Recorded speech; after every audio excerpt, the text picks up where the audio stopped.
Chapter 1, The Elf? Pull his pants down. Okay, Lisa. When Wang Sun woke up groggily, he heard a series of chirping birds beside him. Immediately afterwards, he felt a chill beneath him. Holy shit! Wang Sun was so startled that he instantly sobered up. He was terrified that someone might have ill intentions towards him. Although he has the height, the money, and the looks. He instinctively put his pants on. But it was only then that he realized he was actually bound hand and foot. Ah! Who are you? What are you trying to do? Wang Sun shouted. However, the three people in front of him just looked at him with confusion, indicating that they did not understand what he was saying. They didn't ask many questions and looked Wang Sun over for a while. She was startled too. It's male. Auntie, he's male. The woman addressed as Auntie shouted, then take her away. I'm going to punish him severely. Good. Seeing that they hadn't done anything to him, Wang Sun calmed down a bit. Only then did he take a closer look at the person in front of him. Holy crap! Before Wang Sun stood three women. They were three plump, young, and beautiful women. They're all BBW.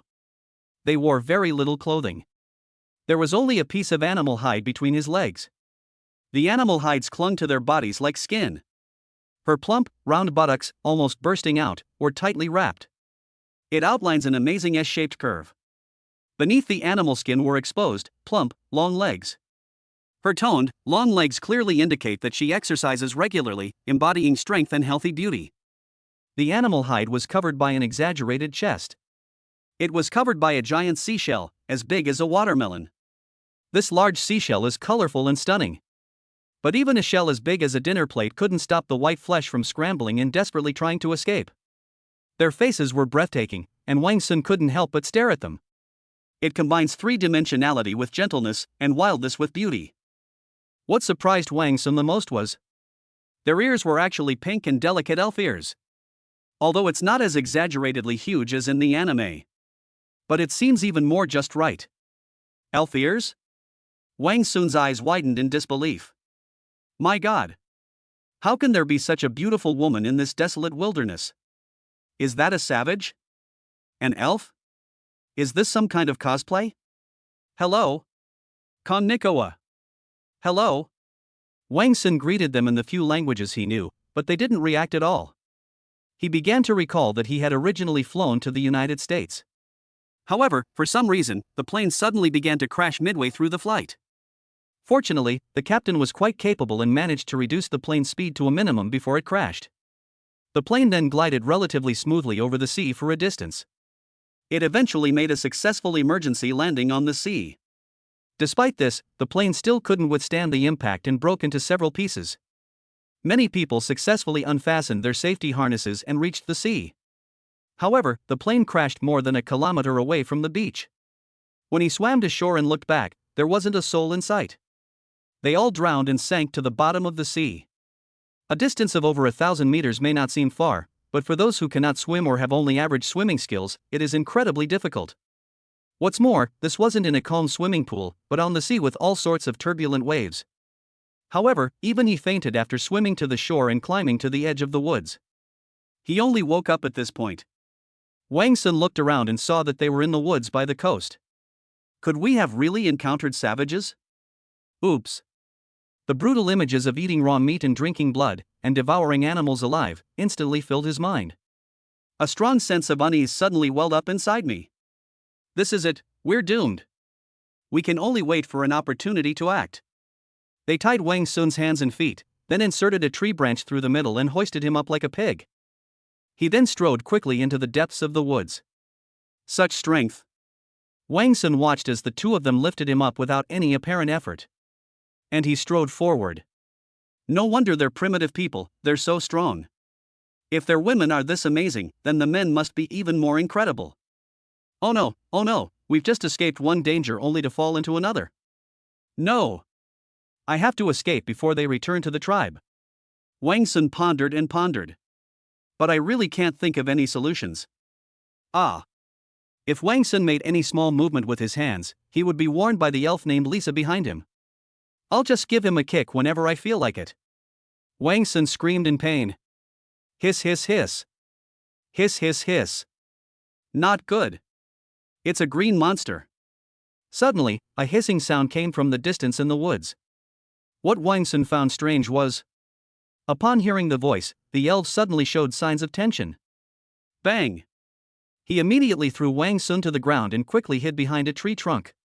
A ferocious beast? Seeing their tense and wary expressions, Wang Sun sensed something was wrong. Untie! Untie me quickly! The elf named Lisa turned her head and glared fiercely at Wang Sun. But then he quickly picked up his bow and arrows. With a roar from the elf who was called Auntie by the other two younger ones, they immediately began fighting, quickly firing arrows. Whoosh whoosh whoosh. Whoosh whoosh whoosh. Holy crap! Wang Sun lay on the ground struggling when suddenly an arrow flew by and stuck in the ground next to his head. It almost hit my head. Instantly, a large amount of cold sweat broke out on Wang Sun's forehead. What's going on? Could it be Clash of Clans? Because Wang Sun was lying on the ground and the grass was obscuring his view, he couldn't see what was going on at all. The unknown is terrifying. He was so anxious that he broke out in a sweat. He struggled violently. But I just can't break free. Damn it! Wang Sun cursed inwardly. You don't need to tie a pig up so tightly. As the elf's emotions fluctuated wildly, Wang Sun knew the battle was about to become even more brutal. It reached its climax. However, at that moment. Chapter 2 Goblins? Beep beep. However, just as Wang was pondering what to do, a beep sound suddenly came from his mind. Holy crap! It's the system. It's the system, ha ha ha. Ha ha ha, heaven hasn't forsaken me. Congratulations, host, on awakening the survival lottery system. You can get one chance to draw a prize by using a certain number of points from the lottery machine. From this you have the opportunity to obtain any product from the civilized world. You may even have the opportunity to obtain products that do not exist in civilized society. The system awards the host 20 points daily. If you want more points, there are two ways. 1. Simply place valuable items on the deserted island into the lottery machine to earn points. The system reserves the right to interpret what constitutes a valuable item. 2. As long as one person's favorability towards you reaches 80 or higher, you will receive an extra 20 points per day. If the favorability reaches 90, you will receive an extra 50 points per day. 80 favorability represents trust and dependence, 90 favorability represents admiration female, and you can do whatever you want with her in loyalty. Holy crap! System? Holy crap, that's awesome! Wang Sun was stunned for several seconds before suddenly overjoyed after confirming that it was not a hallucination. He's seen it all at Little Tomato. So this kind of thing wasn't too surprising. But then he thought again, it seems the system can't solve his current situation. Damn it! Am I going to be the tragic character who dies right after receiving the system? But just then. DD. A new driver's gift pack is included. Ha ha ha ha. They're here. They're here. Recurve bow X1 arrows X10. Wolf Fawn dagger X1. Master the elf language system pill X1. Claim or not? Claim. Claim. Claim. Immediately, a 3-piece beginner's gift pack appeared in front of Wang Sun. We have a dagger. Wang Sun quickly turned around, his back to the dagger. They only tied Wang Sun's wrists, but his palms and fingers could still move. So he quickly picked up the dagger with his fingers and took off his coat. Then they cut the vines. Finally solved. Ha ha ha ha. Wang Sun was overjoyed. The feeling of surviving this ordeal was simply amazing. But he is now facing a situation. Should we play dead and let them fight it out until they both suffer heavy losses? Should we stand up and help one of the teams? Forget it, let's get up and see who this guy is. Wang Sun sheathed the dagger and tucked it into his waistband. He then picked up his recurve bow, slung his bow case over his shoulder, and stood up to hide behind a tree. Yes, eat this pill. As soon as Wang Sun swallowed the pill, in an instant, a massive amount of data flooded into his brain like a raging torrent. Whoosh! The sheer volume of data momentarily left Wang Sun somewhat disoriented. But he quickly absorbed the data and regained his composure. Wow, that's amazing! Wang Sun found it unbelievable. But he didn't have time to reflect. He stuck his head out to look ahead. Holy crap! Goblin? Ahead, the elves were fighting for enormous, green-bodied monsters with pointed ears. These monsters are hairless and have many wrinkles on their skin, especially on their faces. In addition, he has ugly facial features. They looked just like newborn mice. The ugly face revealed an evil expression. It can be as ugly as it gets, and as disgusting as it gets. Am I dreaming? Why are there both elves and goblins? Wang Sun felt as if he had entered a fantasy world, just like a dream. But everything felt so real. No wonder this elf looks like it's seen its natural enemy. Isn't this their natural enemy? Ahem, alright, don't I know who's right and who's wrong? On one side are plump and beautiful elves, and on the other side are ugly goblins. Isn't that how stories are always written? However, Wang Sun still needed to observe further. After all, you can't judge a book by its cover. What's more, the elf had tied himself up from the very beginning. He even took off his own pants. I don't know what he was going to do. The battle had now reached its climax. At first, the elves attacked with arrows. But the goblins, hiding behind the trees, slowly approached, and they only managed to kill 2 of them. The goblins are now right in front of us, and there isn't enough space to shoot arrows. They had no choice but to pick up spears and fight them head-on. However, elves are not as strong in melee combat as goblins. These goblins are all only about 1.6 meters tall. However, goblins are stronger than elves and have very strong defenses. Their defense is far superior to that of delicate elves. In addition, the 3 of them were facing 4 goblins. So they were at a disadvantage from the start. In the long run, their situation will only get worse. The charming elf with a bun hairstyle and bright brown hair is named Soya. She's the aunt of the other 2 elves. She roared as she fought. Lisa Rika, prepare to retreat. I'll cover the rear. Don't forget to untie the male when you escape. He and this monster shouldn't be the same kind. We must hope he doesn't end up in the hands of these green-skinned monsters. Otherwise, given their evil, he would surely suffer a fate worse than death. No. Auntie, absolutely not. Hearing their aunt's resolute expression, the other 2 elves were naturally outraged. I will fight alongside you to the very end. You must never fall into their hands. Yes.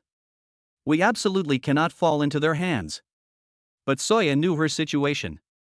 Run. If we don't run now, none of us will escape. They were all well aware of their fate if they fell into the hands of these green-skinned monsters. These goblins are extremely evil, anything that catches their eye. There is nothing that is not carved out by them. I don't care if you're male or female. And it's not just about excavation. It was utter torture, inhumane torture. Many of their companions had previously fallen into their hands. However, only half a month later, after their people rescued them. I just realized they'd gone mad all along. Moreover, he was a madman living in fear and pain. More often than not, they couldn't bear the humiliation and committed suicide. Ha ha ha. Little elves, come and taste my power. One of the goblins facing off against Lisa grinned wickedly. Those greedy eyes practically wanted to devour Lisa alive. Ah! Suddenly, Soya was stabbed in the left thigh by a goblin. Instantly, she lost strength in her left leg and could only kneel on one leg. She faced 2 goblins alone. Unable to withstand it. Even so, she still raised her spear and fought back fiercely, refusing to compromise. Aunt! The situation was getting worse and worse, and despair was evident on the faces of the 3 elves. They were fully aware of the consequences of falling into the hands of goblins. He he he. The goblin, on the other hand, let out a wicked, maniacal laugh, its face full of arrogance and lewdness. They knew they would soon be able to taste the delicious elves. But at that moment, a sharp arrow shot out from the sky. Call out. Chapter 3 Rescue. Call out. A sharp arrow shot out from the sky. And the one who launched it was naturally Wang Sun. Wang Sun overheard their conversation clearly and knew exactly what to do. He went outside, picked up his bow and arrow, and shot. He's just not good at archery. It's not that I can't shoot arrows. Rub. The arrow pierced the air and struck the goblin that had stabbed Soya in the thigh. The arrow pierced the goblin's body with tremendous force, spraying out a cloud of blood mist. Ah! The goblin was shot and fell to the ground, howling in agony. With a howl, all eyes instantly turned to Wang Sun. After the goblin lay on the ground and spat out 2 mouthfuls of blood, its head lolled to the side and it immediately went still.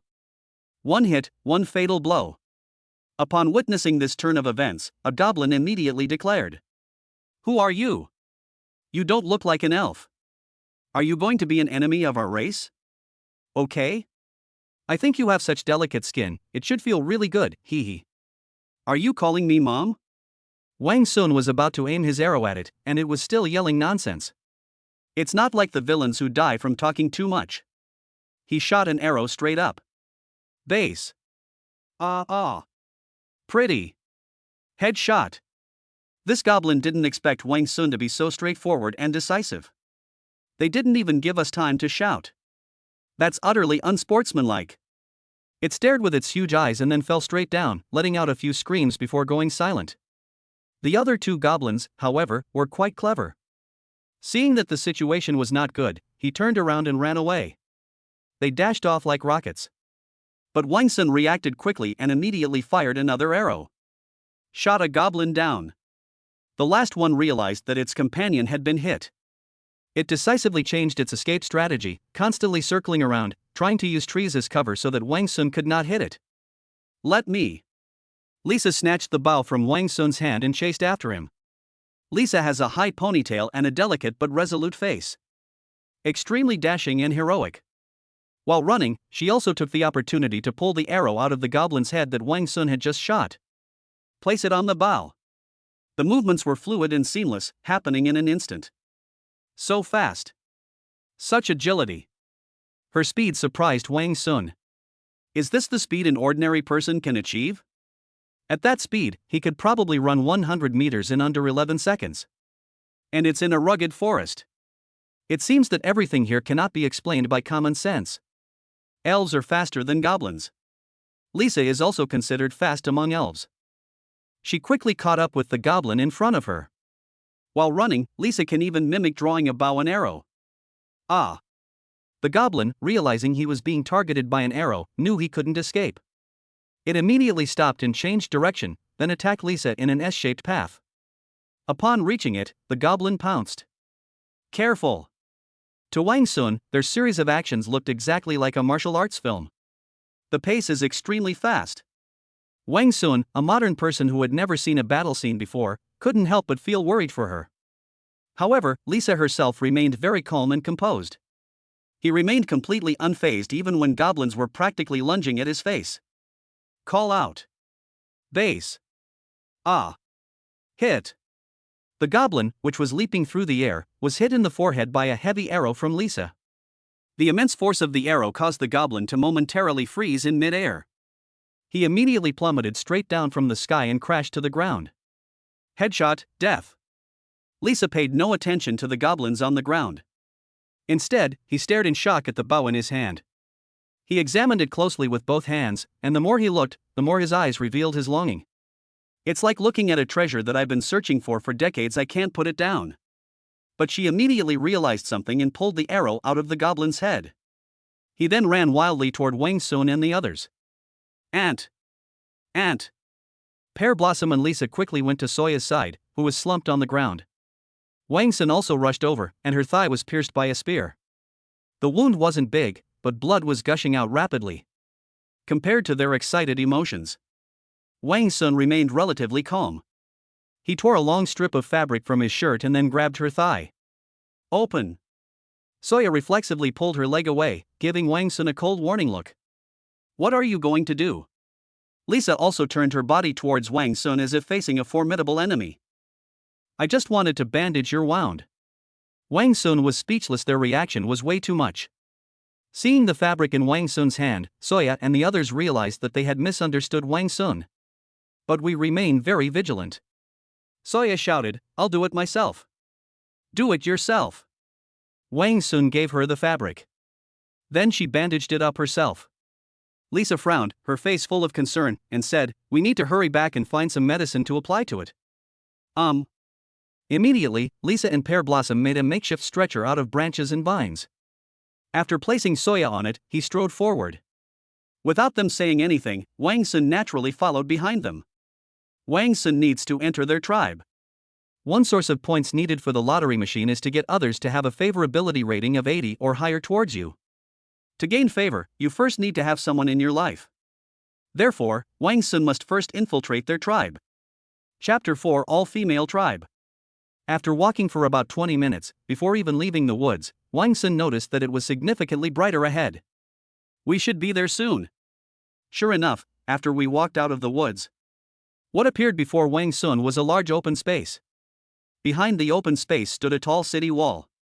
The city wall is about 3 meters high and 30 meters long. Amazing! This is their tribe. Wang Sun was surprised to find that their tribe actually had city walls. There is an open area 20 meters away between the forest and the village. The open space gave them a great view. This way, the enemy wouldn't get to the city walls undetected. And there's a moat.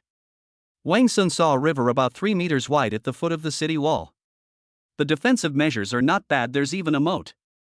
After emerging from the woods, Pear Blossom immediately shouted towards the tribe, "Moo! We're back!" There are also elves in the tribe. Hearing the commotion, the elves inside immediately lowered the wooden gate in the center of the city wall. It was set up on the bank of the moat.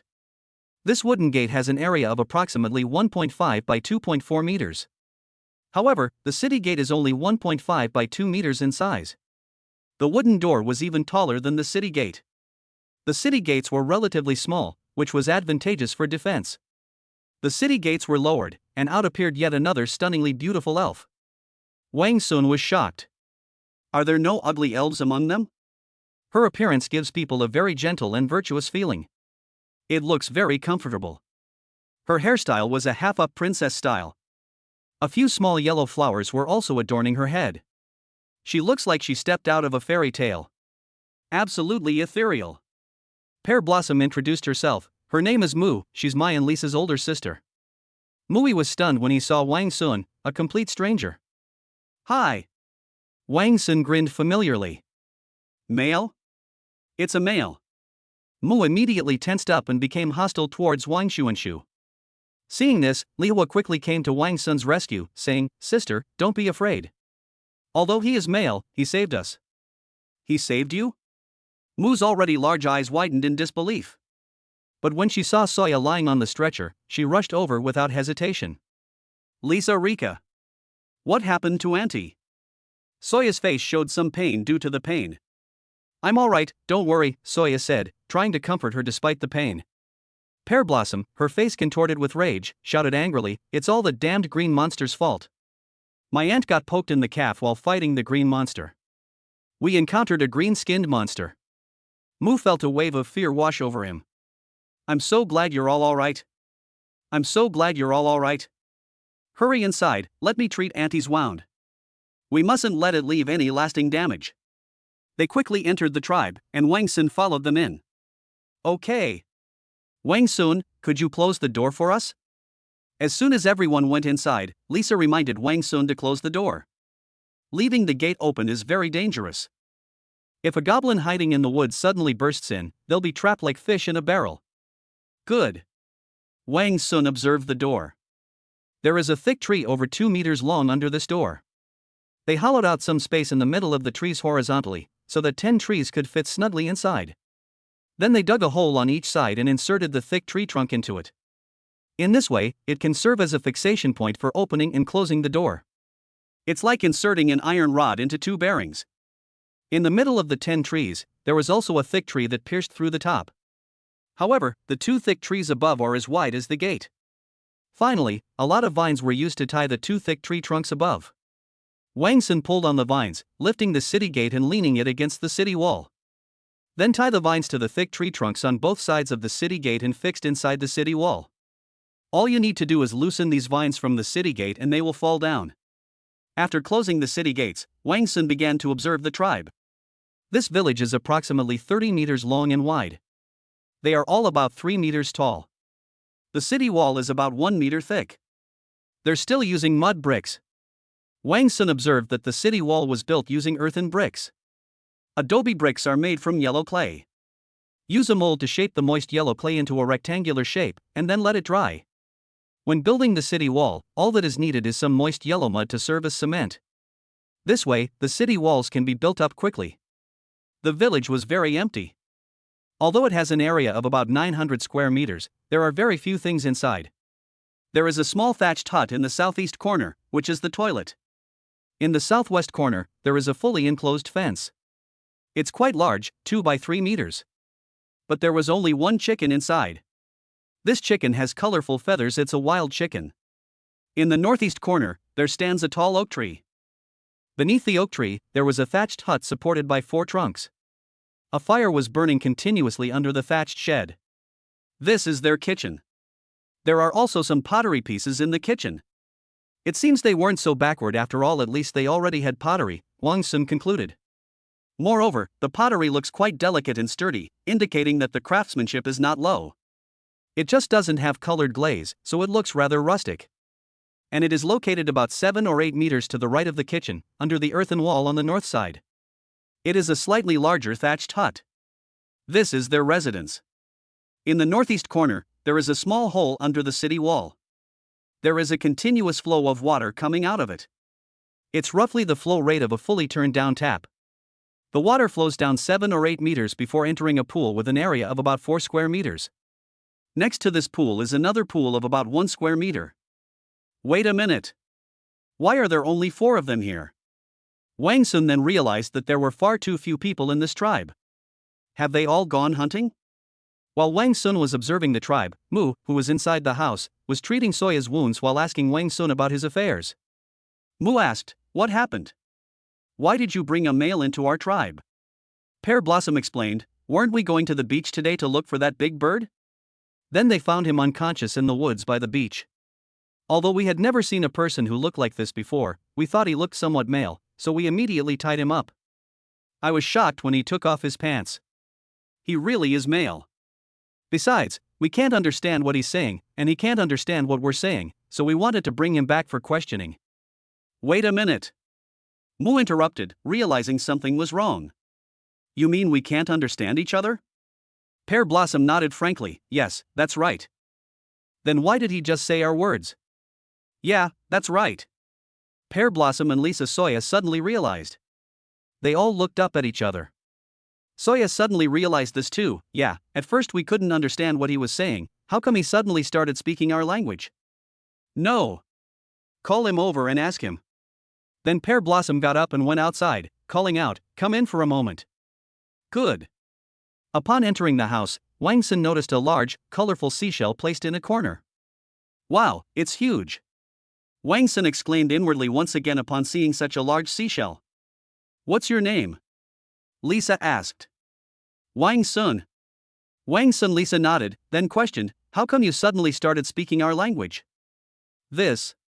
Wang Sun's mind was generating an answer. They might not understand even if you tell them the truth. Even if I explained the system to them, they wouldn't understand. Their cognitive abilities are relatively limited, and they cannot understand many things. Conversely, if Wang Sun were to describe these things in a more fantastical way, with a touch of mythology, they can actually believe it. Wang Sun thought of the concept of God. Wang Sun knew from their language system that they also had the concept of God. Just like the gods of the East and the God of the West. Then they used God to explain things they couldn't understand. Because I am a descendant of God. Wang Sun said with a serious expression, without blushing or panting. Ah. Upon hearing this, Pear Blossom's mouth dropped open in a wide arc. His face was filled with shock. The other 3 elves, while not as exaggerated as Pear Blossom, were still speechless with shock. Wang Sun noticed that their faces showed not disdain, but rather shock. I knew this lie could continue to be made up.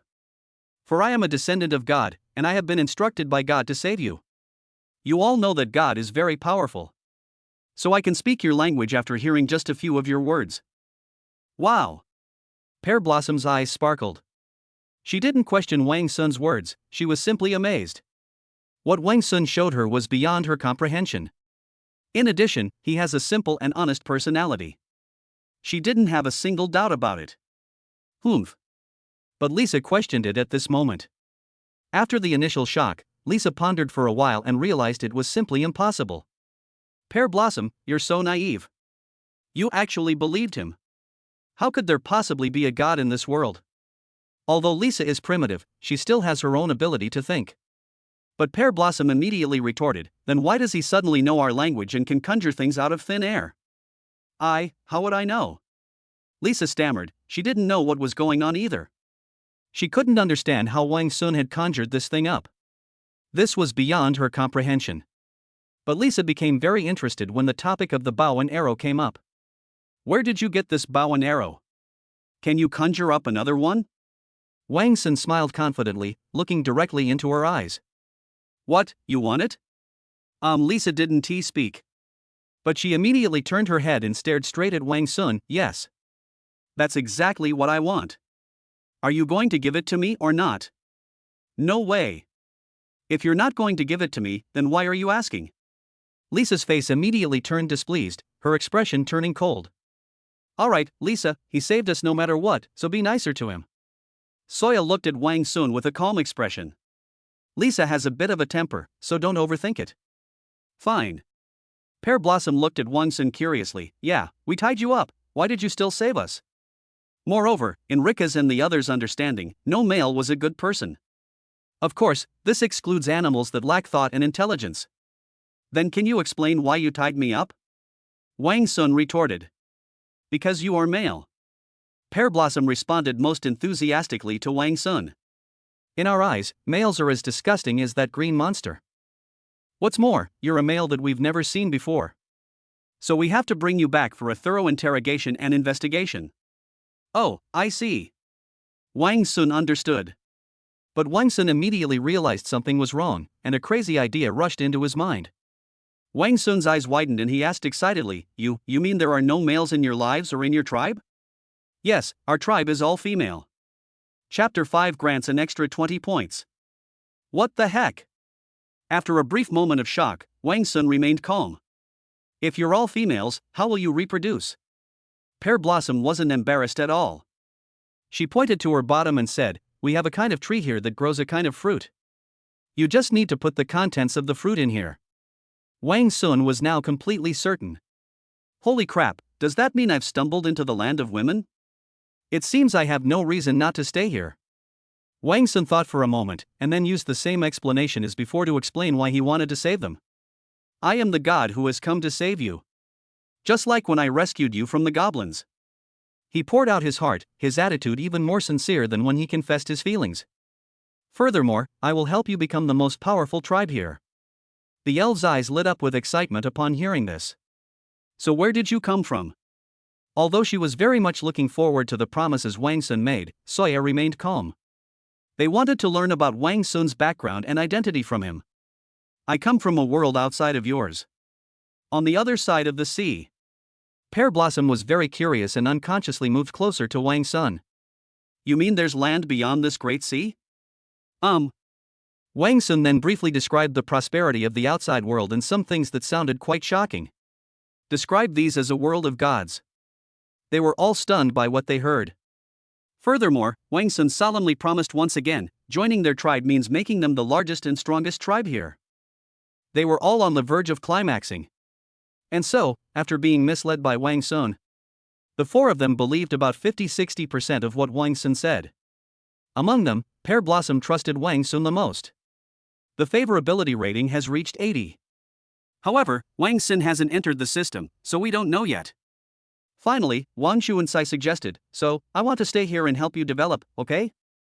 Then you go out first, let's discuss it. Soya instructed. Although they believed some of what Wang Sun said. But allowing a male into the tribe was something they had never heard of before. Moreover, allowing a male into the tribe is a very dangerous act. They need to have a good talk. Good. Wang Sun walked out of the small house, and they immediately began to discuss.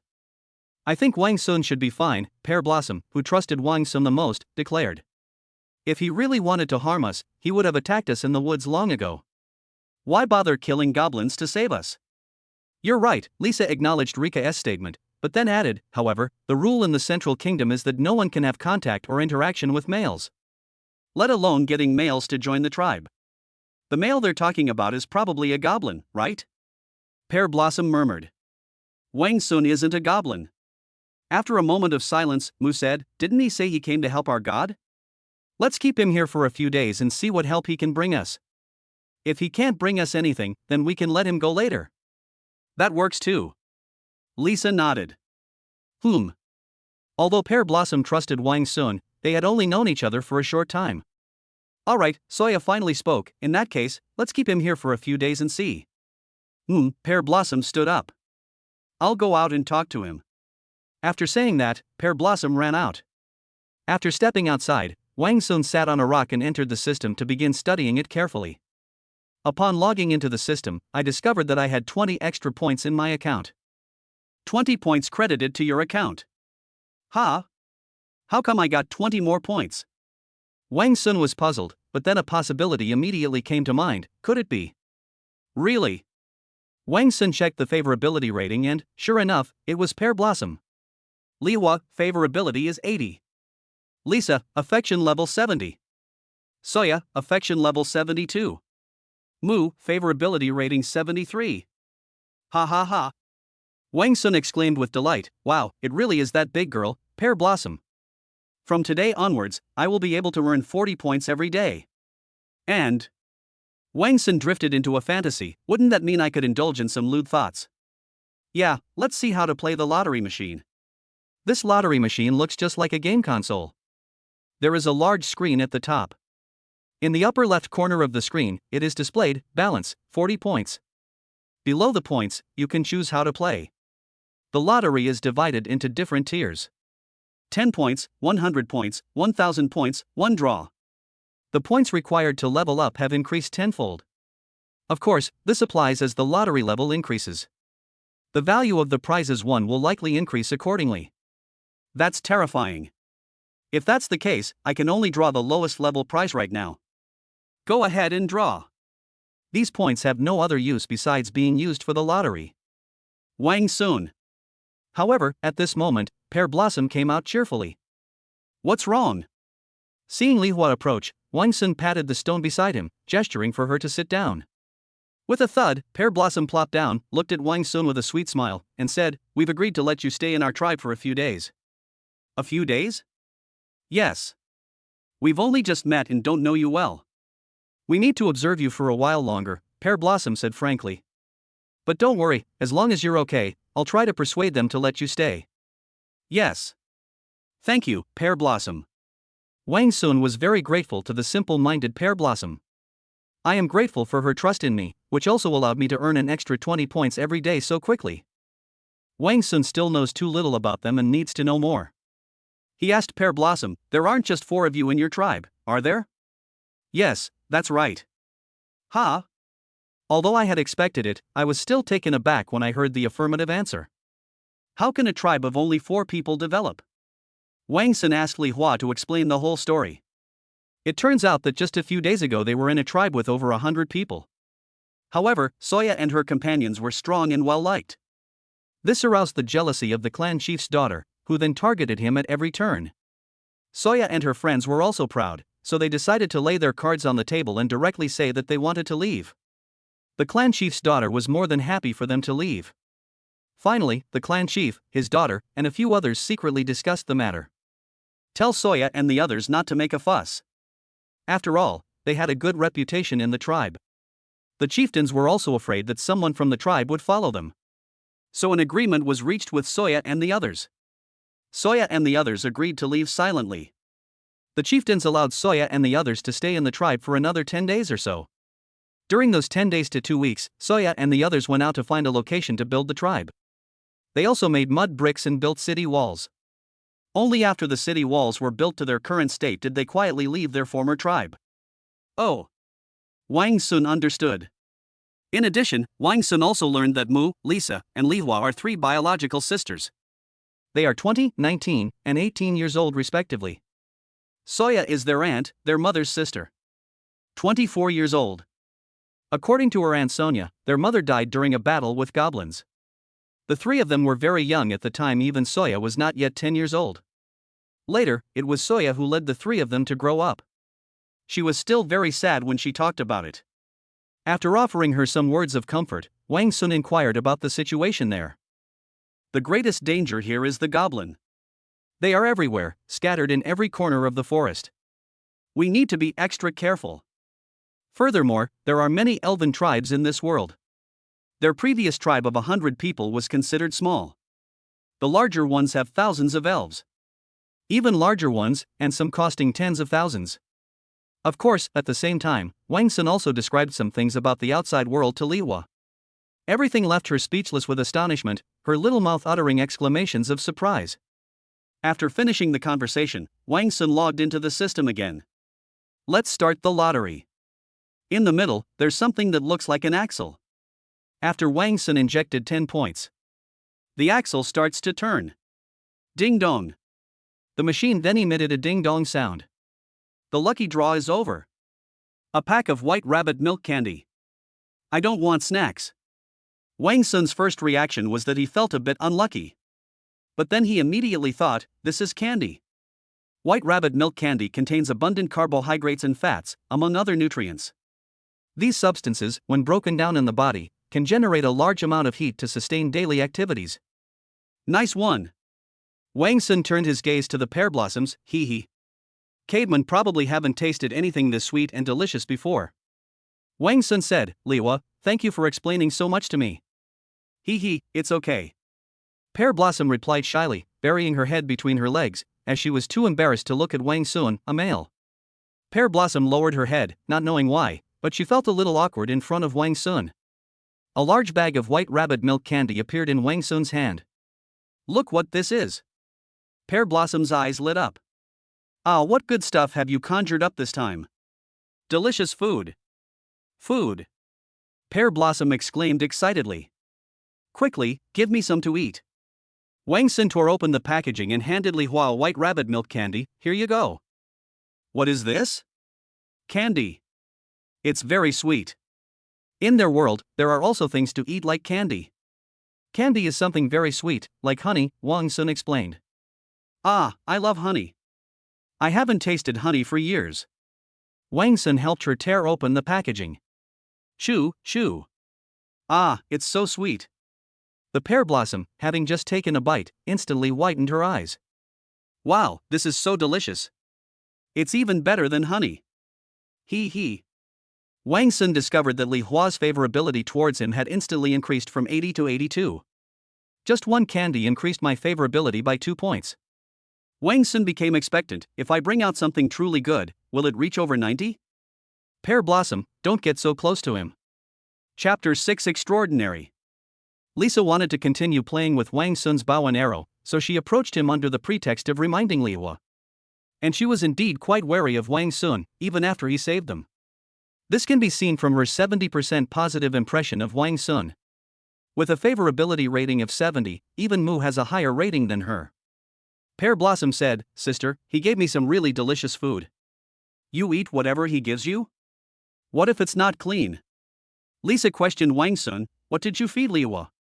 Wang Sun said calmly, it's candy. It's something like honey. As he spoke, Wang Sun handed her a piece of candy, saying, it's delicious, you should try it. Lisa snatched it away and brought it to her nose to smell it. Then another lick. Sis. You can't eat things from outside. Oh, really? Lisa was a little embarrassed, but quickly regained her composure and said, I knew it, there was no flavor at all. As she spoke, Pear Blossom took the milk candy and threw away the outer wrapper. He then gave the milky white candy to Lisa. Lisa smelled it again, it smells so good. Apart from the fragrance, nothing unusual was found. She suddenly shoved the candy into Wang Sun's mouth, eat it. Wang Sun knew she wanted to test whether it was poisonous. Without hesitation, he offered his mouth directly. Seeing that Wang Sun ate it without hesitation, Lisa was relieved. Here, have one. Wang Sun handed another one to Lisa.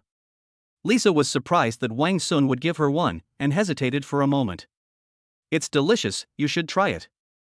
Pear Blossom stepped forward, took the package, and helped Lisa unwrap it before stuffing it into Lisa's mouth. Try it, what do you think? Tickling, tickling. Lisa crossed her arms and nodded with satisfaction. It's quite delicious. Do you have any more? Could you give me 2 more? Lisa has a straightforward and frank personality. She was resistant just now, but now she's reaching out for it.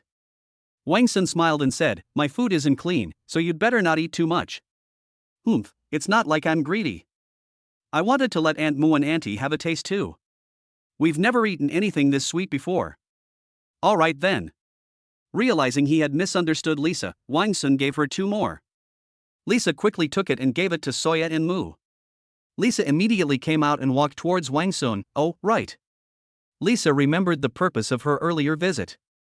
Could I play with that bow of yours again? She used it once when she killed goblins in the woods. I didn't get a chance to fully experience it at the time, but I do know that this bow is incredibly useful. Me too. Me too. I want to try too. Pear Blossom nodded emphatically, indicating her great interest. I've never seen a bow like this before. Wang Sun's bow is incredibly cool and imposing. For a race that relies primarily on bows and arrows for survival, what could be more alluring than bows and arrows? Of course, but let me try first. Wang Sun agreed. After a systematic introduction, Wang Sun gained an understanding of the bow and arrow. This is an American hunting bow, 102 centimeters long, made of magnesium aluminum alloy. The paint job is excellent, giving it a cool black finish that looks very imposing. Moreover, this bow and arrow are quite powerful. Under normal circumstances, its effective range can reach 100 meters. When fully charged, its close-range power is comparable to that of a regular rifle. I haven't even had a chance to properly handle it since I got it. Wang Sun held it in his hands and played with it for a long time, reluctant to put it down.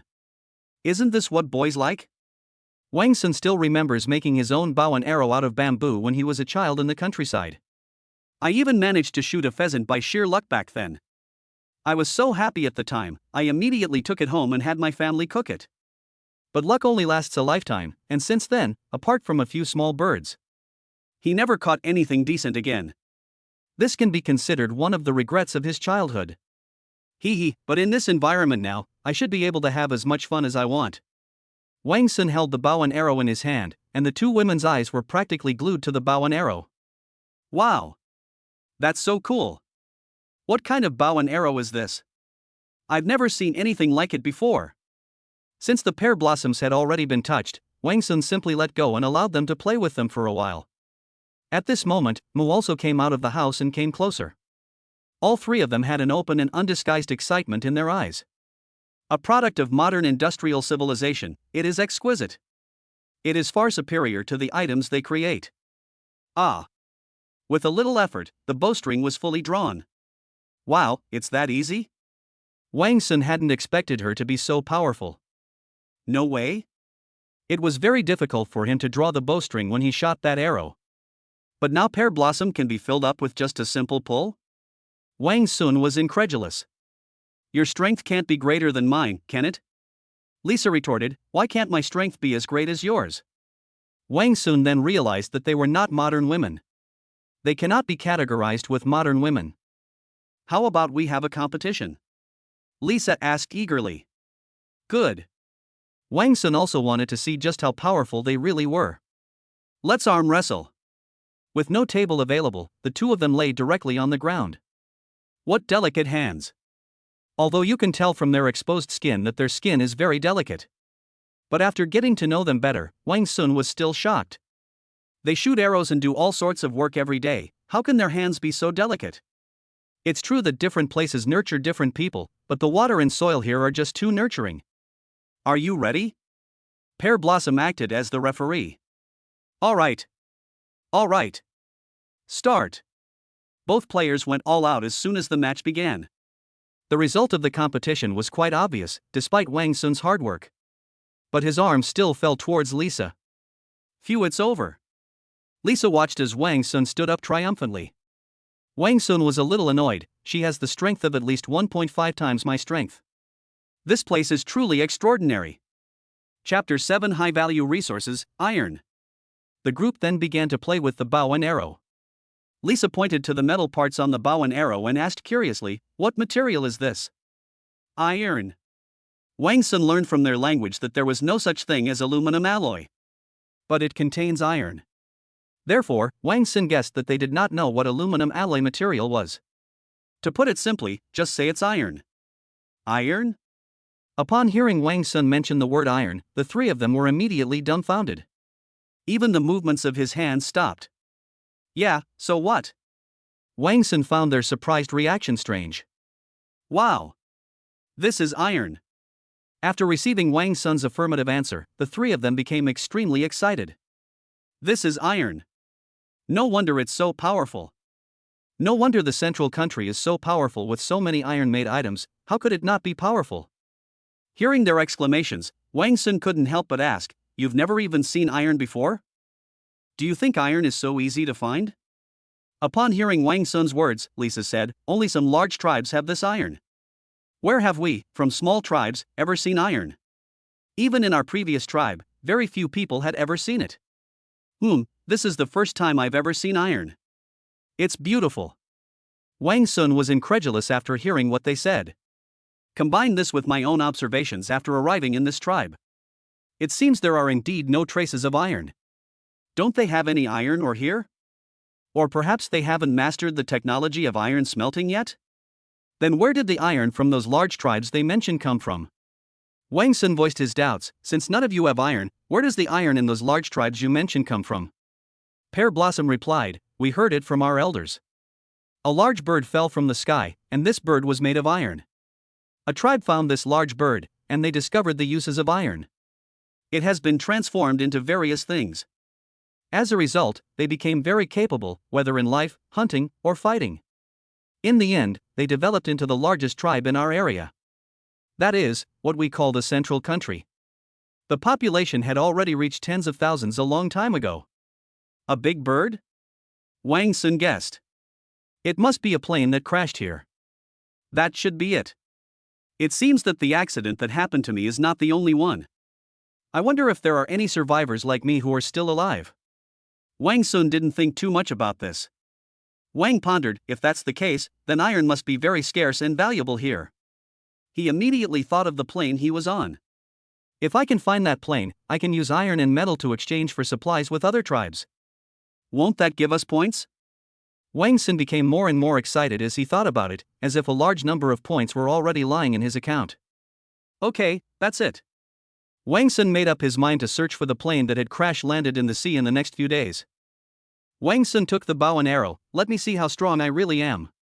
He still doesn't know the true extent of his own strength. Wang Sun drew a circle with a diameter of 30 centimeters on the earthen wall. "Then I stood about 20 meters away. Draw your bow and shoot. Call out. Buzz, buzz, buzz." The arrow struck the earthen wall 20 meters away in an instant, like lightning. The arrow was so powerful that even the fletching trembled violently and emitted a loud buzzing sound. Wow! Amazing! Wang Sun quickly stepped forward, and the entire arrowhead was embedded in the earthen wall. However, Wang Sun's aim was a bit off, and he shot outside the circle. Pear Blossom laughed loudly. "Ha! Wang Sun was such a close and big target. And you still couldn't hit him, ha ha." Wang Sun grinned. "Hee hee, you guys make a living off this, how could I compare to you? Then I'll show you what real strength is." Lisa reached out, eager to take the bow and arrow from Wang Sun's hand. "No." Wang Sun refused, and instead handed the bow and arrows to Liwa. "I want to try it on your sister, Rika, first." Lisa has a rather proud and arrogant temperament, and Wang Sun felt that he couldn't be too accommodating to her. Pear Blossom was a little helpless. "Wang Sun, are you messing with me?" She also secretly glanced at Lisa's expression. "Humph. You can play with Pear Blossom first."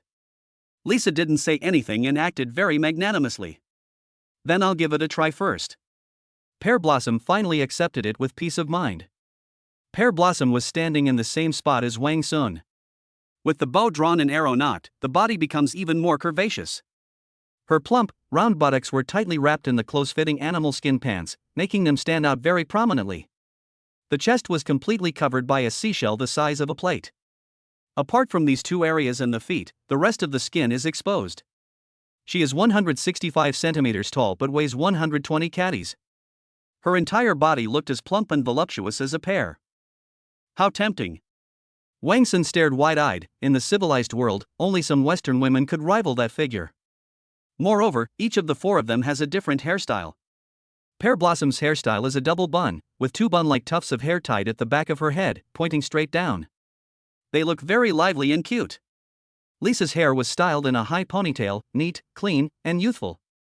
Moo's hairstyle was a half-up princess hairstyle, with half of her hair draped over her back. Soya, on the other hand, had her hair tied up in a bun, forming a ball shape. She looked very refined and elegant. It seems they've done quite a bit of research on this hairstyle. It's the same as most modern women's hairstyles. We've caught up with the modern trend.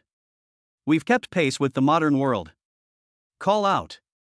Pear Blossom fired a casual shot, and the arrow flew away at an extremely fast speed. It shot straight into the very center of the circle. Wow! As soon as he finished shooting, Pear Blossom couldn't help but shout out excitedly. This bow and arrow is amazing. It's incredibly powerful. And the accuracy is fantastic. There's simply no bow more perfect than this. Pear Blossom continued to draw her bow, her face neither flushed nor out of breath. I want to do it again. She pulled out the arrow and stood under the other side of the city wall. A full 30 meters. Pear Blossom drew her bow and shot, whoosh. Base. As expected, the shot hit the target and landed inside the circle. Immediately afterwards, Wang Sun shot Mu with several more arrows. Mu's skills were equally impressive, hitting the target every time with his arrows. After shooting, they also praised the bow and arrow highly. Mu has a more slender figure, standing at 173 centimeters tall. Finally, Wang Sun let Lisa play. Lisa didn't stand on ceremony. She took the bow and arrow and stood under the city wall. Her figure is absolutely perfect. Wang Sun liked Lisa's figure the most. She is 173 centimeters tall but weighs 140 kgs. But the flesh has grown to where it should have. Especially the two deep grooves on her chest and buttocks, which are even deeper than the Somali trench. You'll look so beautiful in jeans. Wang Sun was already looking forward to finding some jeans for them to wear. Call out. Lisa was stronger, and her arrow shot into the city wall at a faster speed. And it basically hit the center point of the circle. One arrow wasn't enough, so she fired a barrage of shots. This strength is simply too great. Wang Sun exclaimed. It seems that arrogance does indeed have its reasons. Not bad. Lisa is very confident in her abilities. She casually walked up to Wang Sun and muttered to herself, this bow and arrow is not bad. Pretty good. This bow and arrow is a complete waste in your hands. Chapter 8 Trading. This bow and arrow is a complete waste in your hands. Tell me, give me this bow and arrow, what do you want in exchange for it? Lisa came up to Wang Sun. Ha! Wang Sun refused without giving any face. No way. No. You have to change it. Lisa started acting like a rogue. Of course I can give it to you. Wang Sun paused after saying that.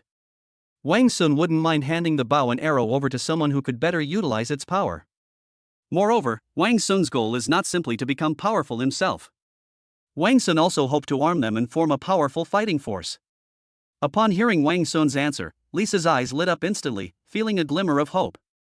However, I want you to teach me archery. Huh? Lisa was surprised. This was no big deal for her. Yes, of course you can. Lisa excitedly jumped up and down in front of Wang Sun. He was still cheering, yay! Yay! Yay! Holy crap! Lisa's shimmering blue skin made Wang Sun a little dizzy from the milk. Wang Sun never expected her to have such a lively and adorable side. Wang Sun, I can teach you archery too. Pear Blossom also wanted to try her luck. Ah! When Lisa heard that Rika was going to take it from her, she immediately sensed something was wrong. He stopped jumping and looked at Pear Blossom with a serious expression. Pear Blossom sensed something was wrong. Sure enough, Lisa immediately walked over to Rika and picked her up in her arms. Ah, Lisa, what are you doing? Let go of me, let go of me. You're being a scoundrel. However, Lisa ignored her and instead turned to Wang Sun with a smile, saying, Wang Sun, you have to keep your word. Ah, Lisa, let me go. They went into the cabin and came out again a short while later. It's as if they've already agreed on it. Wang Sun didn't give much thought to who he was giving it to. His plan was to give the weapons to them later when he won one. Everyone will have it. Wang Sun stated his requirements. Of course, I also have requirements. When I stand under that city wall and shoot arrows, I can hit the circle I drew 9 times out of 10. This bow and arrow are yours. It's a deal. Lisa was full of confidence, feeling that the bow and arrow were within her grasp. Let's start training now. Lisa couldn't wait to possess the bow and arrow. No, no, no, I'm starving. It's already afternoon, but Wang Sun hasn't even had brunch. My stomach was already growling loudly. Okay, I'll bake you some potatoes. Lisa immediately rushed to the kitchen to bake potatoes for Wang Sun. Wang Sun wanted to rest, so he tossed the bow and arrows to Li Hua to play with. He was exhausted and sat down on a rock to rest. At the same time, logged back into the system. I spent another 10 points to continue the lottery. As the axle rolled, Wang Sun's heart tightened. Ding dong. 2 salt-baked chicken drumsticks. Upon seeing the tempting golden yellow salt-baked chicken leg, Wang Sun's stomach rumbled again. Even saliva was constantly secreted. Wow! That works! Wang Sun was quite satisfied with the result. 2 packs of tempting golden chicken drumsticks immediately appeared in his hands. Wang Sun couldn't wait to roast the potatoes, so he tore open the packaging and started taking big bites. Fragrant. Wang Sun looked completely relaxed and satisfied, as if every cell in his body was cheering with joy. Delicious. Wang Sun took another big bite, chew, chew, chew. Gurgle. Gurgle. However, the sound of 2 people swallowing saliva next to him interrupted Wang Sun's eating. Wang Sun looked over and realized that Li Hua and Mu were staring intently at the big chicken leg in his hand. Wow! Wang Sun found them rather cute. How could adults behave like children who are greedy for food? However, Wang Sun thought for a moment, this place is so poor, they haven't eaten meat for a long time, have they? Besides, the meat smells so good, so it's normal to have such a reaction. Wang Sun thought it was very likely and shared his guess. Pear blossom. Pear blossom. Wang Sun called out to Li Hua twice before she came to her senses. However, before Wang Sun could ask, Li Hua grinned foolishly and moved closer to him as if trying to please him. Hey Wang Sun, what's this? When you get closer to the chicken leg and see its golden color and the even richer aroma. Pear blossom swallowed hard again. Ha ha ha. Wang Sun was amused by her expression of wanting to eat but not knowing how to ask. He stopped tearing at the chicken and handed her the remaining half of the chicken leg. Here, have some. You don't mind that I've already eaten, do you? I don't mind at all. Pear blossom immediately shouted excitedly. She was already a glutton, so how could she not be excited about such delicious food? She jumped up excitedly and shouted, Hana, come quick. Wang Sun has conjured up delicious food again. Although she was greedy, Pear Blossom did not eat it all by herself. Instead, we should share with them. Lisa, who was in the kitchen, came out when she heard the noise. What's delicious? It's meat. It smells so good. It was Wang Sun who conjured it. Wow, we haven't had meat in so long, boo-hoo. Pear Blossom called out, divide it into 4 portions, and we'll each have a little. Good. Wang Sun guessed correctly, they had indeed not eaten meat for a long time. Seeing this, Wang Sun immediately took another chicken leg and went up.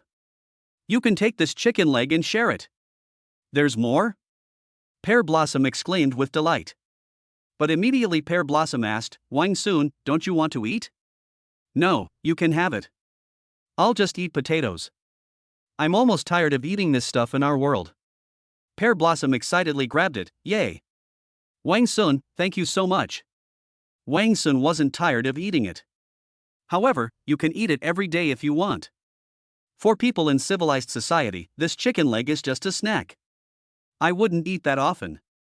They excitedly rushed into the cabin, wanting to share with Soya. Wang Sun went to the kitchen and picked up the 3 wooden sticks stuck in the ground. Potatoes were stuck on top. Wang Sun picked up the grill and started grilling. After they finished eating, Pear Blossom seemed to have eaten her fill. Pear Blossom came to Wang Sun's side and asked, Wang Sun, did you conjure all of this food? Right. Then could you conjure up some more?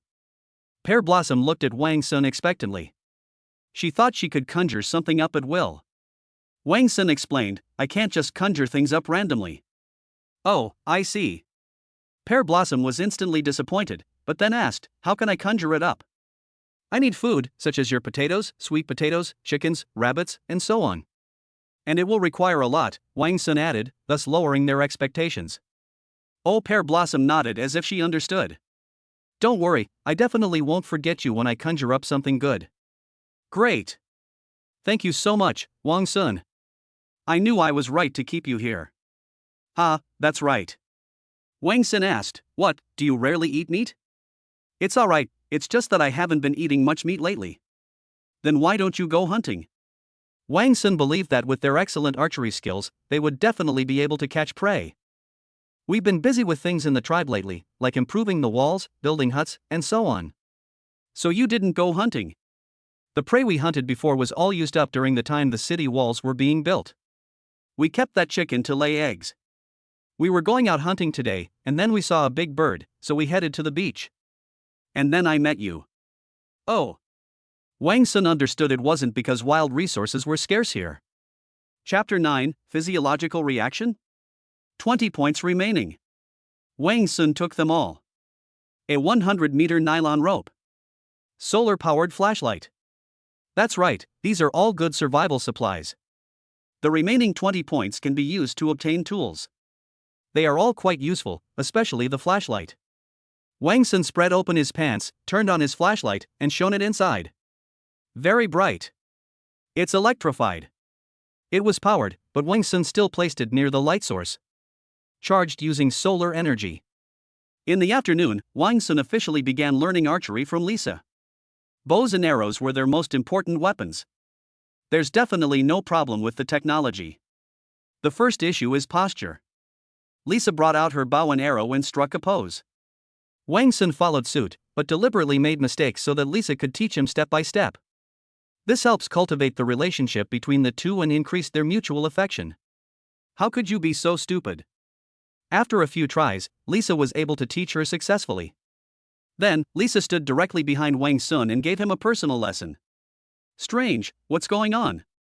Upon smelling Wang Sun's masculine scent, Lisa realized that she had a strange feeling about herself.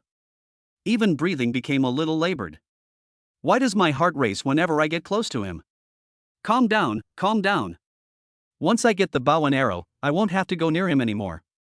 Time passed quietly, and Wang Sun continued practicing for an hour. Let's take a break. Wang Sun was tired. No. However, Lisa didn't want Wang Sun to rest, saying, "Your practice isn't up to par yet." "It's not like I'm not going to practice anymore, I'm just taking a break and having some water." Lisa thought for a moment, "Alright then." "Then hurry up." They also boil water to drink. Use ceramics. They are also quite good at playing with porcelain. Although it doesn't look as beautiful without colored glaze. But it's very practical. During the rest, Wang Sun mentally planned, according to them, there are many other tribes of elves here. Then I can definitely use this place as my base. We keep bringing in elves from other tribes. Wang Sun glanced at the tribe's only chicken. This chicken belongs to their previous tribe. They're pitifully poor. The fastest way to get supplies here is to go hunting. Gaining points by increasing their favorability is still too slow. We must also find a way to recycle valuable items from the island. Yes. You can also raise livestock. Wang Sun thought of obtaining a large number of points by raising animals. Catch more animals, and then let them keep breeding. In the end, Wang Sun, who was fine, practiced for an afternoon. Wang Sun's final score was 5 out of 10. Standing at a distance of 30 meters, you can hit the target 5 times out of 10 times. This gave Wang Sun confidence to hunt. Perhaps I can go out and explore with them tomorrow. Perhaps we can catch some prey. That evening, Wang Sun ate a unique local food, sweet potato starch. Fan shu is what they call it. These sweet potatoes, like regular sweet potatoes, grow in the soil. Many leaves also grow on the ground.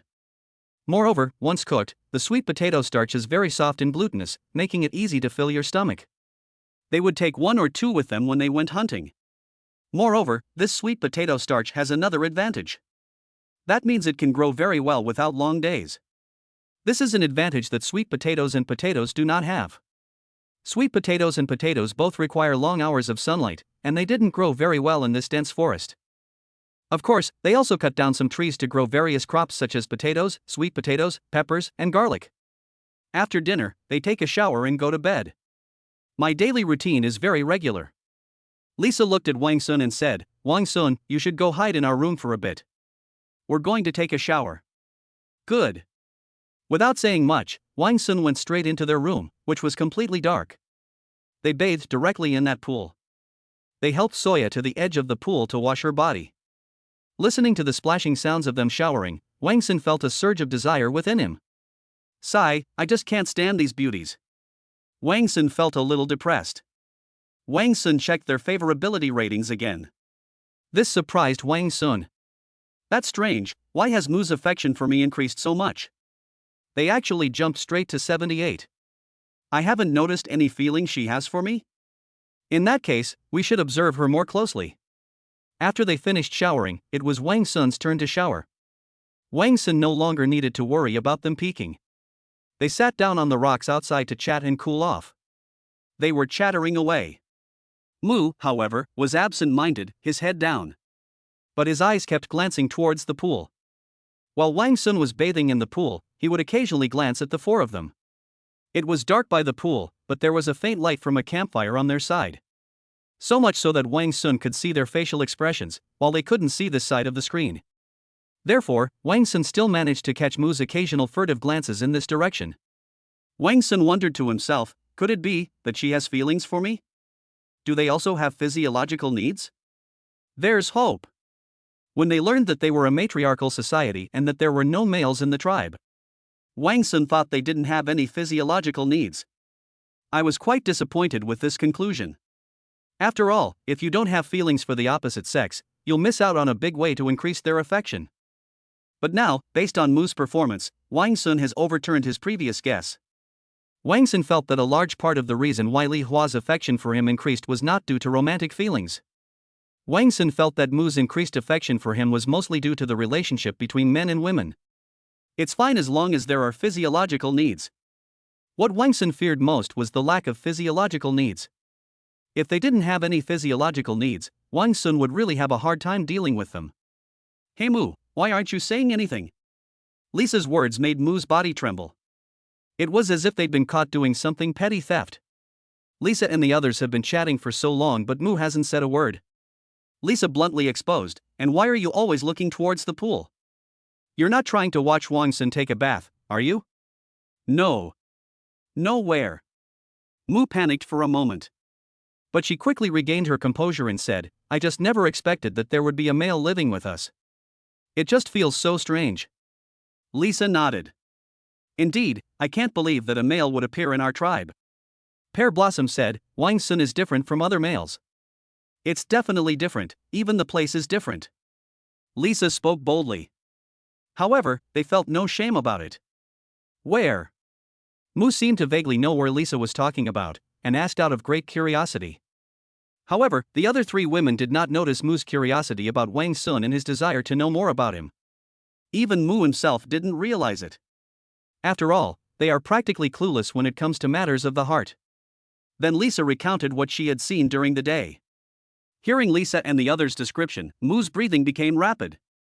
For some reason, I felt a surge of excitement, my face flushed and my cheeks burned. Chapter 10 Eye-catching. A short while later they entered the cabin.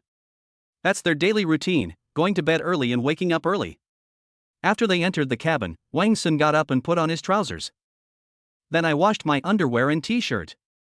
I'll wear it after it dries tomorrow morning. Since there wasn't enough time to build a sleeping hut, Wang Sun slept outdoors at night. There were a lot of mosquitoes in the woods. However, they have a type of grass that can effectively repel mosquitoes. They laid some things out where Wang Sun was sleeping. Wang Sun started daydreaming, once I have enough points, I hope I can win a big house. However, you should need at least 1,000 points, or even 10,000 points, to draw a house, right? And we also need air conditioning, a refrigerator. The next day. Wow! When Wang Sun woke up the next day, he received a big surprise. He actually got 60 points today. Wang Sun was certain, it's most likely Mu. He checked the system and, sure enough, Mu, 80.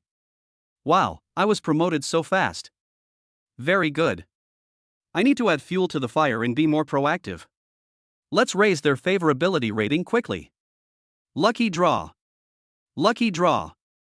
With the points earned, Wang Sun naturally wanted to participate in the lottery. The lottery should be drawn early, so that if you get something useful, you can put it to use immediately. Ding. 10 neat buns.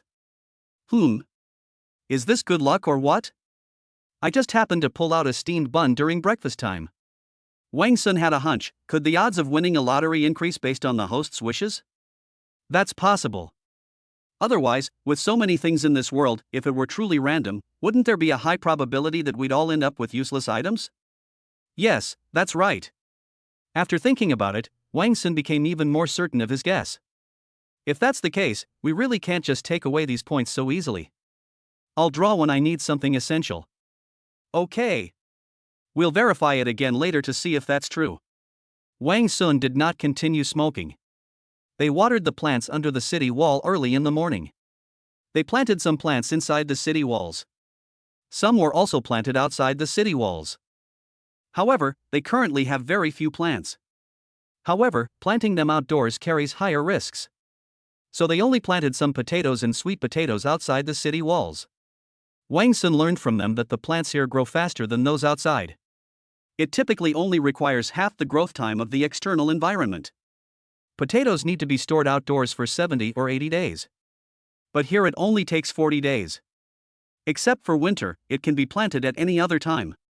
Sweet potatoes, on the other hand, only take 50 or 60 days from planting to maturity. Wang Sun also discovered that the sweet potatoes, and corn grown here were actually developing better than those grown outside. They were all very large. You should know that all the varieties available outside have undergone improvement and genetic screening to become the best. The plants here have not been improved, yet they still grow so well. All I can say is that this world is truly a blessed land. Mu was about to make breakfast. Wang Sun walked into the kitchen. Mu, let's have this for breakfast. What delicious food have you conjured up this time? Mu asked expectantly, her tone gentle. She subconsciously used her fingers to smooth the hair beside her ear. This is called a steamed bun. It's delicious. Just steam it. Good. Wang Sun handed her the steamed bun and casually touched her with his hand. This made Mu involuntarily withdraw his hand. Ha, what's wrong? Wang Sun found her reaction amusing. No. Nothing. Mu lowered his head and took the steamed bun. Then they placed a wooden rack inside the stone pot and put the buns on it. Wait a minute. Wang Sun almost forgot that he had to put a piece of cloth under the buns before steaming them. Otherwise, the steam will make the surface of the buns soft and mushy. Wang Sun tore a piece of cloth from his clothes and placed it under the bun. He wanted to get closer to Mu and chat, but then Pear Blossom also entered the kitchen. As soon as she saw Wang Sun enter the kitchen, she guessed that he might have something good to offer again. Sure enough, this glance revealed something that caught her eye. Wang Sun, what is this? Why is it so chubby and fair-skinned? Steamed stuffed bun. Steamed stuffed bun? It's delicious. Ha, that's great. After Lisa arrived, Wang Sun shared his idea, let's go hunting today. Okay. They were originally going hunting as well. However, I didn't plan to take Wang Sun with me. Now that Wang Sun is taking the initiative to go, they are naturally happy to oblige. But we need to be careful of the green-skinned monsters, Pear Blossom warned. We encountered one yesterday, and we might encounter it again today. Green-skinned monsters? Wang Sun knew they were referring to the monsters they had encountered yesterday. However, I didn't get a detailed understanding of it. Yeah, those disgusting green monsters we encountered yesterday. When the green-skinned monster was mentioned, Pear Blossom and the others all showed expressions of disgust. Wang Sun's knowledge of goblins was limited to anime. Therefore, the description of the green-skinned monster's habits is inaccurate. Pear Blossom continued to explain, green monster, disgusting. They are all green, with wrinkled skin and ugly faces. Actually, it's one thing to be ugly. Most importantly, their behavior was disgusting. They will seize any female that is capable of mating, mate with it, and then give birth to little green monsters. This does resemble a goblin quite a bit. Wang Sun thought to himself. The green-skinned monsters especially like to capture our people to mate with. They are violent and cruel. They captured our people and then toyed with them until they died. So we were born enemies of the green monsters. Pear Blossom then described the goblin's strengths, however, they are very strong and have high defense, so we must not engage them in close combat. But they also have weaknesses, their archery skills are poor, and they are more cumbersome than us. Therefore, we must always keep our distance when facing them and take advantage of our archery skills. Finally, Pear Blossom asked Wang Sun expectantly, so, Wang Sun, what do you think? These goblins are awful, aren't they? Yes, absolutely despicable. Wang Sun declared his stance, if I see them, I will definitely find a way to kill them all. Yes, that's right. Pear Blossom was very satisfied with Wang Sun's attitude. After they finished eating the delicious steamed buns, they entered the woods. This time it's Wang Sun, Lisa, and Liwa. One person must remain in the tribe. Soya's injury doesn't count. Then Mu naturally had to stay. Mu also wanted to go out, but she wasn't one to take the initiative. So each time, I could only obey the reassignment and satisfy the wishes of a few of them first. The three of them then packed their things and set off. Lisa and Rika were also carrying a leather crossbody bag. It contained some supplies. Then there are weapons, except for bows and arrows. They also had daggers. However, it is made of stone. It's quite sharp too. They headed north. The north is the direction deep within the island. On the way, Wang Sun asked, are there many prey around Liwa? Quite a lot. However, these prey are all difficult to catch. What kinds of animals are there? There are many more, including rabbits, sheep, deer, pigs, bears, wolves, and birds. They're pretty much like the animals outside, Wang Sun thought to himself. However, we must be careful of the pigs, wolves, and bears among them. They are extremely aggressive and lethal. Moreover, pigs and bears have very strong defenses, and our arrows can't do much damage to them. The only way to catch them is by making traps. However, your bow and arrows are very powerful and should be able to cause them considerable damage. Understood. The three walked through the woods, constantly hearing the chirping of birds. But it has never been seen. The trees in this forest have very dense canopies, and only a few rays of sunlight penetrate the dense forest to reach the ground. Because very little sunlight reaches the ground. Therefore, there are very few weeds on the ground.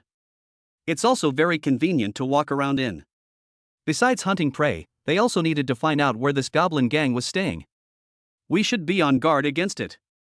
Goblins generally do not cultivate plants, they primarily live and reproduce in a nomadic manner.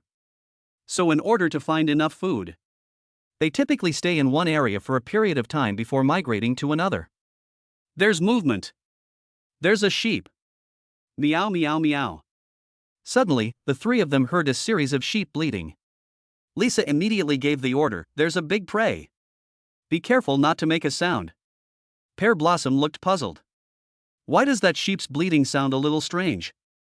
Although it was strange, he didn't forget to draw his bow and nock an arrow. The three of them bent low, using the bushes for cover, and slowly moved forward. When they were about 70 or 80 meters away from their target, the three of them poked their heads out of the bushes. Wow! It's not that I didn't want to look at it, but once I did, it was absolutely an eyesore. Chapter 11 Disgusting Goblins. It's not that I didn't want to look at it, but once I did, it was absolutely an eyesore. There was a goblin on a gray goat. I was wondering why the sheep's sound was so strange. Pear Blossom's doubts were finally resolved. Wang Sun was speechless, of course he knew the habits of goblins. But I was still shocked and deeply moved when I saw it with my own eyes. And there wasn't just one goblin, there were 3 goblins in total. I'm going to kill them. Lisa and her companions had no reason not to kill goblins. Lisa said, let's get a little closer. Then the 3 of them shot arrows at the same time. Even if you can't kill them all at once, you should at least render them incapable of moving. And then finish them off. Good. So the 3 of them decided on their respective goals. The goblins were so engrossed that they didn't notice them even after advancing another 10 meters or so. Prepare. Shooting. At Lisa's command, the 3 of them fired arrows simultaneously. Call out. Whoosh. Whoosh. Whoosh. Ah. All hits. Pretty. Wang Sun was very excited, after all, his archery skills were not very good. They were afraid that a goblin might escape. Chase. As the 3 goblins simultaneously let out screams, Wang Sun and his 2 companions rushed forward in an instant. Because of the considerable distance, the power of their 2 arrows was not very great, coupled with the goblins' strong defense. Therefore, the goblins they shot still had the ability to move. They drew their guns and fled the instant they were hit. Lisa and Rika chased after them frantically. The goblin that was shot by Wang Sun was rendered unable to move and lay on the ground. No, no, no. Goblins are afraid of death too. Knowing he was about to die, he immediately begged for mercy. Hey hey! Wang Sun had important matters to attend to, so he decided not to waste time arguing with it. They fired another arrow at his head. I refuse to believe your defenses are strong enough to survive a headshot. The goblin was not that incredibly strong, and after struggling for a while, it died. Wang Sun immediately focused his attention on the goats. The goat was startled and immediately ran away without being restrained. The goat was still moving, and Wang Sun's archery skills were not yet advanced enough to hit a moving target. Fortunately, it was injured and couldn't run very fast. They didn't run very far. Wang Sun threw down his bow and arrows, grabbed a dagger, and charged forward. Once close, it pounced and landed on the goat's back. Meow meow meow. The goat thought it was about to be tormented like the goblins had.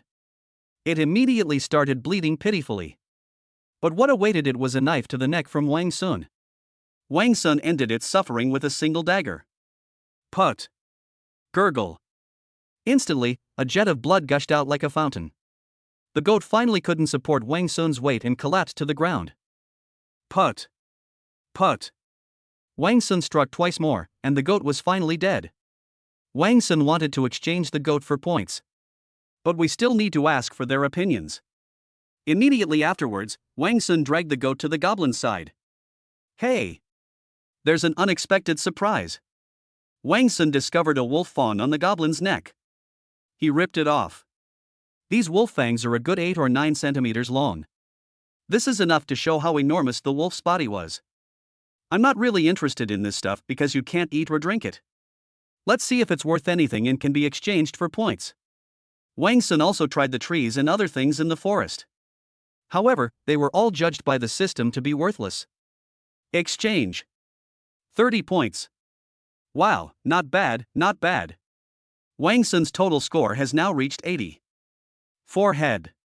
Wang Sun set his sights on the goblin corpse on the ground. Can this goblin be recycled? Goblins reproduce so quickly. If only we could reclaim them. Then I wouldn't mind building a goblin breeding center. Create another reward system, and breeding champions will be freed from the obligation to reproduce. However, the idea was very ambitious, but the reality was much harsher. Wang Sun tried it, but it didn't work. In that case, my plan to build a goblin breeding center is off the table. A short while later, Lisa and Pear returned. The smug look on their faces shows that everything is going smoothly. Ah, Wang Sun, you caught that goat too. The two of them were only focused on killing goblins at the time. Seeing the goat reminded me that there had been a goat just now. Yes, this goat was injured, so it was easy to catch. That's wonderful. That's wonderful. Pear Blossom exclaimed with delight as she approached the goat. This goat is so fat, we can eat this much meat for a long time. That. Seeing how happy they were, Wang Sun felt a little embarrassed to bring up his own thoughts. But Wang Sun understood that he should exchange the goat for points. You're sure to get items of higher value. Moreover, it's an item that absolutely cannot be produced in this world. As for the meat, we can catch more if we run out. Pear Blossom, didn't I tell you before that I need food to conjure things up? Can I have this goat? The two looked at Wang Sun, and then exchanged glances with Lisa. Wang Sun added, if you give it to me, I can conjure up lots of good things. Food that tastes as good as yesterday is just the bare minimum. It can even conjure up this kind of iron knife. As he spoke, Wang Sun even showed off his dagger. An iron knife? Wang Sun did not show the dagger yesterday. Now, as soon as they saw the dagger, they excitedly crowded around it. So beautiful. Both of them couldn't help but marvel at the dagger in Wang Sun's hand. This is just an ordinary double-edged dagger. But they still saw it as if it were Tang Sanzang's flesh. No wonder. Although it is just an ordinary dagger, the blade cutting process is extremely fine. The blade was as even as a hair, gleaming coldly in the sunlight. It's chilling. How could such an exquisite piece of ironware not tempt them, who had never even owned iron? Not to mention them, even Wang Sun loved it. Let me see. Let me see. Lisa took it first. Wow. After taking a good look at it, I gripped the handle. He swung it up and down with great enthusiasm. Wow, this is amazing. I'm so excited. Let me see it. Let me see it. After Lisa finished trying the pear blossom, she snatched it away again. She was just as excited as Lisa. Wang Sun, you can do whatever you want with this sheep, as long as you can give me this iron knife quickly, I'll do anything you want. Me too. Me too. All right. Wang Sun didn't say much more. In that case, I'll get rid of this sheep. Wang Sun then touched the goat with his right hand. The goat disappeared immediately. Wow! They saw that Wang Sun could make things disappear out of thin air. This action left them speechless once again. Wang Sun, how did you do that? Pear Blossom shouted. I said I am a descendant of God. It's perfectly normal for God's descendants to do these things. Wang Sun did not hide his actions from them. Hiding it won't help. After all, it's hard for him to hide anything once he conjures it up. More things will appear in the future, and they can't be hidden at all. Besides, there's nothing to hide from them. They are basically completely ignorant of scientific knowledge. Not to mention the mysterious and elusive concept of a system. Wang Sun, you really did. Pear Blossom was too excited. You really didn't lie to me. Of course. Let's see what we can conjure up when we get back. Let's move on. Wang Sun changed the subject. Good. The three continued forward, ignoring the goblin corpses on the ground. In this dense forest, even if no large carnivores eat their carcasses, various microorganisms and small animals will also decompose them. In less than a few days, only a skeleton will remain on the spot. 300 points. Holy crap! That was awesome. Hunting points are still the fastest way to earn them. The Goat King received 300 points. Even if you can get 60 points every day, it would still take 5 days to get them. My total score has now reached 380. Wang Sun was excited. Now I can draw more times. You can even participate in the lottery 3 times, even if it costs 100 points per draw. Chapter 12 Trap. Wang Sun analyzed, we encountered the green-skinned monster yesterday, and we encountered it again today. Does that mean the green monster's lair is very likely nearby? Yes, that is right.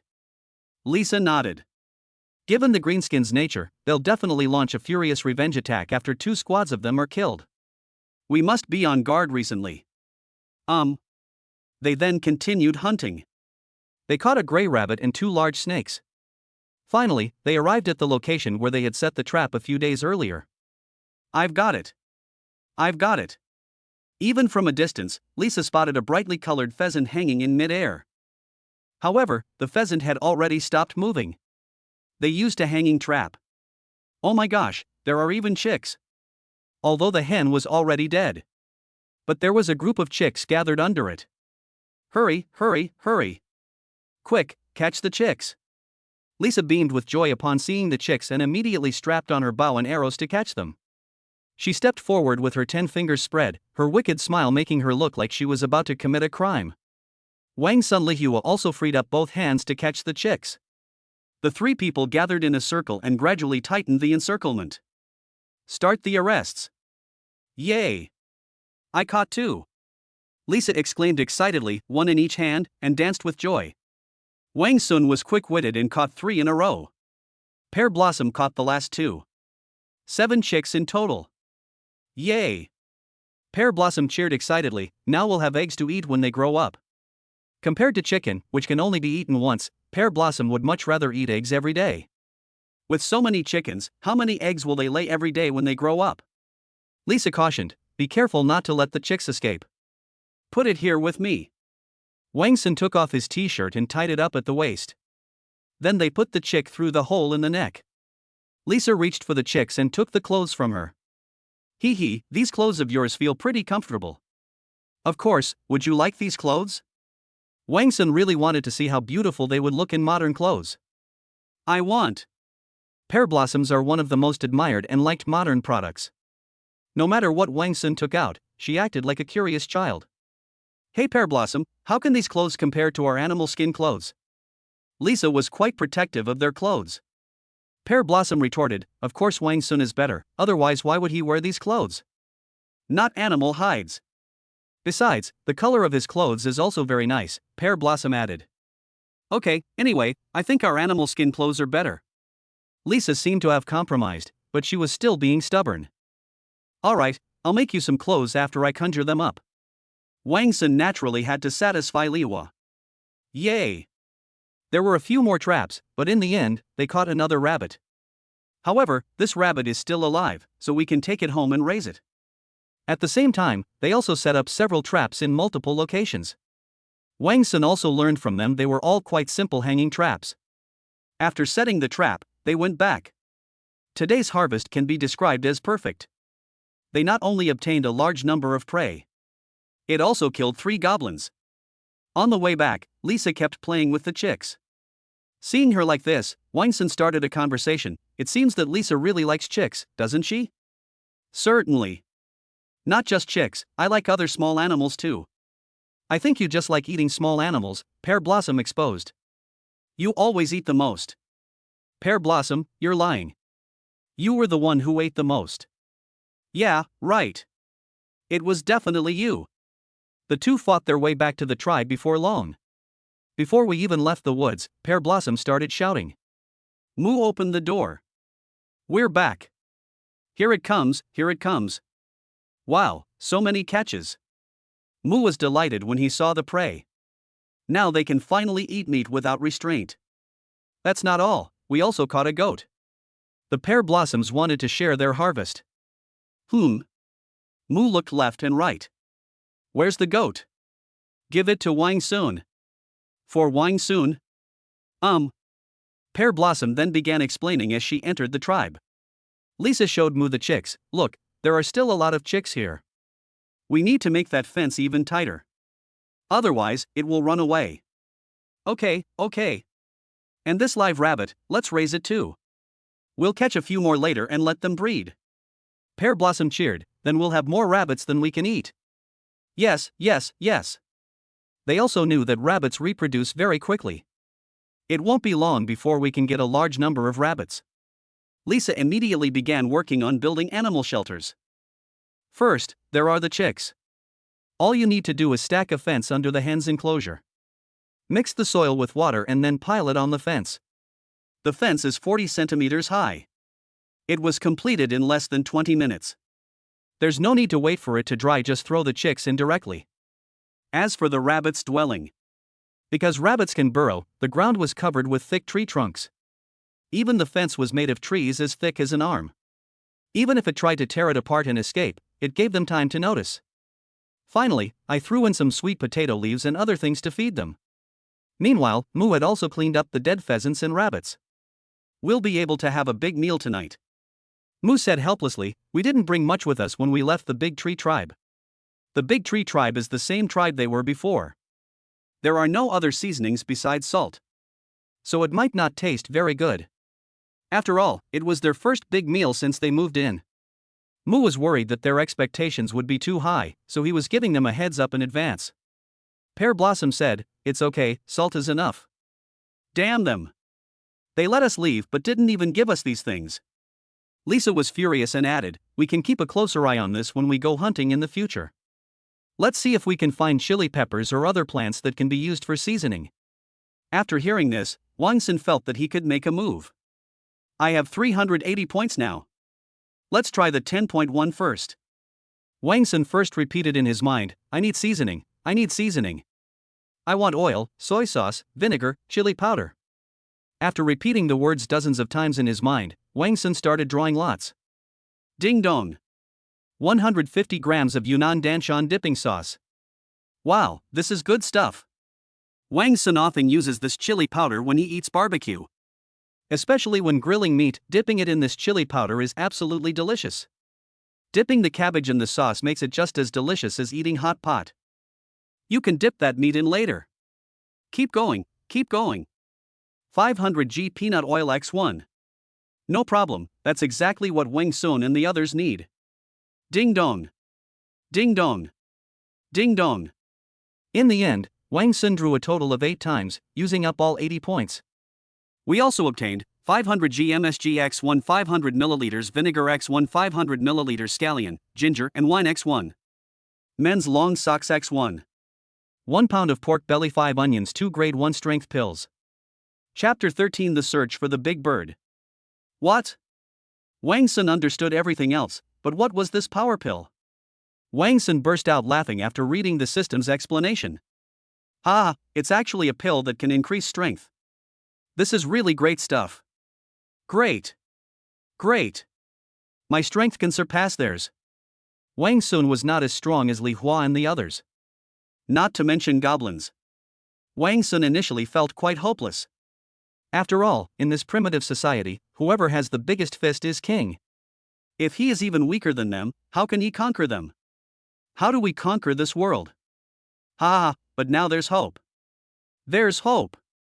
Wang Sun exclaimed inwardly. Each of these powerful pills can increase the strength of an average middle-aged man by 1/10. That means if I eat these 2 pills, I'll have about 1.2 times my current strength. Very good, very good. However, this level 1 strength pill also has limitations. If you take 10 pills first, the medicine will become largely ineffective. Eating it will be the same as not eating it at all. Wang Sun retrieved all of this data from the system. The items you draw from the system must be claimed within 24 hours, otherwise they will disappear. Wang Sun did not take out the strength pill for the time being. At this stage, what Wang Sun needs to do is improve his strength. We can consider them again after he grows up. Only when Wang Sun becomes powerful can their overall interests be maximized. When a huge pile of things appeared in front of them, they were all overjoyed. Every time, Wang Sun could conjure up something unexpectedly good. Wow, how did Wang Sun manage to conjure up so many amazing things this time? Pear Blossom excitedly rushed over. What's this? And this one? This is meat, isn't it? Wang Sun said happily, yes, that's right, now we have the seasoning. Seasoning? The girls were puzzled as they looked at all the bottles and bags. Wang Sun explained it to them one by one. So there are so many other seasonings? Pear Blossom exclaimed in surprise. Yes, there's more besides these. I'll bring them out to you later. Okay. They then felt reassured and began preparing the food. First, marinate it briefly with some seasonings, then bake it directly. Tisk not bad, not bad. Lisa commented while eating the grilled meat, this meat is grilled so deliciously and tender. Moo smiled and said, it's because of the seasoning. If we use this seasoning in our cooking from now on, we will be able to eat such delicious food every day. Don't worry, use it as you like when you're making food. I can conjure up more. Wang Sun was afraid they wouldn't use it because there wasn't enough for them. Aha! After dinner, everyone sat together to rest. Wang Sun voiced his thoughts, weren't you going to look for that big bird yesterday? I fell off that big bird. I also know the approximate location of that big bird. Do you want the iron material from this big bird? Yes. Lisa nodded emphatically without hesitation. She desperately wanted to get ironware. With iron weapons, her lethality will increase even further. Yes. Pear Blossom also longed for the weapon in Wang Sun's hand. If we had these weapons, we would have a greater advantage when facing the green-skinned monsters. Alright, in that case, who will come with me to find iron tomorrow? Wow! I want to go too. Lisa and Rika immediately expressed their opinions. Wang Sun immediately voted, alright, tomorrow it'll be the 2 of you and me going to find iron. Yay! Oh, right, Wang Sun thought of a question, can you guys swim underwater? We'll be diving to the bottom of the sea then, and it would be even better if you could dive. Wang Sun can swim underwater, and his swimming skills are quite superb. Yes, it will. Me too. Okay, that's good. Then we'll set off tomorrow morning. They have a habit of going to bed early and waking up early. Then they took a bath and went to sleep. After taking a shower, Wang Sun first took drugs. He took out the pills. These powerful pills look quite similar to Luo Dihuang pills. I just don't know if that aspect of power will be enhanced. Gurgle. Wang Sun gulped it down. It probably won't work that quickly. I'll get some sleep and see tomorrow. Wang Sun also fell asleep immediately. Ah, crackle crackle. Wow. The next morning, Wang Sun woke up early and his bones cracked as he stretched. It worked. Wang Sun stood up and felt much lighter. After another jump, it was noticeably easier than before. Ha ha ha. Ha ha ha ha. It's done. It's done. Seeing Wang Sun's excited expression, Pear Blossom exclaimed. Wang Sun, why are you so excited? Have you conjured up something delicious again? Yes, that's right. Wait. It's time for breakfast. Wang Sun should conjure up some breakfast. As is customary, Wang Sun first mentally dictated his thoughts: meat buns, sweet rice dumplings, savory soy milk. Ding dong. One metal lighter. Ding dong. Sweet rice dumplings X5. Ding dong. Electronic watch 1. Ding dong. 5 shumai. Ding dong. Salty soy milk X5. Ding dong. Cheesecake cookies X10. Woohoo, perfect. Wang Sun earned another 60 points today, which he then used up entirely. Wang Sun heated up all the meat buns, zongzi sticky rice dumplings, and soy milk. Then they were given 2 more packs of cheese biscuits. They were very curious when they saw food they had never seen before. Wang Sun explained to them one by one again. Wang Sun also put on a digital watch. This watch should have the time set. The clock shows that it is 7:30 in the morning. Wang Sun's guess was probably correct. Finally, Wang Sun showed them the lighter. They were quite amazed by this high-tech product. Although they had flint to start a fire, it was quite convenient. But how could anyone resist buying something so exquisite and convenient? Wang Sun, of course, promised that they would each receive one in the future. Once everything was ready, the 3 set off immediately. They led Wang Sun to the beach where he landed. This is a very large beach. It is about 400 or 500 meters long and 20 or 30 meters wide at its widest point. The weather was fine and sunny, and the sea was rolling with waves. Hey, there's something over there. Chapter 14: Treasure Hunt on the Beach. Suddenly, the sharp-eyed Lisa pointed in a direction on the beach. Could it be something from the plane? Wang Sun guessed after looking in the direction she was pointing. Let's go take a look. This thing was constantly being battered by the waves between several large rocks. Wang Sun and his group walked over, and sure enough, it was a suitcase. And there's more than one. Wang Sun explained, that's something inside the big bird. Wang Sun took off his shoes and walked into the sea to retrieve his suitcase. This is a black leather suitcase. Lisa also found a large gray plastic suitcase. Wang Sun used a dagger to pry open the lock on the suitcase. Unzip it. This is a men's leather suitcase. Inside were a suitcase, a suit and shirt, a casual outfit, leather shoes, sneakers, a razor, an umbrella, tissues, and some personal care products. Wang Sun looked at them and realized he could wear the sneakers. These clothes are fine too. They're all very ordinary things, nothing special. Then Wang Sun opened another box. Wow! This box really caught Wang Sun's eye. This is a girl's suitcase. There are many fun things to do. It seems she went on vacation with some man. Here you'll find some beach vacation essentials: 2 sets of casual clothes, a dress, 2 bikini sets, a swimsuit, sunglasses, and a sun hat. Several boxes of condoms, chewing gum, sanitary napkins, sunscreen, and other similar items. Wang Sun, what is this? Lisa was more interested in the sunglasses. Wang Sun took it and put it on her directly. Lisa was conflicted about Wang Sun's intimate behavior, but she did not avoid it. These are called sunglasses, and they protect your eyes from the strong irritation of sunlight when you're in the sun. He can still open his eyes. Wow, that's actually pretty good. Lisa was greatly amazed and immediately looked up at the sun. But why does it look a bit dark? That's how it is. Oh.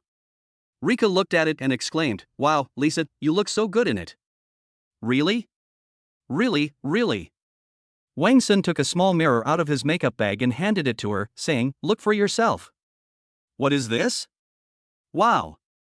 Lisa was stunned when she looked in the mirror at herself. This is me? Yes, it's you.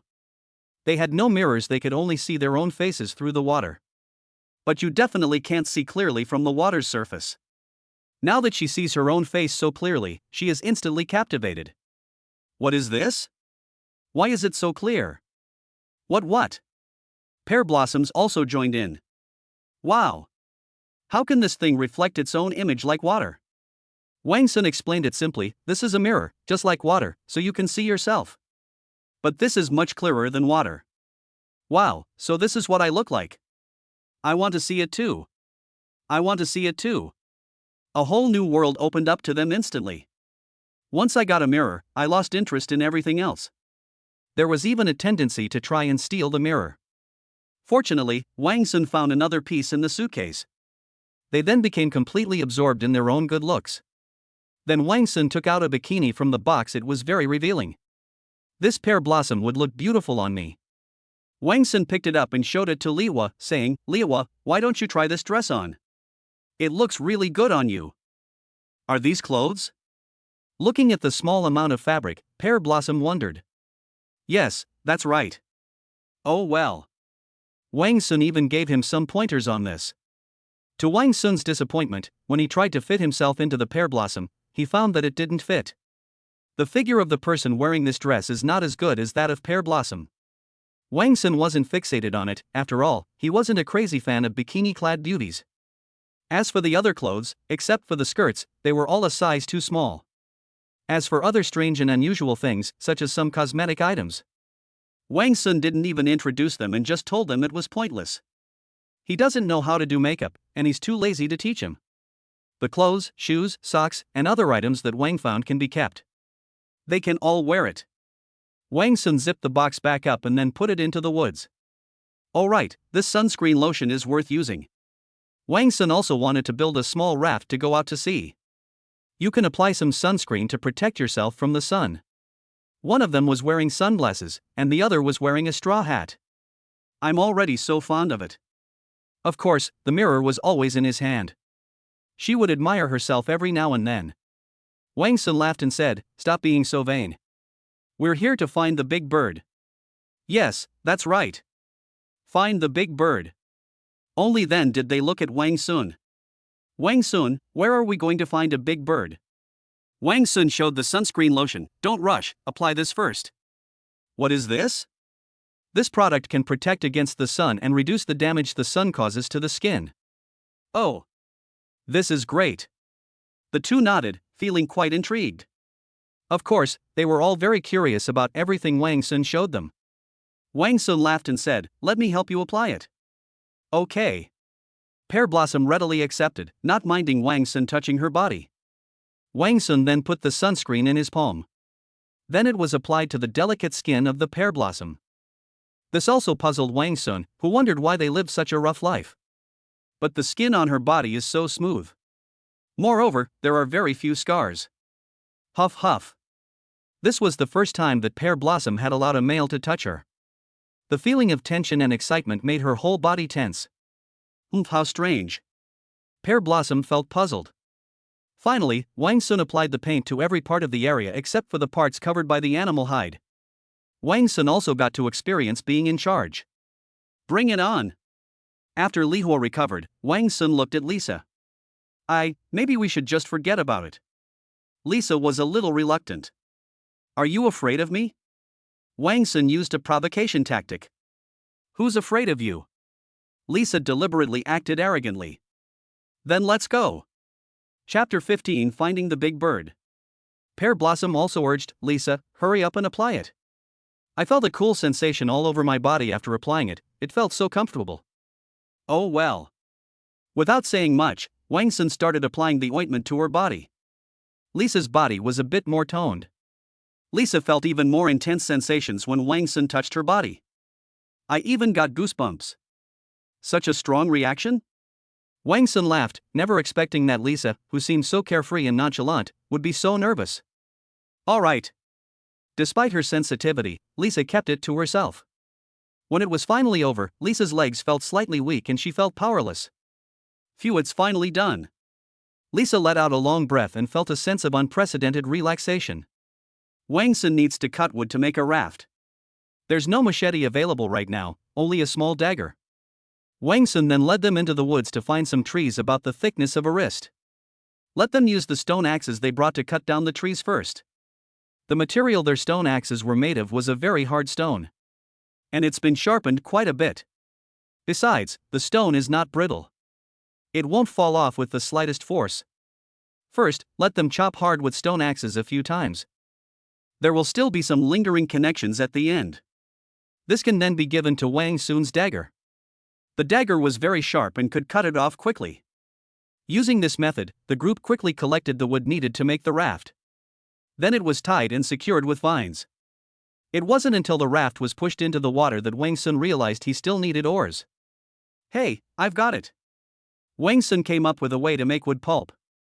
He went to the plastic suitcase and emptied its contents into another suitcase. Then I used a dagger to cut off one side of the plastic shell of the suitcase. Divide it into two halves and fix a wooden stick to each half. This is not good enough, it needs to be reinforced. We'll still use vines, there aren't any better materials available. He didn't bring the rope he had drawn earlier.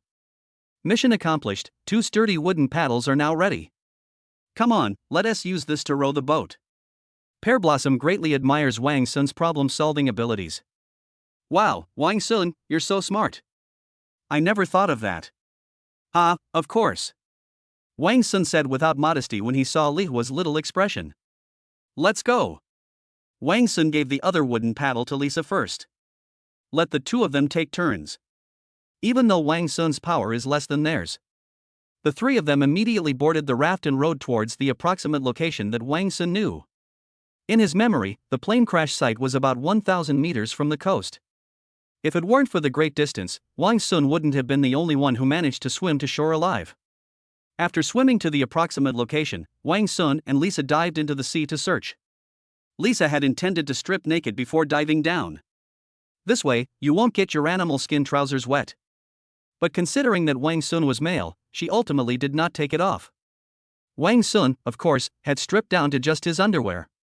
The differences between male and female bodies kept the two women curious. Even though they saw Wang Sun completely naked last time. After all, apart from goblins, they had never seen a male human body. Moreover, Wang Sun's body is quite robust and fair-skinned. Wang Sun twisted his body a few times to warm up before jumping into the water. Wow, this is a bit deep. It wasn't until Wang Sun dived down that he discovered the water was quite deep. It's about 60 or 70 meters deep. At this depth, it would be almost impossible for an average person to swim freely to the bottom. And dismantling and salvage operations are even more impossible. Wang Sun and Lisa could only swim about 20 meters underwater at most.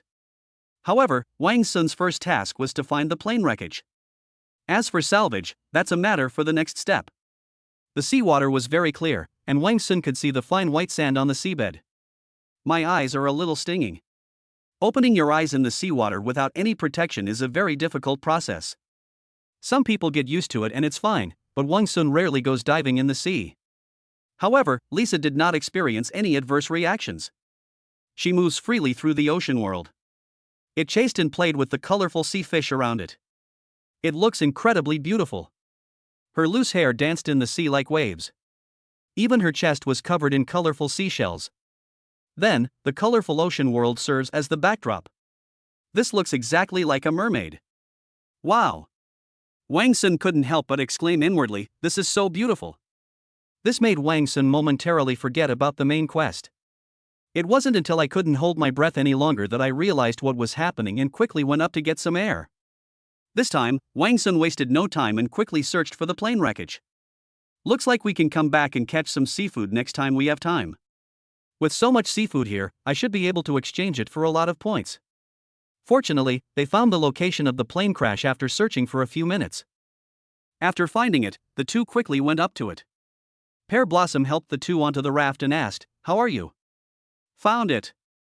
Lisa gasped for breath. "But it's too deep, I can't swim down." "Then what should we do?" "The iron is right in front of me, but I can't reach it." It's also frustrating. Lisa tried diving straight down, but it didn't work.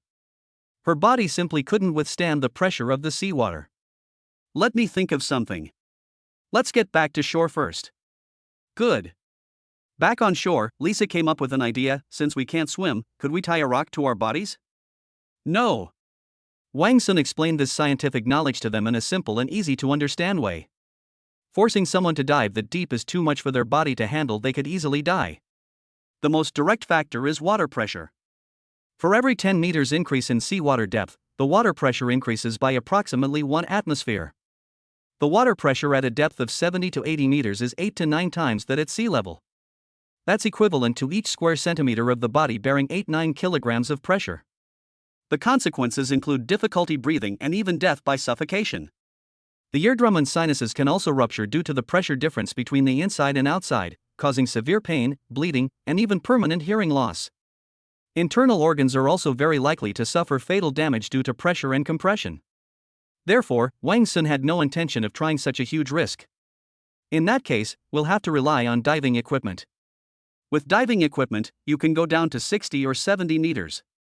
If you can dive, then depths of hundreds of meters are no problem at all. I have 300 points left. I can give it a try. I don't need a full set of diving equipment, just a few key pieces will do. Wang Sun knew that a full set of diving equipment was not something that could be obtained with just 100 points.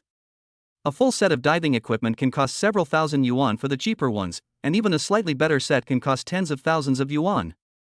With 100 points, there's virtually no chance of winning a full set of diving equipment. As usual, Wang Sun first silently recited in his mind, diving equipment, weapons, food. Wang Sun broadened the scope of the requirements. This way, the probability of drawing the item you want is higher. Ding dong. M9 Bayonet X1. Pretty. Wang Sun's dagger was just an ordinary dagger. But this bayonet is for soldiers. It's a real killing weapon. Perhaps we can give this one to them. Wang Sun has a dagger, he can give this one to them. Although the bayonet was better, Wang Sun didn't care. At this stage, their combat skills far surpass his own. Only then can they bring out the full potential of this weapon. After some time, once the strength and other attributes have increased, he will naturally draw this weapon again. Continue. Ding dong. 50 gene of Wuchang rice X1. 50 gene 25 caddies of rice. Even if we ate rice for every meal, it would be enough to feed the 5 of us for half a month. 100 points were enough to cover their food for half a month. Those 100 points were well spent. This is the last chance. Wang Sun was also very nervous. If I don't get it this time, I'll just have to wait for another chance. Ding dong. 2 large diving suits X1. Great. It's finally done. Wang Sun's anxiety finally subsided. Chapter 16, Figures in the Jungle. The 2 main sets are respiratory system equipment and pressure regulation equipment. With these 2 sets of equipment, one can safely dive to a depth of 70 or 80 meters. Wang Sun took out his diving equipment, while the other 2 items remained stored in the system. There's no rush to take it out when we get back to the tribe. Hey Wang Sun, what strange things have you conjured up this time? Pear Blossom looked at the pile of things on the ground with great curiosity. This is for diving. With this, you can dive and retrieve iron. Wang Sun said confidently. Yay! Wang Sun and the others have found some iron, can you make me a big sword? I want to kill a green-skinned monster with one stroke. Pear Blossom couldn't wait any longer. Of course, I'll not only make you a big sword, but also a piece of all kinds of ironware. Oh my god, Wang Sun is so great. Pear Blossom cheered. Although she was a primitive person, Pear Blossom behaved no differently from a young girl in civilized society. Let's go diving and salvage iron. Walk. The 3 then climbed onto the raft and paddled toward the area above the plane wreckage. After arriving at the approximate location, Wang Sun jumped into the sea without saying a word. They swam towards the plane wreckage. The plane has broken into 3 or 4 pieces. Even its wings were broken into several pieces. Ha! Wang Sun noticed something amiss above the plane wreckage. There's still a section of the fuselage left. The middle section of the plane's fuselage was missing. Did it fly somewhere else when it disintegrated? Wang Sun looked around but did not find the piece of plane wreckage. Wait a minute. These are drag marks? Next to the plane wreckage, there was a drag mark that was even wider than a road. And this trail continues to extend into the depths of the ocean. These are the marks left by the item being dragged. This should be the reason why that section of the fuselage disappeared. Could it have been dragged away by some sea creature? How big must that animal be? Wang Sun glanced at the deep ocean, and a sense of fear welled up in his heart. Humanity's fear of the ocean is ingrained in our genes. Of course, in essence, it is an instinctive avoidance of the unknown, loss of control, and threats to survival. Despite his fear, Wang Sun continued to carry out his plan. He didn't know if the creature would ever return. What if the animal is interested in the plane wreckage and drags it all away? Wang Sun would have suffered a huge loss. Without iron, what can he use to exchange for resources and thus gain points? Therefore, Wang Sun dared not gamble that the monster was not interested in the plane wreckage. He had to hurry and collect as much iron as possible. Fish were swimming around inside the plane. There were also some that kept gnawing on the passengers who were strapped to their seats with seatbelts and didn't have time to escape. The stark white bones stood out especially eerily against the dark ocean. Wang Sun wasn't particularly afraid. It was just very dark inside, otherwise she would have liked to go in and see if there was anything worth looting. Wang found a large piece of steel. But it wasn't until I picked her up that I realized she was too heavy to swim up. Then you can only take small pieces. Helpless, Wang Sun could only pick up a small piece of iron from an airplane. It weighs about 20 kilograms. Put. Wang Sun removed the respirator and took deep breaths. Give. Wang Sun placed the iron block on the wooden raft, and the two women immediately pulled him up. Wow, I've got it. I've got it. Pear Blossom held the iron block in both hands with a look of surprise. Wang Sun said helplessly, "We have to go back." "What's wrong?" The two women looked at Wang Sun. "Iron is just too heavy. If you fish for iron in this way, you can only catch a little bit each time. The efficiency is too low. Moreover, the air in the oxygen tank can only support a maximum of half an hour of underwater operations. Therefore, if such an inefficient method of scavenging iron is still used, the iron obtained in the end will not be enough to make what Wang Sun promised to Liwa." But Wang Sun came up with a solution. "Go back and get the rope he drew earlier. This way, you can dive down with one end of the rope and tie a large piece of iron to it. Then come up and pull with them to get it." Wang Sun explained and described his method. Pear Blossom said, "I can go back now, you all wait here." "No." Wang Sun refused.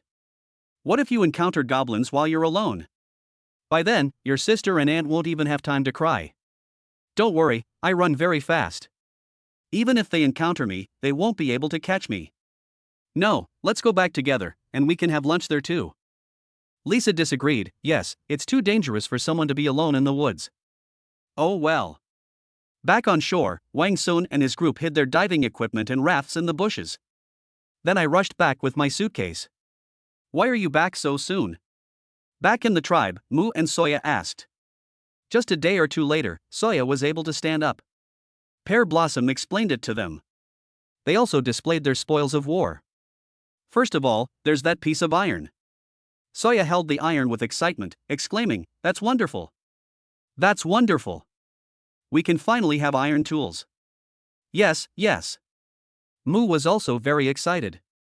They all knew very well what ironware meant. You need to know about that central country. It used to be just a small tribe.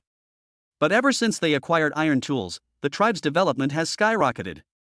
It not only developed from a small tribe into a country. Moreover, they directly forced other tribes to submit to them. It even reached a level that goblins feared. This will deter them from living near the central country. Then, the modern artifacts inside the suitcase were displayed one by one. Upon learning these things, their reactions were just as astonished as Lisa's. After lunch, the three of them came to the shore again. This time, Wang Sun also brought along the rope that was over 100 meters long. Without wasting any time, the three immediately began the operation. Wang Sun is still diving.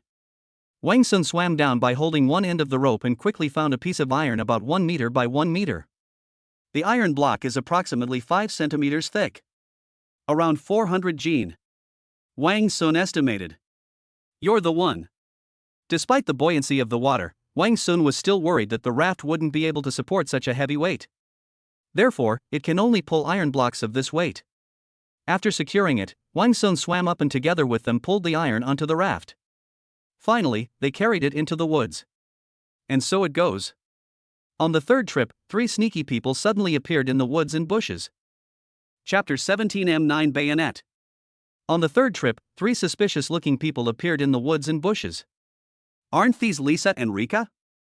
And are the people with them male? That's possible. How is that possible? How dare they stay with males?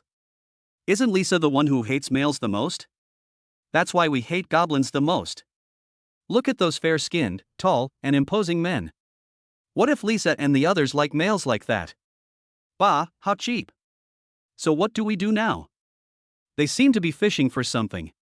Didn't the chieftain just send a few dozen of us out to find the iron on the big bird? They wouldn't be looking for big birds too, hoping to get iron, would they? Let's see how it goes first. Right, mark the location first. Then she drew an arrow on the ground with a stone knife. The arrow points in the direction of Wang Sun and his group's location. But just to be on the safe side, she also carved a mark on the tree trunk. When Wang Sun and his group transported the iron to the beach for the third time, the three people hiding in the bushes not far away could clearly see what Wang Sun and his group were retrieving. Iron, one of them asked. Very likely. Let's go. Let's hurry back and report. So we're just going to ignore them? We don't know where this stranger came from yet, let's call Richard and the others over first. Aha! The three of them then quietly left. Wang Sun's body couldn't take it anymore after diving 3 times. I plan to come back tomorrow morning to get it done.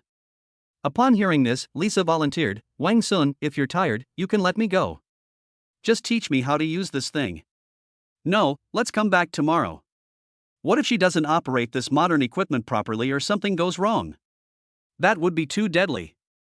3 trips, and I collected about 1200 gene of iron. It took them 2 trips to carry the iron back. Ha ha ha, I have iron. Wang Sun, you have to forge me a greatsword. Upon arriving at the tribe, Pear Blossom was overjoyed and began to dream. I also need a bow and arrow. I also need an axe and a hoe. I want one too. Okay, I'll make them all for you. This amount of iron is enough to make a set of equipment for each of you. Hee, I have ironware now too. Just as he was feeling happy, Wang Sun realized a problem. That is, forging these steels into weapons is a complex process. Moreover, his forging skills were limited. That is, they like watching variety shows like knife forging competitions. Then you'll know the general steps involved in forging knives, etc. Moreover, the conditions here are limited. The final equipment will definitely not be perfect. If that's the case, then it's better to just get it through a lottery. These iron pieces were then traded directly to other tribes. Anyway, these were tribesmen whom iron had never seen before. The demand for ironware was not that high. All he needs to do is exchange the supplies he receives for points. Just participate in more prize draws. Yes, that's right, that's it. Wang Sun made up his mind. Wang Sun then explained it to them. They agreed with Wang Sun's statement and readily agreed. Immediately afterwards, Wang Sun pulled out the M9 bayonet. Look what this is. Wow! What is this? It looks so cool. The M9 bayonet not only has a scabbard. There is also a military green fabric suit. Wang Sun drew his dagger, its sharp edge radiating a chilling aura. Wow, another iron knife. Lisa exclaimed, her heart burning with excitement. That's right, and this iron sword is even better than mine.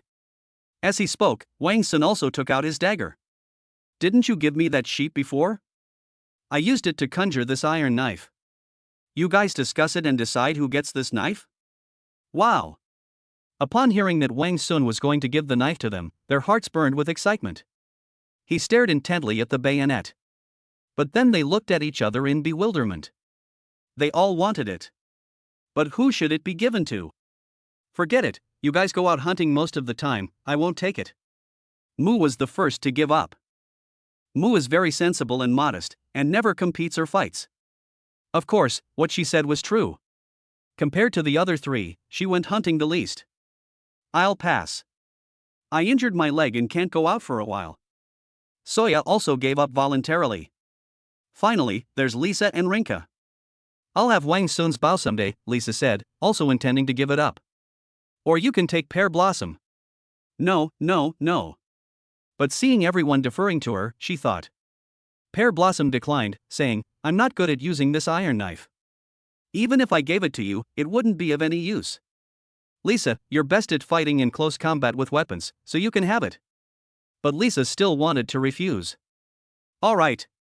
Wang Sun spoke up, since Lisa, you're best at using knives. Then you can take this iron knife.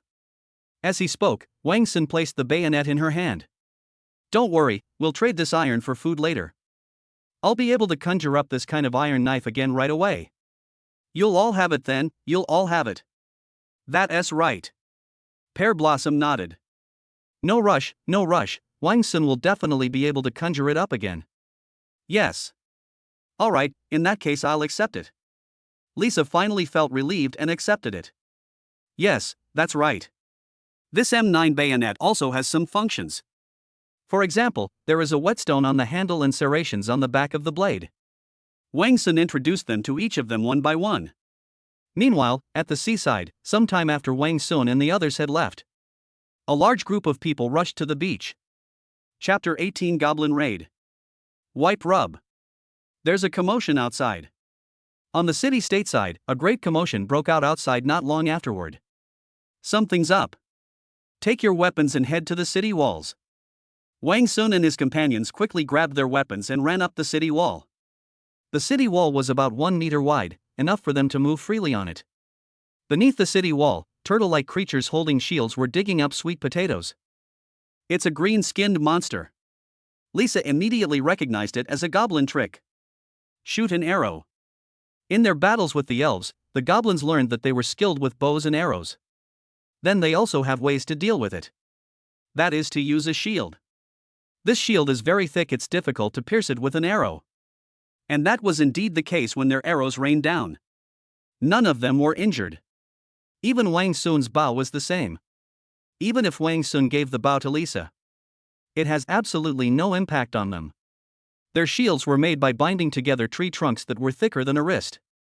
Then it was made by wrapping tree bark around it several times. The entire shield is extremely thick and heavy. It is difficult to pierce with an arrow. The two goblins hid under the shield. One of them was holding up a shield, while the other was digging for their sweet potatoes. Meanwhile, in the woods behind them, goblins were directing the attack. Archery won't work. Use stones. They also place stones the size of heads on the city wall. It is designed to deal with this kind of situation. Smash it. Defend. Defend, the people in the woods shouted immediately upon seeing this. The goblins digging sweet potatoes immediately stopped. They and another goblin propped their shields up at an angle on the ground and braced them together with their shoulders. Prepare to tough it out. Wang Sun and his men raised the stones high above their heads and then smashed them down with all their might. Bang! Bang! Bang! It slammed into the shield with a loud thud. However, the falling stones did not cause them much damage.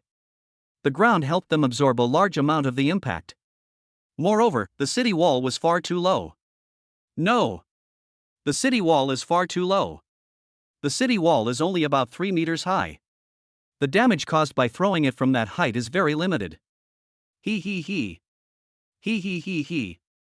Seeing that Wang Sun and his group had no way to deal with it, the goblins all let out evil laughs. Wang Sun looked at the goblins in the woods. It was discovered that although they were all goblins, these goblins had different characteristics. Some are taller, and some are slightly shorter. Some of them look smarter, like the commander in the woods. Their eyes look more intelligent. Wang Sun asked them a few questions. Pear Blossom explained, although any offspring of a green-skinned monster, regardless of what animal it mates with, will still be green-skinned monsters. But they will still have some characteristics of the animals that gave birth to them. Look at that fat one with a big nose and ears, it was born from a pig. And there's that one standing under the tree, its eyes are horizontal, and it was born from a sheep. Wang Sun hadn't even noticed the strange-eyed goblin yet. Looking at it closely now, it really is true. Sheep have horizontal pupils, and so does its eye. Moreover, its face is relatively narrow and its eyes are widely spaced. Goats have eyes located on the sides of their heads, a structure that complements their horizontal pupils. This will broaden their field of vision. It can reach 340 degrees. You can see everything around you without turning your head. This goblin probably has the same characteristics, Wang Sun wondered to himself. And that one. Lisa pointed with righteous indignation at the goblin hiding behind its shield in the woods. Of all the goblins, this one has the clearest facial features. It was the one that the green-skinned monster forced one of our elves to give birth to. Goblins born from mates with elves have the highest intelligence. They typically serve as leaders within goblin tribes. Green-skinned monsters also have bloodlines, and those born from elves are of the noblest bloodline. They are the most intelligent. However, they also inherited the goblins' flaws, cunning, greed, and lust. Moreover, goblins born from elves can speak their language. The goblins saw that they couldn't do anything about them, and that very few elves were appearing. This made them realize that there were very few elves in this tribe. There are only these few in front of us. The goblins also realized that there were very few elves in this tribe. This made them even more unscrupulous. Mommy, mommy. The goblin knew that calling an elf mother was an extreme insult to them. And they didn't just use insults. They even showed off their little gadgets to humiliate them. Come and discuss them. Nausea. Shut up. Lisa immediately shot the arrow at it. They were so frightened that they immediately hid under the shield. Finally, when they have gathered enough food, they left immediately. Fortunately, Lisa and her friends didn't plant many plants outside. I only managed to plant a few by sheer luck. They have been busy building the city walls all this time. There's simply no time to grow plants. I need to catch up with them and see where their base is. Wang Sun needed to figure out where they were located, so that they won't always be passively attacked by them. Perhaps, sometimes it's okay to launch a surprise attack on them. We need to let these goblins know that they are not to be trifled with. Upon hearing Wang Sun's words, the girls' hearts trembled, fearing that something might happen to him. Pear Blossom shouted, "Wang Sun, don't go. It would be terrible if we got found out." Pear Blossom and the others also knew that these goblins not only unleash their bestial instincts on females. It applies to males and members of the same race as well. Don't worry. I'll be careful. Wang Sun gave them a firm look and then said nothing more. We set off after opening the door. For Wang Sun, this was just an easy tracking task. But for them, it was very touching. Did he go there for us? As Wang Sun disappeared into the woods, Li Hua's affection for him increased dramatically. Wang Sunmu prayed silently, "You must come back safely." Of course, not only Pear Blossom, but also Soya, Lisa, and Mu have seen a significant increase in their affection for Wang Sun. They already consider Wang Sun as one of the tribe's members. Following the direction of the goblins, Wang Sun saw them a minute later. He maintained a distance of about 100 meters at all times. They also marked the way, carving arrows in the direction of the arrows on the tree trunks with a dagger. Wang Sun glanced at them and found there were a total of 15 goblins. They've sent out so many goblins, this place must have been discovered a long time ago. The goblin ate the potatoes and sweet potatoes it got raw. Moreover, many potatoes and sweet potatoes that were only half eaten were left on the ground. What a fucking waste. But this stomach is really amazing, it can even eat potatoes raw. Potatoes contain solanine toxin, and consuming large quantities can cause symptoms such as nausea, vomiting, and diarrhea. The fact that they can be eaten raw indicates that their digestive system is quite strong. They stopped after about 3,000 meters. Is this their headquarters? Wang Sun looked around and indeed saw some makeshift roofs made of tree branches. This is it. Wang Sun roughly counted, and there were more than 30 goblins in this camp alone. And some may even go to other places. Around their camp, 2 goats and a wild boar were also tethered. They all looked listless and dispirited. Sigh, so many goblins, but only 3 females. These animals are suffering too. However, after observing for a while, Wang Sun noticed something was wrong. Chapter 19: The Real Goblin Stronghold. However, after observing for a while, Wang Sun noticed something was wrong. Why are there only adult goblins here? Aren't there any goblins? The goblins that Wang Sun saw all appeared to be fully grown. I didn't even see a slightly smaller goblin. Wang Sun thought of a possibility: could this not be the goblin's stronghold? Is there another location besides the goblin's stronghold? Immediately, Wang Sun saw several goblins carrying several wicker baskets on wooden sticks and walking in one direction. Inside the wicker baskets were foods such as sweet potatoes, potato starch, and potatoes. Where are they taking the food? Is this the headquarters? Wang Sun glanced at his watch. It was only 2 o'clock. It's still early, we can go and take a look. So Wang Sun gave chase. If they haven't reached their destination by 4 o'clock, then Wang Sun will have to go back. Wang Sun had no intention of spending the night in the woods. He doesn't know this place, who knows what's in the woods? Wang Sun followed them all the way. I followed them for 2 hours, covering a distance of 7 or 8 kilometers. They finally reached their destination. Wow! Before Wang Sun's eyes, there were goblins everywhere. They were densely packed together in a straight line in the woods. There were hundreds of them just in front of him. And there will be even more goblins in other places. Why are there so many goblins here? Wang Sun felt physically uncomfortable seeing so many ugly things. I'd like to see how many of you there are. He immediately started walking forward, but always maintained a safe distance. After more than 10 minutes, Wang Sun finally saw them all clearly. They actually formed a circle in the woods. However, Wang Sun couldn't see what was actually happening inside the circle. However, their sheer number truly shocked Wang Sun. Wang Sun roughly calculated that there were at least 300. Oh my, so many goblins. How many female animals will they ruin? Once Wang Sun finds their headquarters, his mission will be complete. Go back right now.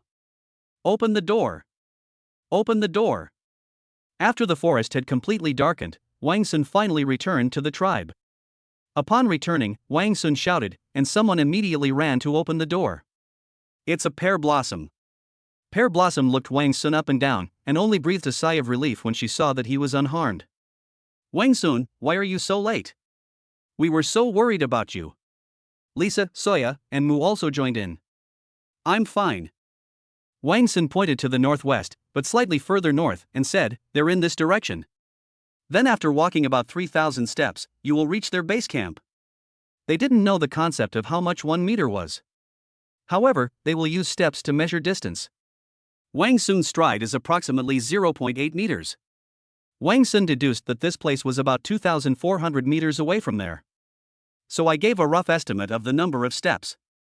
Wang Sun thought to himself, it seems I can teach them about units of distance, weight, and time that they already know. Otherwise, communication can be quite troublesome at times. Of course, if we want to unify their understanding of time, distance, etc. Wang Sun would also need tools such as a watch, ruler, and scale. That's quite close to us. Yes, so we will definitely continue to be harassed by them in the future. Unfortunately, their numbers are simply too small at this stage. However, Wang Sun felt that solving them wouldn't be too difficult. However, his current goal is to trade iron blocks with other tribes. After obtaining enough food and enough points, you can then exchange for more equipment. This way of dealing with goblins can minimize the risk. In addition, Wang Sun shared his new discovery. And keep going in this direction. Wang Sun pointed to the spot where he had found several hundred goblins and said, I found 200 or 300 goblins. Ah. What? 200 or 300? The 4 women's eyes nearly popped out of their sockets when they heard the news. Yes, that's right. Wang Sun nodded in affirmation. Why are there so many goblins? And what are they doing there? I don't know. Wang Sun added, but I saw that they were all arranged in a circle there. Form a circle? Why are you forming a circle? Mu didn't dwell on that, but said worriedly, if hundreds of goblins attack, we definitely won't be able to withstand it. Yes. Soya also felt a wave of fear. Soya suggested, our city walls aren't high enough. We must spend more time building the city walls even higher. Soya made the arrangement, Wang Sun, you guys are still going out to collect iron tomorrow, right? But 1 more day of fishing tomorrow will be enough. Since the transaction hasn't started yet, Wang Sun doesn't need to collect that much iron for the time being. Good. Soya decided, then we'll all start making mud bricks the day after tomorrow and build the city walls. Good. After learning about Wang Sun's whereabouts, the 4 women became very worried.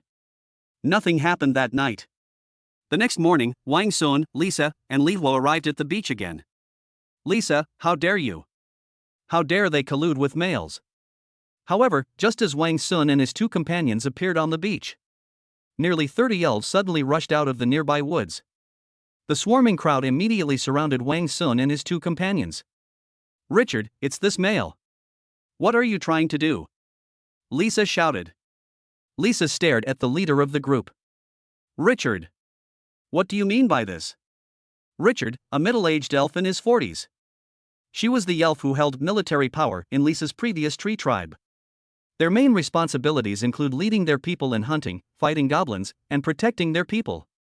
More importantly, she is the daughter of the chief of the Great Tree Tribe. He will inherit the position of clan leader in the future. In other words, she was targeting and jealous of Lisa and the others. This forced Lisa and the others to leave the tribe. The 3 men in the bushes yesterday were her subordinates. Upon receiving the news, she immediately led her people over. However, by then Wang Sun and the other 2 had already left. However, they did not choose to pursue Wang Sun and the others. Instead, they found Wang Sun and his group's raft in the bushes. Then, following the approximate location, they entered the sea and successfully found the plane wreckage.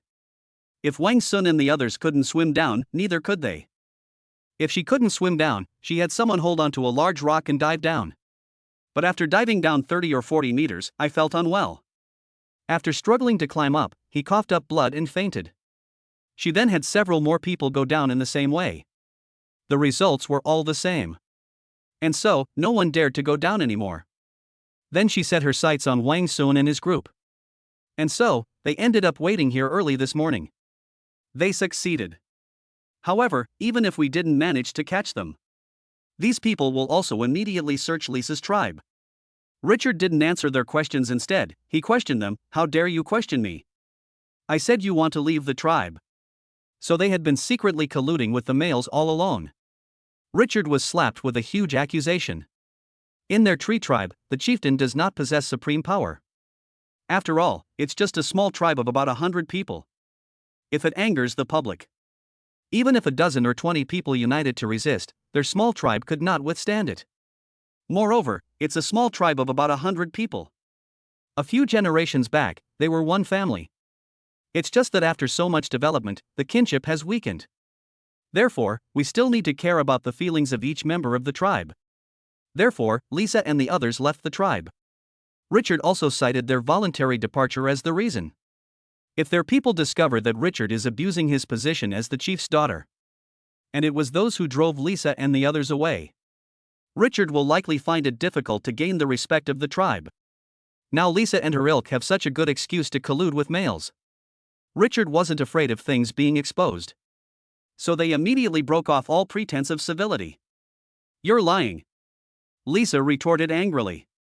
It was clearly you who targeted us everywhere, which is why we left the tribe.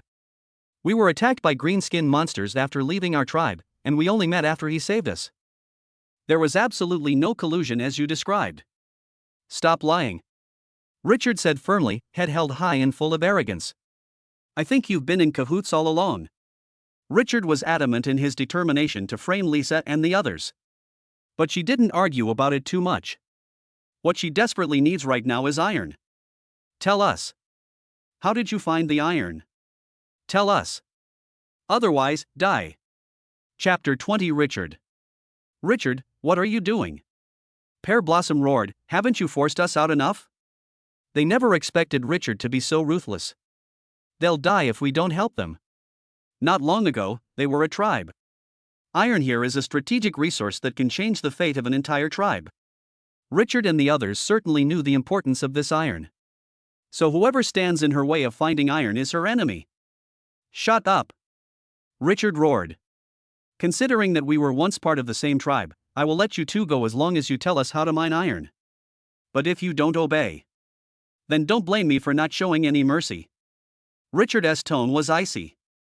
Then she looked at Wang Sun, and you, male, you should have been killed. If you're valuable enough to help us salvage iron, then we might spare your life in recognition of your contribution. Wang Sun thought to himself, it seems that not everyone in the entire women's tribe is so friendly. Of course, Wang Sun would not simply surrender and help them retrieve iron for free. However, he came up with a way to escape. Don't even think about asking us to retrieve the iron for you, Pear Blossom shouted defiantly. Richard's eyes darkened. Fine. Then I'll. Etc. I salvage the iron, and I can help you salvage iron. Oh? Richard looked at Wang Sun with delight. You can help us salvage iron? Upon hearing that Wang Sun wanted to help Richard retrieve the iron. Although Lisa Rika was shocked, she didn't say anything. After all, it was Wang Sun who knew how to salvage iron. But you have to let them go first. Wang Sun looked at Lisa and Rika. Sure. Richard readily agreed. She was overjoyed at the prospect of receiving iron. Wang Sun. The two women, unaware of Wang Sun's intentions, became worried. They were afraid that Wang Sun would let the two of them leave first, and then fight Richard and the others to the death. If Richard is angered, he is capable of killing Wang Sun. Lisa and the others knew Richard's character very well. Richard was annoyed by Lisa and the other woman, and immediately shouted, you two, go back to where you came from, and get out of here. Wang Sun Pear Blossom was worried and reluctant to leave. Don't worry about me, it's dangerous out there, you all need to get back to the tribe quickly. Don't worry, as long as I help them retrieve the iron, they won't do anything to me. Richard crossed his arms, head held high, a cold smile playing on his lips. Of course. Lisa and Rika knew that nothing could be changed here. We had no choice but to follow Wang Sun's instructions and return to the tribe first. Let's get on the ship. Richard instructed the two elves beside him, you two go up there too, and keep an eye on him. Okay. Immediately afterwards, Wang Sun took his equipment and mounted the wooden raft. What is this? Richard asked curiously. This is equipment used for shoveling iron. Oh, she nodded, her eyes shining. She pulled over two elves who were about to follow Wang Sun onto the raft and instructed them, watch how he uses it, and write down every step. Good. After the raft reached the approximate location of the plane wreckage, Wang Sun put on his gear and jumped into the sea. After swimming down for a while, Wang Sun stopped swimming towards the location of the plane wreckage. Instead, it swam quickly toward the other side of the coast. Wang Shu and Sai had no intention of actually helping them retrieve the iron. If he helps them retrieve iron, then who does he trade his iron with? Wang Sun would not miss such a great opportunity to gain a lot of points. Just as Wang Sun was wandering around. After the two elves on the raft failed to see any movement from Wang Sun, they gradually realized that something was wrong. Why is there still no movement? Go down and take a look. Good. One of the elves jumped directly into the sea. She searched for a long time but couldn't find Wang Sun. They immediately sensed something was wrong. Not good. She quickly swam onto the raft and exclaimed, I can't see anyone. He didn't run away, did he? The elves on the raft quickly scanned the surrounding waters, but couldn't see a single person. What a despicable male. Damn it. 20 minutes later, Wang Sun swam to a deserted shore. They quickly dashed into the woods, carrying their diving equipment back to the tribe. On the beach, Richard realized something was wrong when he saw that there were only two people behind the raft. Before they even reached the shore, they rushed into the sea and shouted, Where is he? Have no idea. He disappeared after entering the sea. Even when I dived into the sea to search, I couldn't find it. Damn it. Richard angrily flung his hand away. But she reacted quickly, shouting, All of you, search the area. We'll meet back here later. Yes. Meanwhile, Wang Sun had already returned to his tribe. Lisa and her companion had already arrived at the tribe. As soon as Wang Sun returned to the tribe, Pear Blossom became excited. Wow, Wang Sun, you're back so soon. Yes. I swam straight back after diving to the seabed. Ah, you're so smart. Just don't help them retrieve it. It's absolutely wicked. Lisa agreed, they're really bad. I knew they were bad back when I was in the tribe. They always bully us. I never expected them to threaten to kill us this time. That's absolutely outrageous. Just thinking about how furious she looks makes me want to laugh, haha. Pear Blossom said smugly. Wang found a rock to sit on and rest. Alright, let's not go there for now. They can't get that iron anyway. Wang Sun then voiced his concern, do you think they might come directly to us? Soya affirmed, very likely. Iron is not only very important to us, but also very important to them. Iron is a strategic resource for a tribe. How could they possibly let go of such a good opportunity to obtain iron? Moreover, although they don't know our exact location, they still know the general direction. Richard knew the approximate location of their settlement even when they were still living in that tribe. Then we need to be prepared. However, only a few hours later, a rustling noise came from the woods. Hurry up, hurry up. It's just ahead. Chapter 21 Pulling in his pants. However, only a few hours later, a rustling noise came from the woods. Hurry up, hurry up. It's just ahead. One by one, the spirits emerged from the woods of Masan. For a tribe of just over 100 people. The fact that they used 30 elves to handle this matter at once shows how much they care about it. Wang Sun and the others stood on the city wall, hiding behind a layer of earthen brick wall. A large number of arrows had already been placed on the city walls. Then Soya and the others piled up an earthen wall about 1.3 meters high on the outermost part of the city wall. They could hide behind this earthen wall and avoid being attacked by enemy arrows. As soon as Richard emerged from the woods, he saw Wang Sun on the city wall and began to shout at him. Humph! You despicable male, you really did run away. You promised to help us retrieve the iron, but you ran away. Do you want me to kill you? Of course I don't want to. Wang Sun said calmly, feeling much more confident in the tribe. Come out if you don't want to die. Let's see who wants to die. Richard's words made Soya and the others very unhappy. He immediately drew his bow, nocked an arrow, and aimed it at the people outside. Soya is now able to walk slowly and has even climbed the city wall. Richard and his companions did not bring shields this time. So, if they want to shoot, Richard and his group could only be used as live targets. When Richard saw that Soya and the others had actually pointed their bows and arrows at him, he was stunned for a moment. However, she quickly calmed down and said, Soya, you guys are pretty amazing. They were actually able to build such a massive walled tribe. Although she knew from the beginning that Lisa and the others were building a tribe outside. But I never expected them to build it so well. Soya gave her a cold look. What are you doing here? Richard feigned innocence, saying, nothing much, just checking in to see how you've been doing lately. Don't worry about us, we're doing fine since we left you. I'm relieved to see you're doing well. You have no idea how worried the clan leader has been about you lately. Ha! Really? Soya sneered, clearly knowing she was talking nonsense. Of course. You have no idea how worried we've been about you ever since you came out. I'm afraid you'll encounter danger. We are relieved to see that you are all safe and sound. You truly are among the bravest warriors in our tribe. Richard thought for a moment and continued, but after all, your numbers are still too small. If we encounter danger, I'm afraid you won't be able to handle it. Please come back, we miss you all so much. Richard was so desperate for iron that he even went so far as to send back the people he had personally driven away. Soya refused outright, that's not necessary, we're perfectly happy living here. You're refusing a polite offer and asking for a harsh punishment. Richard realized that Soya wasn't buying it despite all the nice things he'd said. She immediately stopped acting. Since you're determined to make things difficult for yourselves, there's nothing we can do about it. Soya, you all know how important iron is to a tribe, yet you are hindering the tribe's development. Aren't you afraid of becoming our complete enemy and killing you all? How about this? Wang Sun spoke up at this moment. How about we trade our lattes for your food? I'll trade you 100 potatoes of the same size for a piece of iron the size of a potato. Iron is so precious, Wang Sun thought the price was quite reasonable. You're dreaming. Richard refused outright. Your fate is now in our hands. If you don't cooperate with us, just you wait and see. Although they were being aimed at by Soya and her companions with bows and arrows. But Richard remained completely unfazed.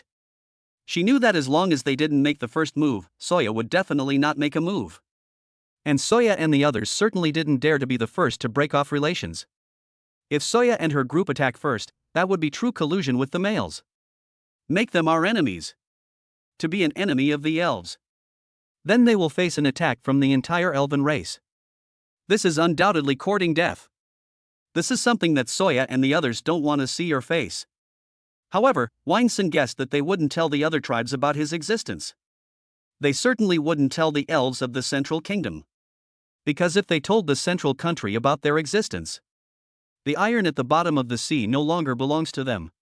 Instead, it belongs to the Central Country. With iron, a tribe could soar to great heights. They have the opportunity to become the most powerful tribe. Everyone has this ambition. Moreover, this is Richard, who will one day become the head of the clan. So as long as you keep this in mind and don't provoke them too much, Wang Sun doesn't need to worry about her telling on him. This became the condition by which Wang Sun could provoke Richard and the others. Wang Sun is going to mess with them. Showcase your skills. They were forced to compromise and trade food for iron. Wang Sun came up with a plan to prank them. Wang Sun looked at the four people and said, I've thought of a way to get rid of them temporarily. But I have to go down and go with them first. Ah, you're going to go with them? Pear Blossom shouted, wouldn't that be like a lamb entering a tiger's den? But don't worry, I should be fine. That's the decision. Wang Sun made up his mind, leaving them no room for silence. All right. Soya nodded, remaining rational and calm. Immediately, Wang Sun shouted down, okay, I'll come out and go with you. But you have to retreat into the woods. Of course. Richard shouted in response. Immediately, the dozens of them turned around and walked into the woods. Close the gate quickly after I leave. Wang Sun instructed. Good. Several people immediately descended the city wall, opened the gate, and Wang Sun strode out. As soon as Wang Sun entered the woods, Richard ordered more than a dozen men to surround him with spears. Richard demanded, "Why didn't you bring that metal scooping tool?" Wang Sun knew she was referring to diving equipment. "I hid those things on the beach," Wang Sun lied. "That's good." Seeing that Richard had lessened his suspicions, Wang Sun then added, "However, I left the rope in the woods yesterday when I went to make the trap. I need to go get it." "What do you need a rope for?" Wang Sun then explained the purpose of the rope and the process of retrieving iron. "All right then, go." Richard agreed, but then threatened menacingly, "But let me tell you, don't try anything funny. My patience has its limits. With so many of you here, are you afraid I'll pull some tricks? It'll be better for both of us if you cooperate obediently." "Of course. Follow me." Wang Sun then led the way, and they quickly found a familiar path. There are also knife marks on some trees by the roadside. After walking for about a kilometer, Wang Sun suddenly said, "I need to go to the toilet to poop." "Hold it in. Don't you dare try anything funny." "I can't hold it in anymore, I'm going to poop in my pants." "Then poop in your pants." Chapter 22. When the snipe and the clam fight, the fisherman benefits. "Then poop in your pants." "If you won't let me poop, then let me pee. I really can't hold this in, it's about to explode." "Okay." Richard finally agreed. "Let's do it here." "How can I pull you if you're all here?" "Why can't you pull?" "If you can, then pull. If you can't, then leave." Okay. After that, Wang Sun could only stand under the watchful eyes of more than a dozen elves. SSS. When they saw this extraordinary thing, all the elves stared in disbelief, completely mesmerized. His eyes were fixed on her. Wang Sun is thick-skinned and doesn't care about this or that. SHHHHHH. While they were staring blankly, lost in thought. The spear in his hand also drooped slightly. Wang Sun suddenly holstered his gun and shouted, "Run!" He escaped the elves' encirclement in an instant. He sprinted forward. Chase! Richard was the first to react, and angrily chased after them. Dozens of elves followed closely behind. Wang Sun's power has also been enhanced. Although I'm still not as good as them. But I can hold out for a while without getting caught by them. Wang Sun headed towards the goblin camp. What he wanted was for them to meet. "Let's have a fight between the snipe and the clam. If I catch you, I'll punish you severely." Richard absolutely hated Wang Sun and made some harsh remarks. She vowed that once Wang Sun helped her retrieve the iron, she would tear him to pieces. The two are only 20 or 30 meters apart. If Wang Sun relaxes his guard even for a moment, he will be caught up. "Finally, I see you guys. Ha ha." However, Wang Sun soon spotted a large group of goblins. Fight! Fight! The goblins immediately noticed the commotion. Following a goblin's loud shout, more than a dozen goblins swarmed towards Wang Sun. To their surprise, there was a large group of beautiful elves behind Wang Sun. So many elves are a feast for their eyes. Their eyes were practically bulging out like saucers. He instantly let out a lewd grin. He, little elf, little elf. Capture him alive. Charge. We absolutely have to catch a Pokemon this time. Whether they're dead or alive. Everyone gets a share. Wah! Wah! The goblin instantly let out a wild, excited howl. They also rushed towards Wang Sun's direction. At that moment, the elves noticed the goblin and stopped in their tracks. Stop! Prepare for an arrow attack. Richard remained calm and immediately began to organize the battle in an orderly manner. And while both of their attention was off him, Wang Sun immediately made a sharp 90-degree turn and disappeared from their sight. After running 100 meters, he looked back and saw that no one was chasing him. So he simply hid. You guys are in for it now. Wang Sun observed the situation. Although the elves had arrows to shoot at them, making it difficult for the goblins to move forward. But the allure of the elves was simply too great for them. They ignored the rain of arrows and kept moving forward by darting from one tree to another. Richard and his women fought and retreated. Always maintain a proper distance between the two sides. And so, they both drifted further and further away from the goblin camp. Wang Sun found that there wasn't a single goblin in the goblin camp. What came to mind? they quickly and stealthily arrived at the goblin camp. Very good. It's still here. Wang Sun looked and saw that the 2 sheep and the wild boar were still there. Ah, that was so satisfying. Now I have points. Kill them all. Wang Sun quickly drew the dagger from his waist. Why is her belly so big? I hope I'm not pregnant. It should be. Hey, don't blame me for being cruel, I'm just giving you a break. Put. The 2 sheep and the wild boar all looked rather listless. They were killed by Wang Sun without much struggle. 1,400 points. Each goat earned 350 points, while the wild boar earned a whopping 700 points. This bargain hunting is way more fun than hunting, haha. With so many points, I can definitely use them for a draw. Go back quickly. Buy more equipment, so we can better defend against Richard. Wang Sun took another route back to the vicinity of the tribe. After Wang Sun found nothing amiss in front of the tribe in the woods, he called for them to open the door. Wang Sun. This time, it was Pear Blossom who opened the door. After Wang Sun left, she was constantly worried. Pear Blossom looked at Wang Sun with admiration. Wang Sun, you ran away again? Yes, that's right. I led them to the goblins. You won't be angry or upset, will you? Although these elves are just as hateful as goblins, elves are, after all, they're kind. Wang Sun, don't feel guilty. Soya comforted him. Fighting goblins is their duty. It's nothing. That's perfect, let them eliminate more goblins. So that the goblin won't keep causing us trouble. Yes, Auntie is right. Wang Sun, you are so smart. Pear Blossom greatly praised Wang Sun's actions. I'm glad you don't mind. Soya asked, so you're not going to fish for iron today, are you? I'm definitely not going today, Wang Sun nodded. Wang Sun estimated that Richard had sent men to guard the beach. They will be discovered as soon as they appear. They don't need to take this risk. Then we can start preparing to make mud bricks. Soya instructed. Good. We'll start after lunch. With the 60 points he received today, Wang Sun now has a total of 1460 points. You can now draw a prize worth 1,000 points each time. But let's forget about it. What if I get something that's useless to me right now when I spend 1,000 points? That's going to be a real tearjerker. Although he had 1460 points, Wang Sun did not choose the lottery that costs 1,000 points per draw. What he lacks now is still the material necessities of life. Of course, weapons and various tools are also needed. Of course, we also need that super strength pill. Wang Sun repeated what he wanted in his mind more than a dozen times. Give me 10 points first. Ding. Chapter 23, a large amount of equipment. Ding.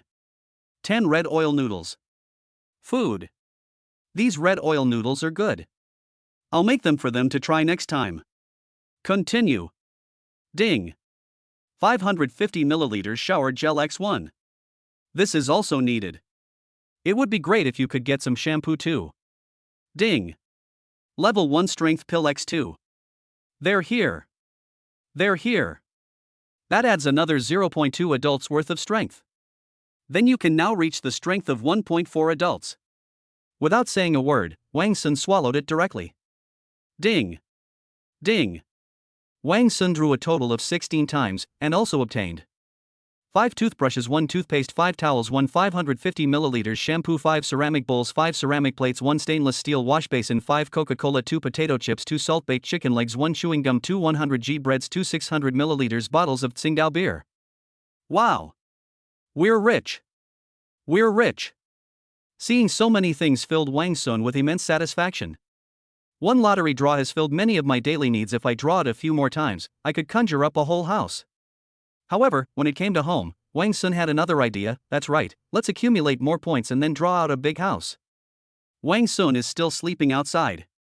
It's alright since it's not raining, but if it rains, where will we sleep? As he spoke, Wang Sun looked towards their cozy little house. However, to win a house, the minimum lottery level must be 10,000 points. This is not something I can do in a short time. It's time to get some high-end gear. I accumulated 1460 points and drew 16 times, each time earning 10 points. There are still 1,300 points left. You can draw 13 times, each time costing 100 points. Ding! Combat Boots X1. Great! I finally have a pair of shoes that can roam freely in the forest. Wang Sun was wearing a pair of sneakers. The sneakers were decent, but they weren't good enough for this forest and mountainous terrain.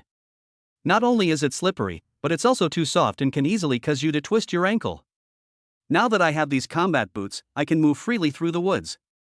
Take the combat boots out of the system. These are brown, high-top combat boots, and they feel very substantial in Wang Sun's hands. There must be a steel plate at the bottom, Wang Sun guessed. The shoe size was exactly 44, which fit Wang Sun's feet perfectly. He immediately took off his sneakers and put on his combat boots. It feels so good. It's practically tailor-made for me. Having drawn such good equipment on his first try, Wang Sun was really looking forward to what would happen next. Ding! 10 cans of tuna. Canned food. We can keep this as a backup supply. These canned goods have a long shelf life and are excellent emergency supplies. But the thought that I still have the system, and that I can get food every day as long as I have points, makes me realize that I can still get food. I felt that storing food as emergency supplies was a bit redundant. Then let them eat it tonight too. An extra meal. Immediately afterwards, Wang Sun received an iron pot, a wood-burning stove, a barrel of peanut oil, an air-conditioning quilt, and a recliner. Great, with a deck chair, I don't have to sleep on the floor anymore. Also included, 1 piece of cement, 1 hoe, 1 shovel. Great. They even have cement. And these hoes and shovels are really good stuff. Keep going, keep going. Explosion-proof shield X1. Riot shields. Defensive gear has arrived. The blast shield is made of high-strength alloy plate, providing excellent protection. Furthermore, there is a section in the upper middle part that is made of perforated iron mesh. It can ensure a clear view and allow for a clear observation of the environment ahead. They won't be put on the defensive because their vision is completely blocked by the shield. And it's also very lightweight. This is much better than their heavy shields. Their shields were very thick and heavy, which made marching very difficult. They generally only use shields when attacking or defending a city. Take, for example, the arrival of the goblins yesterday. Level 2 Strength Pill X2. Level 2 Strength Pill. Sure enough, if there's a level 1 Strength Pill, there's a level 2 one. Wang Sun immediately began to check the information about the level 2 Strength Pill. Wow, this level 2 Strength Pill can increase the strength of an average middle-aged man by 20%. Moreover, the effect of this level 2 strength pill will not be affected by the level 1 strength pill. For the same person, the effect of a level 1 strength pill will wear off after consuming 10 pills. However, after consuming 10 level 1 strength pills, consuming this level 2 strength pill will not have any effect. Moreover, you can take 20 level 2 strength pills. The effect will only wear off after 20 pills. Gurgle. Without saying a word, Wang Sun ate it all. Ha ha ha. I will soon have the strength of 1.8 ordinary adult men. Immediately after taking the pill, Wang Sun could feel his body gradually changing. He was full of energy. It works really well, no wonder it's a level 2 strength pill. Only 100 points left. Wang Sun was very satisfied with the items he drew. Even if Wang Sun draws a piece of junk with his last 100 points, he won't be disappointed. Ding! Tiger Car X1. Car. Wang Sun never expected to draw such a good item on the last try. Moreover, this car was completely unexpected by Wang Sun. It's a tiger car. This is a 2-wheeled tiger car. 2-wheeled tiger carts are simply a godsend for transporting things. Both of these tiger carts have a fixed fence at the bottom. There were also folded iron plates in the other 3 directions. The iron plate can also be used as a fence when it is erected. This kind of vehicle is perfect for transporting goods. Wang Sun took out the tiger-shaped cart. Wow! Wang Sun, what have you conjured up this time? It was as if the pear blossoms were watching Wang Sun every moment. When Wang Sun conjured up such a large thing, Li Hua immediately shouted. He quickly ran towards Wang Sun. Upon hearing Pear Blossom's voice, Lisa Masoya also turned to look at Wang Sun. They immediately crowded around. Wang Sun explained, this is called a car. It can be used to carry things like a basket on your back. But this cart is much more useful than a backpack. How do you transport things? Pear Blossom asked. Come on, sit down. Wang Sun wanted to demonstrate, so he instructed Li Hua to sit inside. Ha ha. Pear Blossom found it very novel to sit inside. Sit still. After she sat down, Wang Sun raised the armrest. Then he started running. Ah, it's too fast. Slow down. Wang Sun, slow down. The area inside the tribe is flat and spacious. Wang Sun moved with incredible speed. Pear Blossom was terrified. It was her first time playing this game. I was completely stunned. She clung tightly to both sides of the carriage, afraid she would fall off. Wah, I'm not sitting anymore. Wah. Haha, okay. After running a few laps, Wang Sun put her down. Her legs went weak when she got down. Wang Sun pulled her into his arms. Ha, is it fun? Pear Blossom looked up at Wang Sun, who was grinning mischievously, and for a moment she didn't know whether to be angry or what. So he simply said haughtily, it's not fun. Unless you let me play it a few more times. Soya teased, ha, Pear Blossom, you're just being stubborn. You didn't even see how scared you were just now. I was just not prepared, Pear Blossom protested. I'm sure I won't be scared after playing it the first time. Wang Sun chuckled, alright, since that's the case, you should all try this thing out. Wang Sun had them take turns pulling and sitting down, so they could all experience it. After they had all had a good experience with the car, Wang Sun laughed, what do you think? This thing is pretty good for transporting things, isn't it? Soya nodded in approval, yes, I didn't expect Dong to be able to carry things so fast and so easily. Even someone with a limp like me can drag such a heavy load. Yes, with a car, moving stones will be much easier in the future. Oh right, Lisa realized how useful it was, we just need to go outside this afternoon to carry soil back to the tribe. Now that we have this car, we can save a lot of effort. Really? Okay, let's get started after lunch. With the equipment, they were all full of confidence. Chapter 24 Cola. In the afternoon, the group will begin making mud bricks to raise the city wall. The group did not go into the woods to move soil. Dig directly into the soil next to the village, in the area next to the eastern wall of the village. That is, about 2 meters away from the moat. Before digging, Wang Sun took out a shovel and a hoe. They were overjoyed to see such equipment. With these two pieces of equipment, efficiency will be improved significantly. So Wang Sun was put in charge of digging the yellow mud. Mu and Lisa were in charge of pushing the cart. Pear Blossom patrols the woods, and if she discovers an enemy, she can make them evacuate immediately. Soya, who has difficulty walking, makes mud bricks in the tribe. They also have special molds for making adobe bricks. The mold is square and made of wood. It can make adobe bricks with a size of 40-30 centimeters. Simply fill the mold with yellow clay, press it down, and then take it out. And that's how a yellow clay brick is made. However, at this stage, the mud bricks could not be used directly to build walls. It needs to be air-dried for a few more days. Once the mud bricks harden, they can be used to build city walls. Digging was so tiring that Wang Sun's t-shirt was soaked with sweat. So he took off his shirt, revealing his muscular physique. After taking the power pills, Wang Sun's physique improved. Full pectoral muscles, a broad back, strong biceps, thick arms. His perfect figure made the girls a little shy. They had never seen such a strong and perfect male body before. So how can you say they hate males? It's clear that they hate goblins. Then, by extension, they hate the house and its crows, and consequently, they come to dislike other males as well.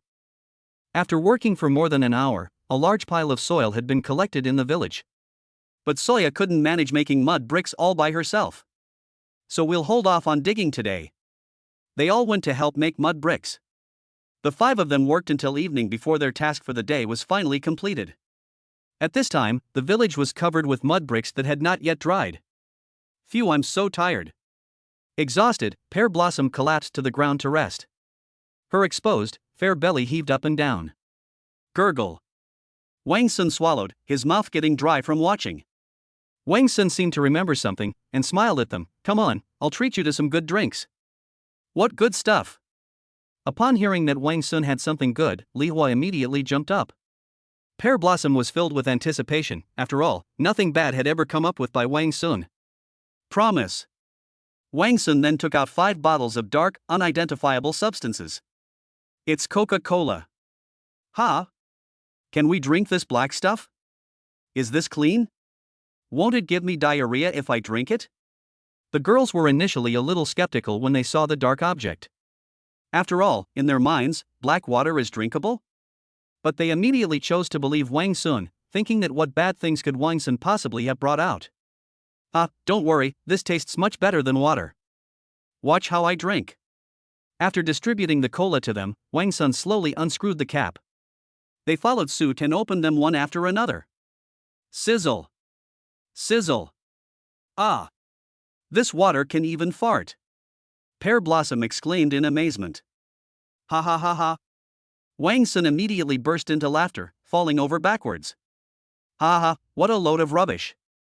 How did you even come up with that analogy? Ha ha ha! Wang Sun almost died laughing. This Pear Blossom metaphor was too clever. Even Lisa and the others laughed. Ha! Did I say something wrong? Pear Blossom realized what was going on when she saw that everyone was laughing at her. Pear Blossom huffed, "Don't laugh. Don't laugh. I didn't say anything wrong. Good, good, good. You can drink it as soon as you open it." After saying that, Wang Sun put the bottle opening into his mouth and tilted his head back. Gurgle gurgle. He downed most of the bottle in one go, burp. Ha! Cool.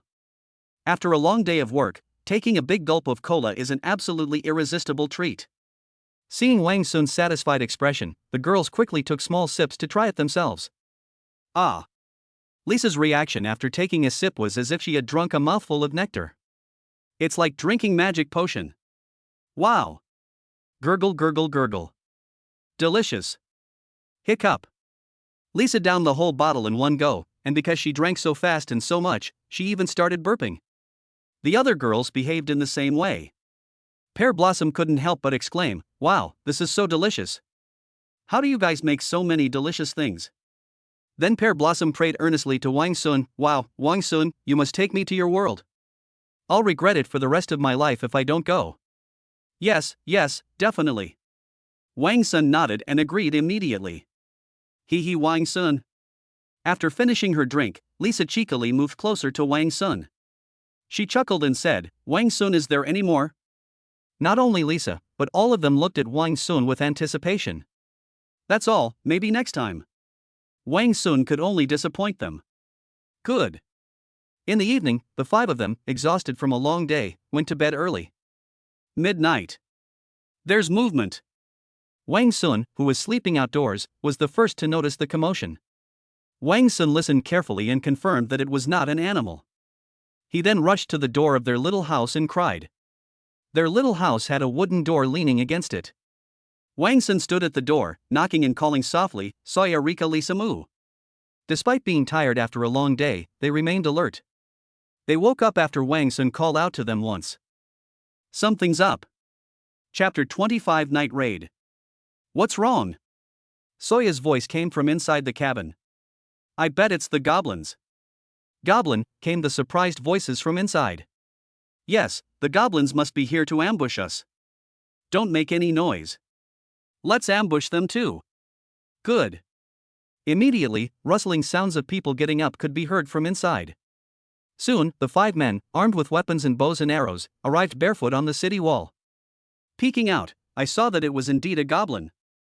This goblin is quite clever. It actually used several trees to topple over the city wall. Then he tried to climb the city wall by following the tree. These low city walls gave them an opportunity to sneak in. This city wall is only about 3 meters high. You can climb up to the city wall using a few slightly taller trees. Wang Sun crouched in a corner of the city wall, peeking out to investigate. There are about 20 of them in total. They used 2 trees to climb. Several goblins have already climbed to the middle of the tree. Wang Sun instructed softly, "Lisa and Rika, you two will shoot the goblins on the left and right tree trunks respectively. The other 3 of us are shooting at the goblins below the city walls. Kill as many goblins as possible. Did you understand?" The 4 women nodded. Understood. Prepare to fire. Good. Several men drew their bows, knocked their arrows, and stood up. Shooting. Whoosh. Whoosh whoosh whoosh. 5 arrows were shot out in succession. Ah. Ah. Thump. Thump. All 5 arrows hit their mark, and the 2 goblins instantly fell into the moat below in pain. The other 3 also collapsed to the ground, howling in pain. Defense! Shield! Shield! The goblin reacted quickly, immediately raising its shield in front of it. It even blocked the wounded on the ground. Run! Run! Go into the woods! After they entered the woods, they heard the goblins' hysterical roars. Damn elves, give us back our women and children. Otherwise, we will definitely not let you go. No wonder they were so angry. From their perspective, Wang Sun simply stole their wives and children. What? Pear Blossom asked, does it mean we stole their women and children? Ignore them, it's just an excuse. Lisa said angrily. They won't let us go no matter what. Damn goblins. Aren't you leaving? I'll give it 2 shots. After saying that, Pear Blossom aimed her bow at the direction of the sound coming from the woods. Call out. Ah, defend. Defend. Damn elf, don't let us catch you. After a rustling sound, there was silence in the woods. Then the group pushed the tree trunk that was leaning against the city wall down. That was close.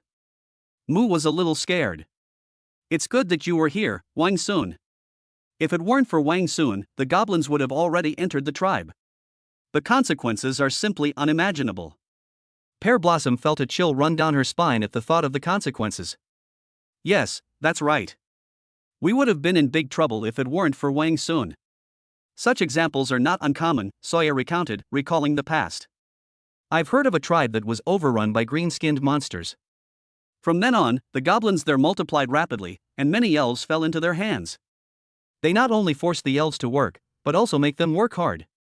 And they even allowed some of the elves to continue giving birth to more elves for their amusement. Hearing this, even Pear Blossom lost her composure.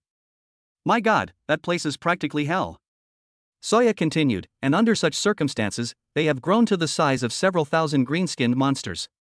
Even the central country has a hard time dealing with them. Even though Wang Sun wasn't an elf, the thought still filled him with despair. I can't even imagine what the elves there might encounter. Wang Sun cautioned, then it seems we must take precautions to avoid following in the footsteps of that tribe. Yes, we need to speed up the construction of our city walls.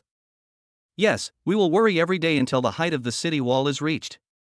The 5 then descended the city wall. Wang Sun said, I'll keep watch here tonight to prevent the green-skinned monsters from attacking us again. You all go to sleep. Soya thought for a moment and said, we take turns keeping watch. Today it's Wang Sun's turn. Then it was just the few of us for the next few days. Good. Wang Sun glanced at his watch, it was 2 o'clock. Because I went to bed early, I fell asleep around 8 o'clock. So he's not sleepy now. He logged into the system and was surprised to find an even bigger surprise. 100 points. Ha, it seems that after what just happened, Lisa and Soya have trusted me a lot more now. Upon closer inspection, Wang Sun discovered that Mu had the highest level of affection for him. We've actually reached number 86. I'm just 4 points away from reaching 90 points of favorability. Looks like I'll have to add fuel to the fire. Wang Sun came up with a crooked idea. The next day, they were attacked by goblins again, just like the night before. They became even more enthusiastic about making mud bricks. On the way, Wang Sun wanted to improve the bathing pool. Every time I go in to bathe, the mud at the bottom of the pond surges up. The water got so dirty that I had to pour water on myself to get it completely clean. Wang Sun spoke with them about it, and they completely agreed with his idea. To improve it, all you need to do is lay large stones around the perimeter and at the bottom of the pool. First, all the water in the pool needs to be drained. This is very simple, just block the source of the water first. Then use a bucket to scoop out the water from the pool. The pool connects to the outer moat. There is an opening under the city wall through which water can flow into the river outside. Wang Sun used the stainless steel basin he had just drawn to scoop water. After working for more than an hour, the water in the pool quickly dried up. The pool is only 1.5 by 2 meters in area and about 1 meter deep. Wang Sun had a wicked idea in his mind, maybe I can enlarge this pool so that everyone can take a bath together, hee. So Wang Sun picked up a shovel and a hoe. The pool has been expanded. After the expansion is completed, stones will be needed. There weren't many stones in the tribe. Moreover, those stones were placed on the city walls to fight off enemies. Therefore, Wang Sun needs to go out and move stones. Wang Sun also told them about it and asked Mu to go with him. Chapter 26 Ambiguity. Wang Sun also told them about it and asked Mu to go with him. We need someone to keep watch. When Mu heard Wang Sun specifically ask her to accompany him, she immediately became nervous. I was at a loss for words and didn't know what to say. Okay? Mu. Wang Sun looked at her. Ah, okay. Mu nodded. Sister, are you feeling unwell? Seeing Mu's absent-minded appearance, Liawa thought something was wrong with her. No, Mu quickly waved his hand. Let's go. Walk. Time was of the essence, so Wang Sun quickly set off, pulling the tiger cart along. There are many stones in the forest between the tribe and the sea. The place with the largest rocks is the ocean. However, the stones in the forest were enough for them. On the way, Mu deliberately kept a distance of 3 or 4 meters from Wang Sun. It seems to be an intentional statement, I'm not interested in you. But her feelings for Wang Sun betrayed her. If Wang Sun hadn't known that she had an 86% affection level towards him. Otherwise, they might really think that way. After walking about 700 or 800 meters, you start to see stones of all sizes. Wang Sun stopped the car. Let Mu keep watch. Then he started moving the stones. Now they have 1.8 times the strength of an average adult. Moving a rock the size of a head is easier than moving a watermelon of the same size. After filling the truck, the two went back. Wang Sun pulled from the front, while Mu pushed from behind. After 4 or 5 such trips, the village was filled with stones. On the 6th trip, Wang Sun sat down in the car to rest. Wang Sun called out to Mu, Mu, come here. Ah. Mu felt a pang of anxiety. Don't I need to keep watch? No need, come and rest for a bit. You should rest, I'm not tired. Mu avoided the situation, lacking the courage to stay with Wang Sun. Being with Wang Sun always makes me feel terrified. Wang Sun knew that she was being reserved and rather introverted. Now it's Wang Sun's turn to take the initiative. Wang Sun knew that Mu had feelings for him, and if he didn't take that final step soon, that just means he deserves to be single. Wang Sun got up and walked straight towards Mu. As Mu watched Wang Sun walk towards him, his mind went blank with nervousness. I don't know what to do. It was a mix of anticipation and nervousness. Finally, he simply lowered his head and became an ostrich trying to escape. Wang Sun took a hairband out of his pocket. Look what this is. WH. What? Mu didn't know what this was. This is worn on the head. It not only keeps your hair in place but also makes you look better. Just like the flower in your hair. Here, I'll put it on you. Mu was shocked, but did not dodge. Immediately, Wang Sun stood in front of her and helped her put it on. Mu felt a sweet warmth in his heart, and a sweet smile involuntarily appeared on his face. After putting it on, Wang Sun commented, It's so beautiful. It suits you perfectly. Is that so? Mu Wenru replied. Seeing Mu's attitude, Wang Sun decided to be more direct. He raised his right hand and pinched Mu's chin, then, with Mu looking completely shocked, he brought his mouth close to Mu's. So soft. Mu struggled slightly. Upon seeing this, Wang Sun immediately wrapped his left arm around her slender waist and pulled her tightly into his arms. At the same time, he pressed down on the back of her head with his right hand. Dog day. Mu had no choice but to let Wang Sun explore freely. But she soon became addicted to it. I also experienced an unprecedented feeling of euphoria. This feeling made her feel as if her entire soul had been emptied out. My legs went weak and I almost collapsed to the ground.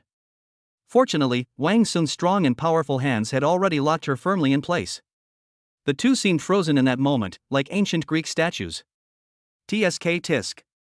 TSK tisk. Wang Sun also felt it was wonderful beyond words. Hurry up, hurry up. However, just as the two of them were deeply engrossed in it, suddenly a commotion came from not far away. Although Wang Sun was surrounded by gentle pleasures, he remained vigilant. They immediately noticed the commotion. He immediately released Mu, whose soul had already been lost. At this moment, Mu had not yet recovered and thought that Wang Sun was about to start the next project. My heart was pounding even harder, it felt like it was going to jump out of my chest. Slap slap.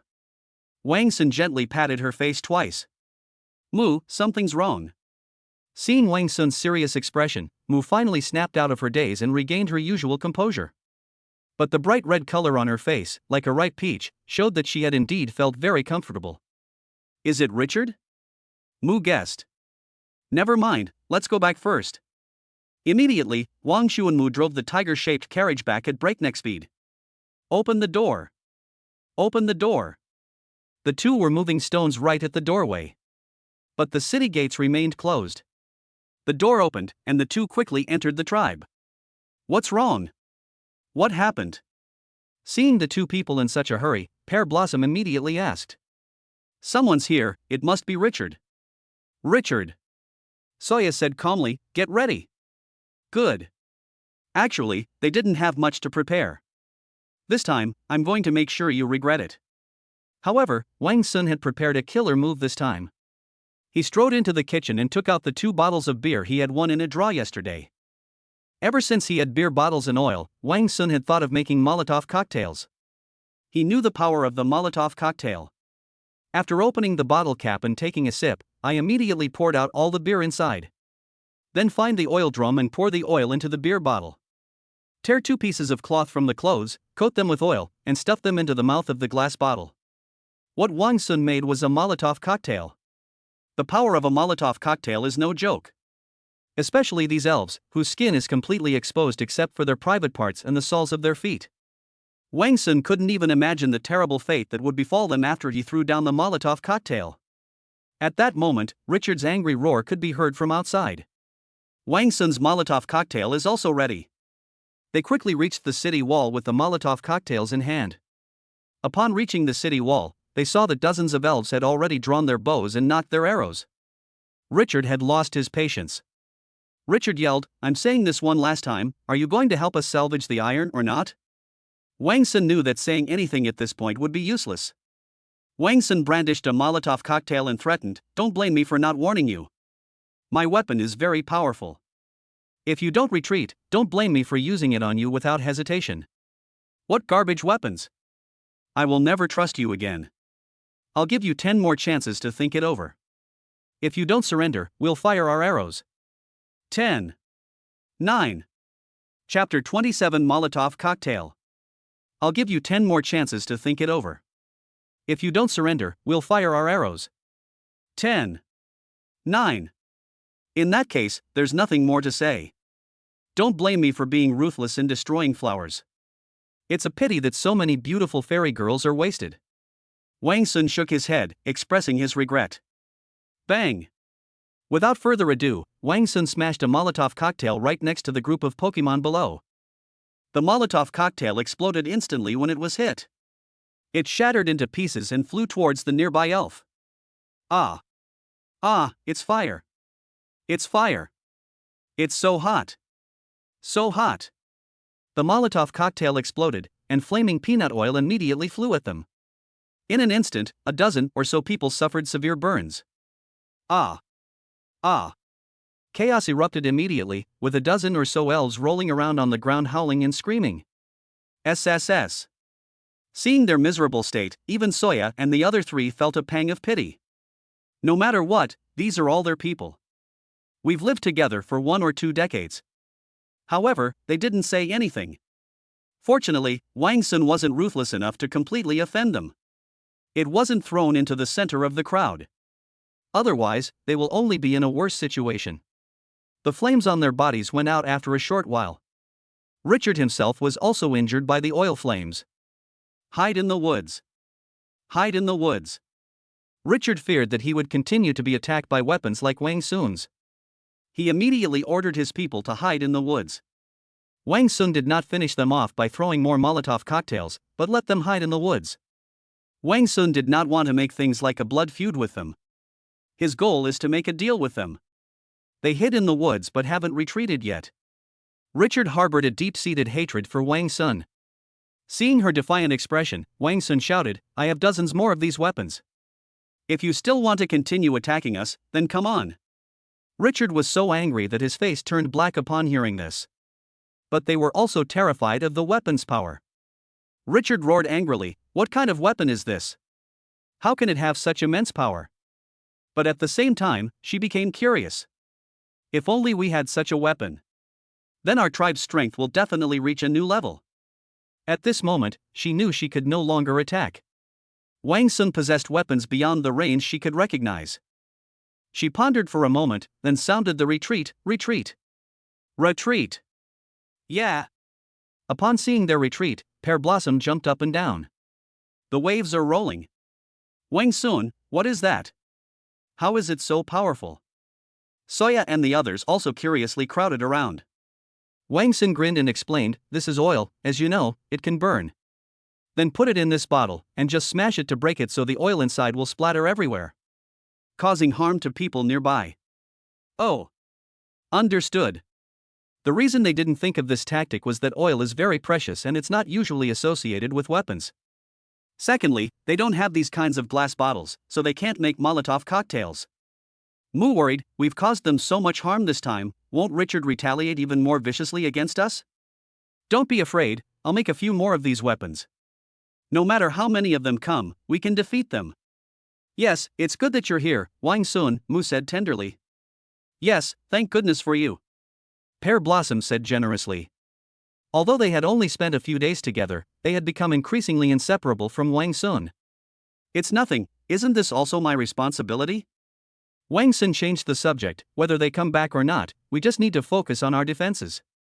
Let's get back to work." Okay. They make mud bricks. Having collected enough stones, Wang Sun began to repair the pool. First, use a hoe to enlarge the pool. Then mix the cement well. Then they piled the stones in and filled the spaces between them with cement. Reinforcement is required. It didn't require any special skills, and it was finished in just over an hour. Alright, we can put the water in by evening. We can put water in it by evening. Even if you can't go inside to take a shower, you can still scoop water and wash outside, which is perfectly fine. At noon, Lisa looked at Wang Sun expectantly. Lisa, surprisingly, spoke with a hint of coquettishness, "Wang Sun." Seeing Lisa's appearance, Wang Sun couldn't help but wonder, "Are you in heat? What's wrong?" "It's that, could you conjure up some delicious food?"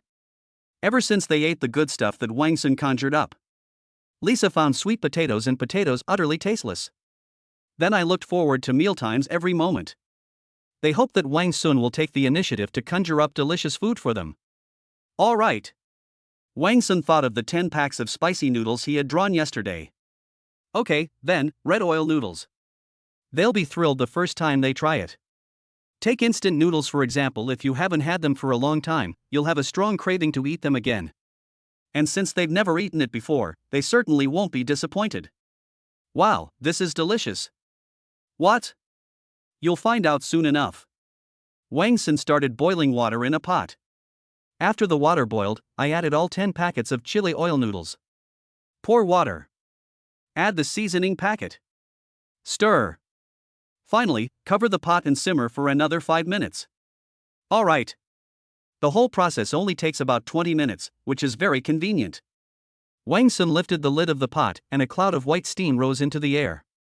The aroma of roasted chili oil wafts up. The translucent red oil coats every strand of the off-white wide dough, giving the edges of the dough a glossy sheen. White sesame seeds, crushed peanuts, garlic cloves, and other ingredients are embedded in the red background. It instantly brings the whole bowl of noodles to life, making it neither messy nor monotonous. Just looking at it makes you want to pick up your chopsticks. Wow! The color of this red oil-coated pasta is absolutely amazing. Just seeing it made the girls burst into delight. Gurgle. Gurgle gurgle. When they smelled the aroma, their taste buds quickly produced a large amount of saliva. It made them swallow hard. Lisa looked at Wang Sun expectantly. "Wang Sun, can we eat now?" Okay. Let's eat. Ah. At Wang Sun's command, 4 pairs of chopsticks were immediately plunged into the pot. Each one held a large piece of dough between their chopsticks. Stuff it into the mouth that was already stretched to the side of the pot. They were amazed once again after taking a bite. But he didn't say anything and just started chewing. Wang Sun hadn't eaten in a long time, and when he smelled the aroma, he quickly reached for his chopsticks. He was afraid that if he didn't eat soon, they would eat him all. They have quite a large appetite. Wang Sun put it in his mouth and took a bite. The first thing he noticed was the elasticity of the dough, soft and smooth but not mushy. You can feel the distinct chewiness in your teeth, making it very satisfying to chew. Then the aroma of chili oil will burst in your mouth, the oily texture wrapped in the wheat flavor, without being greasy at all. The spiciness of chili peppers is not a sharp, throat-burning heat, but a mild spiciness that slowly spreads across the tip of the tongue, a spiciness with a hint of aroma. The sour, spicy, fragrant, chewy, and crispy flavors are all mixed together, leaving a lingering oily aftertaste in your mouth after swallowing. Wang Sun wanted to take a second bite as soon as he finished the first. He couldn't stop eating. Chew, chew. Chew, chew, chew. The crowd just couldn't stop. Belch. Because she ate too much at once, Lisa was the first to burp. 5 minutes later, the 5 of them finished their pleasant and delicious meal. 10 packs of spicy noodles were completely devoured. Wow, Wang Sun is so lucky to be with you. Pear Blossom leaned against the pillar, stroking her belly, her face beaming with a contented and innocent expression. I don't want to leave you. Hearing that they were leaving, Soya and the others felt a surge of tension. At this point, it was no longer a matter of them assessing whether Wang Sun had decided to let him leave the tribe. Instead, they prayed that Wang Sun would not leave or abandon them. Wang Sun's arrival brought them so much shock and so many benefits. Wang Sun countered, "Why do you want to leave me?" Similarly, what reason would Wang Sun have to leave this happy life? Yes. Pear Blossom exclaimed with delight. That's right, why did you leave? Not only Pear Blossom, but also Mu and Soya Lisa felt a sense of relief after receiving Wang Sun's answer. Chapter 28 Alarm Equipment. In the afternoon, after resting for a while, the 5 continued making mud bricks. In the evening, everyone ate barbecue. With Wang Sun's various seasonings, it's going to be another delicious meal. After a long day of work, keeping watch at night is a very painful thing. Wang Sun came up with a solution. That is to install alarm devices. He currently has only 100 points. You definitely won't get any high-end alarm equipment. But you can still remove some bells and fishing line. Also, a few more bottles of beer would be nice. Used to make Molotov cocktails. I should be able to get it in 10 consecutive pulls. Without hesitation, Wang Sun repeated it in his mind a few times before starting immediately. Ding! Potato chips x5. 1 liter of orange juice x1. Braised beef instant noodles x5. Women's underwear x2. Men's underwear x2. Level 1 strength pill x2. The power pill is here. Gurgle. Haha, soon I will have the strength of 2 ordinary adult men. Now we shouldn't be afraid of Lisa and the others. I'll find another time to compete with Lisa. Keep going, keep going. 20 small bells. 550 milliliters of vinegar 1. Towels x2. 400 meters of fishing line x1. A few beers would make it perfect. Wang Sun was very satisfied with the lottery, but he was disappointed that the beer was missing. But it's alright, there are still 100 points tomorrow, so we can continue. Wang Sun took out the bell and fishing line. I shared my ideas with them and gave a demonstration. They also felt it was highly feasible. Wang Sun then went outside the city wall to make arrangements. Cut some branches about the thickness of a thumb and stick them around the village. Then wrap the fishing line around these branches. They wrapped around the tribe completely. He didn't intend to hang the bell on the fishing line outside. One reason is that it's windy outside, and the bells will ring when the wind blows. That would not only fail to help them keep watch at night, but would instead become a burden for them. Secondly, they were afraid that if the bell rang, they wouldn't be able to hear it within the tribe. Therefore, Wang Sun wanted to hang the bell in the tribe. He then tied a fishing line to each of the fishing lines on the 4 sides of the tribe. It involves the city wall, and it needs to be fixed. The city wall is protected by earthen brick walls and is not affected by the wind.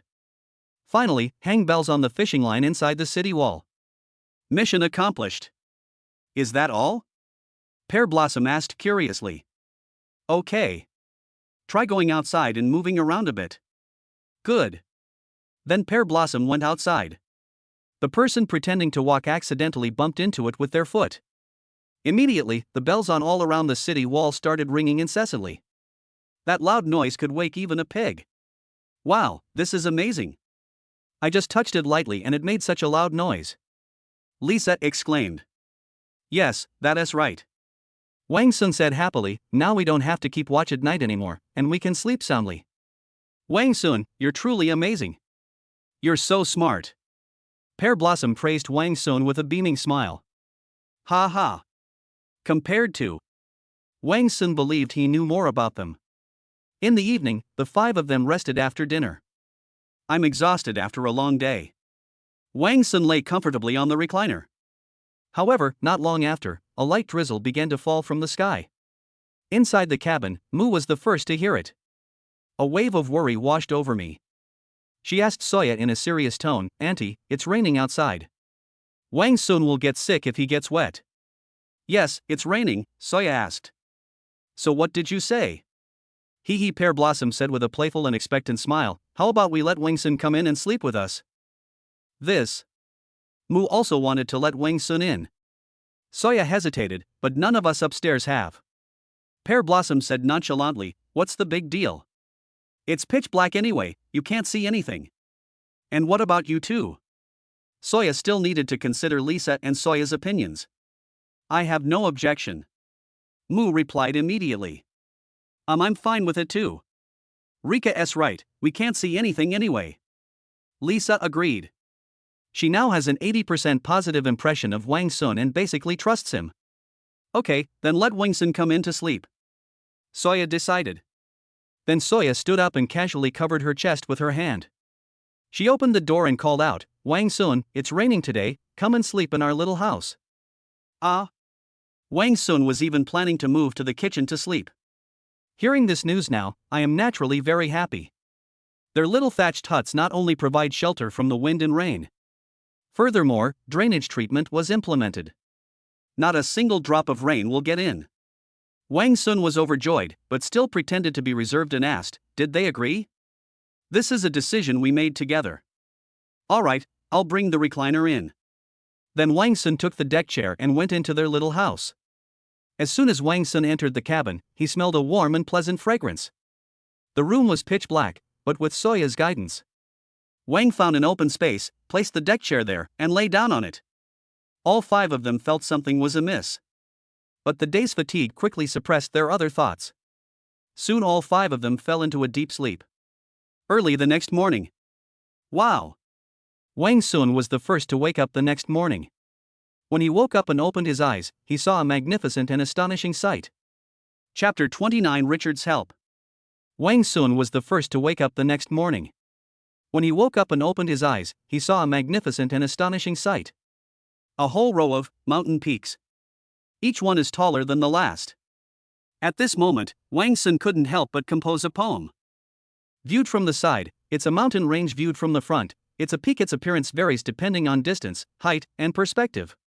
Wang Sun was very angry at this moment, so he quickly got up and went out to wash up and cool down. The rain had stopped long ago, and there wasn't even a trace of rain on the ground. Soon they all came out of the small house. They all glanced at Wang Sun with shy looks. Only Pear Blossom remained all smiles, appearing lively and cheerful. Looks like you're in a good mood. After breakfast, they started working again. Today's task is still to build the city wall. Although it rained, it still had some impact on these mud bricks that needed to be dried in the sun. It will require more time to dry. The five of them worked hard, panting and groaning. Clang clang clang clang clang. Clang clang clang. As noon approached, the bells on the city wall suddenly began to ring loudly. Something's up. The five men exchanged glances and quickly grabbed their weapons and ran up the city wall. What the hell is this? Richard's complaints could be heard from outside.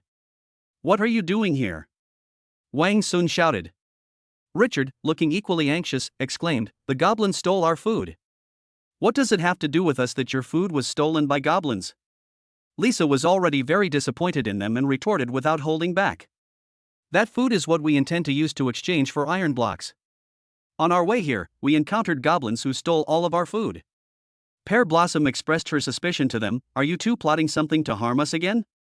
Wang Sun and his group shared this concern. However, looking at the wounds on their bodies and the blood flowing out, it didn't seem like it. I'm not lying to you. Oh.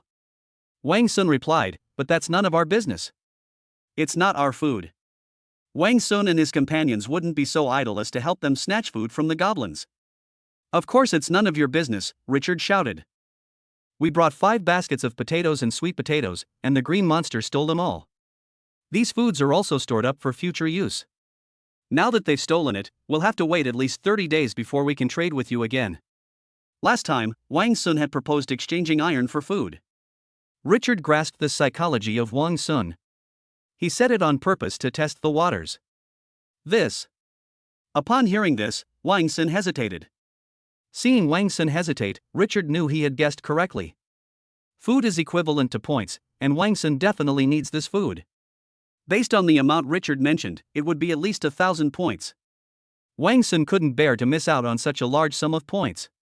Wang Sun looked at Lisa and the others and expressed his thoughts. Would you be willing to help them and get the food back? I'll listen to you, Wang Sun. Me too. I need that food, and I'm going to help them, Wang Sun decided. Helping them is also helping ourselves. Okay, then I'll help. Okay, Lisa and Rika, would you two like to come with me? Can. No problem. Good.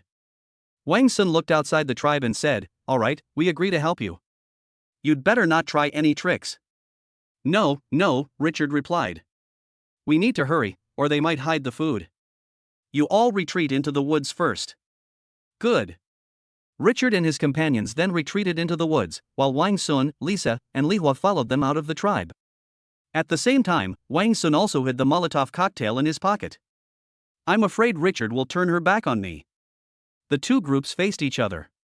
Richard looked Wang Sun up and down and asked, did you bring that weapon that could release flames from yesterday? Richard came to seek help from Wang Sun and his group. That's what I'm after. She had experienced the power of those Molotov cocktails firsthand. Know its power. I didn't bring it. Wang Sun didn't reveal his trump card. Why didn't you bring them? Did you think I came to you for help just so that there would be more of you three? Richard shouted. Wang Sun could tell from her posture that she wouldn't give up without bringing Molotov cocktails. Left with no other choice, he took the Molotov cocktail out of his pocket. Oh, I brought it. Why did you only bring one? Go back and bring a few more. No need, one is enough. There's only one Wang Sun, and I didn't get a beer with yesterday's 100 points. I haven't even started the draw yet with today's 100 points. It's too late now.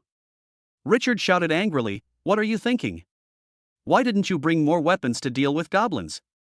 Mind your own business. Who needs whose help? Wang Sun stared at her, his gaze unwavering and brooking no argument. You. All right. Let's see how you fight those green-skinned monsters. Richard flung his right hand away and stormed off to the scene of the incident. During the journey, Richard briefly explained the process. After experiencing the power of Wang Sun's Molotov cocktail yesterday, she immediately went back to discuss it with the clan leader and the others. After much consideration, they finally compromised and agreed to exchange food for Wang Sun's iron block. Food can be grown again if it runs out. But this is a once-in-a-lifetime opportunity to obtain iron once missed, it's truly gone forever. They can't afford to wait any longer, and they dare not wait any longer. So this morning they brought out the food, ready to come and trade.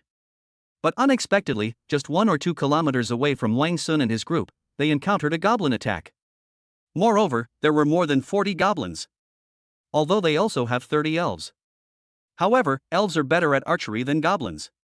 Therefore, both elves and goblins employ a hit-and-run tactic. Remotely consume goblins. But today, in order to protect their food, they were forced into close combat with the goblins.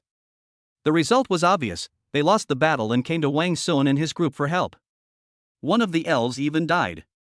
When they arrived at the scene, only 5 dead goblins remained on the ground. Goblins do not have the custom of disposing of the corpses of their own kind. However, there is one exception. That means if they are extremely hungry, they won't hesitate to eat their own kind to turn them into nutrients. I know where their camp is, follow me. Then Wang Sun led the way. After walking more than a kilometer, Wang Sun spotted a goblin a little over 100 meters ahead. Shoo! Crouch down. Wang Sun instructed, you all wait here first, I'll go a little closer and check on them. Okay.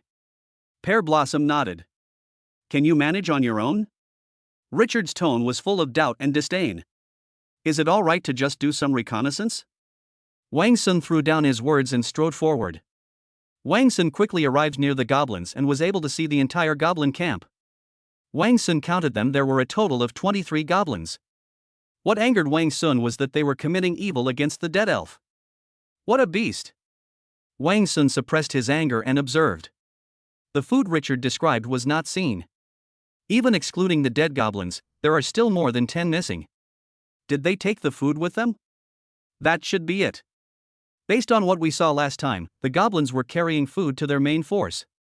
Wang Sun guessed that they were probably bringing food to their main force this time as well. Now that we have so many elves, we can use their power to deal with these goblins first. Let's go find more food. Wang Sun turned and went back. How is it, Wang Sun? There are only 23 goblins left in their camp. More than a dozen goblins are missing, and your food is nowhere to be found. I guess they took the food somewhere.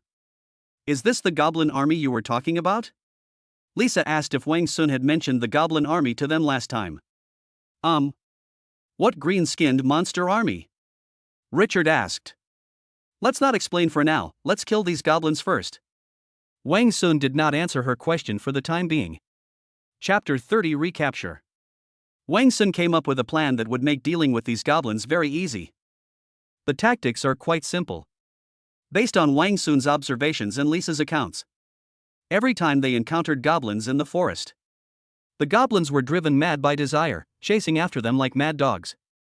Wang Sun wanted to take advantage of their lustful and greedy nature. Send an elf to lure the goblins. Then Wang Sun and his men lay in ambush along the way. Once the goblins arrive at the ambush site, attack them from both sides, leaving them nowhere to hide. Shoot them. Upon hearing this, their eyes lit up. Clearly, they would never have considered using themselves or their tribe to lure goblins. Such thoughts would never even cross their minds. Wang Sun then began to make detailed arrangements. He put Lisa in charge of seducing him. Richard's men split into two teams. The two teams hid in the bushes, which were about 60 or 70 meters apart. Lisa lured the goblin between the two teams. The two teams can then begin shooting arrows. And so, with time running out, we began. Good. Except for Lisa, they had all hidden in the bushes. The arrow in his hand was already knocked.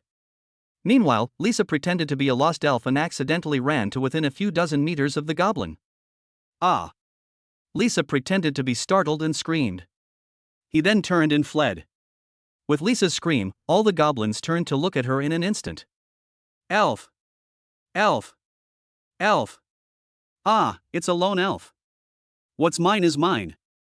Be mine. Capture him alive.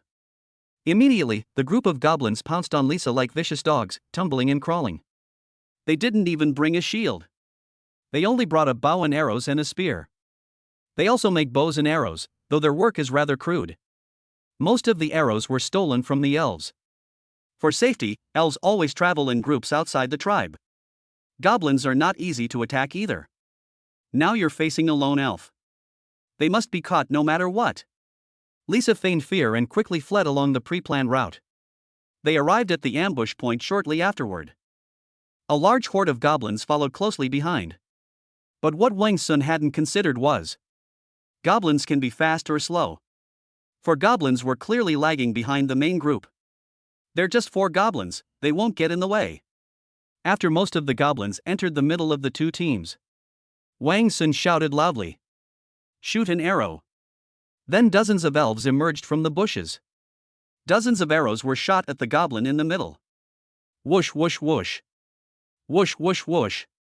Ah! Ah! Instantly, a cacophony of goblin screams erupted. Some reacted quickly and tried to hide behind a tree. Then they discovered that they were also being attacked by arrows from this side. An arrow immediately pierced its body. Run, run. There were a few that were lucky enough to escape being shot. I immediately switched to sprint mode and fled for my life. However, he was quickly shot down by the pursuing elves. Finally, even the few lone goblins were all chased down and shot dead. Yeah. Haha, we actually killed so many goblins in one go. The killing of so many goblins at once immediately sparked excited shouts from the crowd. Walk! Wang Sun made the most of the time. The group then headed towards the goblin camp in a grand procession. Ah! I'm going to kill you. At the goblin camp, 2 goblins were molesting their dead kin. The elves were utterly enraged. Disregarding their own safety, they grabbed weapons and charged recklessly. The 2 goblins left at the camp immediately stood up upon hearing the commotion. My eyes lit up when I saw so many elves. His lewd eyes swept over each of the elves. But when he saw that there was only one member of his tribe beside him, he immediately panicked. They tried to escape, but it was too late. The elves had already surrounded them. And several elves who were close to Anha immediately pounced on this elf named Anha. Unfortunately, she was no longer responding. There was a bloody, mangled hole in her stomach. Even after the elf died, the wretched goblin still didn't let her go. Those present felt a pang of sadness upon seeing this. They helped her clean her body and put on her animal skin clothes. "Ah, let me go, you damned elves!" 2 goblins roared and howled. Richard shouted, "Where did you take our food? You damned bunch, ah!" Seeing that it wouldn't cooperate with Richard, she immediately took her stone knife and stabbed it hard in its short, thick thigh. The goblin immediately let out a pig-like scream. Richard stared at the goblin with a fierce look in his eyes. Then, with a forceful twist of his right hand holding the knife, the stone swirled and churned inside its thigh. "Will you tell me or not?" "Ah. I'll talk. They went in this direction." It pointed in the north direction. With the direction confirmed, Wang Sun basically knew where the food was to be delivered. It must be those goblins he tracked down last time. "I know where they are. I can kill them now." "Really?" "Yes, that's right." No. You can't just put it." "Ah." However, before it could finish speaking, Richard drew his stone knife and immediately slit its throat. Another goblin was killed by another elf. Richard instructed the 2 elves, "Take Anha back. The dead spirits must also be taken back, ceremonies performed, and then buried. The rest of you come with me." "Good. Those dozen or so goblins will be gone for at most half an hour." And they were carrying so much food. "At most, I can walk 2 or 3 kilometers. This place is about 6 or 7 kilometers away from the goblin stronghold. If they go at full speed, they can definitely catch up." Chase. They started jogging, led by Wang Sun. Of course, Wang Sun followed the mark he left last time. "We need to hurry." On the way, Wang Sun explained to Richard what he had seen while tracking the goblins last time. He then recounted the story of the goblin stronghold. It would be best to retrieve the food without disturbing the goblins at their base. If the goblins at the base camp are disturbed, then they had no choice but to flee for their lives.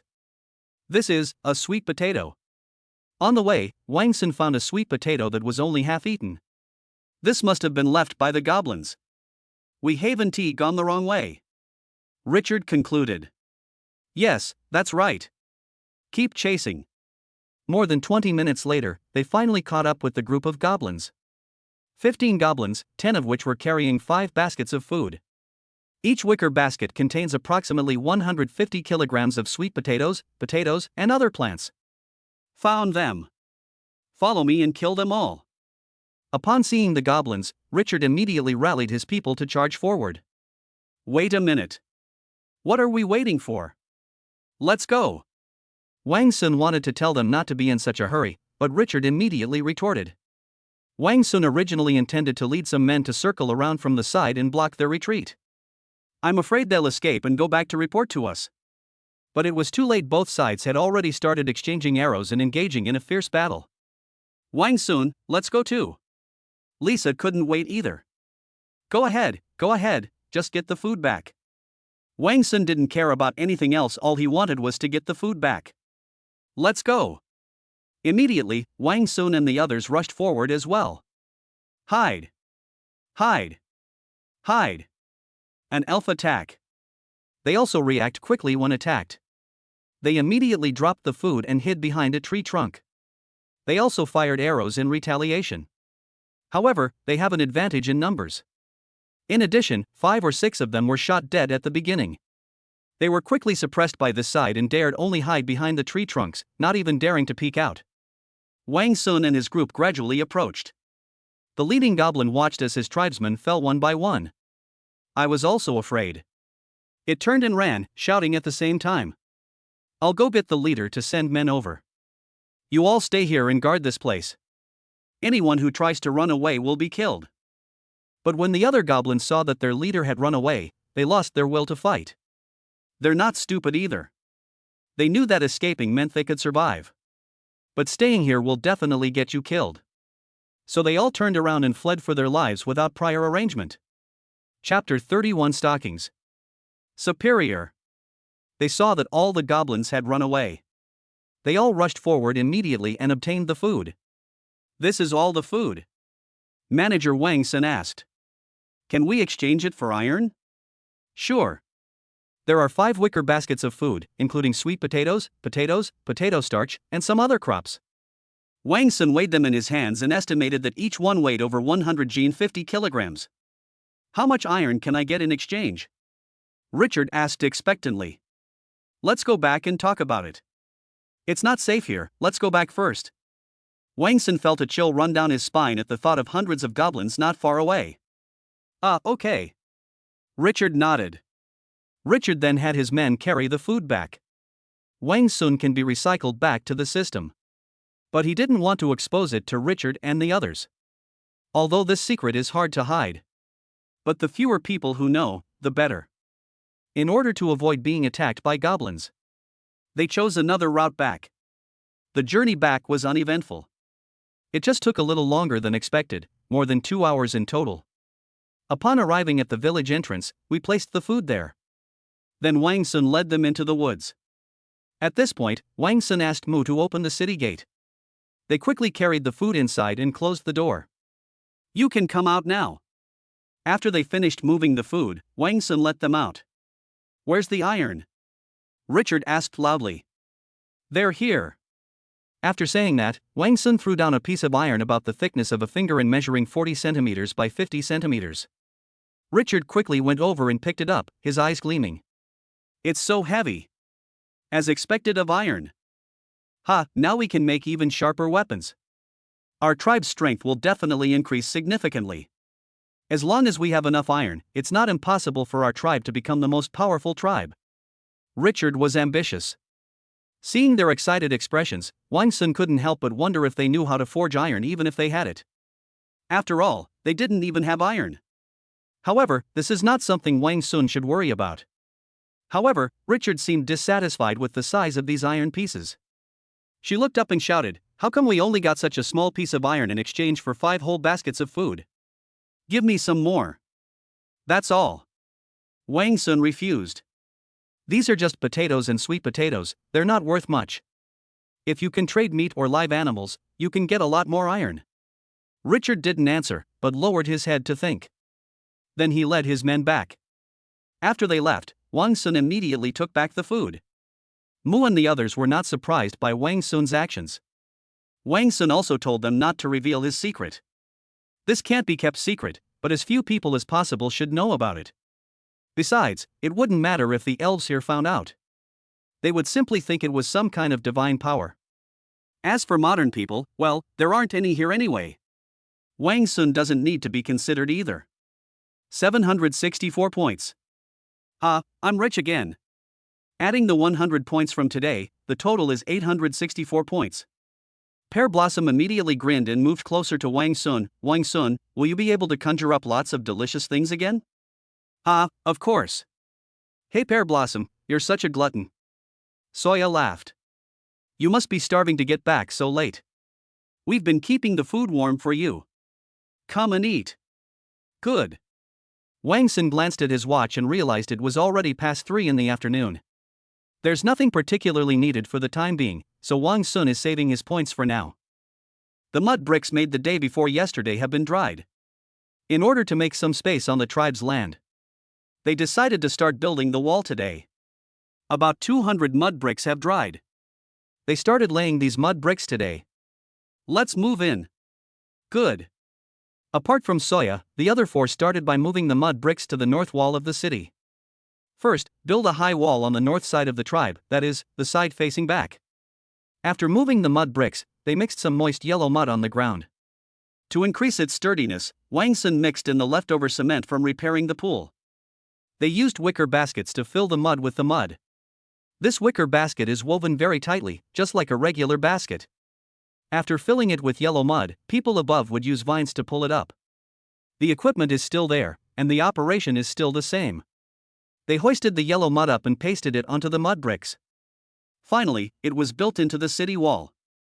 They worked until evening, and even after laying all 200 mud bricks, they had only completed one layer of the city wall.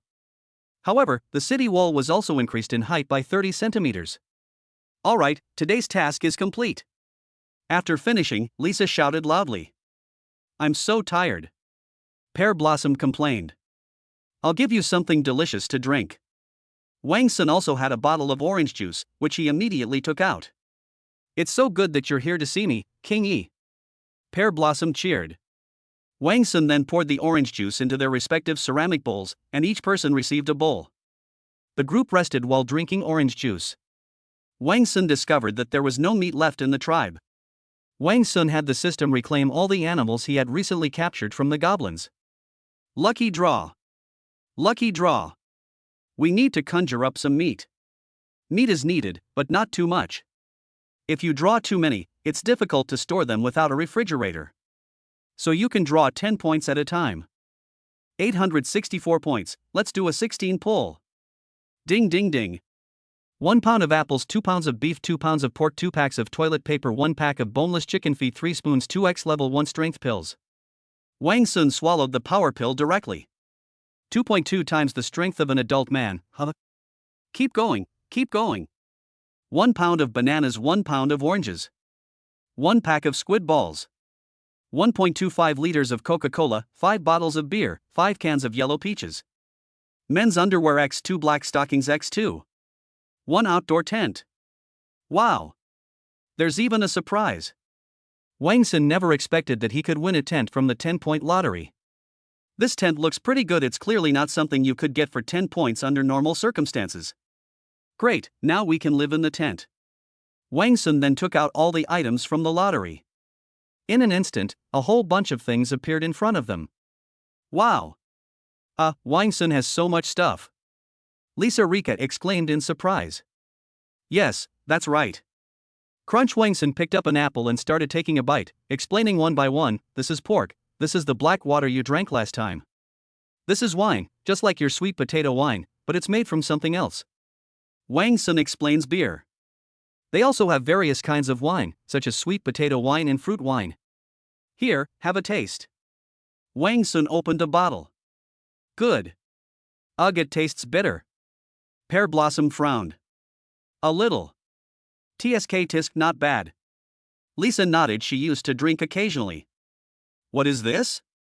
Lisa picked up the black over-the-knee stockings. These are socks. Try them on. Wang Sun unpacked it and then instructed her to put it on. Wow, it feels so nice to touch. After Lisa put it on, Pear Blossom touched her legs. Hee, are they comfortable to wear? Wear it if you're comfortable. You gave it to me?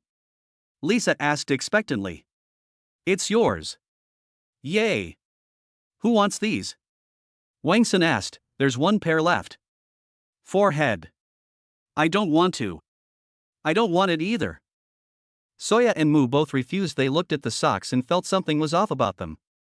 And I'm too embarrassed to wear it. That's mine, ha ha. Pear Blossom laughed as if she had found a treasure. After taking the stockings, I put them on. The combination of animal skin clothing and stockings made Wang Sun look rather odd.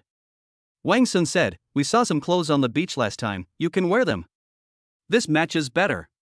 Okay, I'll try it next time. Pear Blossom was eager to give it a try. Okay. Wang Sun looked at the ingredients and said, we'll eat this tonight. In the evening, to celebrate the completion of the pool's renovation. 5 people entered the pool to bathe at the same time. Of course, they were all still wearing clothes. The pool has 4 sides, and the 4 of them each occupy 1 side. After Wang Sun went down, he casually leaned against Moo. When Moo saw Wang Sun approaching, he couldn't help but think of the ambiguous moment he had shared with Wang Sun in the woods the day before. The thought of that blissful feeling made her heart burn with desire. Her legs were rubbing together unconsciously. It was very dark around the pool. There was only a faint light from the fire in the kitchen. The moon is not bright today, it is quite dim. The group could only see a shadow of each other. However, this was exactly what Wang Sun wanted. Wang Sun immediately reached out and touched Mu's hand. Ah! Don't want. Mu tried to stop him with both hands, but he only resisted with a reserved attitude. He couldn't go against Wang Sun's wishes. Mu could only blush and suppress the urge to cry out, letting Wang Sun do as he pleased. Chapter 32 Passion in the Woods. Wang Sun felt his adrenaline surge. The body also erupted like a volcano. Ah! Mu, what's wrong? After attracting their attention, Wang Sun stopped. And nothing. Mu's heart was in his throat. I accidentally bumped into a stone. Oh, then be careful not to get hurt. Wang Sun pretended to be serious and reminded her, some stones may have sharp edges, so you have to be careful when you take a bath to avoid getting cut. Okay. Mu was a little speechless, and desperately pursed his lips to let out a muffled but alluring response from deep in his throat. It was as if they were desperately suppressing something. Needless to say, Wang Sun started again. Finally, both of them tilted their heads back and rested. Mu was even worse. Her face turned bright red, and after a long while, her eyes remained vacant and her mouth slightly open. She was completely absorbed, her mind still in a dreamlike, highly excited state. Wang Sun originally wanted to sleep in the tent that night, but there was no mattress or anything like that. Sleeping directly on the floor would be uncomfortable. Fortunately, the tent was big enough, so Wang Sun simply put the deck chair inside. Continue sleeping on the recliner. The five of them woke up early the next day. Wash up. Wang Sun brought Wang Sun toothpaste and toothbrushes, and naturally taught them how to use them. Now they also brush their teeth every morning and evening, just like Wang Sun. Today, Wang Sun plans to take Mu out hunting. While we're at it, let's check if the traps we set a few days ago have yielded any prey. As for why he only took Mu out, it can only be said that Wang Sun was really feeling restless. Especially after last night. Wang Xuanxian said, today, it's just Mu and me going out to see if we've gotten anything from the traps we made last time. I'll go with you. Pear Blossom offered. No need, just Mu and I will go. Wang Sun refused. Just checking if the trap has yielded anything, I'll be right back. Our main task now is to build the city walls, so you can all stay in the tribe and help out. Oh, alright then. Pear Blossom said, somewhat dejected. When Mu heard that Wang Sun wanted to take only her out, he seemed to know what was going to happen. On the surface, things appear calm, but inside, a storm is raging. The two then set off. Wang Sun couldn't wait any longer, even though he was about 2 kilometers away from the tribe. Wang Sun stopped and grabbed Mu, who was following closely behind. Mu's initial reserve turned into a look of tender affection, her eyes sparkling with desire, her face radiating a shy and alluring charm. Wang found a flat meadow and said nothing. Donning the gear I found in my suitcase last time, I'm ready to dominate. Immediately, shouts, sometimes muffled and sometimes high-pitched, echoed from the woods. Finally, after half an hour, both of them were panting heavily, their chests heaving violently. Wang Sun ran his right hand through Mu's hair, gently stroking it. Humph. Humph humph humph. However, just as the two were enjoying their tender moment, a rapid and angry hump suddenly approached. Mu, get up quickly. Wang Sun released Mu and quickly got up. Ah! Unexpectedly, what came towards them was an elf. Wang Sun's sudden appearance also startled her. She immediately saw Mu on the ground. It's easy to guess what just happened here. Then he gave Wang Sun and Mu a look of disgust. He immediately turned and ran. Behind her, a large wild boar was chasing her. Holy crap, this wild boar is huge. Points, points. Wang Sun didn't care what the elf thought of him. She wasn't as good as this wild boar as Wang Sun. Wang Sun shouted, there's a wild boar. We must kill it. Mu shouted, okay. I'll do it too. However, as soon as she stood up, her legs gave way and she collapsed again. Wang Sun quickly pulled up his pants, patted her bottom, and said, you stay here, I'll be right back. Before she could answer, Wang Sun grabbed his bow and arrows and rushed out. The wild boar was still chasing the elf. Wang Sun ran at full speed and immediately caught up with the wild boar. Roar roar roar. Wang Sun made noises in an attempt to attract the wild boar's attention. However, the wild boar seemed to have its eye on the elf in front of it. It charged after them recklessly without looking back. Since that's the case, Wang Sun drew his bow and knocked an arrow. Call out. Humph humph humph humph. Humph humph humph humph. Hit! Moreover, it was quite powerful. The arrowhead pierced the wild boar's large rear end. The wild boar, in pain, turned around. It wants to see which bastard dares to anger it. And then, upon seeing that it was yet another human, it was furious. This is absolutely outrageous. Oomph, humph, humph, humph. With a sudden burst of power from its four hooves, it charged toward Wang Sun with a thunderous roar, like a cannonball being fired. That wild boar is stubborn. All it knows is to charge around recklessly. Wang Sun then used this distance to draw his bow and knock an arrow again. Draw the bow to its fullest extent. Call out. Duong.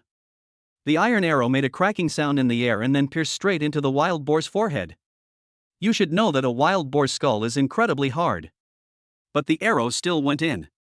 Roar. Roar, roar, roar. The wild boar roared in pain, its cry reaching the heavens. The sound echoed throughout the entire forest. Pain seemed to be a stimulant for the wild boar. Instead of retreating, it became even more ferocious. After a brief pause, they launched an even more ferocious attack. What are you doing? Stop it right now. However, when the elf girl saw Wang Sun attacking the wild boar, she became even angrier. He shouted at Wang Sun. At this moment, the wild boar was already charging right up to Wang Sun's head, so he had no time to pay attention to her. Wang Sun had no chance to shoot another arrow. We could only circle around this wild boar in the woods. Fortunately, there were plenty of trees in the forest. Wild boars are bulky and not good at making sudden stops and turns.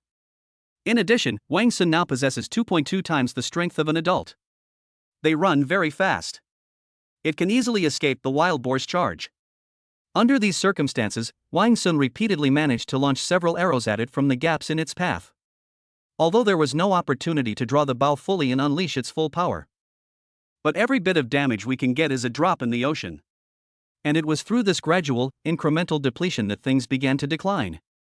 In addition, it was already injured, and a large amount of blood was flowing out. Soon the wild boar ran out of energy and began to pant heavily. Wang Sun did not let the opportunity pass and continued shooting arrows. This wild boar has developed a stress response from Wang Sun. Upon seeing Wang Sun draw his bow and knock an arrow, they were terrified and immediately began to flee. Ha, now you're scared? Wang Sun strode after him, whoosh. Humph, humph, humph. Call out. Humph, humph, humph. Finally, the wild boar could no longer bear the burden and stumbled and fell heavily to the ground. Call out. Wang Sun seized the opportunity, drew his bow to its full extent, aimed, and shot it in the neck. Snort. Puff, puff, puff. It must have hit a major artery. The blood was gushing out like it was free. We've shot 10 arrows already, that's almost enough. If he doesn't die now, there's really no way out. He only had 10 arrows left. The wild boar lay on the ground, and Wang Sun was in no hurry to finish it off. I'm afraid this wild boar will fight back as it dies. Even in death, I must avenge myself. Giving him a bite would be a losing proposition. Huff, huff, huff. Huff, huff, huff, huff. The wild boar let out its last few heavy panting sounds. The wild boars finally stopped making any noise. At that moment, a stream of blood stretched 3 or 4 meters beneath the wild boar. The earth was stained crimson with blood. Who gave you permission to touch my wild boar? Chapter 33 Clouds, Overbearing. Who gave you permission to touch my wild boar? However, after Wang Sun killed the wild boar, the elven girl who had just been chased by the wild boar immediately stepped forward and interrogated Wang Sun. They were very aggressive. Ha? Wang Sun asked in confusion, your wild boar? Weren't you being chased by this wild boar? If it weren't for me, you might have been bitten to death by it. Bullshit, she yelled. Did I say I needed your help? We've set a trap ahead. I'm luring this wild boar into the trap. How could I not know? Besides, was it wrong of me to save you? No, you're not wrong. Her tone softened. You're pretty good too, managing to shoot a pig. Wait a minute. What kind of bow is that? She suddenly noticed the bow in Wang Sun's hand. Upon seeing it, I stared intently at it and moved closer. She asked Wang Sun eagerly, is this an iron bow? So it's an iron bow. No wonder it's so powerful. What a beautiful bow. This pig's skin is so thick that even after shooting several arrows with my little wooden bow, it only caused minor superficial wounds. So this is an iron arrow too? She picked up an arrow from the ground and examined it closely. He touched it and muttered, "It's really sharp." As expected of the iron arrow. Wang Sun, Wang Sun. At this moment, Mu, whose legs were not very strong, rushed over. Are you all right? After arriving here, Mui examined Wang Sun's body from head to toe. It's nothing, it's nothing.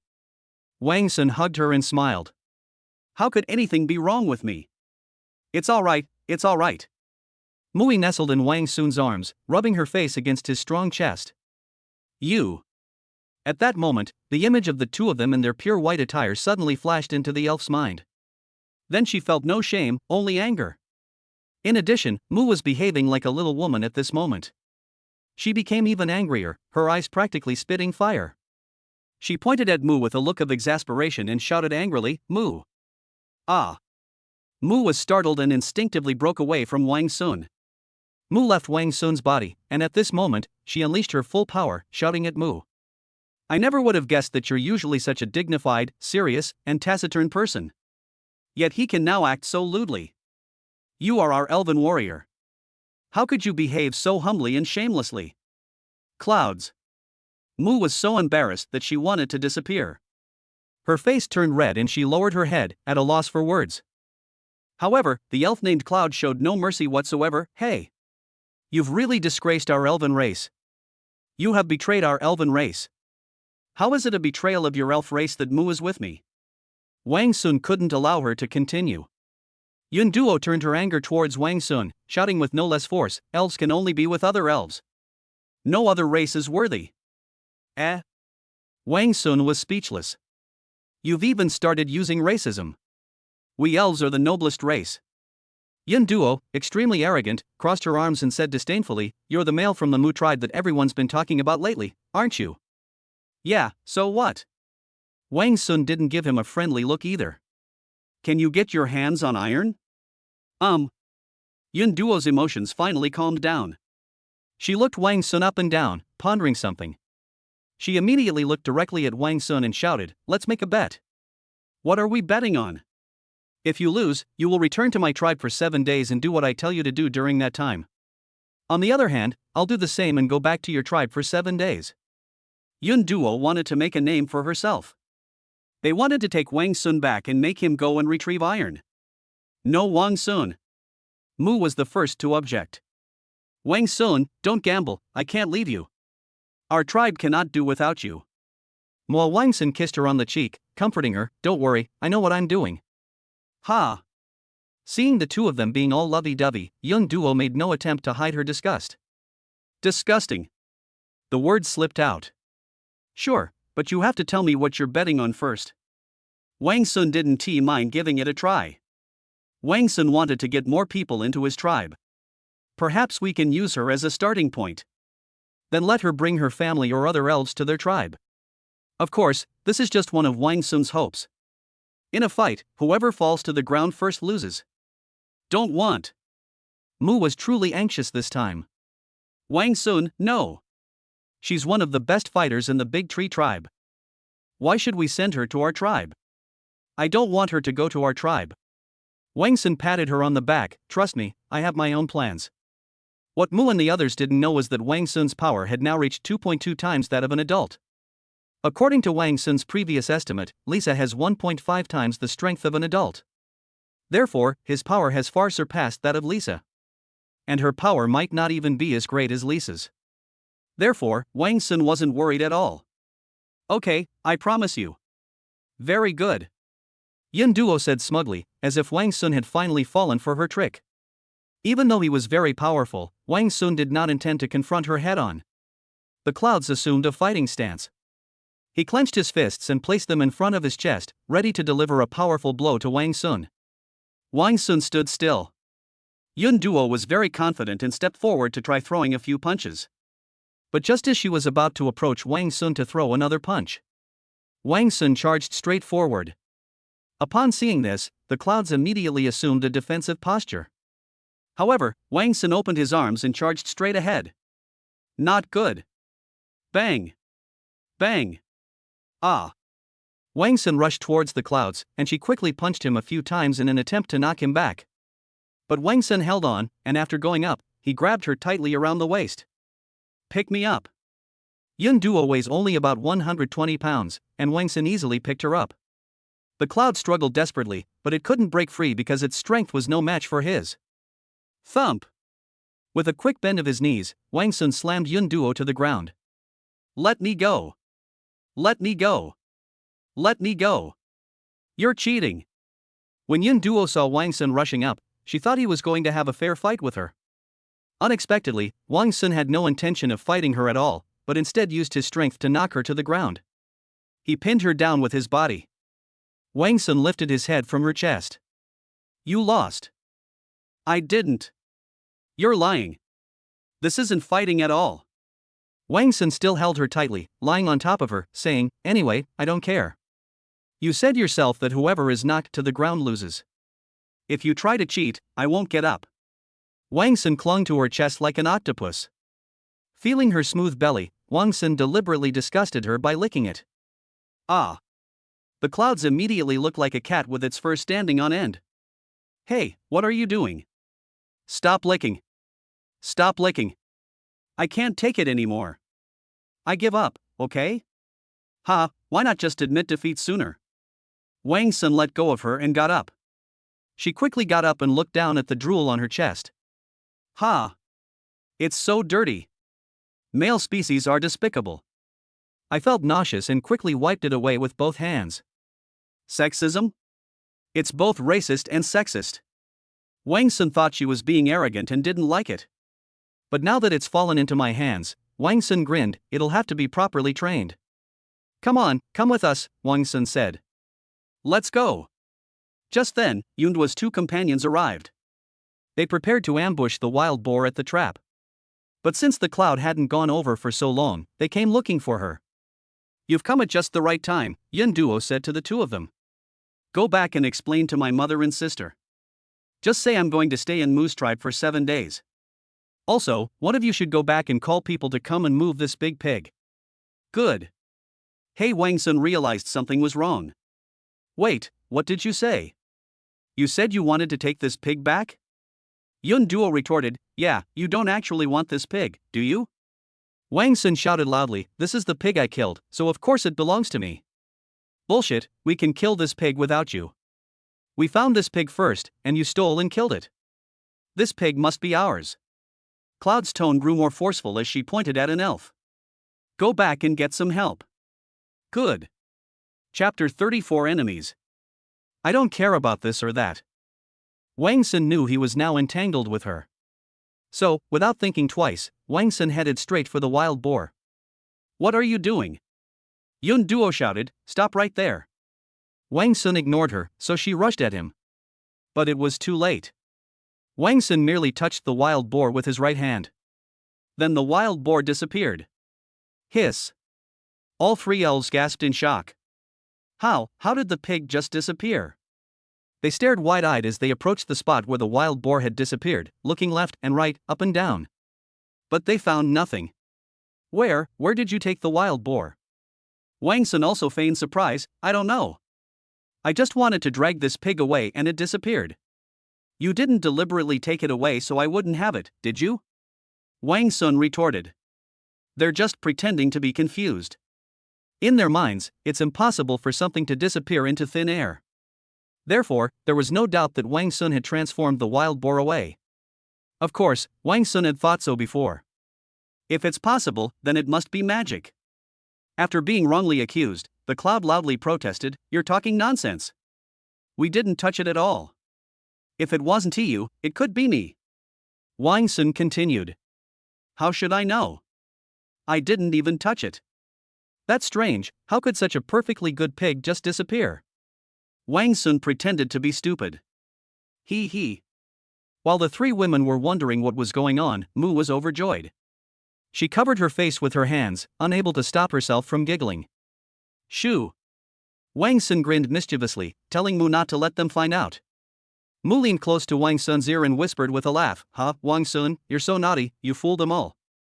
Who told her to be so domineering? Wang Sun asked. Has she always been like this? Yeah, and he often fights with Lisa too. But she can't beat Lisa in a fight, yet she loves to fight. Wow, Lisa's a really good fighter. Wang Sun had no idea that Lisa was actually a formidable fighter. Muziheo said, yes, of course.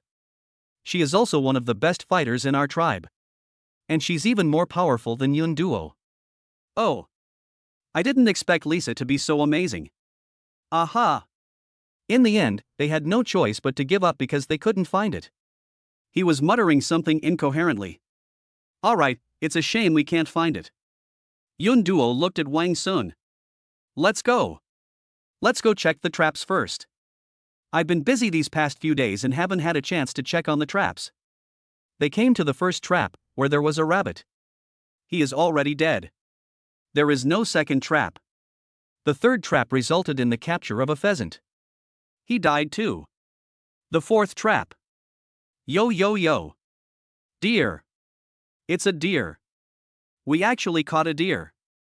This is a sika deer. Its body is covered with patches of white markings, which are quite beautiful. Wow, that's beautiful. Wow, Wang Sun's deer is so strong.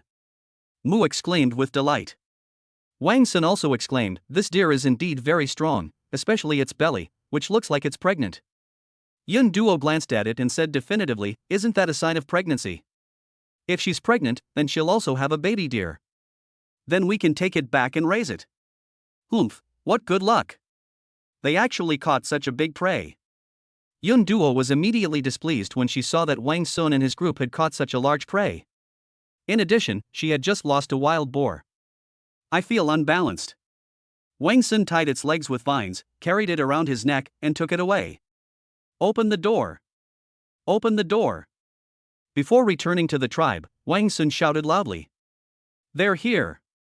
Pear Blossom couldn't wait any longer and ran to the door, opening it. Clouds? Pear Blossom was surprised to see that Yun Duo had returned as well, and asked, why are you here? Yun Duo said with a haughty expression, I didn't want to come either, but someone begged me to come. Who begged you to come? You clearly lost the bet, Wang Sun exposed. Lisa stepped forward, arms crossed, a disdainful look on her face, and said sarcastically, oh. This defeated opponent is practically begging to be beaten. You're the one asking for a beating. When her painful memories were mentioned, Yun Duo instantly exploded like a powder keg. Now you know who I always manage to humiliate and knock you to the ground. Lisa continued to mock. Let's fight again if you dare. My strength has increased a lot recently. Bring it on, who's afraid of who? Lisa wasn't afraid at all. Pear Blossom spread her hands, looking quite helpless, and muttered to herself. Damn it, now there's going to be more arguments in the tribe. What are you fighting for? Soya stepped forward to stop them. Do you think this tribe is a place for fighting? The ground in the village was covered with mud bricks. Unfortunately, the two had no choice but to give up. Wang Sun changed the subject. What is this? It's a deer. Pear Blossom exclaimed. Ha, we get to eat venison. I'm afraid I'll have to disappoint you. Wang Sun put the deer on the ground. Why? Mu explained, because this deer is pregnant. Upon hearing this news, Rika was even happier. That's great. We can eat 2 deer now, ha. All you ever do is eat. Lisa scolded with a laugh. You definitely need to raise her. Pear Blossom sighed helplessly, I meant that once it's born and grows up, there will be 2 deer to eat it. You keep an eye on this deer, I'm going to cut some wood to make a fence, Wang Sun said. Good. Wang Sun looked at Yun Duo and instructed, Yun Duo, come out and help. Why should I be asked for help? Yun Duo retorted. Have you forgotten the bet? Wang Sun reminded him. Humph. Come on then. Yun Duo angrily shook her hand, clearly unwilling. The two then went outside. Mu also explained to Soya and the others why the clouds had come here. Upon arriving in the woods, Wang Sun used a stone knife and dagger to cut down trees. They only found trees that were about the thickness of a wrist. Even though it's just a thin tree, it's still a bit difficult to work with stones. We need to try and draw a big sword. Anyway, the lottery won't take long, let's start now. Immediately, Wang Sun sat down to one side. He ignored even when the clouds asked him what he was doing. 1604 points, 100 points per draw, keep going until you get the big sword. Ding ding ding. Chapter 35 Mahjong. Ding ding ding. Solar lamp 1. A set of Mahjong tiles. M9 bayonet X1. 1/8 immortal table. 8 plastic stools. 10 gene of premium yellow beef. 1 foam mattress. The protective fence covers an area of 13.5 square meters. 1 machete. They've finally arrived. The big knife finally arrived on the 10th draw. And it's a machete. A machete can be used for chopping and hacking, making it ideal for working in the field. It can also be used for hunting and self-defense, making it a versatile weapon. However, now that we have this protective fence, we no longer need to cut down trees to build a fence. This protective fence is the same kind of fence found on many school playgrounds. However, this fence has no frame, only netting. Therefore, Wang Sun still needs to cut some wood to support the fence. While Yun Duo wasn't looking, Wang Sun took out the machete from his back. That knife is imposing. The knife is 64 centimeters long overall, with a blade length of 46 centimeters and a handle length of 18 centimeters. The blade is long and wide, a design that provides powerful chopping leverage and weight. The back of the blade is very thick, a design that prevents the blade from easily bending or breaking when chopping forcefully. TSK, very good. This knife feels very heavy in your hand. The exquisite craftsmanship made Wang Sun almost reluctant to use it. Wow, Wang Sun, where did you get this? Is it an iron knife? Yun Duo exclaimed in surprise as soon as she saw the knife. Wang Sun pretended, I've always kept this knife on my back, didn't you see it? No. Let me see. Yun Duo reached out to take it. Wang Sun didn't pay attention and showed it to her directly. Wow, what a beautiful and sharp knife. Wow, I love it so much. Wang Sun suggested, if you like, then try cutting down a few trees. Okay, let's give it a try. Then the cloud came to a small tree that was about the thickness of a wrist. TCH, she spat into her right palm. Then, take a firm stance and strike with all your might. Snap. Pretty. A sapling as thick as a wrist was snapped in two by a cloud. Wow, that's incredibly sharp. If that were to hit a goblin's head, it would be gone in an instant. Of course, a goblin's head isn't made of iron, Wang Sun affirmed. Give me a few more cuts. Then Yun Duo cut down more than a dozen trees. She only stopped, still wanting more, when Wang Sun called out that it was enough. Yun Duo fawned over Wang Sun. Wang Sun, could you make me a knife out of iron? I can't do it, I don't know how. Then where did you get this knife? Found it. I don't believe it. Believe it or not, it's up to you. You just don't want to help me. Why should I help you? Fine, then don't do it. After cutting down enough trees, the two carried the logs to the tribe. Upon arriving at the tribe, Wang Sun took out the M9 bayonet he had just drawn. He approached the 4 women and said, I've conjured up another knife. Who wants it now? Wow, Wang Sun, you're so great. Pear Blossom had been longing for this for a long time, but she never expected Wang Sun to produce another knife so quickly. Wait a minute. Rika calmed down, because she hadn't told her about the knife yet. I'd rather not this time, let's wait until next time. Soya still chose to go along with their wishes for now. Lisa also pulled out her own dagger. I definitely can't take it anymore. Mu also conceded, then let's give it to Pear Blossom, look how excited she is. Okay, then I'll take it. Pear Blossom couldn't wait to take it. Wait a minute. Yun Duo interjected, you haven't even asked for my opinion yet. When Yun Duo saw that Lisa had such a good knife, she immediately felt resentful. If Lisa has it, I want it too. Seeing Yun Duo's uninhibited manner, Lisa retorted directly, this isn't our business, what right do you, an outsider, have to interfere? What outsider? I'm one of you now that I've come to your tribe. Wang Sun, isn't that right? Also, am I also qualified to have this knife? Yun Duo looked at Wang Sun. No. Wang Sun replied directly. Yun Duo thought Wang Sun would go along with her, but she didn't expect him to refuse directly. That big knife was yours, but I didn't take it. But you don't need this knife. Then why don't I deserve it? Are you only giving it to them and not to me? Yeah, just like Lisa said, you're not one of us, so why should I give it to you? Wang Sun was also surprised. He never expected her to be so informal. Moreover, judging from her attitude, it was as if Wang Sun was obligated to give her the knife. Hearing this, Yun Duo couldn't take it anymore and shouted angrily, "Humph, if you don't want to give it to me, then don't. Who cares? Anyway, our tribe has iron now, I'll have some when I go back. I don't need you." With that, she angrily turned and walked away from the 5 people. Wang Sun, ignore her. Lisa said disdainfully, she's just used to being domineering in her original tribe, and she thinks everyone has to give way to her. In that tribe, we might have had to give them some face, but now we don't have to put up with her anymore. Pear Blossom nodded emphatically in agreement. Good. Wang Sun understood immediately it was obvious that Yun Duo was the domineering rich girl type. Everyone has to give way to her. If anyone doesn't give way, they'll throw a tantrum and make a scene. But now that they're on their territory, let alone Lisa and the others, Wang Sun wouldn't indulge him. Wang Sun hadn't expected her to have this kind of personality when he brought her here. If I had known, I would have preferred not to let her come. Then this knife is for Liwa. Wang Sun handed the knife to Liwa. You're so kind, Wang Sun, Pear Blossom said sweetly. Seeing the lovely pear blossoms, Wang Sun felt much more at ease with them. Then Wang Sun was about to make a fence, so he took out the fence. The fence is 13.5 square meters. 1.5 meters x 9 meters. Then let us build a 3 by 3 meter fence. Wang Sun glanced at Yun Duo sitting in the corner, and without regard for her emotions, shouted.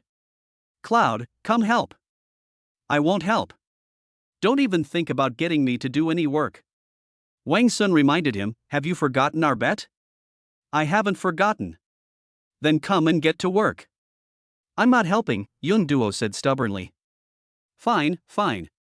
Wang Sun was speechless. If you're not going to help, then don't eat our food. Fine, I won't eat.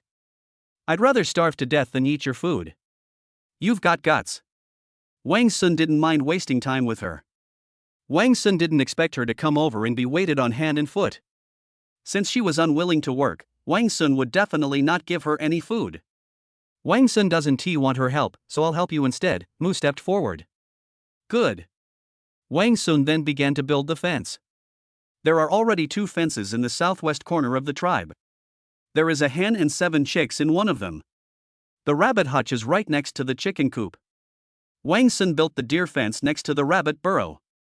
Because there is a fence, all that is needed is to drive a few wooden stakes into the ground. First, erect the fence on the ground to form an area of 3 meters. Then, use pieces of wood about the thickness of a wrist to firmly nail the fence to the ground. Wang Sun shook it vigorously with his hand. It was very sturdy. It can definitely withstand the strength of a deer. Immediately, Wang Sun released the deer into the tank. Upon arriving in an unfamiliar environment, the deer became extremely anxious and restless. Upon seeing this, Wang Sun threw in some sweet potatoes and sweet potato leaves. The deer seemed very hungry. It quietly began to eat heartily as soon as the food was thrown in.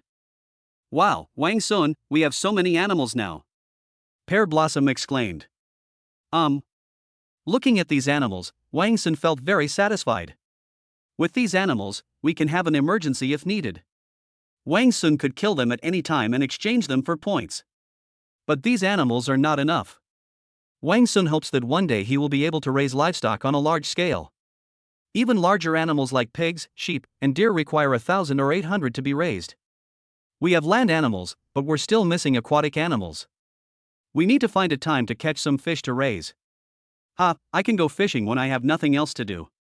This place is nothing like modern society. Most of the time, it's boring. Entertainment options are scarce. Bored? Wang Sun thought of the mahjong set he had just drawn. Yeah, I just happen to have mahjong sets. I can teach them how to play, hee hee. Chapter 36 The Cloud of Angry. Then, Wang Sun installed the solar lights. It was installed on the city wall between the kitchen and Soya's hut. This light also has a remote control. It can be freely turned on and off, and its brightness can be adjusted. At the same time, Wang Sun also brought out the 8 immortal table and 8 plastic stools. These plastic stools are the same kind of red plastic stools you find in some small restaurants. They can be stacked together. With this table, they can eat at it from now on. They used to eat things like sweet potatoes and didn't need a table. But now that Wang Sun has arrived, everything has to change. Wang Sun and the others didn't give Yun Duo anything to eat at noon or in the evening. Seeing her like this, Wang Sun really thought she had a lot of backbone. However, what Wang Sun and the others didn't know was that Yun Duo took advantage of their inattention. They secretly dug up sweet potatoes from the foot of the city wall and ate them. It was just very well hidden and wasn't discovered by Wang Sun and the others. In the evening, Wang Sun and the others naturally had a big meal. 5 people sat around a table under the bright solar-powered lights. They were drinking beverages and beer while eating large chunks of meat. I was so happy. Yun Duo also sat on a stool under the light. However, she still had the backbone to not sit down and eat. Wang Sun and the others ignored her. After they finished eating, Wang Sun was going to teach them how to play mahjong. He had also tried to teach them how to play the card game 3 Kingdoms Kill. The 3 Kingdoms Kill game is quite fun. Moreover, it's not very difficult. They won't need long to learn it. But Wang Sun eventually realized that they didn't know Chinese characters at all. So we had no choice but to give up. But mahjong is different. Although there are Chinese characters on mahjong tiles. But there are only a few: east, south, west, north, center, 10,000, wealth. The rest are patterns and numbers. Wang Sun took out a mahjong set and placed it on the table, then smiled and said, "How about I teach you a game?" Okay. Pear Blossom exclaimed with great interest. Of course. Lisa readily agreed. Wang Sun has plenty of free time, and so do they. Good. Wang Sun then dumped the mahjong tiles onto the table. The 4 women saw Wang Sun take out a box of small trinkets with different square patterns. I suddenly became curious. Wang Sun explained, "This thing is called mahjong. It's a very fun game. Besides me, we need 3 more people. Who else do you want to play?" Pear Blossom immediately raised her hand. Me. I want one too. There's also Lisa. I want to play too. This sound is from the clouds. You can't do it. Wang Sun refused outright. Why should I? I only said I wouldn't eat your food, not that I couldn't play with you. You won't help with the work, why would we let you play alone? Humph. The more you forbid me from playing, the less I'll work. Yun Duo accepted the reality that she wasn't entitled to play. Cloud is also a playful person.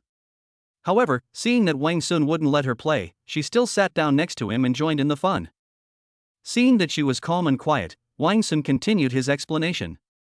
Soya, come sit at the table. Good. Soya was certainly interested as well.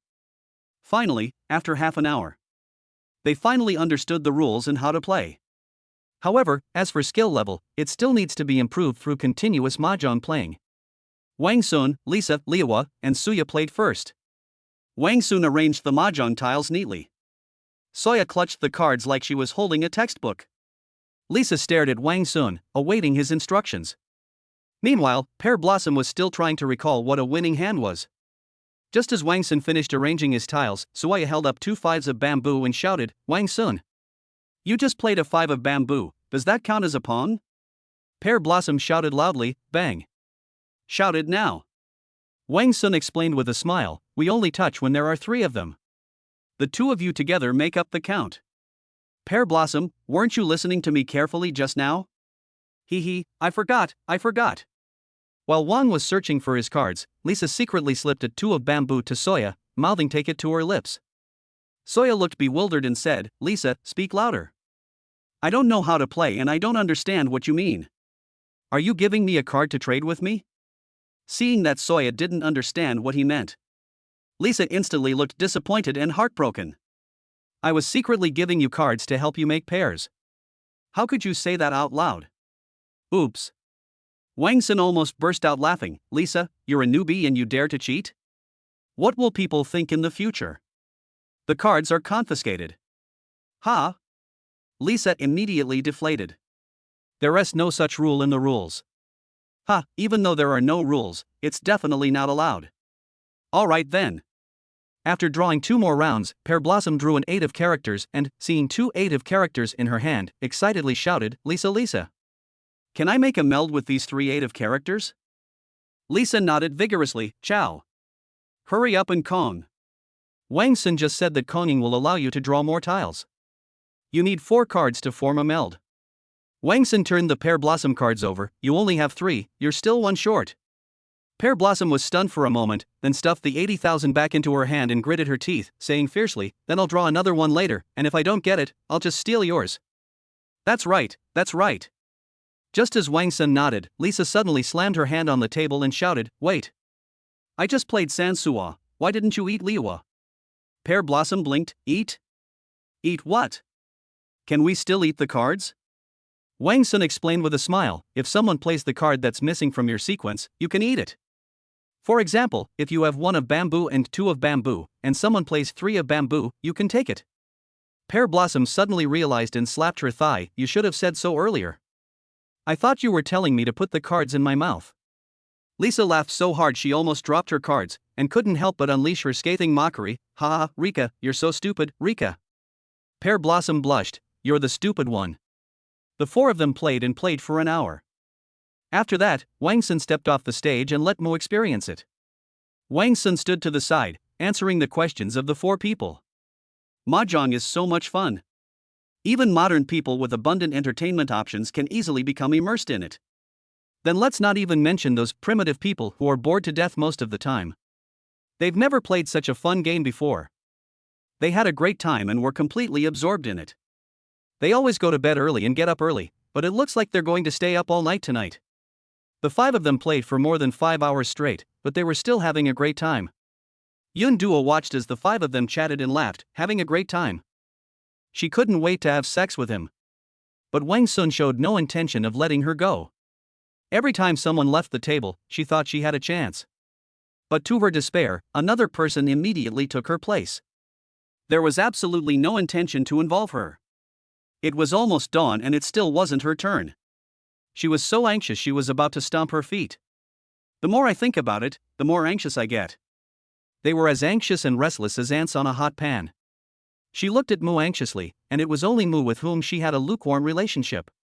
Soya is alright too. Yun Duo came to Mu's side and said eagerly, "Mu, are you tired of playing? Can I play for a while?" Mu looked at Wang Sun, who shook his head. After receiving instructions from Wang Sun, Mu could only say, "Sorry, Yun Duo, I still want to play too." Seeing this, she could only go to Soya's side again, "Suya." Wang Sun also instructed her not to. "Sorry, Cloud, I haven't had enough fun yet either."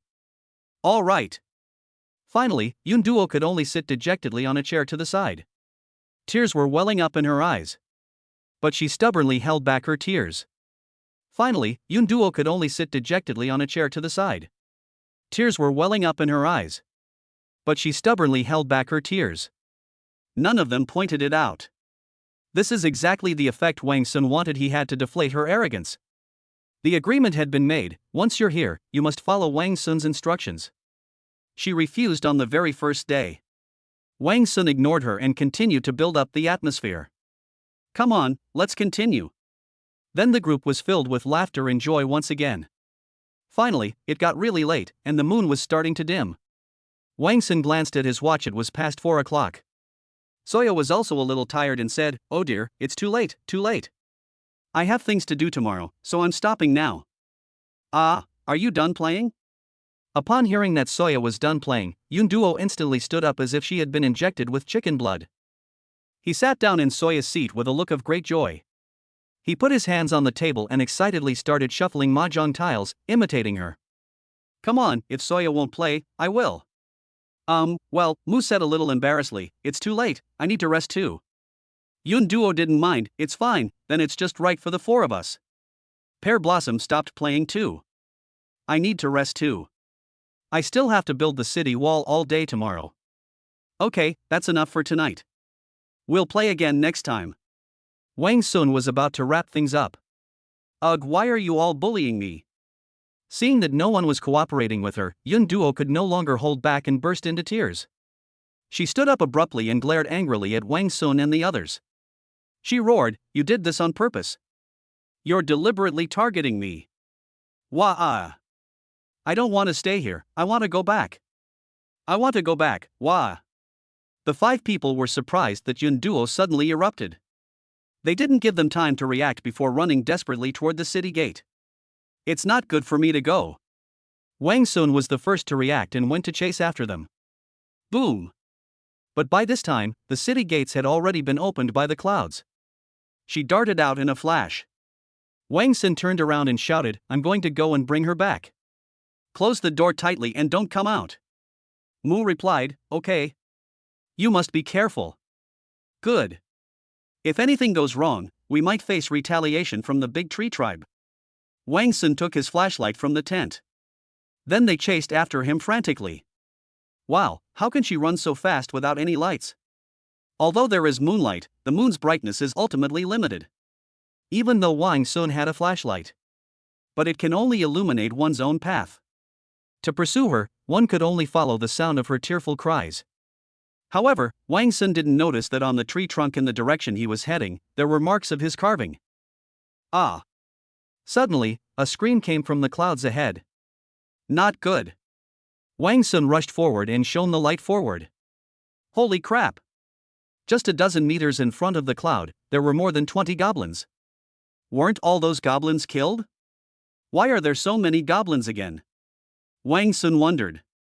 Chapter 37 was discovered. It's unclear whether Yun Duo was stunned by crying or terrified. She was simply standing there, motionless. Huff huff, the goblin gasped sharply. Female. Female. Ah, it's an elf. It's an elf. The goblin scrambled and stumbled towards the clouds. Wang Sun had a clear understanding of the situation. Without hesitation, he strode forward. They even shone the flashlight directly into their eyes. The intense light forced the goblins to close their eyes tightly or turn their heads away. Taking advantage of this opportunity, Wang Sun immediately went to Yun Duo's side. He scooped up the cloud in his arms and fled back the way he came. Chase! Chase! Chase! It's an elf! It's an elf! Whoever catches it first gets to skip the line and be the first one, he he he. The strongest and most powerful goblin issued the command. Yun Duo looked up at Wang Sun with teary eyes, murmuring something. Wang Sun. Feel sorry. Wang Sun didn't hear clearly. The goblins behind were chasing after them relentlessly. They weren't about to let these sheep that had come to them run away. My strength has increased so much. How can they still be chasing me so closely? Wang Sun was puzzled, but he couldn't help but let out a bitter laugh. Yeah, damn it, I'm holding someone in my arms. How fast can that be? Without lowering his head, Wang Sun asked, "The goblins are about to catch up. Can you walk?" "Yes, I can. I'll get off and run by myself." "Okay." Wang Sun quickly stopped and put it down for her. He then naturally grabbed her hand and ran. Yun Duo's eyes were fixed on Wang Sun. And her hand was being held by Wang Sun's large palm. For some reason, she felt a strange emotion stirring within her. Even her usual aversion to males disappeared. Oops. Looks like we're still lost. It was late at night, and they were running around like crazy. How could we know the way we came from? But in order to get rid of the goblins. With no other option, Wang Sun could only drag her along as they continued running. However, the goblin seemed to have made up its mind. We absolutely must catch up with them. You run first. Ah. Wang Sun gave Yun Duo's bottom a hard slap, signaling her to go first. Wang Sun quickly picked up a few stones from the ground. First, shine a flashlight into their eyes. They had no choice but to quickly shield their eyes from the intense light with their hands. A great opportunity. Wang Sun seized the opportunity and hurled the stone with 2.2 times the strength of an adult. Call out. Ah. Defense. Defense. Realizing the danger, the goblin immediately began to hide. Hiding behind a tree. But they kept moving forward, running from behind one tree to another to get closer. They are very experienced in this. Call out. After throwing another stone, Wang Sun quickly chased after the clouds. Wang Sun was even faster and caught up with Yun Duo in no time. They also managed to shake off the goblins. After pulling away for about 100 meters, Wang Sun turned off the flashlight and changed direction. Moreover, he gradually slowed his pace to minimize the noise of his movements and avoid being noticed. Finally, Wang Sun grabbed a cloud and burrowed into a clump of grass. Use your left hand to hold her down so she can't be seen. Wait until the goblin's movements gradually fade into the distance. Wang Xuansai breathed a sigh of relief.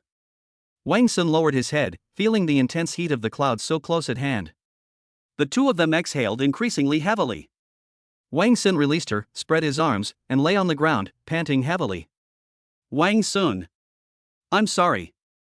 Yun Duo knew she had gotten herself into trouble.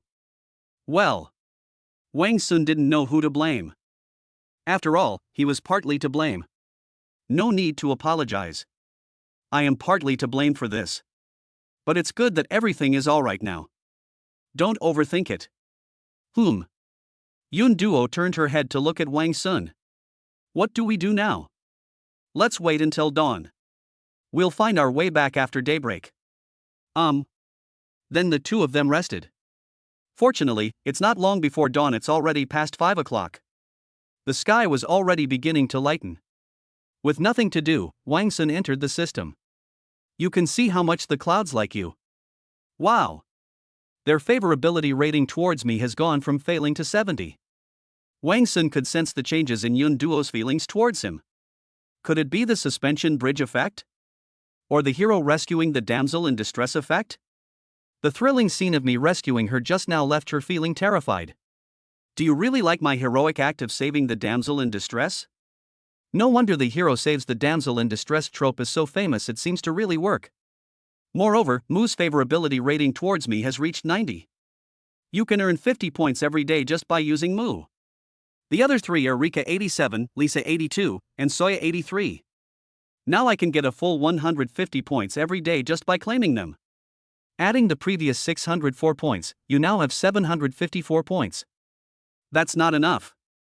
We need more points so that we can draw 1,000 points at a time. I want to see what they can pull out. Clouds? Clouds? Wang Sun heard her soft snoring. After calling her softly twice without getting a response, they realized she had indeed fallen asleep. She's got a really big heart, managing to fall asleep in this situation. Wang Sun didn't know what to say about her.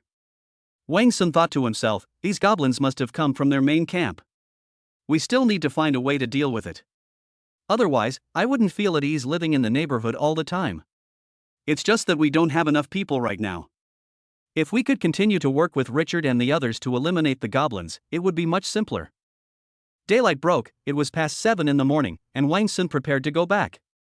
We need to get back quickly, the people in the tribe are probably very worried. Wang Sun patted Yun Duo's firm little face, which was very elastic. Upon closer inspection, I discovered that she is also very beautiful.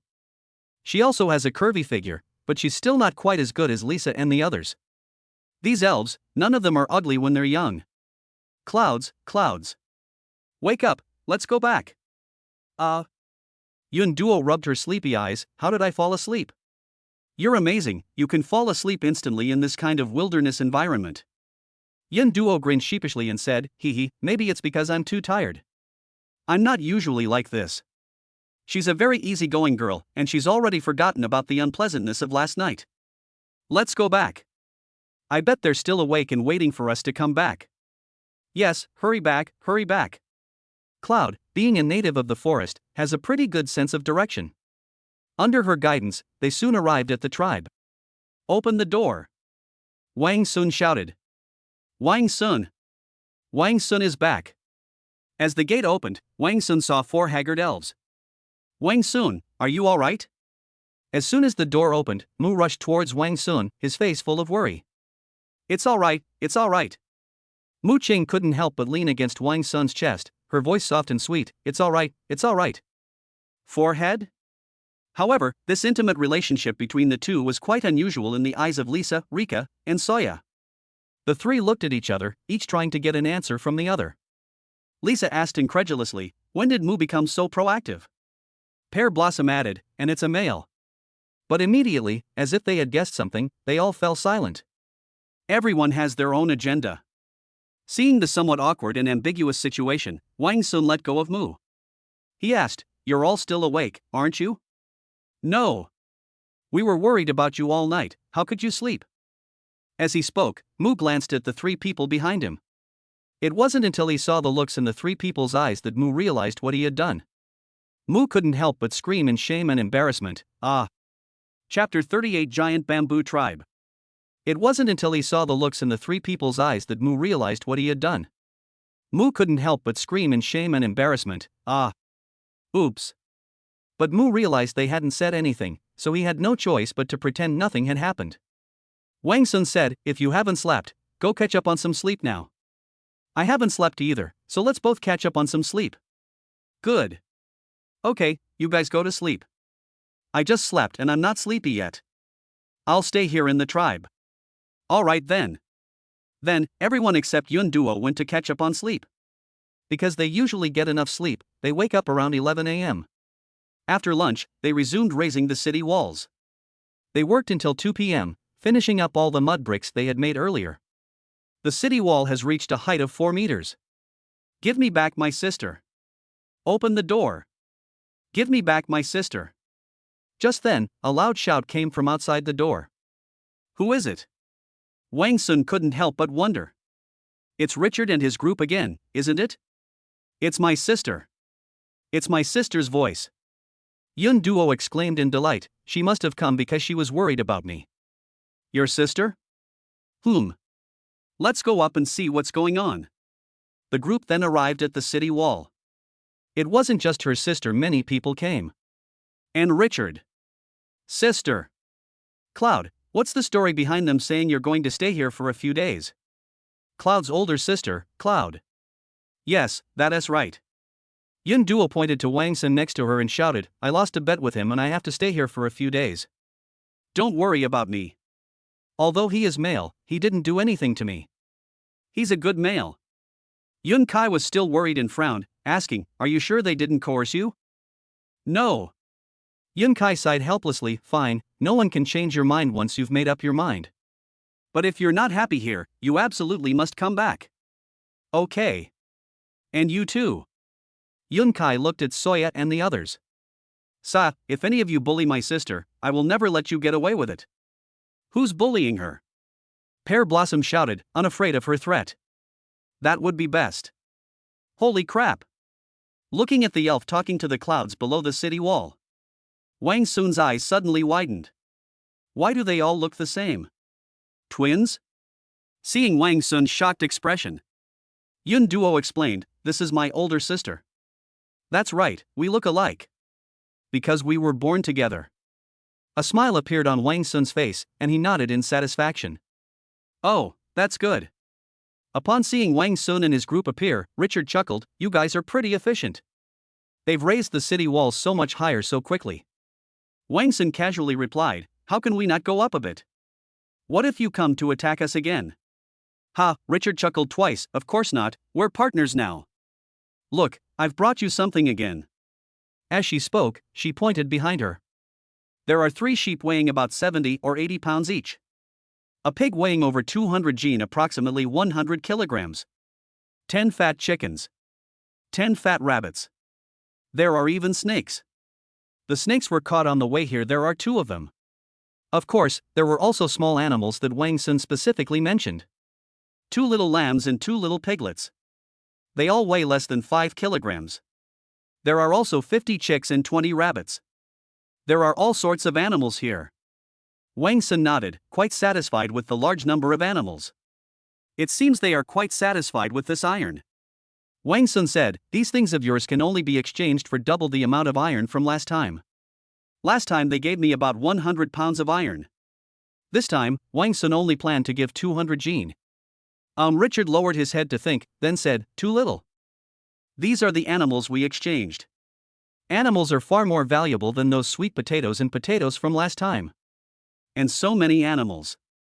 That's all we can offer this time," Wang Sun said firmly, but he immediately added, "However, if you bring this many animals to exchange next time, I can give you 3 times the amount of iron as last time." Wang Sun only wanted to give them this much iron. But in order to alleviate their current dissatisfaction, he left behind only a hook, making empty promises. It also makes them look forward to the next transaction. They were urged to expedite the preparation of supplies. 3 times.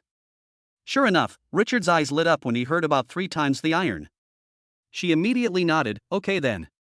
But next time you'll have to give me 3 times the amount of iron as last time."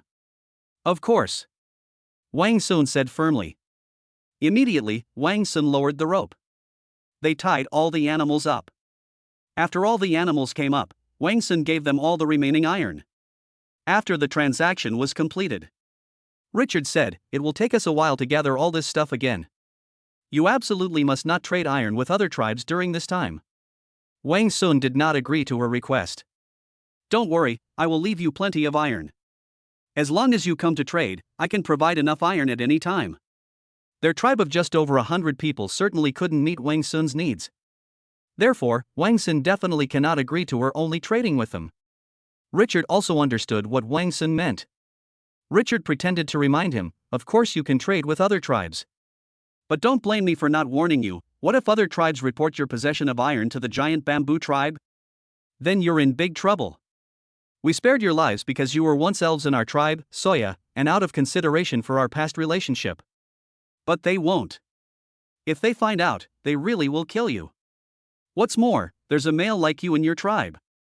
What appears to be a reminder is actually a threat and a warning. Walk."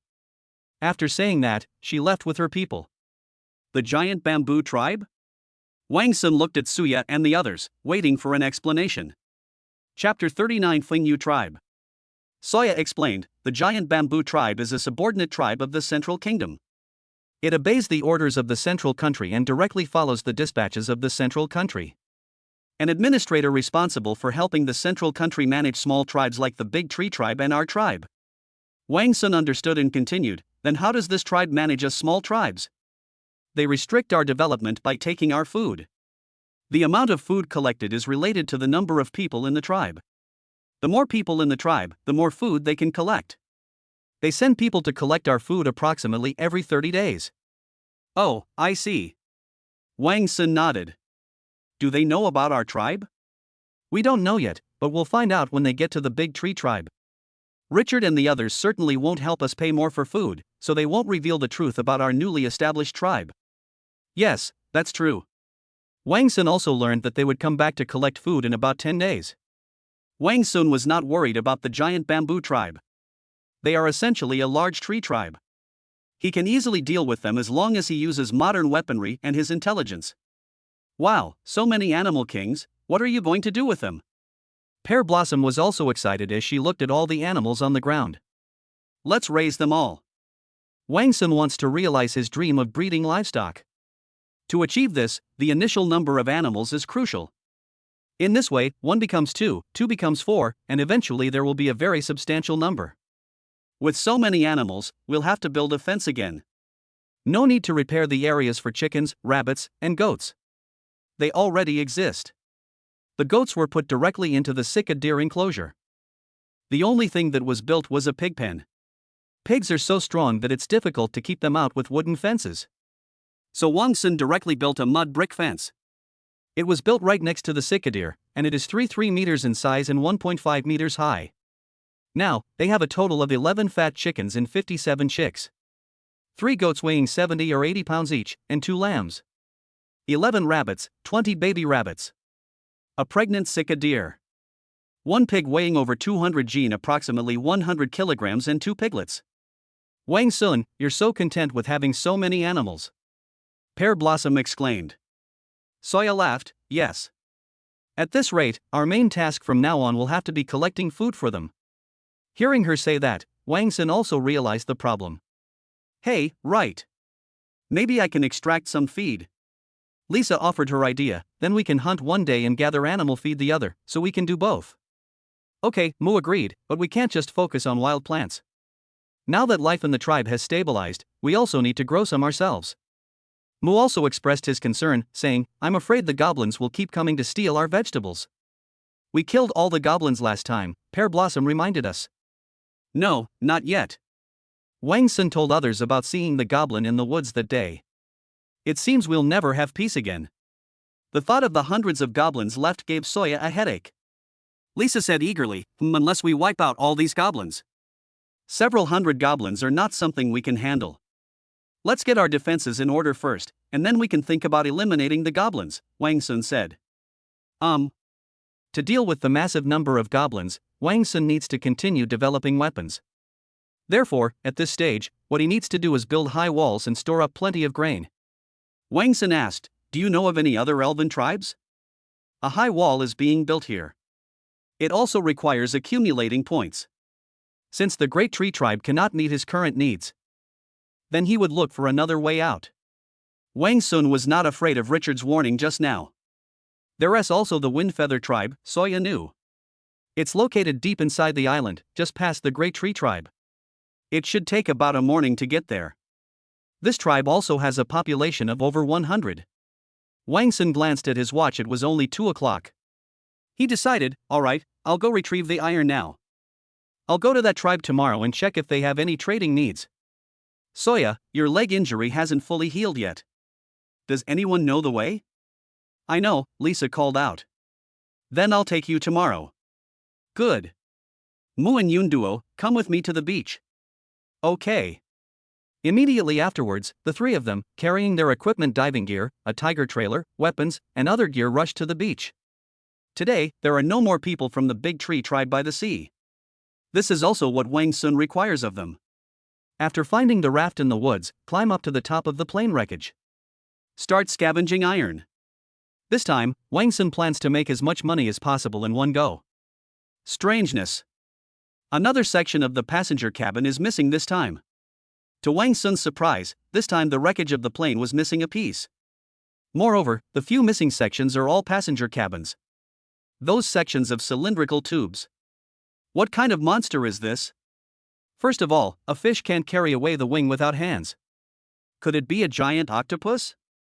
Very likely. Fortunately, there is still a very large amount of iron here. Enough for Wang Sun to make a deal.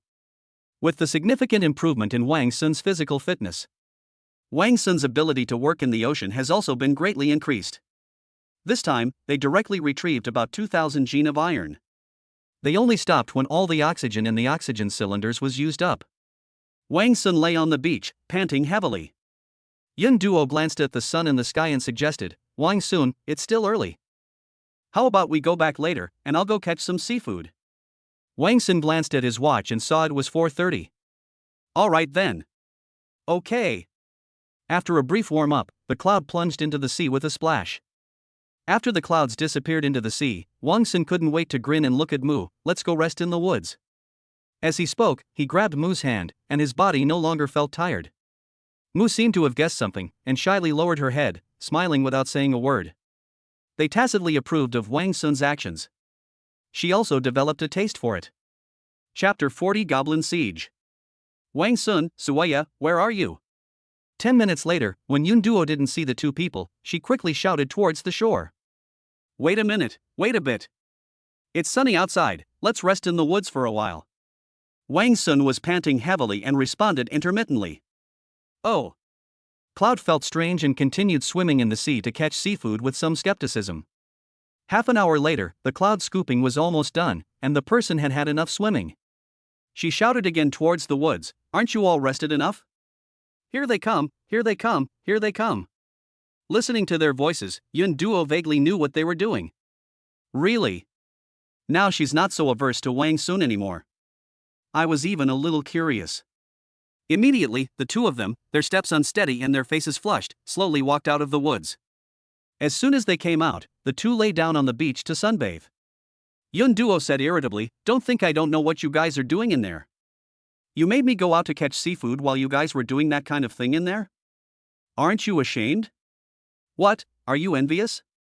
Yun Duo immediately retorted, what nonsense are you talking about? How could I possibly be envious? Wang Sun noticed a large pile of seafood on the ground, including various shellfish and lobsters that were 20 or 30 centimeters long. Oh, thank you for your hard work. Yun Duo's eyes lit up and she said, how will you make it up to me? Is there anything you want? That would be a knife like Lisa's, of course. Well, let's talk about it later. Yun Duo retorted angrily, you just don't want to give it to me. No, I don't have that kind of knife anymore. You see, even Mu doesn't have one, Wang Sun explained. I'll give you more later when I have more. Well, alright then, Yun Duo relented, but you have to keep your word. Good. Wang Sun glanced at his watch and said, let's go back. Although there was a tiger-drawn carriage, it contained 2,000 gene of iron. In addition, we were walking in this forest. They still made 3 trips. For dinner, they had a seafood feast. Because they didn't get a good night's rest last night, they didn't play mahjong tonight. At night, Yun Duo insisted on sleeping on Wang Sun's recliner. Wang Sun slept in the tent. Early the next morning, Wang Sun and Lisa set off on their journey with their equipment. Lisa only knew the way from the Great Tree tribe to the Wind Feather tribe. They didn't know the way from their tribe to the Wind Feather tribe. So they still need to walk a bit further towards the Big Tree tribe. Then they set off on their way to the Wind Whisper tribe. The two walked one after the other through the woods. Throughout the journey, Lisa kept turning back to look at Wang Sun, as if she wanted to say something but hesitated. Wang Sun asked directly, "Is there something you want to tell me? Just say it." Okay. Lisa no longer had any reservations. Did you have that kind of relationship with Mu? What kind of relationship? Wang Sun asked knowingly. Oh, that's the kind of relationship. Lisa stopped and turned to face Wang Sun. Which one? Wang Sun continued to play dumb. Oh well, never mind, I'm not going to say anything more. Lisa turned around again and strode forward. Even Lisa, who is outgoing and straightforward, is very conservative in this regard. Wang Sun smiled knowingly. That's right, why ask so many questions? He didn't want to make this relationship public. After walking for about 3 hours, they encountered a group of goblins. There are still 3. They darted quickly through the woods, seemingly searching for something. Upon seeing the goblin Lisa, he immediately became wary, like a hunter on a hunt. She looked at Wang Sun. Should we make a move? Let's not. Our mission today is to find that tribe. Good. After the savages left, they continued on their way. Is this a goblin stronghold? Why are there so many goblins here? After walking for another several tens of minutes, they encountered several waves of goblins. Wang Sun also felt strange. Could this be near that goblin stronghold I mentioned last time? Oh no, really? Lisa wasn't sure either. Upon seeing this, Wang Sun suddenly realized and said, "That's right, didn't I say that those goblins formed a big circle in the forest? Could they be surrounding the Wind Feather tribe you mentioned?" Although Lisa went with them to retrieve the food last time, they didn't manage to catch up to the goblins' stronghold. Moreover, she only visits the Wind Feather tribe about once a year on average. I'm not very familiar with the geography around the Wind Feather tribe. All I know is this road leading to the Wind Whisper tribe. So she wasn't quite sure either. Seeing this, Wang Sun waved his hand and said, "Never mind, we're already here, let's take a look." Good. A dozen minutes later, what they saw confirmed Wang Sun's guess. Wang Sun indeed saw the goblin stronghold he had seen when he was tracking the goblins last time. Oops. When Lisa saw so many goblins, she exclaimed that something was wrong. At this moment, she was certain that it was the situation Wang Sun had guessed. Is this the location of that tribe? Wang Sun asked, waiting for confirmation. Yes, that should be it. I remember it being here. That's really bad. The situation is now quite clear. These goblins are trying to trap and kill the elves in this tribe. And it's been so many days already, the situation inside must be very bad. Let's go, let's circle around and see where there are any loopholes, Wang Sun suggested. Good. However, after the two had circled around for more than 100 meters, they witnessed an infuriating scene. The goblins formed a circle. But this place has the most goblins. And amidst this group of goblins, a dozen elves were being subjected to their disgusting torment. Wah, don't touch me. You disgusting and ugly things. An elf cried out in heart-wrenching agony. But her cries only made the goblin's face reveal an even more evil expression. Ugh, you ugly things. Get out of my way. We won't let you get away with this once our reinforcements arrive. We must kill all of you disgusting bastards. Kill them all. Wah, I'm going to kill you all. Ugh, those damn goblins. In the distance, 2 people lay on the ground, witnessing this tragic scene. Wang Sun used his body to firmly pin Lisa down. We must prevent her from rushing forward and dying in a fit of rage. Let's go first. Wang Xuanxiang pulled Lisa away to a distance. I was afraid she would make a sound. These damn goblins. I'm going to kill them all. After getting several hundred meters away, Lisa finally no longer needed to suppress her anger. Anger is useless. We should think of a way to save them now. Wang Sun said calmly. Yes, that's right. Let's think of something. Lisa forced herself to calm down. That's right. Lisa suddenly remembered something. The Wind Feather tribe and the Great Tree tribe have a cooperative relationship. If one side is attacked by a formidable enemy, the other side must send reinforcements. Lisa felt hopeful and became more and more excited as she spoke. Also, we can go to the Great Tree Tribe and the Giant Bamboo Tribe. Although they accept our food, they will also help us if we are in danger. Then let's hurry. Let's find the nearest big tree tribe first, Wang Sun suggested. Good. The two then hurried to the big tree tribe. Chapter 41 Ruthless. The two rode at full speed to the Great Tree Tribe. Wang Sun, look over there, isn't there someone there? Just as they were getting close to their destination, Lisa discovered something. Wang Sun saw that it was indeed true. Let's go take a look. The two quickly approached. It was an elf. How come she still has so many injuries? Lisa quickly straightened her body and patted her face twice. Hey, wake up. She woke up groggily right away. She looked exhausted, but her eyes lit up the moment she saw Lisa. She cried out urgently, "Save my people. Please, you must save my people." After hearing her words, Lisa and Wang Sun exchanged a glance. Could she be from the Wind Feather tribe? That's possible. Lisa reassured her, "Tell me slowly, tell me what happened." However, she immediately fainted. Well, why don't we take her back first? Lisa suggested. Okay. Let's take her back first, then we'll go find the Great Tree Tribe. The Wind Feather tribe has been besieged for so many days, a little longer won't make a difference. Lisa took the initiative to carry the elf on her back and hurried towards the tribe. Moo! We're back. The three returned safely to their tribe. They're here. Moo and the others gathered at the door, surprised that they had returned so quickly. Ha! As Wang Sun and his two companions entered the tribe, they noticed the elf on Lisa's back. Moo, could you treat her wound? Wang Sun said to Moo. Good. Who is she? What happened to her? Pear Blossom asked.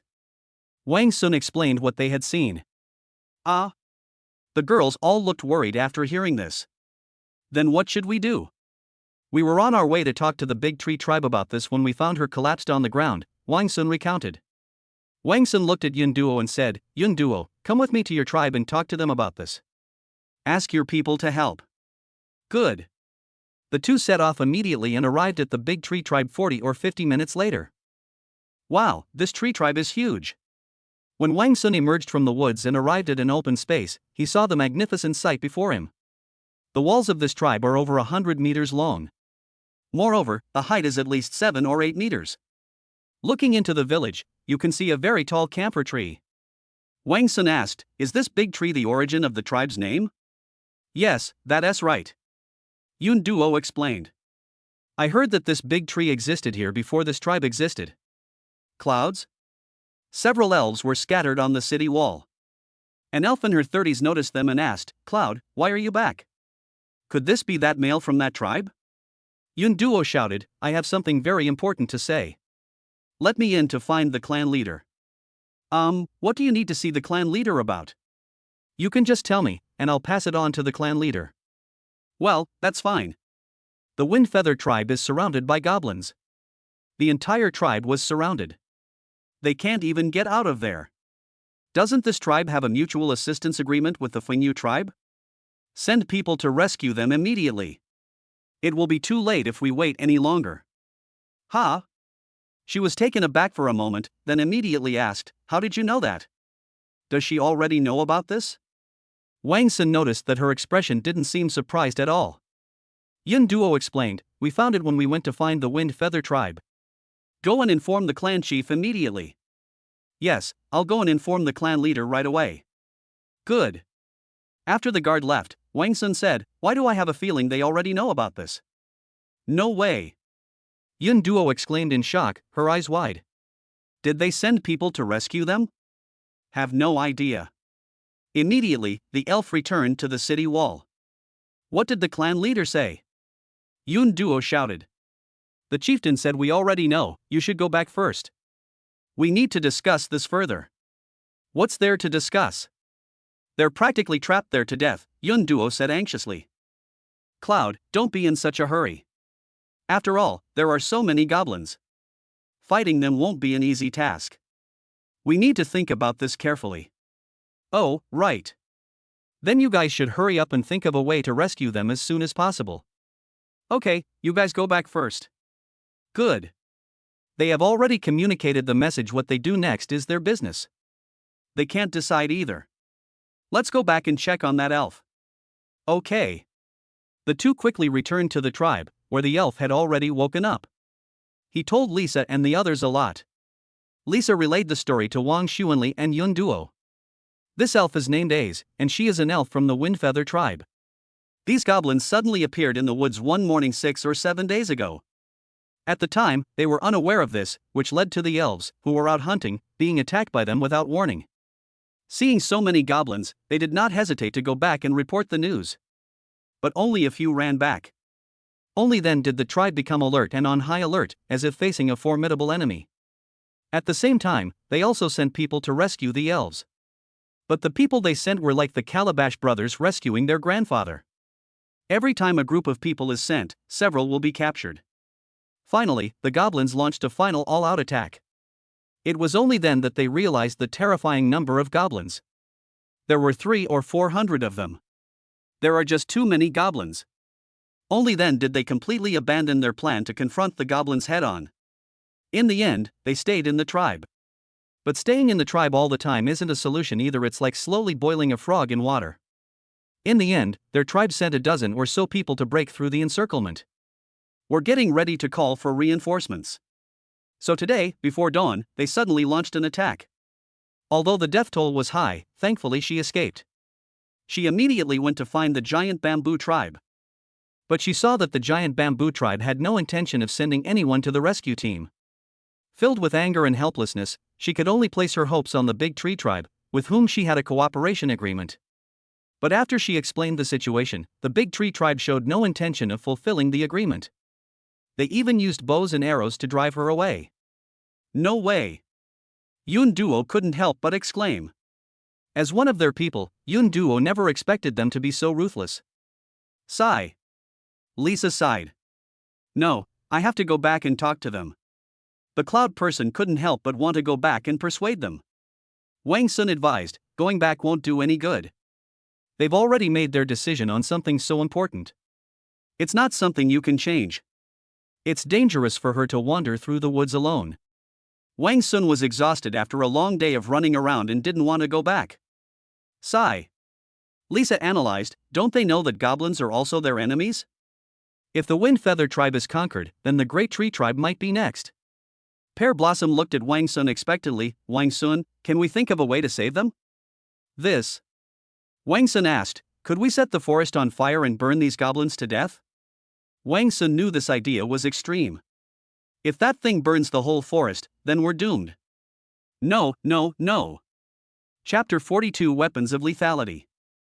No. Wang Sun's idea was that they were in this dense forest anyway. All you need to do is light a fire and set the woods around the tribe ablaze. Then the goblins will naturally avoid them. Maybe we can even burn some of them to death. However, this idea was immediately rejected by them. Pear Blossom said fearfully, if the forest is set on fire, disaster will befall us that day. What disaster will befall us? When the forest catches fire, it will rain. It will rain for a long time, and it will rain heavily. The entire forest will be flooded with rainwater, and there may even be floods. Destroy everything. Is that so? Wang pondered, this is a natural phenomenon, just as Pear Blossom said, a punishment from heaven. Will it definitely happen? Wang Sun asked again. Not necessarily, Lisa said. Wang Sun said nonchalantly, then let's just burn it. We're going to be killed by goblins anyway, why worry about anything else? Of course, they might do that at the last minute. Please save my people. They are waiting for me to bring people to rescue them in the tribe. The woman's cries could be heard coming from inside the hut. She is begging us to save her people again, Lisa said helplessly. But there is nothing we can do.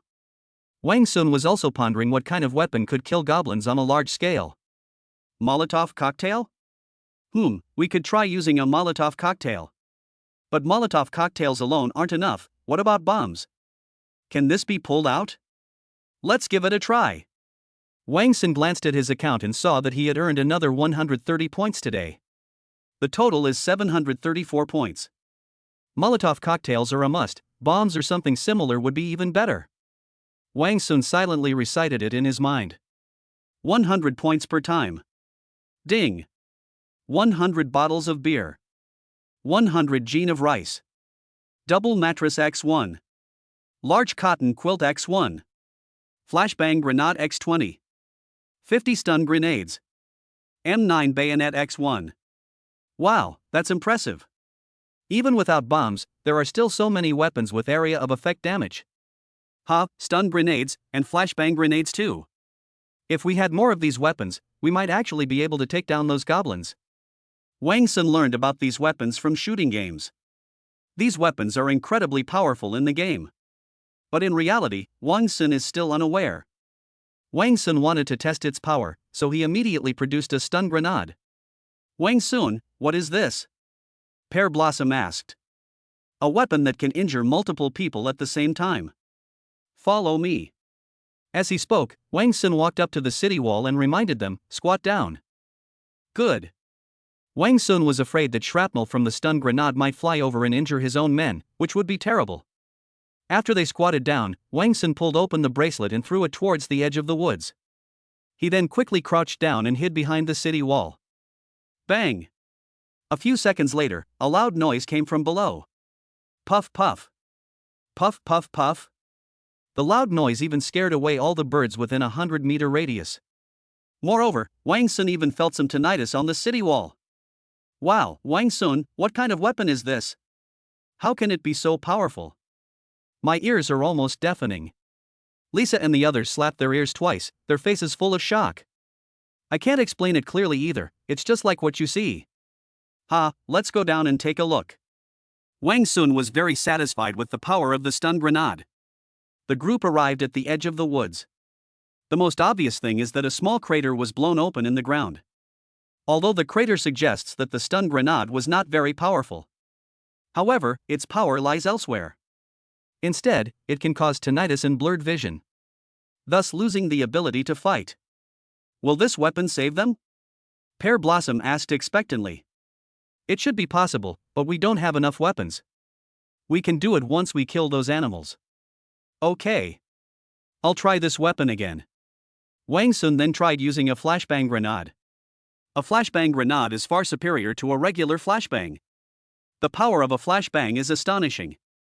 Wang Sun opened one and threw it into the relatively dark woods. Bang! With a loud bang. They heard another buzzing sound in their ears, and even felt a little dizzy. And this was even after they hid dozens of meters away, behind tree trunks. Wow, this weapon is amazing, Wang Sun. Do you have any more weapons like this? Lisa asked expectantly. Wang Sun was overjoyed. Don't worry, I still have plenty. Now I'm sure I can save them. Okay, I'll tell them. Pear Blossom happily ran into the tribe. Can this save my people? Immediately, Ace stumbled and ran towards Wang Sun. Yes. Wang Sun affirmed. That's great, thank you so much, thank you so much. Our people will be very grateful to you. Let's go and rescue them now. As she spoke, she pulled Wang Sun away. Don't rush things now. Wang Sun glanced at his watch. It's getting dark. It's not safe to walk in the woods at night because you can't see the road clearly. Don't worry, I will definitely go to rescue your people first thing tomorrow morning. Okay, I was too impatient. Hey, by the way, how did you save my people? There are so many goblins. Just now, upon hearing that Wang Sun could save her people, they rushed out without hesitation. I have no idea how to save them. After thinking about it calmly, I asked the question. With this, Wang Sun conjured another stun grenade. Perfect timing, I can't do it all by myself. Let me teach you how to use this thing. Wang Sun wanted to teach them how to use it. Minimize the possibility of unexpected events.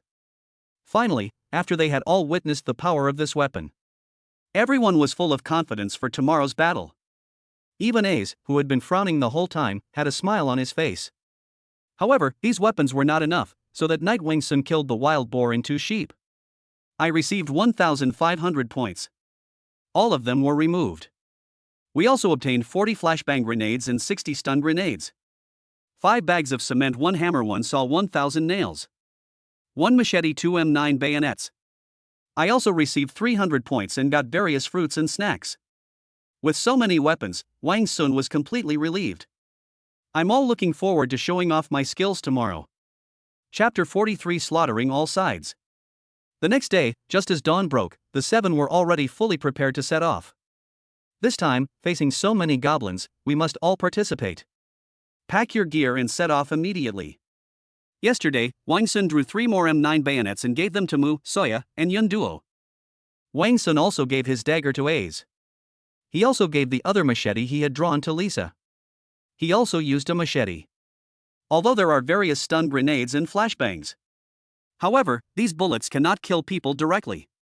The only way to finish them off is with a knife or a bow and arrow. On the way, Wang Sun instructed, if a lot of goblins swarm us, Mu, Liawa, and Ace, the 3 of you will stand behind us and throw these bombs. The 4 of us stood in front and shot arrows to kill them. No tactics, just unleash firepower. Okay. Wang Sun wasn't a tactical mastermind either in any case, their current weapons were truly a game changer. So just do it. 3 or 4 hours later, the 7 arrived at a place not far from the Fingyu tribe. They arrived at the area with the most goblins. This area is directly in front of their tribe's city gate.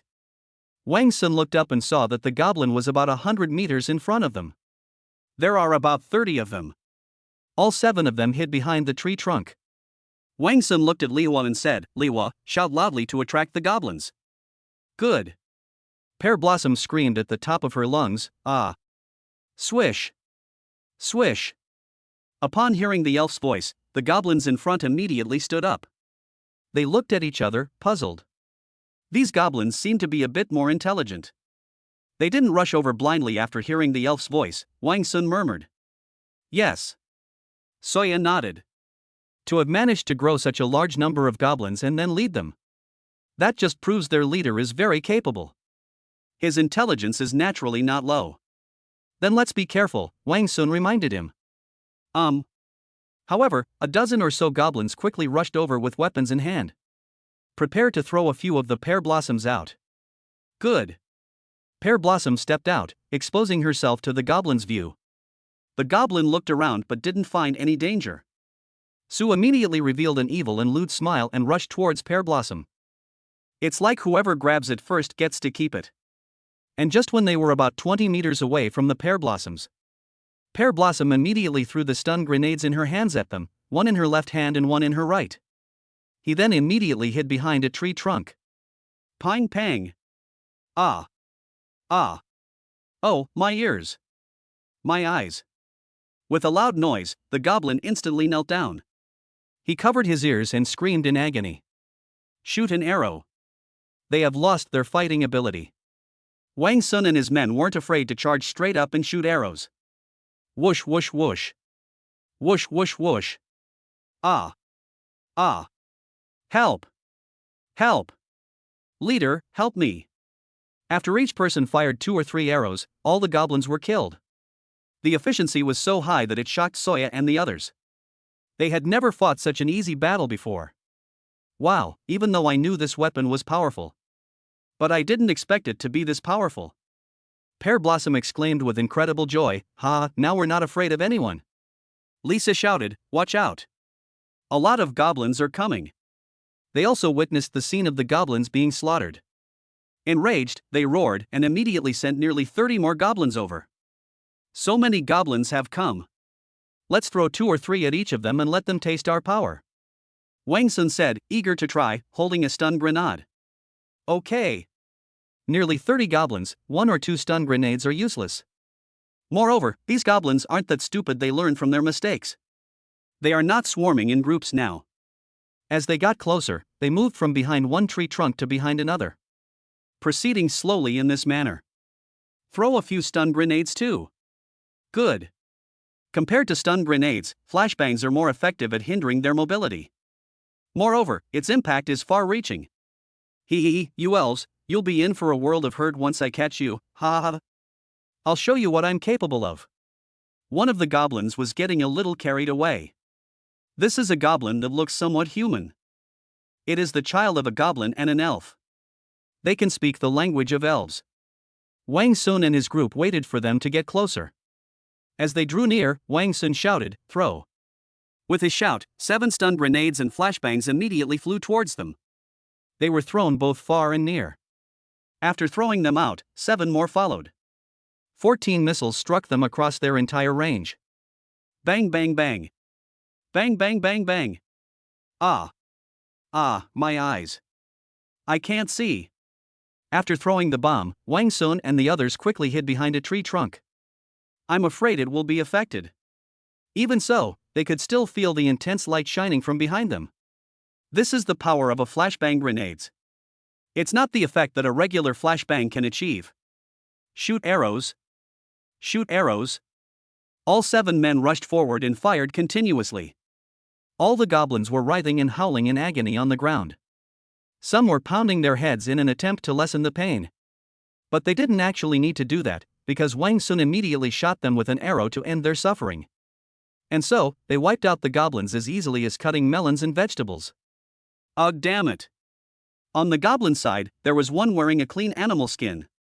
The goblin, whose skin wasn't quite as green, twitched at the sight. What kind of weapon is so powerful? How come they collapsed in pain and lost their ability to fight after that bang? This is Adam, the leader of these goblins. It is the goblin with the highest content of elf genes among these goblins. It has been breeding with elves since its great-grandfather's generation. After that, all of its great-grandfather's descendants were born of elves. And this naturally includes it. The higher the content of the elf's genes, the higher its intelligence. Goblins also discovered this pattern. Therefore, goblins with higher intelligence and status would try every means to have elves bear their offspring. Adam calmly glanced at the goblin beside him and said, Jimmer, gather all the tribesmen here. Good. Jima, the second in command of this group of goblins. They are also descendants of goblins and elves. Adam realized the danger and immediately summoned his people. Woo woo woo woo woo. Immediately, a goblin made a sound, its right hand slapping its mouth repeatedly. It emitted intermittent whistling sounds. Immediately, intermittent wailing sounds also appeared in other parts of the woods. Large numbers of goblins immediately rushed to the goblin leader Adam. Chief, why did you suddenly summon us all here? A deep, powerful voice, like that of an ox, echoed from the woods. It went to Adam's side. Another goblin. Holy crap, this goblin is huge. Wang Sun noticed it when it was still more than 100 meters away. Then, a goblin, over 2 meters tall and as strong as an ox, came to Adam's side. Its name is Nyote, the warrior among warriors of goblins.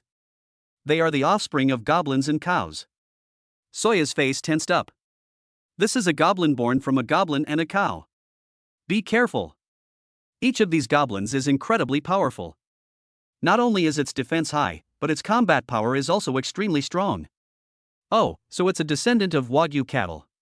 Wang Sun realized. No wonder it's so tall. But there's nothing to worry about. Wang Sun noticed they seemed a little nervous. With these weapons of ours, we're not even that awesome. We'll fight even dinosaurs. Huh? What's a dinosaur? Pear Blossom asked, puzzled. Chapter 44 Nigga. What are dinosaurs? Pear Blossom asked, puzzled.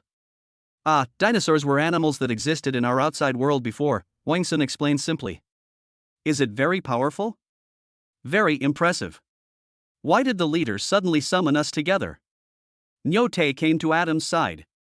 Adam stared in the direction Wang Sun and the others were looking. We encountered some elves with particularly powerful weapons. A powerful weapon? Nyote scoffed. I don't care what kind of powerful weapon it is. I'll just go up there and knock them flying. No weapon, no matter how powerful, is effective against me. Third brother, don't be reckless, shouted the second brother, Jima. You weren't here, so you didn't see how powerful this weapon is. We just sent more than 30 tribesmen to hunt them. However, they threw some weapons of unknown origin, followed by several loud explosions. Our people were rendered incapable of fighting in an instant. Some knelt, some lay down. What kind of weapon is so powerful? Nyote was a little scared when he heard this. I can only fight a dozen or so of my own people at most. They actually managed to incapacitate more than 30 people in one go. It rendered dozens of tribesmen incapable of fighting in an instant, and even Nyote had to admit that it was indeed powerful. Adam said angrily, I don't know. It's a weapon we've never seen before. Nyote shouted, then what should we do? We've reached a critical moment, and the elves in this tribe are about to collapse. We can't run away. Otherwise, I won't be able to explain it to your dad. Of course I know that. But we can't be reckless, Adam said calmly. Listen to me, let us see if we can surround them. Coming. Coming. Soya shouted. Just then, the goblins launched another attack on them. Wang Sun, what should we do? They seem to be surrounding us. These goblins move very quickly. In no time, they had gathered 200 or 300 goblins. They split into two groups and surrounded Wang Sun and his group from both sides. They prepared to surround Wang Sun and his group. Back off. Back off. They have bows and arrows. It would be terrible if we were surrounded. Wang Sun immediately arranged for a retreat, withdrawing from their encirclement. If you are surrounded by them, they will shoot you with arrows. Then they'll truly have nowhere to hide. Although they brought the riot shield that Wang Sun had drawn last time. But there's only one. Wang Sun immediately led the way and retreated. Seeing this, the goblin leader knew he couldn't catch up, so he had no choice but to give up. They immediately retreated back to continue defending the city. Inside the tribe, beneath the northern city wall, in a sturdy wooden house, an elf, who looked to be about 40 or 50 years old, was walking briskly back and forth inside the house. She is none other than Niga, the chieftain of the Windfeather tribe. Plan Chief. Plan Chief. An excited voice came from outside the door. They've retreated. The goblins have retreated. Great. Great. Nika shouted excitedly. It seems someone broke through and brought reinforcements. Chieftain, should we launch a counterattack? Now we've demolished some more houses and made some arrows. During the days they were trapped, they had used up all their arrows trying to fight the goblins and stop their siege. In the end, they had no choice but to dismantle the house to make arrows. That's how they kept the goblins out. Niga waved his hand and said, all right. Now that reinforcements have arrived, we certainly can't just stand by and watch. They attack from the outside, so we attack from the inside. Surround these damn goblins from both sides. Good. Niga was about to leave the house to prepare to command the battle. But immediately, another elf rushed in. Clan Chief. The elf's expression was solemn. What's wrong? Tell me quickly. Those goblins are back. Ha! Nika exclaimed in surprise. Why are you back again? Did the rescue team we brought in also fail? Well. The elf who spoke earlier asked, Chieftain, what do we do now? We can only wait and wait for a better opportunity. Go and investigate the situation. Good. Adam here. After thinking for a moment, Jima said, Chief, have you noticed? Although their weapons can incapacitate our people in an instant. But this weapon can't kill people. Yes, that's right. Adam's eyes lit up. Go on. There were very few of them. Only 6 or 7. Then our people can continue to stay in their positions as before. Wherever they launched their attack, people from the surrounding area would gather there. Let a few people go forward and confront them first. If the people in front lose their fighting ability, the people behind will take their place. As long as they don't kill our incapacitated people.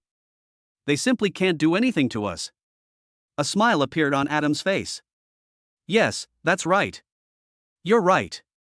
Immediately pass on this tactic. Good. Oh, right. Adam added, and, every so often, send someone to keep an eye on the direction of the woods. Don't let them sneak up on us. Good. Wang Sun and the others did not go too far. After the goblins lifted their encirclement, they moved to a location more than 100 meters away from them. Continue to observe them. They discovered that these goblins had even separated out goblins specifically to keep watch. They didn't want Wang Sun and his group to have any chance to get close. It seems they don't intend to get entangled with us. If they don't actively attack and approach us, it'll be quite difficult to handle. There are many trees in the forest, so it's fine if you're only 10 or 20 meters away from the goblin. You can also throw stun grenades near them. However, if the distance is 30 or 40 meters, there is a very high probability that it will hit the tree trunk or canopy.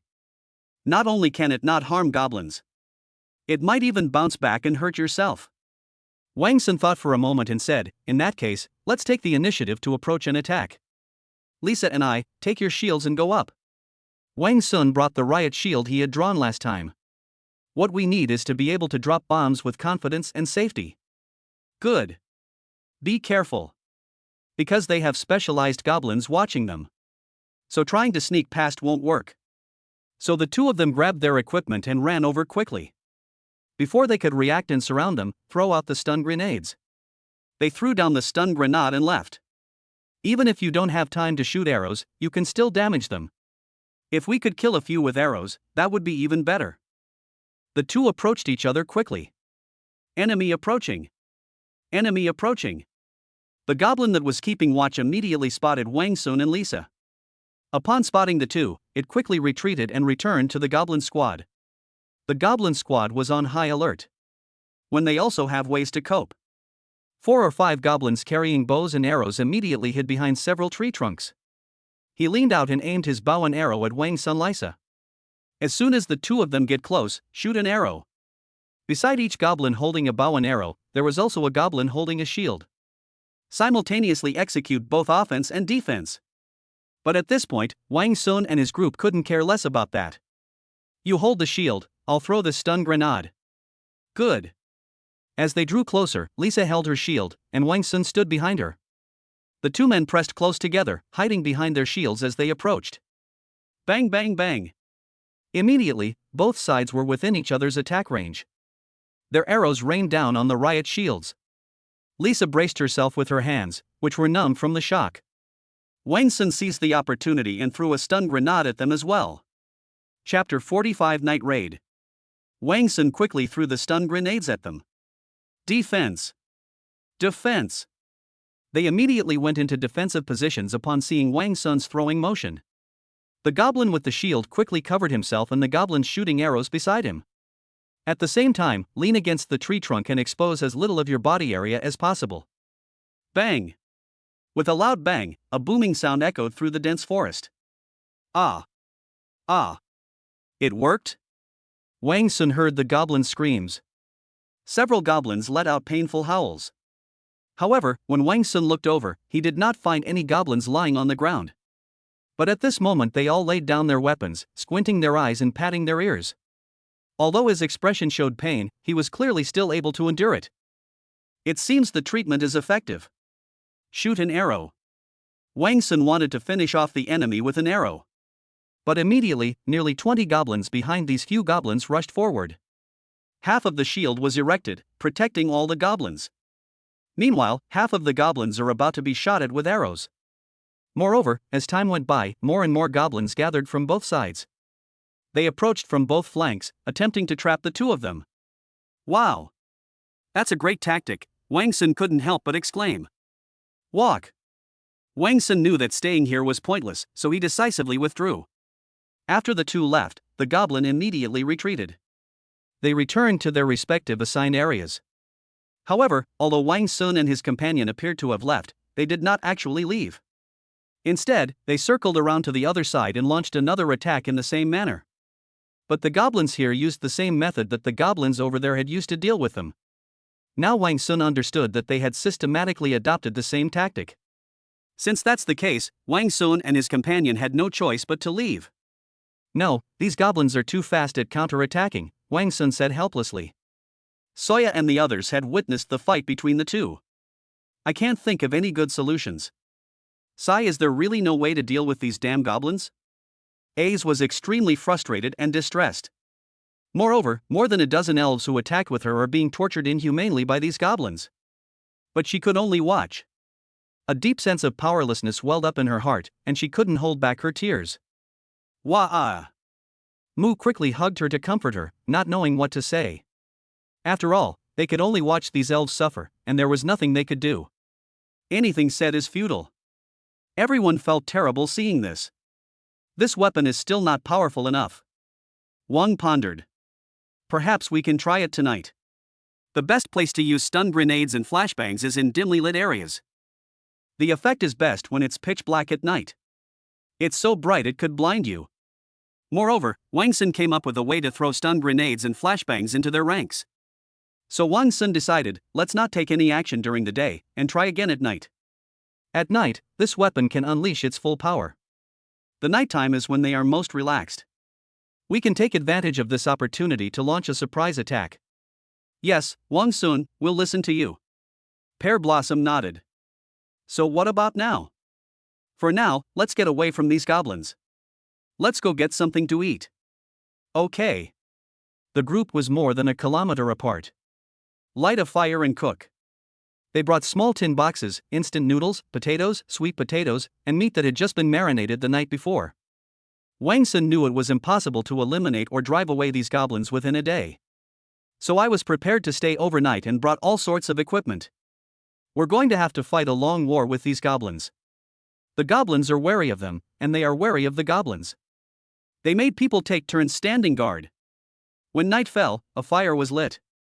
Lisa asked, Wang Sun, when do we make our move? No rush, wait until midnight. We'll launch a surprise attack in the early morning, after most of them have fallen asleep. Okay. Afterwards, they took turns sleeping and resting. At 3 in the morning, Wang Sun woke them all up. Wang Sun revealed his pre-thought-out plan, you guys go in from the front. First, make a noise to gather the goblins in the vicinity. Once they've gathered, wait for me to throw this weapon into the goblins. Then you can go up and finish them off with arrows. Did you understand? Understood. Wang Sun employed a feint attack tactic. Based on observations during the day. Wang Sun discovered this when they attacked a region of goblins. The goblins stationed nearby will immediately go to provide support. This area, unguarded by goblins, gave Wang Sun the opportunity to approach them. In addition, they can't see clearly at night. He could easily reach it. Once he gets close, throw stun grenades and flashbangs directly into the area where they are gathered. This has the greatest impact. Wang Sun cautioned, but remember, if the goblins surround you, retreat immediately.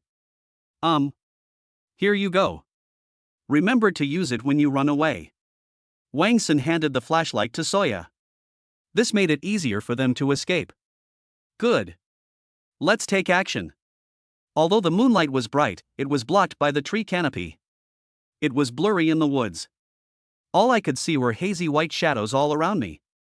But the goblin camp also had a campfire, which gave them direction. They were planning to ambush the goblins in the area west of the tribe. Wang Sun and the others split up and acted separately.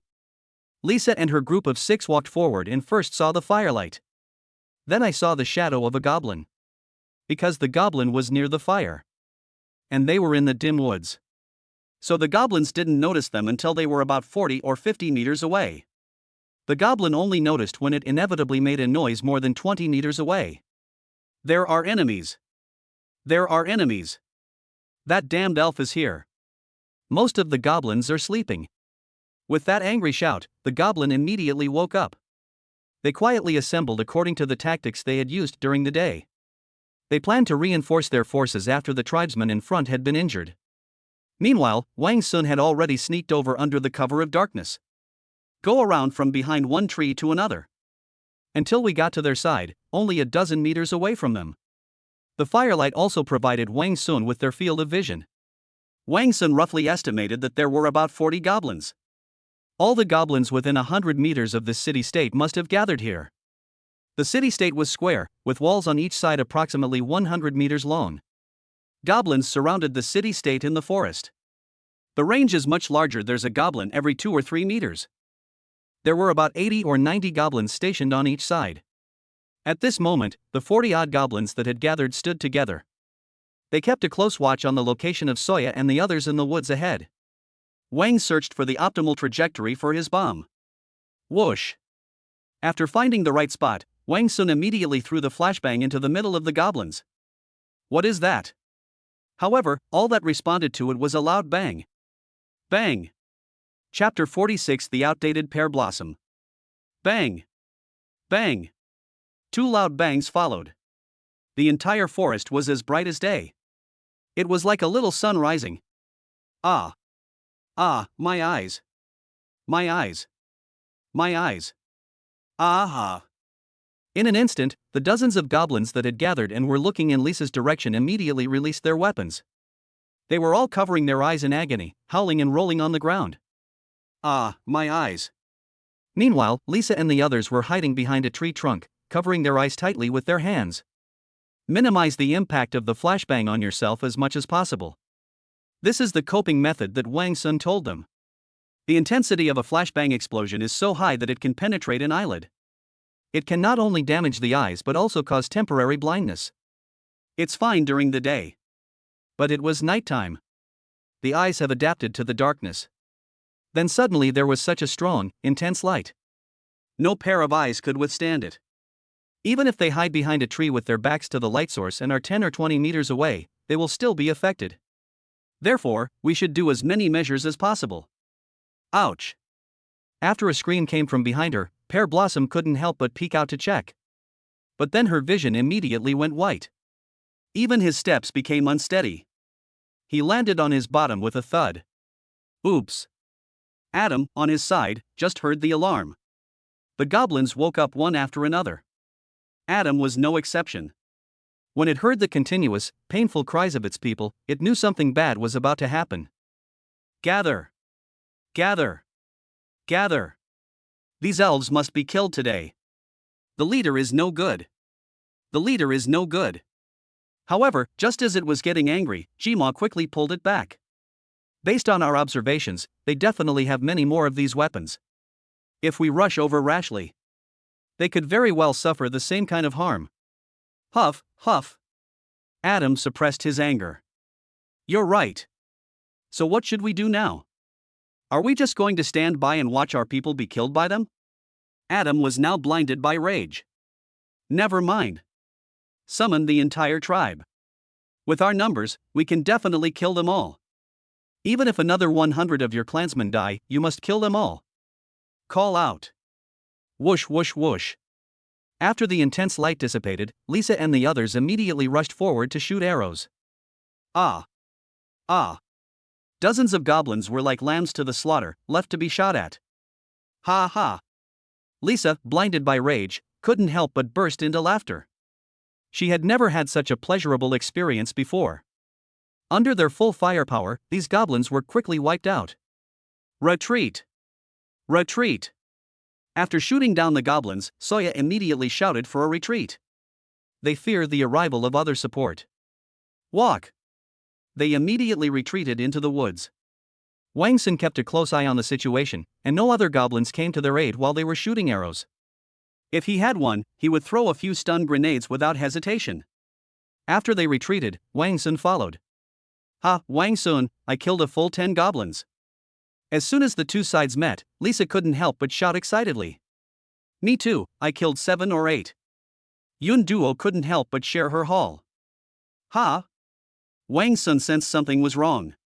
Why can't I hear Pear Blossom's voice, which is usually the most talkative? Pear Blossom!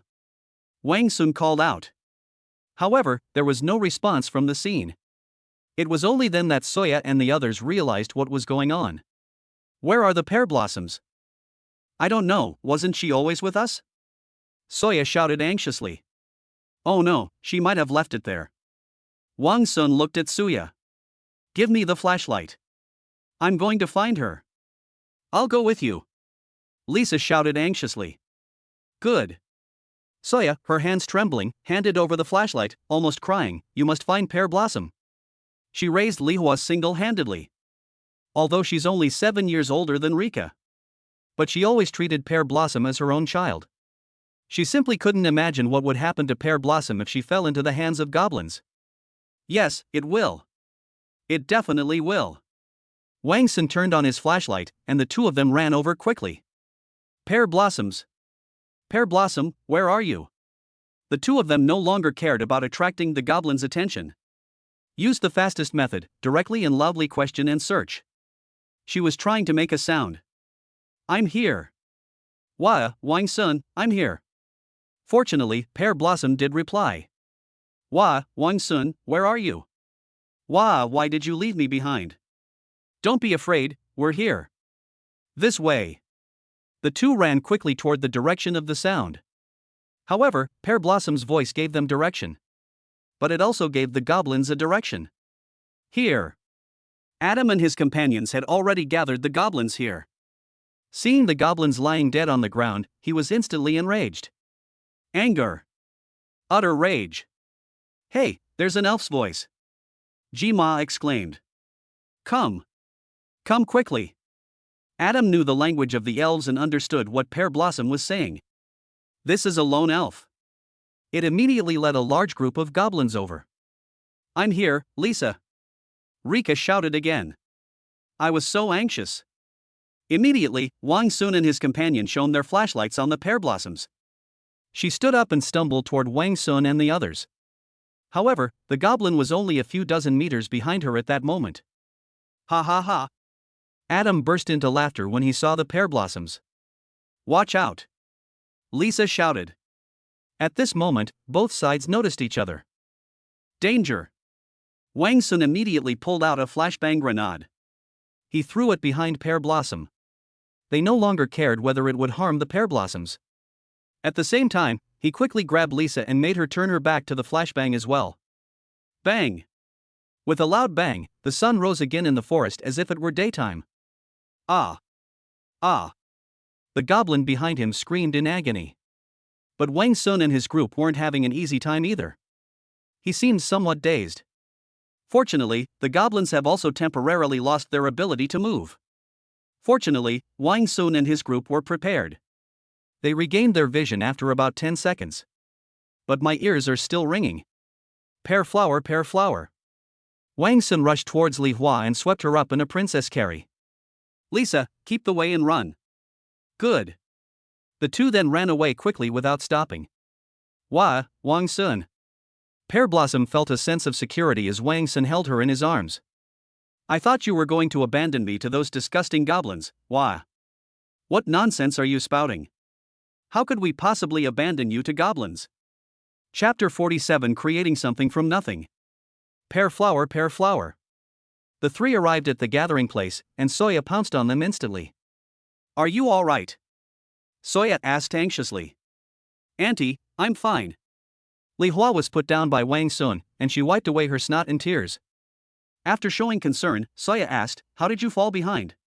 Pear Blossom said shyly, When the bomb exploded, I accidentally glanced back, and then my eyesight went blurry. Can you see clearly now? Wang Sun asked. Now I can see it more clearly. That's good. Wang Sun instructed, Let's go quickly. I just saw them gather all the goblins together. It looks like they're about to attack us. Let's move a little further away and observe first. Good. The 7 men immediately retreated and then observed from the shadows. 10 minutes later, there was still no sound from the goblins. Wang Sun said, They haven't chased after us, you all rest. However, we have to arrange for people to take turns standing guard. Okay. Soya nodded. With Wang Sun absent, Suaya takes on the role of manager. I'll keep going and harassing them. Wang Sun thought of the creating something from nothing strategy from the 36 stratagems. Wang Sun went over and threw a flashbang grenade.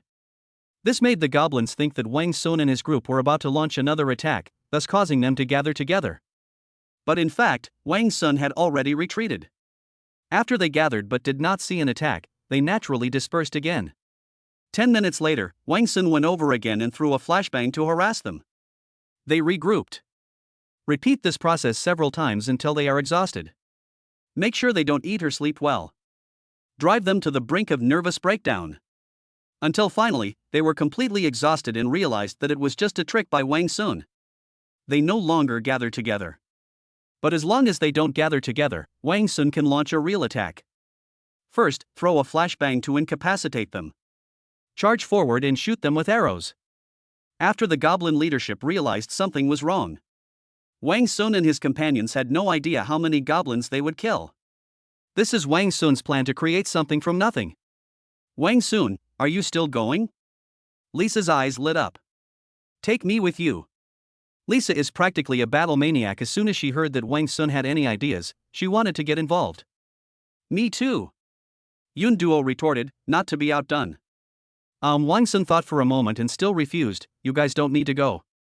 I'm not going to kill goblins. Just to bother them a little. It's settled then. I'll be right back. He left without waiting for their reply. It was equipped with several flashbang grenades.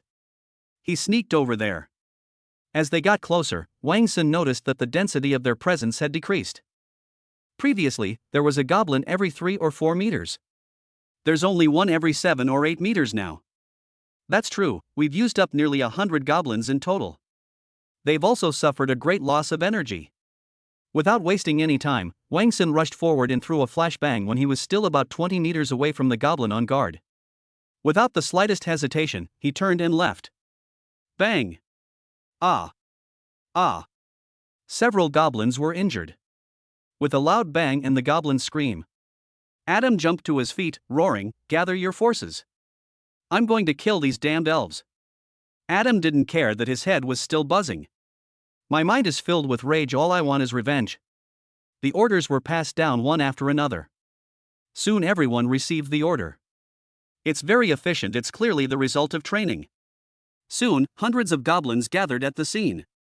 Adam hid himself at the very back of the goblin pack. It has clearly learned its lesson. Where are the elves? Where are the elves? Adam shouted angrily. "Chief, the elves seem to have escaped," a goblin reported. "They ran away?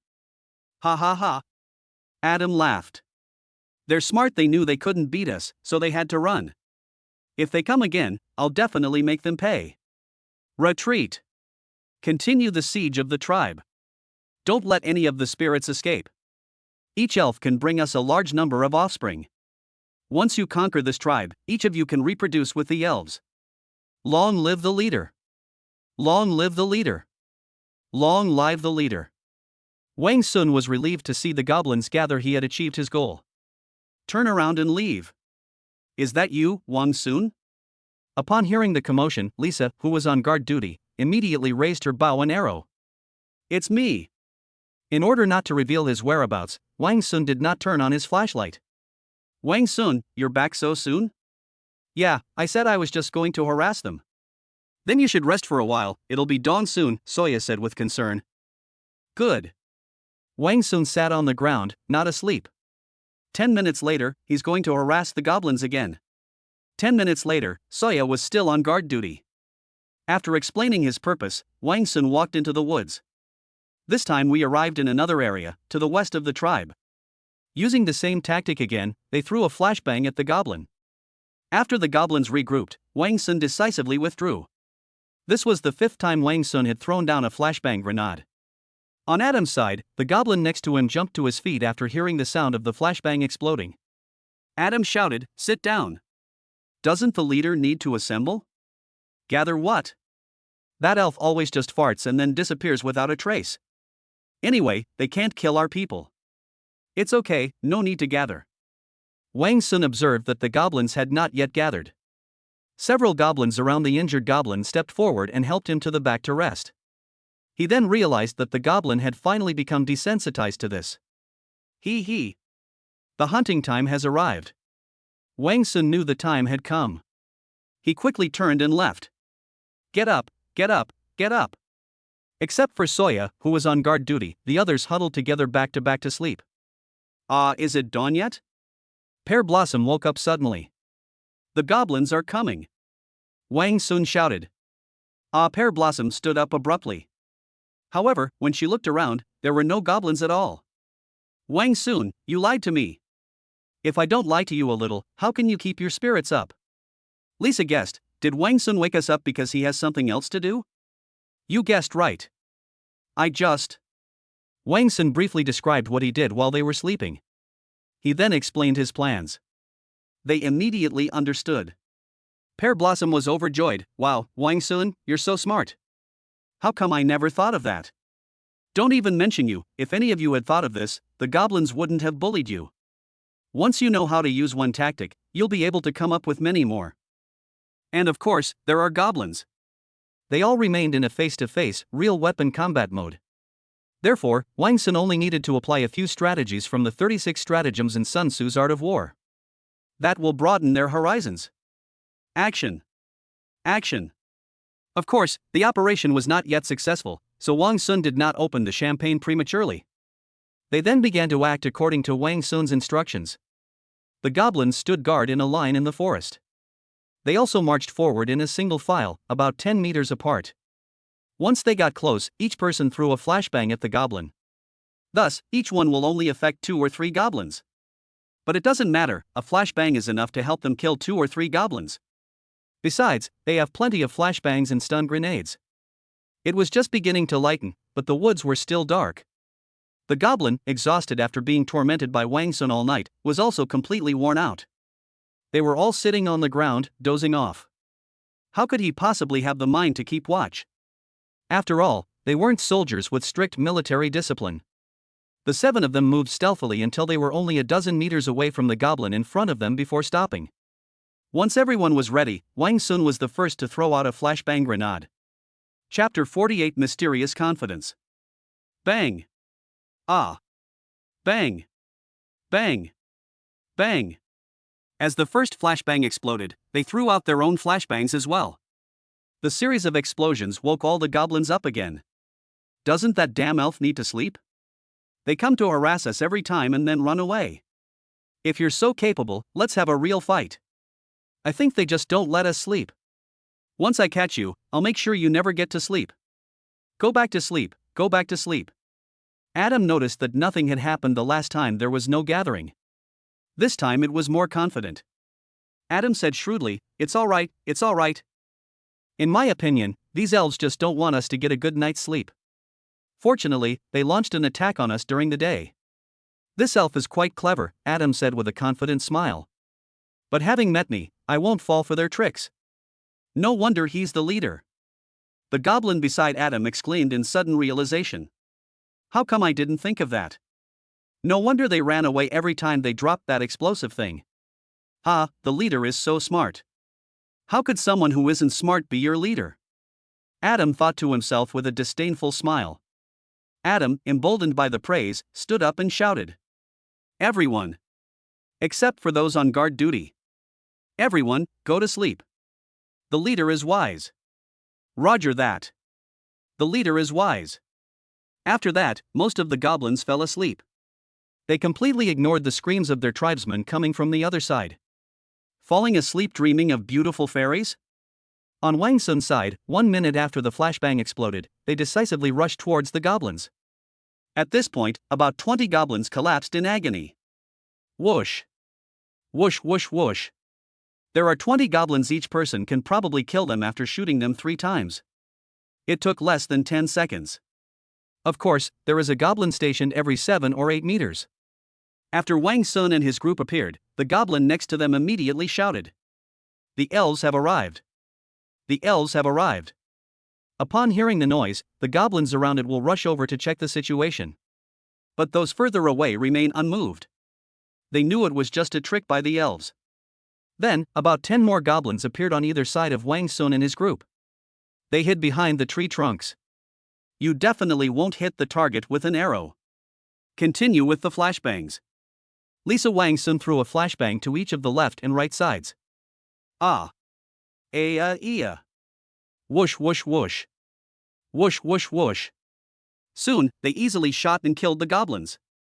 So they proceeded in this manner, cutting their way through. They continued until all the goblins stationed on the western side of the tribe's city wall were wiped out.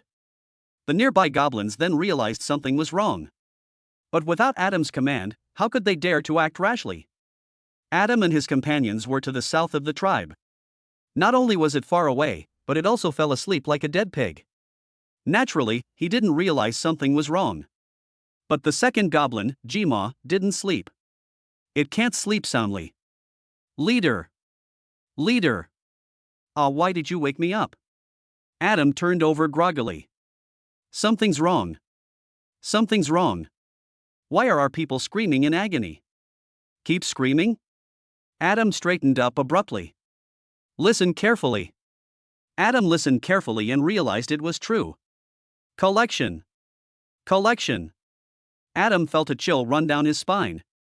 Damn it, are those elves really going to attack this time? My earlier confidence is long gone. Gather. Bang. An enraged Adam kicked the sleeping goblin beside him. Still sleeping. Get up. Before the group had even finished assembling, it led the people to the west side of the tribe. This sight almost made it furious. As you walk up from the southwest corner of the tribe, the entire path is littered with the corpses of their people. Charge them. All of you, charge. Adam led his men and ran at full speed toward the direction where his people were screaming in agony. It cannot allow any more of its people to die. If it dies again, it won't have the troops to attack the city. If so many of their people have died and they still haven't conquered this elven tribe, it dared not imagine the vicious punishment it would receive from its father when it returned. Its father was not a kind person who would not even eat his own cubs. Adam's father was also its patriarch. This attack on the Windfeather tribe was an opportunity given to Adam by his father to prove himself. In every powerful family, the patriarch's son has an opportunity to prove himself once he comes of age. Of course, it only happens once. After all, many goblin chieftains have many sons. At least a few dozen. There are many, hundreds. There are even more, perhaps hundreds. With so many sons, it's impossible to entrust each of them with important responsibilities. Therefore, what the clan leader needs to do is to select. Selection is used to give them a chance to prove themselves after they reach adulthood. If you successfully prove yourself, you can be granted land and conquer city-states. They would also reward their tribesmen with slaves, ewes, cows, and other gifts. Those who perform exceptionally well will be rewarded with an even grander prize of spirit. Thus, they became the leaders who occupied a region. But if they fail, they can only hold some simple positions at best. To become a goblin with a slightly better status than a regular goblin. Losing everything is a right that only the successful can possess. This includes the right to reproduce with elves. As for the descendants of the losers, they are no different from ordinary goblins. This attack on the Windfeather tribe was Adam's father's way of giving him a chance to prove himself. Its father gave it about 400 people and asked Adam to conquer the tribe. Therefore, it must succeed. Failure is not an option. Chapter 49 Siege. When Wang Sun wanted to continue his rampage from the northwest corner, Adam and the others have already gone there. Adam, enraged, immediately wanted revenge. You too, get him. I don't believe they have that many of these weapons. I'll go, leader. Nyote arrived at this moment and, upon seeing the corpses of his tribesmen scattered on the ground, became extremely arrogant. I'll run them over at all costs. No need, just let them go. Adam wanted to use a strategy of attrition against them. Use up Wang Sun and his group's bombs. The two goblins who were chosen were a little timid and dared not step forward with their spears in hand. Get up there! Adam shouted angrily. Whoever catches the Pokemon, it belongs to them. For propagation. For the elves. Charge. The pie Adam drew was still useful. Upon hearing that they could reproduce and that there could be elves, they became incredibly excited. He charged straight up, spear in hand. Wang Sun saw that only two goblins were charging towards him. I think using stun grenades would be a waste. Wang Sun said, don't use this kind of weapon anymore. I'll deal with them. Wang Sun, no. You're not as strong as me. Lisa shouted anxiously. Then it will be even harder to deal with them. Lisa and the others were unaware that Wang Sun's power had already surpassed theirs. Wang Sun turned around and smiled confidently. Don't worry, my strength has improved a lot recently. Watch closely. Before they could stop him, Wang Sun picked up his machete and charged forward. It was already daylight. It was only then that the goblin finally saw the character Wang Sun. When they saw Wang Sun's appearance, they were all puzzled. Do elves look like this? Has it mutated? However, the goblin didn't mind. It's not a bad thing if you have delicate skin. Adam was furious. Damn it, why aren't they using that weapon anymore? But since that's the case, let's kill them with spears. Two goblins stepped forward side by side, eagerly poking Wang Sun with their spears. Wang Sun remained unmoved. He was not in a hurry. Just as the goblin stepped forward again, about to stab Wang Sun with his spear, Wang Sun swiftly swung his sword. Base. Its spear was cut in two with a single stroke. Ah! The goblin had never seen such a powerful weapon before and was immediately stunned. Even the other goblin, who was holding a spear and ready to swing it, hesitated. Ah! Wang Sun seized the opportunity and slashed the goblin's right shoulder with his machete. With a whoosh, a hand fell to the ground. Ah! Ah!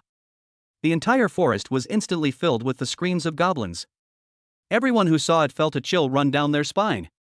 Hiss! This is too brutal. Seeing their people in such a miserable state, the large group of goblins behind them couldn't help but feel terrified. Ah, what kind of weapon is this? How can it be so sharp? Adam was a little scared. The weapons the elves used these past 2 days were somewhat beyond its comprehension. Attack, all of you, attack. Adam was terrified that the sword would strike him. Overwhelmed by fear, he immediately ordered all the goblins to charge. No! The second goblin, Jima, immediately stopped them. They have such powerful weapons, how can we possibly crowd together and go up there? Jima's words instantly poured cold water on Adam's enthusiasm. Yes, you're right, Jima, Adam said, as if suddenly realizing something. Jimmer, what do you suggest we do? Of course, we should surround them. Then let the tribesmen go up one by one to attack them.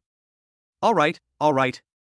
Adam looked at Nyote, you take your people through the woods and surround them. Good. Nyote then led most of his people around to go around. Wang Sun had already killed both goblins during this period. Soya and the others behind them naturally noticed the goblins' movements. Wang Sun, are they going to surround us? Soya shouted. Yes, that's right, let's hurry up and retreat. We're surrounded, although we can use stun grenades and flashbangs to deal with them. But the uncertainty is too great.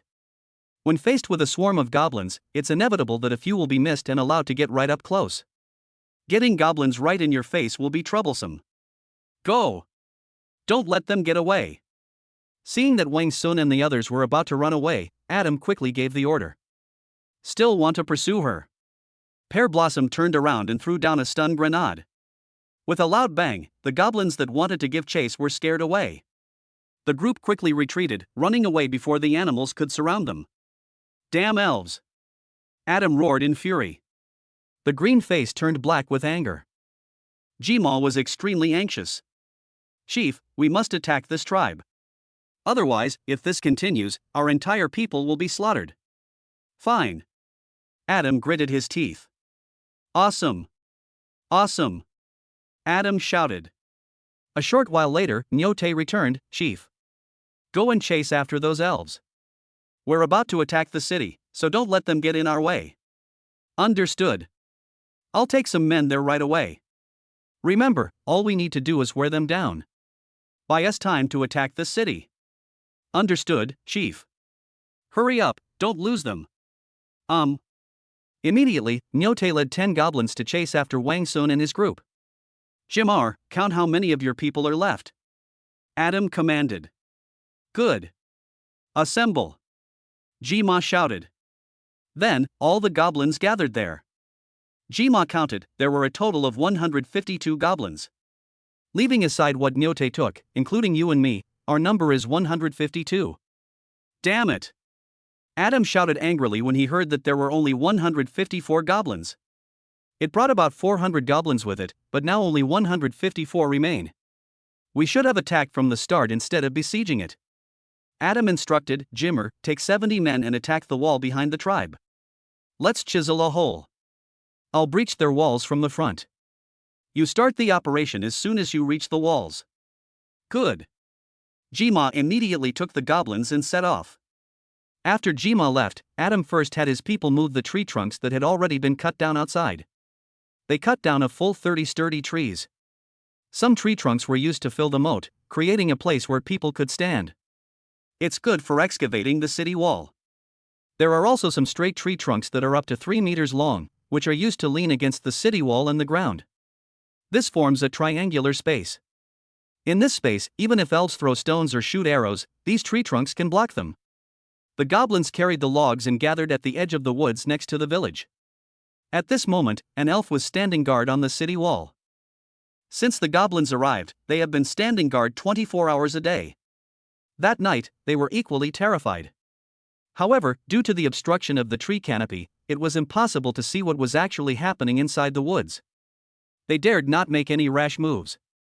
Go! Adam ordered. Before they can gather, quickly throw the logs into the river. Immediately, the goblin carrying the tree trunk ran towards the moat. Goblin! Goblins have appeared. Gather! Gather! With a shout from the sentry elf. The tribe's elves immediately grabbed their weapons and equipment and surged onto the city walls. Nika quickly ran up the city wall. The goblins had already filled the moat with wood to create a platform that they could stand on. The whole process took less than a minute. But soon, they brought over some even thicker and taller tree trunks. One end of the tree trunk was propped up against the city wall by goblins, while the other end was propped up on the ground beside the moat. The goblin wanted to form a safe triangular space. If this triangular space is formed, then the stones and arrows thrown down from the city walls by the elves will be blocked. Then we'll be left with no choice but to let the goblins chip away at the city walls. Nika realized what the goblins were doing. By this time, the elves had all gathered. Nika shouted with a serious expression, "Whatever you do, don't let them build up the tree trunks. Use the biggest rock to smash the goblins below to death." Chapter 50 Difficult. Nika shouted sternly, "Whatever you do, don't let them build up the tree trunks. Use the biggest rock to smash the goblins below to death." Fortunately, the goblins had only managed to erect 2 tree trunks by this time. This triangular space has not yet been constructed. 4 or 5 goblins, carrying a tree trunk, risked their lives to charge towards the city wall. Next to the goblins carrying logs were other goblins holding shields to defend them. Although 2 goblins can carry a log. But the advantage of 4 or 5 goblins carrying a log together is, even if one goblin is injured, the others can still carry the tree trunk forward. Even when 2 or 3 goblins are injured, they can still move forward. It can maximize the success rate. Whoosh whoosh whoosh. The arrow came hurtling down and struck the shield. The arrows were too weak to penetrate the shield. Aside from causing some impact, it serves no purpose. Shoot at an angle. Shoot the arrow at an angle. Nija immediately realized what was happening and ordered his people to shoot arrows at an angle. Shoot the goblin below the waist. Ah. Ah. Hit. It worked. 2 of the 4 or 5 goblins carrying the logs were immediately hit. But that still couldn't stop the goblins from advancing. Throw stones. Throw stones. When the goblin carrying the log arrived at the foot of the city wall, Nija panicked and quickly shouted for her people to throw stones down. Bang bang bang. In an instant, more than a dozen stones the size of heads flew down. With the force of gravity from a height of nearly 10 meters, the stones slammed into their shields like cannonballs. Ah! Ah!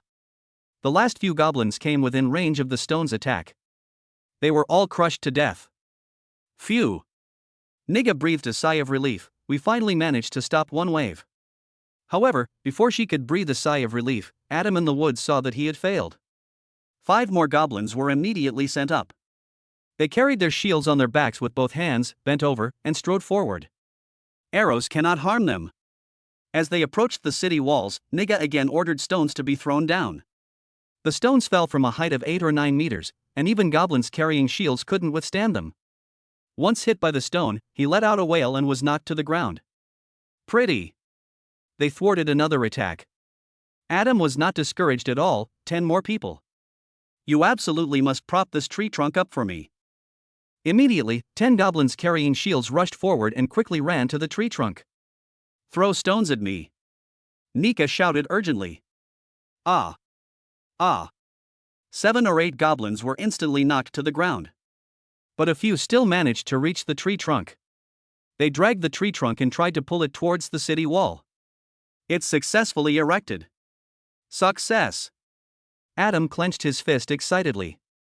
3 tree trunks are enough for several goblins to stand below without being attacked from above. Adam shouted excitedly, "You guys, get up here now. Break down their walls." Good. Adam already had more than a dozen goblins ready to attack. They each held a sharpened bamboo stick in their hands. They planned to use it to break through the tribal city walls. A dozen goblins swarmed forward like madmen, and Nika roared anxiously, "Shoot arrows! Shoot arrows! Stones! Throw stones!" Immediately, stones and arrows rained down on the charging goblin. Because the goblins no longer have shields, none of them survived such a concentrated attack. The chieftain also has a large group of goblins at the rear of the city walls trying to breach them. An elf rushed to Niga's side. How was Nylan's defense? Nilan, her daughter. The goblins are too strong, and there aren't enough stones. I'm afraid it won't be long. Sigh. Okay, got it. For city walls, each 100 meters long. Not every place has a lot of stones. The city gate was the most important location, and the most stones were stockpiled there. Even so, they could only barely hold off the goblins. Nika was unwilling to accept this. Is it really going to be taken over by goblins? She thought of Wang Sun and the others in the woods. Will they reappear? Superior. Keep going. Adam, blinded by rage, grew increasingly frenzied as success seemed within reach. 10 more. 10 more. 10 goblins swarmed forward, and this time, 2 or 3 managed to hide under the 3 tree trunks. As soon as they hid under the tree trunk, the 2 goblins immediately picked up their shields and blocked the way on both sides. Now there are tree trunks to shield the rocks, and shields on both sides to block the arrows. They are completely immune to harm. In that case, the remaining goblin gripped a bamboo stick as thick as his wrist with both hands and swung it with all his might at the city wall. With one chisel stroke, a large chunk of soil was blasted out. Their tribe's buildings were also constructed using mud bricks made from yellow clay. So the wall isn't that sturdy. Soon, a hole the size of a watermelon was chiseled into the wall. Chief, I'll take a few men out and kill them. An elven warrior stepped forward. All right, Ida. Take a few people out and kill these goblins down there. I'll bring some men up there to cover you. We'll keep the goblins in the woods from harming you. All right. I'll take my men out right away. The goblin hid under the tree trunk. The stones they throw at this moment will hit the thick tree trunk. The tree trunk is so thick, it's impossible to break it. Arrows would also be blocked by shields. So if we want to stop them now, we must send people down to kill them. Immediately, Ida arrived at the city gate with 4 elves. Open the door. With a command from Niga. The elves on the city wall who were in charge of opening and closing the city gates immediately untied the ropes, and the city gates collapsed with a crash. Ida and several other elves rushed out quickly, carrying shields and spears. The city gates were immediately closed after they left. We won't give the goblins any chance to take advantage. Kill. The elf immediately rushed toward the goblin who was chipping away at the city wall. Adam saw all of this and immediately sent 3 goblins to stop them.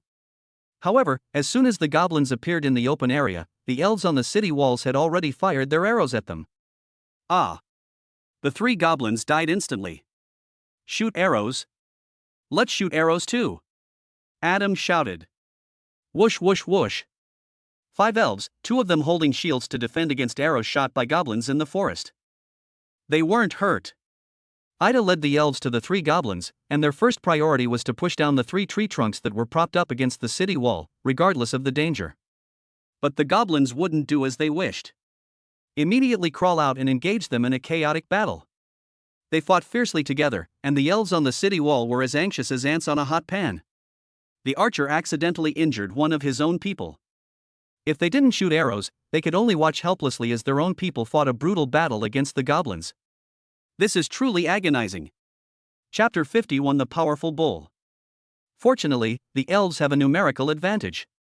We won't end up at a disadvantage. After Wang Sun and his group retreated, they discovered that a group of goblins were following them. And there's also that enormous goblin born from a Wagyu cow. Wang Sun and the others are catching up. Lisa warned. You still dare to chase after us?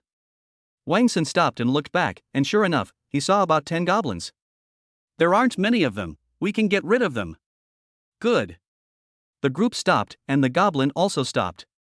Pear Blossom asked curiously, strange, aren't they here to harm us? Forget about them, let's just go and wipe them out. Now that she had Wang Sun's explosive weapons, Lisa was full of confidence. Okay. Let's get started. Wang Sun nodded. They charged forward with their weapons. But as they charged forward, the goblins retreated. As soon as they stopped, the goblins stopped too. Wang Sun and the others realized that something was wrong. Are Wang Sun and the others deliberately trying to hold us back? Soya wondered. Very likely. Wang Sun nodded in agreement. Let's go to the tribe. Good. Wang Sun and his companions stopped paying attention to the goblins. They walked briskly straight towards the Wind Feather tribe. Seeing this, the Naiads launched an attack instead. They rushed towards Wang Sun and the others. Wang Sun and the others are catching up again. Yun Duo shouted. Ignore them. If they dare to get close, just drop a bomb. Good. Nyote was immediately about 20 or 30 meters behind them. A stun grenade was thrown directly from the clouds behind them. Bang! The stun grenades temporarily halted Nut's attack. Wang Sun and his companions sped up and soon arrived at the entrance of the Fengyu tribe. Ha! Where are the goblins? When they arrived, they didn't even see a single goblin. And not only did they not see any goblins, even the elves standing guard on the city wall didn't see it. Soya was experienced. She understood as soon as she saw the wood under the city wall. Soya pointed to the logs in the moat and said, "Look, those goblins are trying to break through the city wall and attack." Pear Blossom realized, no wonder they sent goblins to harass us in the woods. So that's how they prevented us from coming to rescue them. What about the goblins? Cloud asked, puzzled. Did they manage to break through? Wait. Wang Sun pricked up his ears and listened carefully into the city walls. There's a battle going on inside. I know. Soya realized. They definitely won't just be attacking this one place. There are other places too. It didn't work here, but it succeeded elsewhere. Let's drive over and take a look. Good. With Soya's analysis, everyone understood. Immediately conduct a patrol around the city. When they arrived at the city wall behind the tribe, they indeed saw goblins pouring into the tribe in a frenzy. There was a hole in the lower part of the north city wall, big enough for a person to pass through. There were 30 or 40 pairs of goblins lining up to enter outside. Charge! I wonder how many goblins have entered the tribe. They need to speed things up. Otherwise, the elves would likely be slaughtered by the goblins. Throw! Wang Sun was the first to throw a stun grenade. They immediately followed suit and threw stun grenades at the goblin horde. They all happened to be packed together, making the stun grenade's effect quite impressive. Many goblins who couldn't escape in time lay on the ground, howling in agony. Ah! Ah!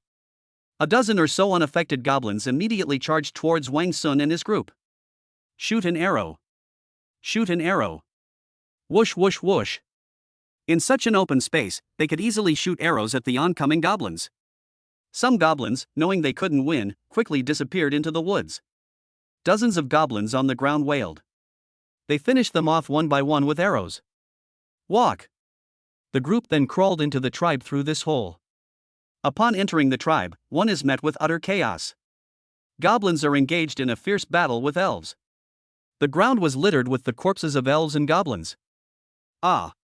Upon seeing this, Azer roared and immediately engaged in battle with a nearby goblin. All of you, attack together, don't split up. Wang Sun ordered. He didn't want any of them to get hurt or die. Good. Wang Sun joined them in the fight against the goblins, with 2 or 3 of them grabbing a goblin and charging at it. Goblins are utterly powerless against a machete. Ah! Pear Blossom held off a goblin from the front, while Wang Sun quickly moved in from behind and slashed it. Many to one, although relatively inefficient. Fortunately, it's safe. Wang Sun glanced at it briefly and saw that it was basically 2 elves fighting 1 goblin. Judging from the current situation, victory is absolutely within our grasp. Leader! Suddenly, a powerful voice came from the cave entrance. Awesome! The goblin leader was overjoyed when he heard Nut's voice. I feel like hope has arrived. Nyote squeezed in through the narrow opening. It holds a shield in its left hand and a large club in its right. A fist-sized stone was tied to the end of the big stick. Once inside, it simply swung its big club at one of the elves. The elf coughed up blood and was sent flying. Whoosh whoosh whoosh. Knowing they couldn't defeat it, the elves immediately fired arrows. Although Nyote is tall, he is not clumsy at all. Immediately raise your shield in front of you to block the arrow. It's only effective if multiple people shoot arrows at the same time. I don't know if I can hold on. Wang Sun's current strength is 2.2 times that of an adult man. But even at over 2 meters tall, the goblin was still very intimidating. Lisa, Rika, you and I will fight this goblin together. Wang Sun called out to Lisa Rika. Good. Both of you shoot arrows at the same time. One shoots its head and the other shoots its leg. I'm going to go over and ambush it with a knife. Okay. Cloud and Moo, you two protect them and don't let the goblins kill them. Leave it to me. Cloud immediately turned its back to Lisa Rika to prevent other goblins from attacking. The same applies to Moo. Fortunately, each goblin now has several elves to deal with it. There's no need to worry too much about being attacked. Although Nyote has a shield, it cannot cover his entire body. Therefore, as long as two people shoot arrows at the same time, they can hit the target.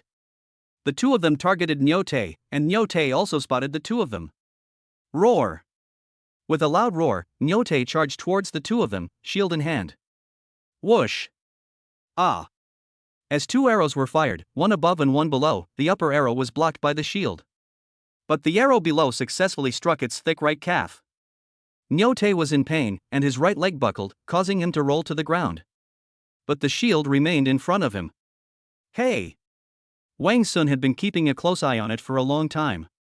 The moment it knelt down, he rushed forward and swung his machete at its back. Base. Wow! Chapter 52 Prisoners. However, it was as if Nyote had eyes in the back of his head. In an instant, he raised his shield behind him, successfully blocking Wang Sun's attack. Roar! Nyote glared at Wang Sun with murderous eyes. The machete was deeply embedded in the shield. Wang Sun tried to pull it out forcefully, but Nyote swung it away with all his might. He then shook off Wang Sun. Ah! Ah! Behind the shield, Lisa and Rika had already seized the opportunity to launch their arrows. It successfully hit Nyote's stomach. As soon as Nyote felt the pain, he let go of his weapon and shield and threw them away. Ah! Nyote roared loudly, his eyes turning bloodshot. In extreme rage, it stood up abruptly and stumbled towards Lisa and Rika. Whoosh! Lisa and Rika fired two more arrows at Nyote. But Nyote only let out two painful howls. It charged toward the two of them at an undiminished speed. He's practically a modern-day Xiangyu. Oh no! When Lisa and Rika saw such a huge guy coming up, they panicked for a moment. He drew his bow again, ready to shoot. But the bull is practically flying into my face. Ah! But at this critical moment, Wang Sun leaped from behind and landed on its back. Wrap your right hand around its neck, and extend your left hand forward to press down on the back of its head and push it forward. At the same time, press your forehead against the back of your left hand and continue to apply pressure forward. Wang Sun used a naked choke. Once the movement is initiated, it's virtually impossible to escape unless there's a significant difference in strength. Hiss. Nyote hissed and gripped Wang Sun's hands tightly, trying to break free. But Wang Sun refused to let go, even at the cost of his life. Ah! At this moment, Nyote suddenly fell backward and landed heavily on Wang Sun's body. His hands involuntarily loosened their grip. Holy crap! We were so close. Such immense force nearly smashed his body to pieces. Put. Put. Seeing Wang Sun and Nyote entangled, Lisa and Rika were no longer afraid. He pulled out his M9 bayonet and charged forward, stabbing wildly into Nyote's stomach. Hiss hiss hiss. The sharp M9 bayonet pierced deep inside with each thrust. Blood spurted out, and Nyote quickly became still. Wang Sun, Wang Sun. Wang Sun, are you alright? Lisa Rika immediately pulled Nyote's body away and helped Wang Sun up. Cough cough. Holy crap, I almost got crushed to death. Wang Sun believed that if his power did not improve, it would remain the same as before. He would have been crushed to death and thrown into the morgue just now. Even if he doesn't die, he'll at least have to go to the ICU. It's alright, it's alright. Run. Run. The leader has been captured. Run. Seeing that the situation was hopeless, Jima quickly headed towards the entrance of the city wall. Now it sees that Nyote is dead and the leader Adam has been captured. Even the standing goblins have dwindled to just over a dozen. Without hesitation, it called out and then darted out of the hole and disappeared from everyone's sight. Seeing this, the other goblins also dropped their weapons and fled towards the cave entrance. They rushed to squeeze through the city walls. They even started fighting over the hole because it was too small. Shooting. Fire. Nija's snow-white skin was stained red with blood, and her bloodshot eyes held high as she raised her spear to give orders. Kill all these murderers who killed our people. Receive. Shooting. The elf picked up the bow and arrows from the ground and immediately shot them towards the cave entrance. Ah! In an instant, the screams of the goblins rang out. Except for those who had already escaped, everyone in the tribe had been shot dead. Nika stood tall and straight in the crowd, shouting, Nilan. Yes, chief. Take some men and poke those goblins on the ground a couple more times with your spears. To prevent any goblins from still being alive. Throw their corpses outside the city walls. We're going to bury them in the woods as fertilizer. Received. Nilan acted immediately. Nika continued shouting, Ida. Take some men and treat the injured members of your tribe. Receive. And this goblin. Nika stared coldly at the injured Adam on the ground. Tie it up and lock it up. Let me go. Let me go. Despite being captured, Adam remained defiant and threatened, if you don't let me go, my father will soon bring even more of his people to attack you. Don't beg for mercy and try to reproduce with me to save your life, ha ha. Adam fantasized. Bang. Ah. Nika kicked Adam in the face, yelling, take it with you. The two elves immediately grabbed its feet and dragged it away. Let me go. Let me go. My father has thousands upon thousands of people in his tribe, he will not let you go. Immediately, the elves in the tribe began to perform their respective duties. After arranging everything, Nika walked towards Wang Sun and the others. Chieftain. Ace quickly walked to Nija's side. Yes, Ace, you did a very good job this time. You have made a great contribution to protecting the tribe. This is the rightful chieftain I should be. Ace choked up. But all the sisters who rushed out with me were all captured by them. Sigh, I know that, Nika sighed. We'll talk about that later. Good. Are they the rescuers you found? Nika walked up to Wang Sun and the others. Hello, Chief Niga. Soya greeted her. Hello. Nika said with a face full of gratitude. Thank you so much for your timely rescue. I can't believe you managed to reduce their numbers so much in just one day. Without you, we cannot protect this tribe. Thank you. Thank you so much. Once things are arranged here, we will be extremely grateful to you and your tribe. Oh, by the way, which tribe are you from? Soya thought for a moment. We are a newly established tribe. A newly formed tribe? Niga asked in confusion. I've never heard of it. We are a newly established tribe that broke away from the Big Tree tribe. Oh. Nika nodded, but still didn't quite understand the relationship. I will definitely thank you and the Big Tree tribe profusely. No need to thank the Big Tree tribe. At this moment, Ace explained with some resentment, Chieftain, what about the alliance you previously made with the Great Tree tribe? They didn't carry it out at all. Oh. Ace then recounted his entire journey. He revealed in detail how the giant bamboo tribe and the Big Tree tribe had dealt with him perfunctorily. When the topic of the Big Tree tribe came up, Yun Duo was a little embarrassed. She knew perfectly well that this was a very unethical thing to do. Chapter 53, Negotiating a Deal. Upon hearing of the giant bamboo tribe's indifference, Niga shouted angrily. That giant bamboo tribe is a bunch of bastards. We always give them so much food, but when we're facing a life or death situation, they just cower like turtles.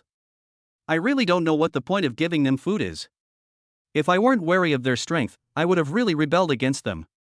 Wang Sun's eyes lit up when he heard this. This clan leader is quite decisive. Perhaps we can instigate her to rebel against those giant bamboo tribes and the Central Kingdom. Wang Sun wanted to develop and expand his tribe. They will definitely face obstacles from the giant bamboo tribe and even the Central Kingdom. How could they allow a tribe below them to develop better than themselves? And then it develops into a force that one cannot control? That's absolutely impossible. I'm afraid you'll amass military power and rebel. But now that I possess advanced technology, nothing is impossible. Nika looked shocked and incredulous. Then, there aren't just these few people, are there? Yes. My God, how is this possible? How could just a few of you possibly wipe out so many goblins? Nika looked at Ace, wanting her to tell her the truth. Ace affirmed, Chief, it's true. I was involved in the entire process of dealing with the goblins. How did you manage to do that? It's him. Ace looked at Wang Sun. He has a very powerful weapon. It's the same weapon that exploded in the woods last night, you should have heard it too. Oh. Nika had noticed this person who looked so out of place among them long ago. She looked at Wang Sun curiously. Soya introduced, Chief Niga, his name is Wang Sun. He is from outside our world. Ha? Outside this world. And I'm male. Wang Sun added. Wang Sun explained it directly. They all dislike males, so it's better to say it sooner rather than later. Male. Nika was utterly astonished. Don't be nervous, don't be nervous. Soya quickly explained, afraid that Nika would misunderstand. Although Wang Sun is male, he is a good male. And he came to help us. Nika was skeptical, this guy, who had come all this way just to help them, without any prior connection. And he was a male at that. However, she didn't dwell on it too much, after all, they had genuinely saved them. After Nika figured it out, she lowered her guard and said, "There are good and bad females, and there are good and bad males too. You saved us, you are a good male." "Hello?" Nika took the initiative to step forward and greet them. "Hello." Wang Sun was also looking at her. Nika looks to be in her 40s or 50s, but she still retains her charm.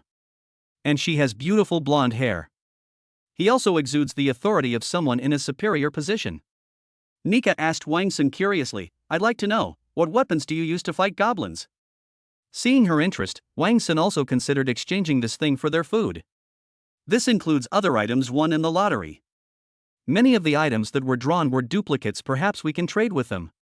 Wang Sun displayed his flashbang. He explained, "This weapon will explode shortly after the switch is turned on. Emitting huge lights and sounds can damage people's eyes, ears, and brains. It can cause temporary blindness, hearing loss, dizziness, and brain pain. Of course, this weapon is mainly designed to make people unable to see by emitting a bright light. Therefore, it works best when used at night." "Oh!"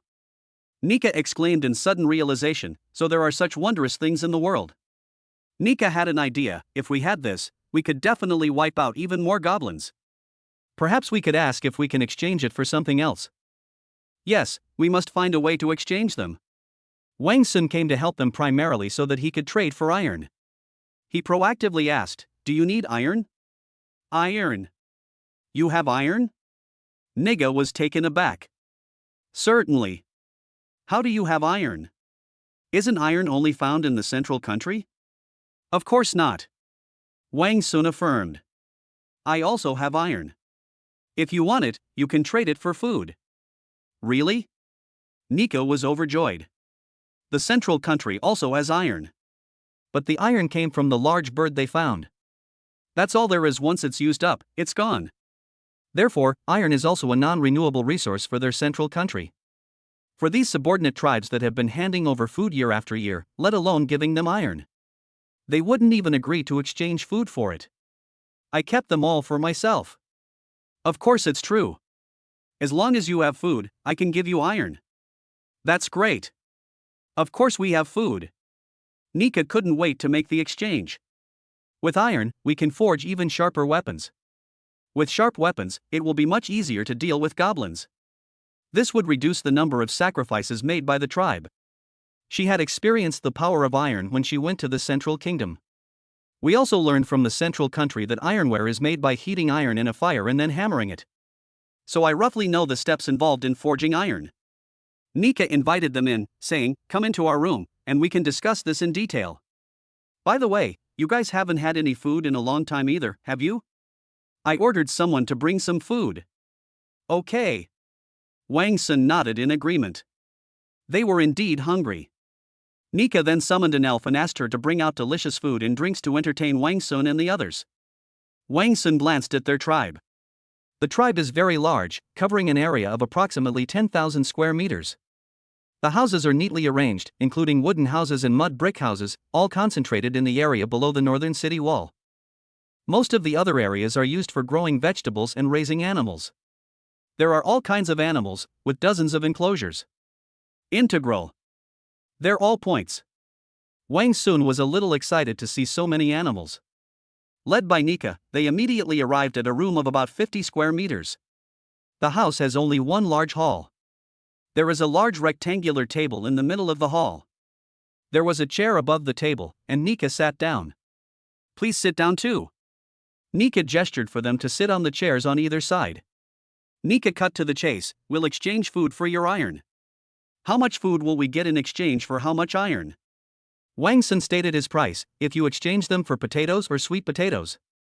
If a serving of potatoes, sweet potatoes, meat, and a serving of iron weigh the same. So 20 servings of potatoes or sweet potatoes can be exchanged for 1 serving of iron. 3 units of meat can be exchanged for 1 unit of iron." After thinking for a moment, Nika decisively replied, "No problem." "Okay. It's decided then." Nika then added, however. But I'd also like to trade you that glowing weapon. Sure. Wang Sun knew she was referring to flashbangs and immediately agreed. Let's trade this for meat. One fully grown rabbit or chicken can be traded for one. One sheep can be traded for 10. One pig can be traded for 30. No problem. Nika readily agreed. Wang Sun even started to think of himself as an arms dealer. They then had a discussion about the goblin attack. And they decided to interrogate the goblin Adam later. Chapter 54 Interrogation. Immediately, a sumptuous meal was served. Sweet potatoes and potatoes are definitely among their staple foods. Then there are all sorts of grilled meats, fruits, and freshwater. Although the taste wasn't great, at least it filled Wang Sun's stomach. Just as they were eating, a beautiful elven girl walked in. She first looked at Wang Sun and the others with curiosity, especially Wang Sun. Her arrival naturally caught the attention of Wang Sun and the others. Wang Sun thought to himself, so beautiful. Her hair is actually blonde. Through Wang Sun's observation, he discovered that although they were all elves, but very few people have blonde hair. Soya and the others all have brown hair. This is probably related to genetics. For example, Nika has blonde hair, and her daughter Nilan also has blonde hair. And Lisa and the others' mother should also have brown hair. Nilan walked toward Nika. Mother, the goblins have all been buried under that newly reclaimed land. Nika laughed and said, great. After a while, we can plant plants on it. Those plants will definitely grow very well by then. Many of our people have also died. Nilan said gravely.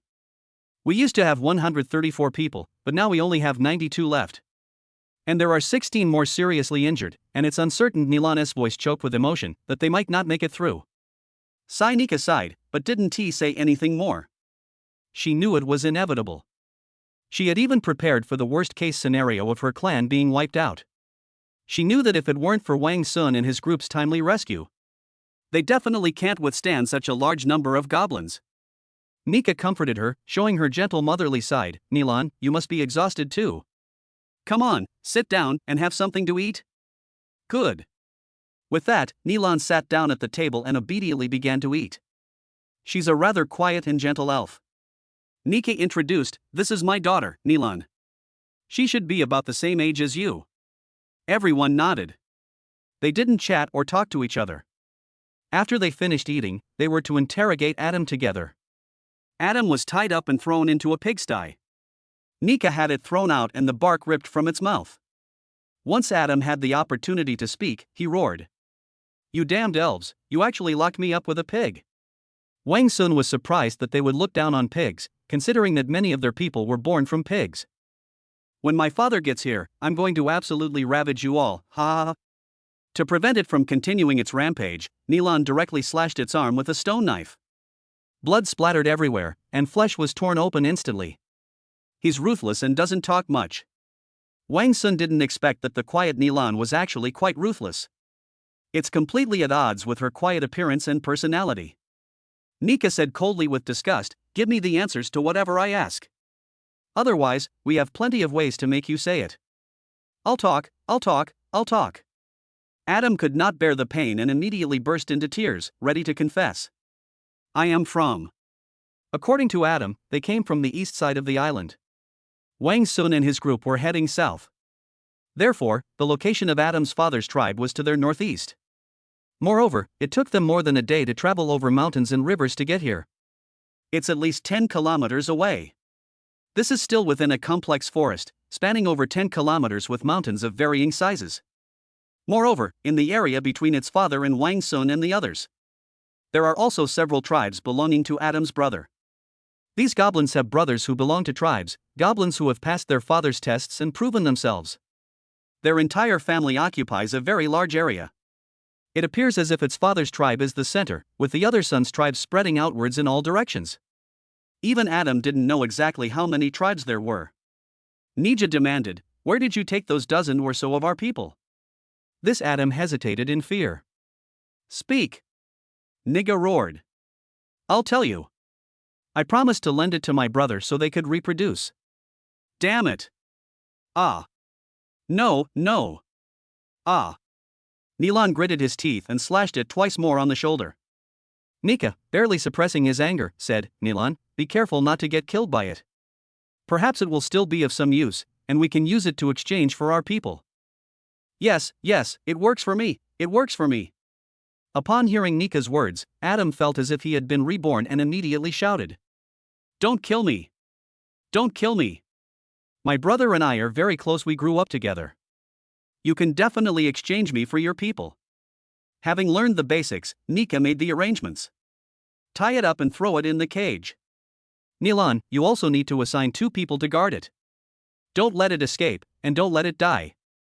Good. After everything was settled, Nika expressed her gratitude, saying, You risked your lives to save us, preventing our race from being wiped out. This is an immense blessing. We will never forget it, and our Windfeather clan will never forget it. If you have any requests in the future, just let us know. We will do our best as long as it is within our power. Okay, Wang Sun agreed. Since you're leaving, I'll have Nilan escort you. At the same time, I will also know the location of your tribe so that we can communicate in the future. And although we need to exchange food for your iron. But you saved us, and we are willing to give you 2 pigs, 10 sheep, and 20 chickens as a token of our gratitude. Nika said sincerely, You must accept it. Okay. Wang Sun agreed without hesitation. Nika continued, For now, we plan to exchange 10 sheep, 2 pigs, 30 chickens, and 30 rabbits for the iron. Do you have that much iron? Of course. Then Nika voiced her question, But how do we know exactly how much iron these animals can be exchanged for? Chapter 55 Making a Covenant. Then Nika voiced her question, But how do we know exactly how much iron these animals can be exchanged for? Wang Sun doesn't have a scale yet. The weight cannot be accurately calculated. Wang Sun sincerely said, Are you willing to trust us? I'll take these animals with me, and you can come to our tribe to get some iron later. I will definitely give you more iron than you need. Of course I believe you. Nika affirmed. For Wang Sun and his group, who saved the lives of Nika and her entire clan. Nika and the others are too grateful to even have time to express their gratitude. Why would I choose to doubt? Wang Sun laughed and said, All right, then we don't need you to escort us. Aze knows the location of our tribe. If you need to come to our tribe, just let Azer lead the way. As for when to collect the iron, you can come anytime. No problem. Wang Sun felt that since an alliance had been made, they could be even more sincere.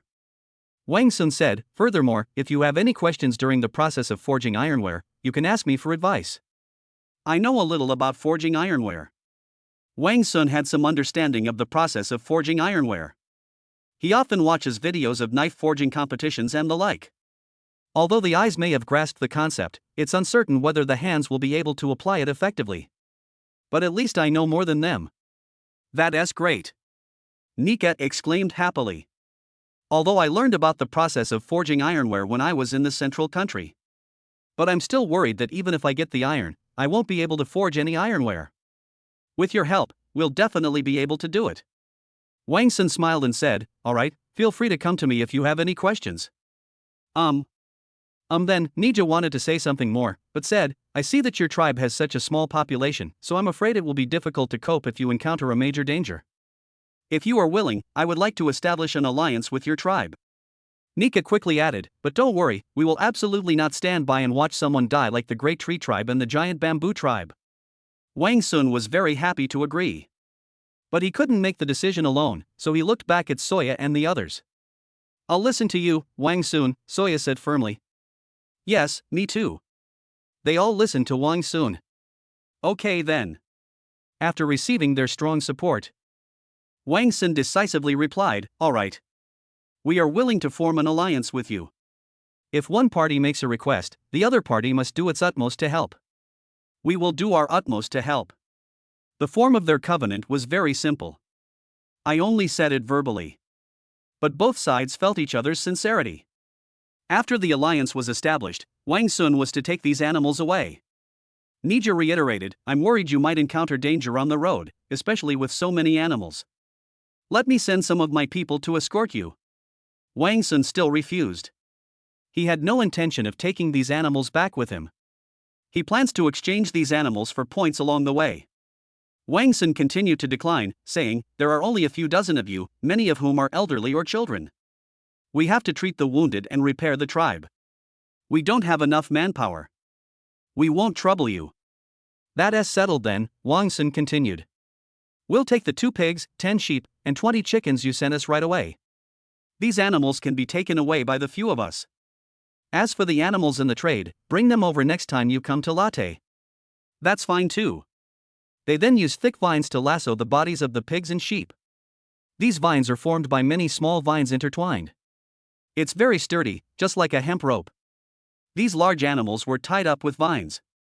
The chickens were put into 3 wicker baskets. You can carry it back. This time, Nika is only trading animals. She doesn't plan to exchange potatoes and sweet potatoes for the time being. Firstly, their tribe's population has drastically decreased, so fewer people will go out to find food. Trading the animals can also alleviate their burden. Secondly, keeping these animals requires a lot of food every day. Trading them away will also save them some food. Once everything was ready, Wang Sun and his group left immediately. We've been out for 2 days now, and the animals at home are hungry. Even though they threw in a day's worth of food before leaving. Not far from the edge of the woods, Wang Sun called out, the journey is long, and it would be too much trouble to bring these animals back. Kill them all. Good. Everyone knew what Wang Sun was going to do, so they weren't surprised. The 6 then transformed into butchers, each wielding an M9 bayonet to slaughter the animals. The 2 pigs earned a total of 1,600 points, and the 10 sheep earned 3,500 points. 20 chickens earned 800 points. And the favorability points from the past 2 days. Yun Duo has already reached a favorability rating of 83 for Wang Sun since yesterday. Even A's has an 80-point favorability rating towards Wang Sun. This allows Wang Sun to earn an extra 40 points every day. Adding them all up, he got 170 points yesterday. I also got 170 points today. That's a total of 340 points. In addition to the previous 340 points. That's a total of 6,240 points. 6,240 points. And it won't be long before I get a lot of points again. Perhaps I can try the lottery with 1,000 points per draw. The group then quickly returned and made it back to their tribe before sunset. As soon as I got back, I heard the pigs squealing and the chickens clucking. Quickly feed them something. Pear Blossom shouted. She then picked some sweet potato leaves to feed them. 11 chickens, 11 rabbits, 1 sheep, and 1 deer. 2 lambs, 2 piglets, 50 chicks, and 20 rabbits. There are plenty of meals a day. You can't just pull up all the sweet potato leaves and feed them to them. Otherwise, the sweet potatoes will not develop properly. However, they seemed to be starving, and after quickly finishing the sweet potato leaves, they still looked up and cried out. We're out today, so we'll have to wait until tomorrow to go out and find you some food. How about we extract some feed? The feed is actually nutritionally complete, and the animals grow faster. These animals are not enough to meet my needs at the moment. We will definitely need to raise a large number of animals. That certainly cannot be satisfied by going out to collect plants. We have to buy feed. We need feed. With so many points, I can try the lottery with 1,000 points per draw. Let's see if we can spare a house. I don't dream of luxury villas, a shipping container or a prefabricated house will do. What else do you want?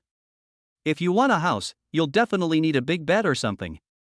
Pig, sheep, and chicken feed, houses, and beds. 1,000 points per attempt, begin. Ding. 10x CP pig feed. 10 bags of pig feed, each weighing 50 gene 25 caddies. That's 500 gene 250 caddies of pig feed. It should last us a long time. Wang Sun wondered how much a pig could eat in a day. A 200-pound pig needs to eat about 6 pounds of feed a day. 500 gene of feed is enough for about 80 days. Who cares, I'll just smoke more if I'm not full. Ding. 10 sheep feeds. 10 packs, each pack weighing 50 gene 25 caddies, totaling 500 gene 250 caddies. Ding. 1 chainsaw logging saw. A lumber saw? Is the system trying to make me do what Bald Chang, a character from Journey to the West, does? But it's good, then we can cut down all the trees around the tribe. Develop all the surrounding land. But what I need more is a house. Why isn't it here yet? You have 3 more chances. Ding. Solid wood double bed set 1. It's a bed. And it's not just the bed, it even includes bedding. This is a 1.8 by 2 meter double bed. Not only do they have beds, but they also have Simmons spring mattresses, a white comforter and 2 pillows. This is so thoughtful. They even prepared pillows and blankets. I can finally get a good night's sleep. Wang Sun didn't care whether he slept in simple conditions or not. But who doesn't want a comfortable, soft bed? We have a bed.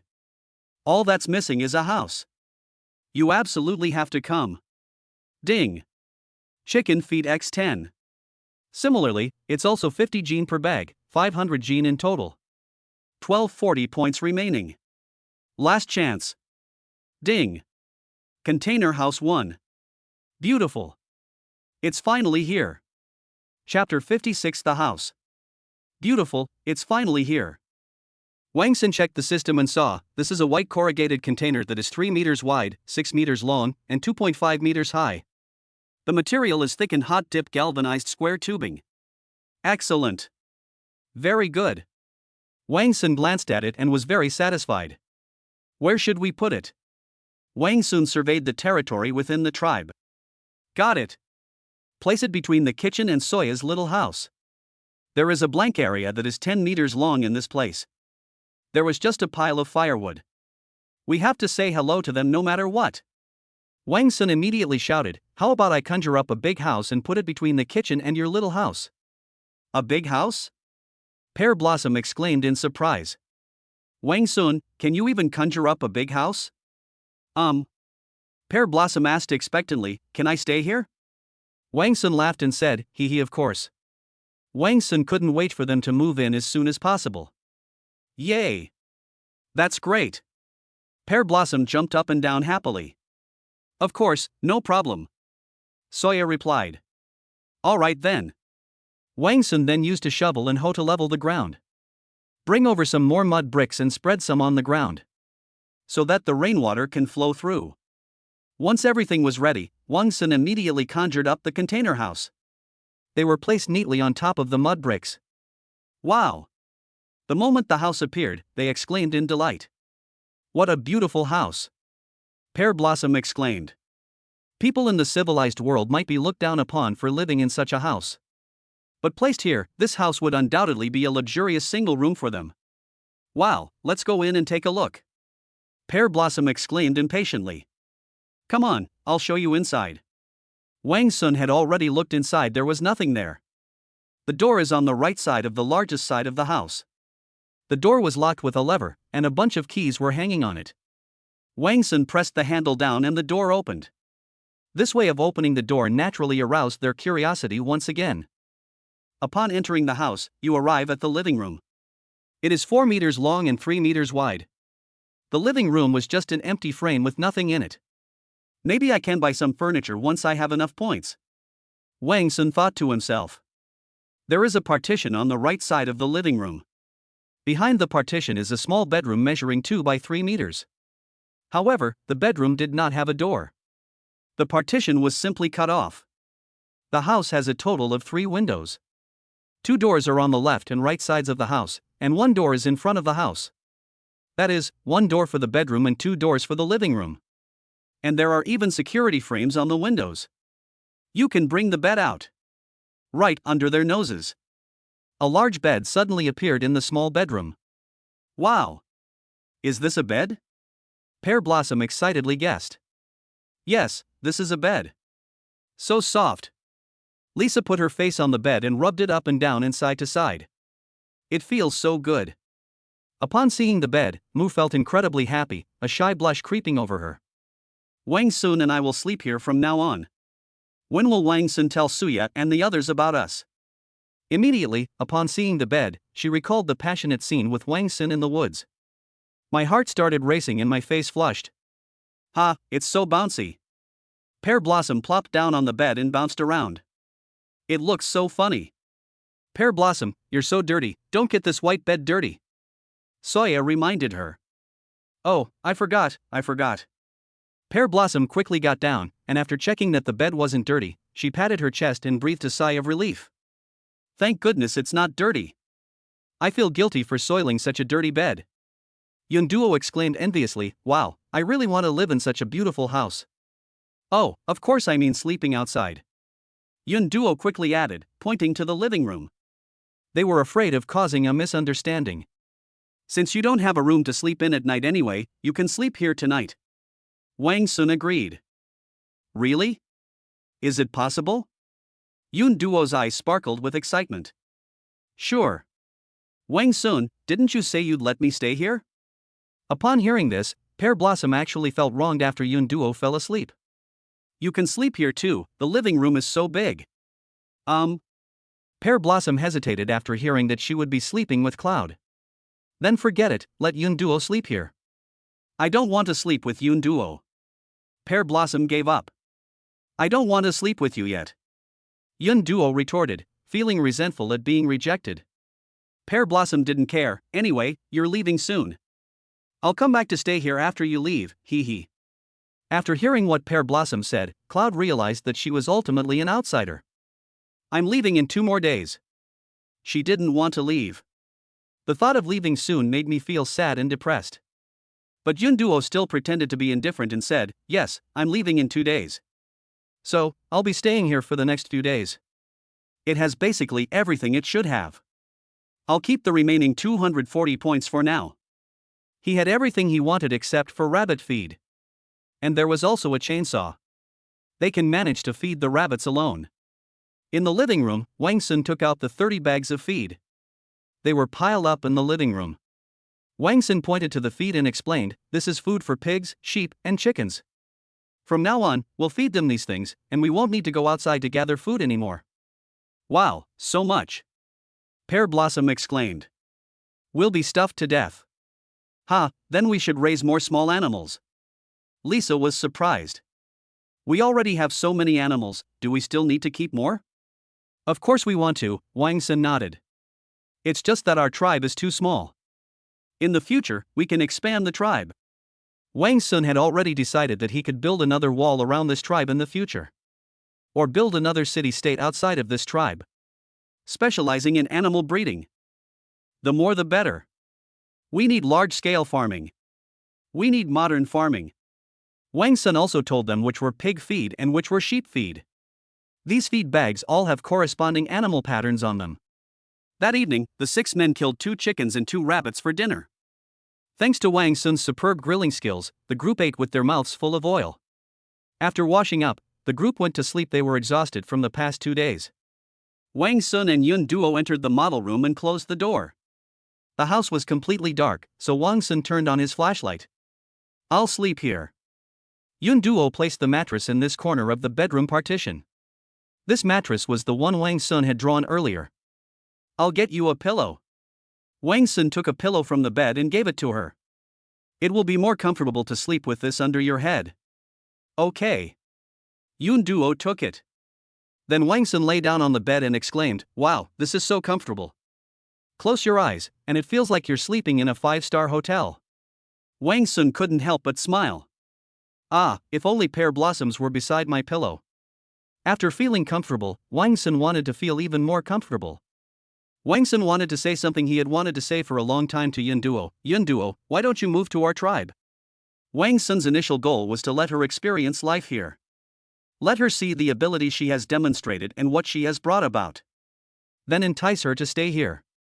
They even brought their families here. They gradually expanded the tribe. Just now, Wang Sun saw Yun Duo's longing for the things he conjured. Wang Sun felt it was time to suggest that she come here. You mean, you want me to become a member of this tribe? The clouds were surprised, but also secretly delighted. Wang Sun was secretly pleased that he needed her. I really want to. But Yun Duo stammered, but I can't leave my family. I also have an older sister, a mother, a stepmother, and 2 daughters of my stepmother. Chapter 57 The Secret of the Elves. I also have an older sister, a mother, a second mother, and 2 daughters of my second mother. I can't leave them. I wish they could all come, Wang Sun thought to himself. That's easy. Wang Sun suggested. Then you should persuade them all to come over. Yun Duo hadn't even thought of that.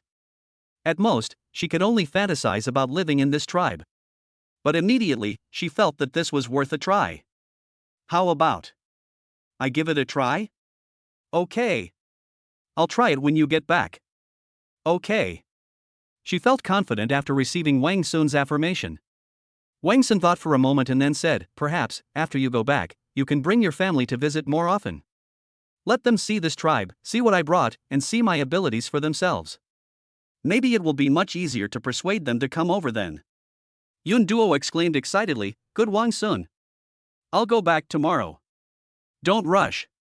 If you want to come, your tribe's chief and Richard will most likely not agree. So, don't tell anyone for now, just tell your family secretly. Persuade your family first, then bring it up with your tribal chief. Good. Wang Sun knew this approach was unethical, and Richard and the others probably wouldn't agree to it either. Wang sought a reason to convince himself, I'm leading them towards civilization. Alright, it's settled then. Aha! After a while, Yun Duo spoke again, Wang Sun, when you and Mu were doing that in the woods, was it any different from what we did? What's different from yours? Wang Sun asked, puzzled. Wang Sun didn't quite understand the last sentence she said. So, you and Mu, you're a male and a female doing that in the forest, right? What's the difference between that and doing it with another female? What? Wang Sun understood this time, but was very surprised. You mean you females also do that with each other? Yes. Yun Duo replied matter-of-factly. Yun Duo said a little shyly, we also need emotional support and have desires. So how did you do it? Wang Sun asked curiously. Yun Duo explained in detail, we elves can also find an elf we like to form a relationship. Living together, taking care of each other. If one of them wants to have a baby, the other can help take care of it. That's the kind of relationship my mother and stepmother had. My mother took care of my stepmother and her husband when they were giving birth. Later, when my mother gave birth to me and my sister, she was the one who took care of us. Oh, I see. Wang Sun understood. This is just like being a married couple. Yun Duo continued, when two people form a relationship, they can satisfy each other in that way. Yun Duo didn't elaborate, but Wang Sun already understood. Wang Sun then returned to the question Yun Duo had asked at the beginning, a different feeling? Of course it feels different. Wang Sun described it rather bluntly, making Yun Duo, who hadn't yet formed a relationship with the elf, feel excited. The next morning, everyone got up early, full of energy. I've gained another 200 points. Then you have 440 points now. Wang Sun was in a good mood. Is it because Pear Blossom's affection for me has reached 90%? As he spoke, Wang Sun began to examine the items. Mu, 93. Pear Blossom, 90. As expected. Soya, 87.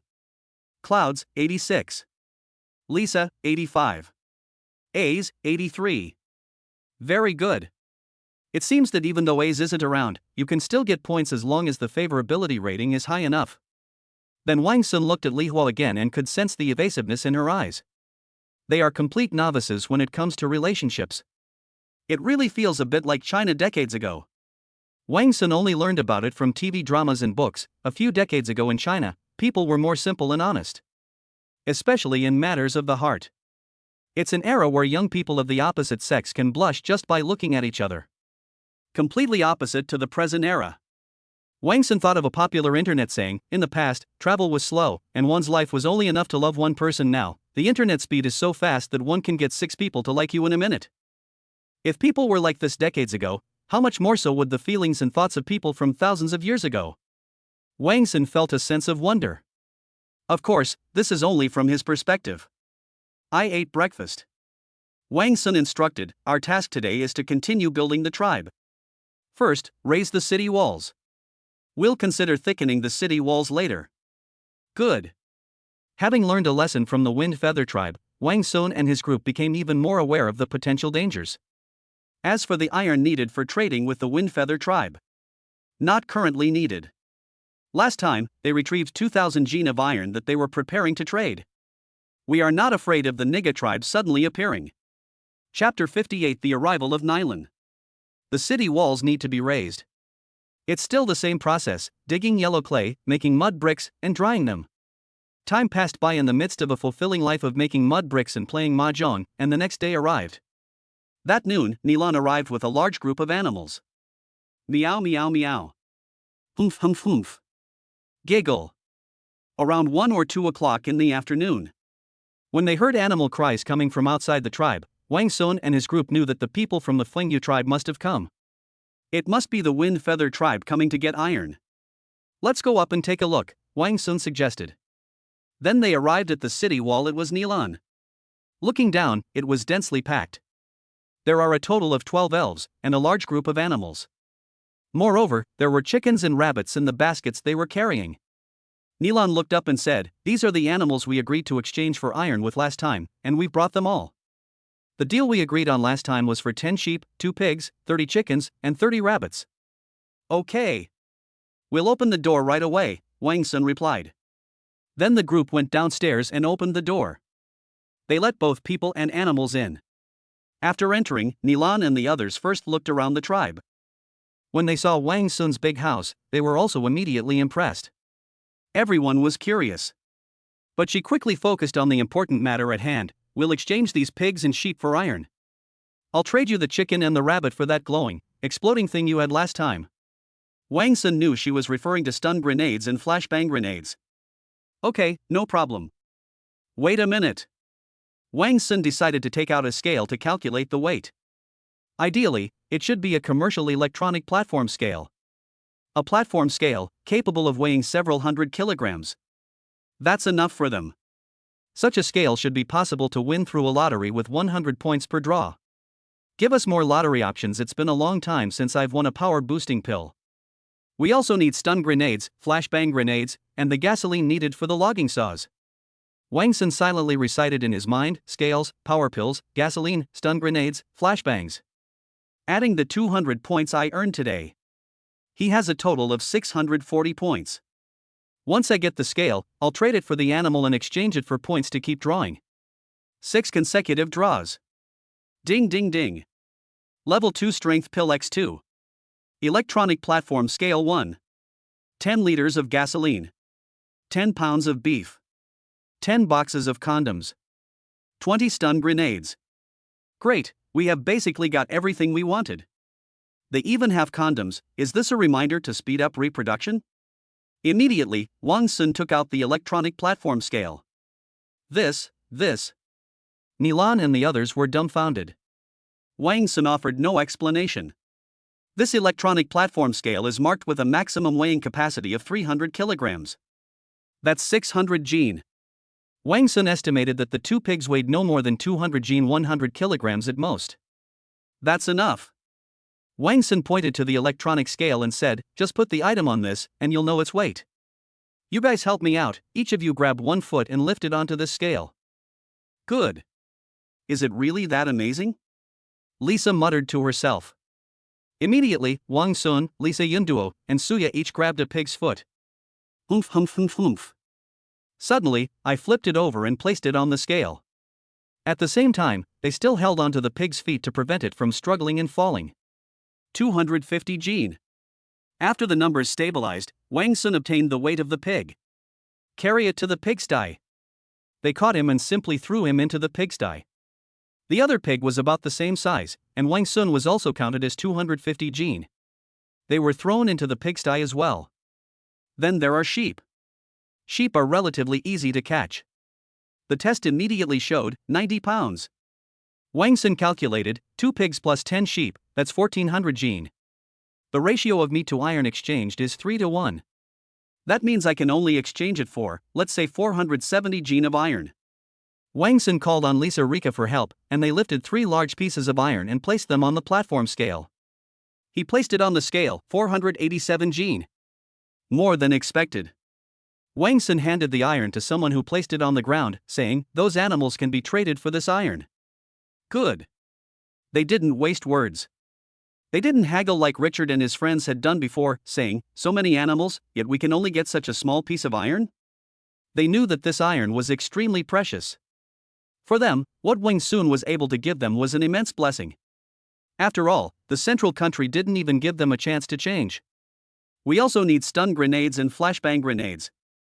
A chicken or a rabbit can be traded for a stun grenade or a flashbang. There are a total of 60 chickens and rabbits, so you can exchange them for 60 items. Including the 20 stun grenades he just drew, he now only has a total of 23. Then Wang Sun killed the sheep first. I got 3,000 points. A total of 3,040 points, enough for 30 draws at 100 points each. That's enough. Ding ding ding. Flashbang Grenade X20. 10 liters of gasoline. Level 2 Strength Pill X2. 100 Gene of Rice.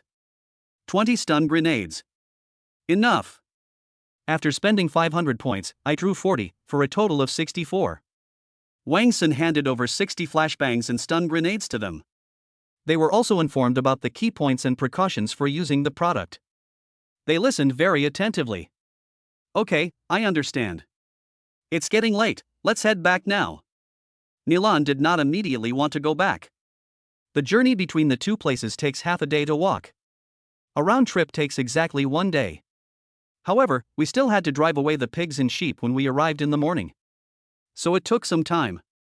They now have to hurry back, otherwise they'll have to make their way back in the dark. Good. Then they went into the woods and found some sticks. Tie the iron to the vines used for leading pigs and sheep, then carry it back with wooden sticks. Ha, there's no room for all these animals. Pear Blossom exclaimed with delight. After putting 30 chickens and 30 rabbits into the original cage, it immediately became overcrowded. There were already 11 chickens, 11 rabbits, 1 sheep, and 1 deer. 2 lambs, 2 piglets, 50 chicks, and 20 rabbits. Finally, there were the 2 pigs that Nilan brought with him this time. These are all animals. Lisa thought for a moment, then it seems we need to prepare for expansion. No need to expand, Wang Sun suggested. Just build 2 more.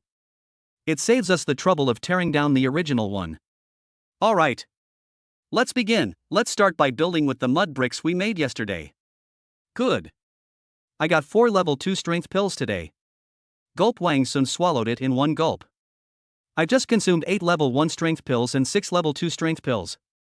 His strength has reached 3 times that of an average adult male. Wang Sun clenched his fist, the force of which was powerful and swift. Wang Sun smiled confidently. Now, can I take down a goblin with 1 punch? In the evening, they successfully completed the construction of another chicken coop and rabbit hutch. They divided the original chickens and rabbits in half. Dinner's ready. Dinner's ready. Pear Blossom mumbled something as she fed the feed. On the 3rd day, Cloud's older sister, Cloud, came over. Chapter 59. The Clouds arrive. Cloud. Cloud is home. On the morning of the 3rd day, Sister Cloud's loud shouts came from outside the door. Sister! Yun Duo exclaimed with delight, it's my sister. Wang Sun and his companions walked up the city wall, where Yun Kai was standing with 2 elves at the gate.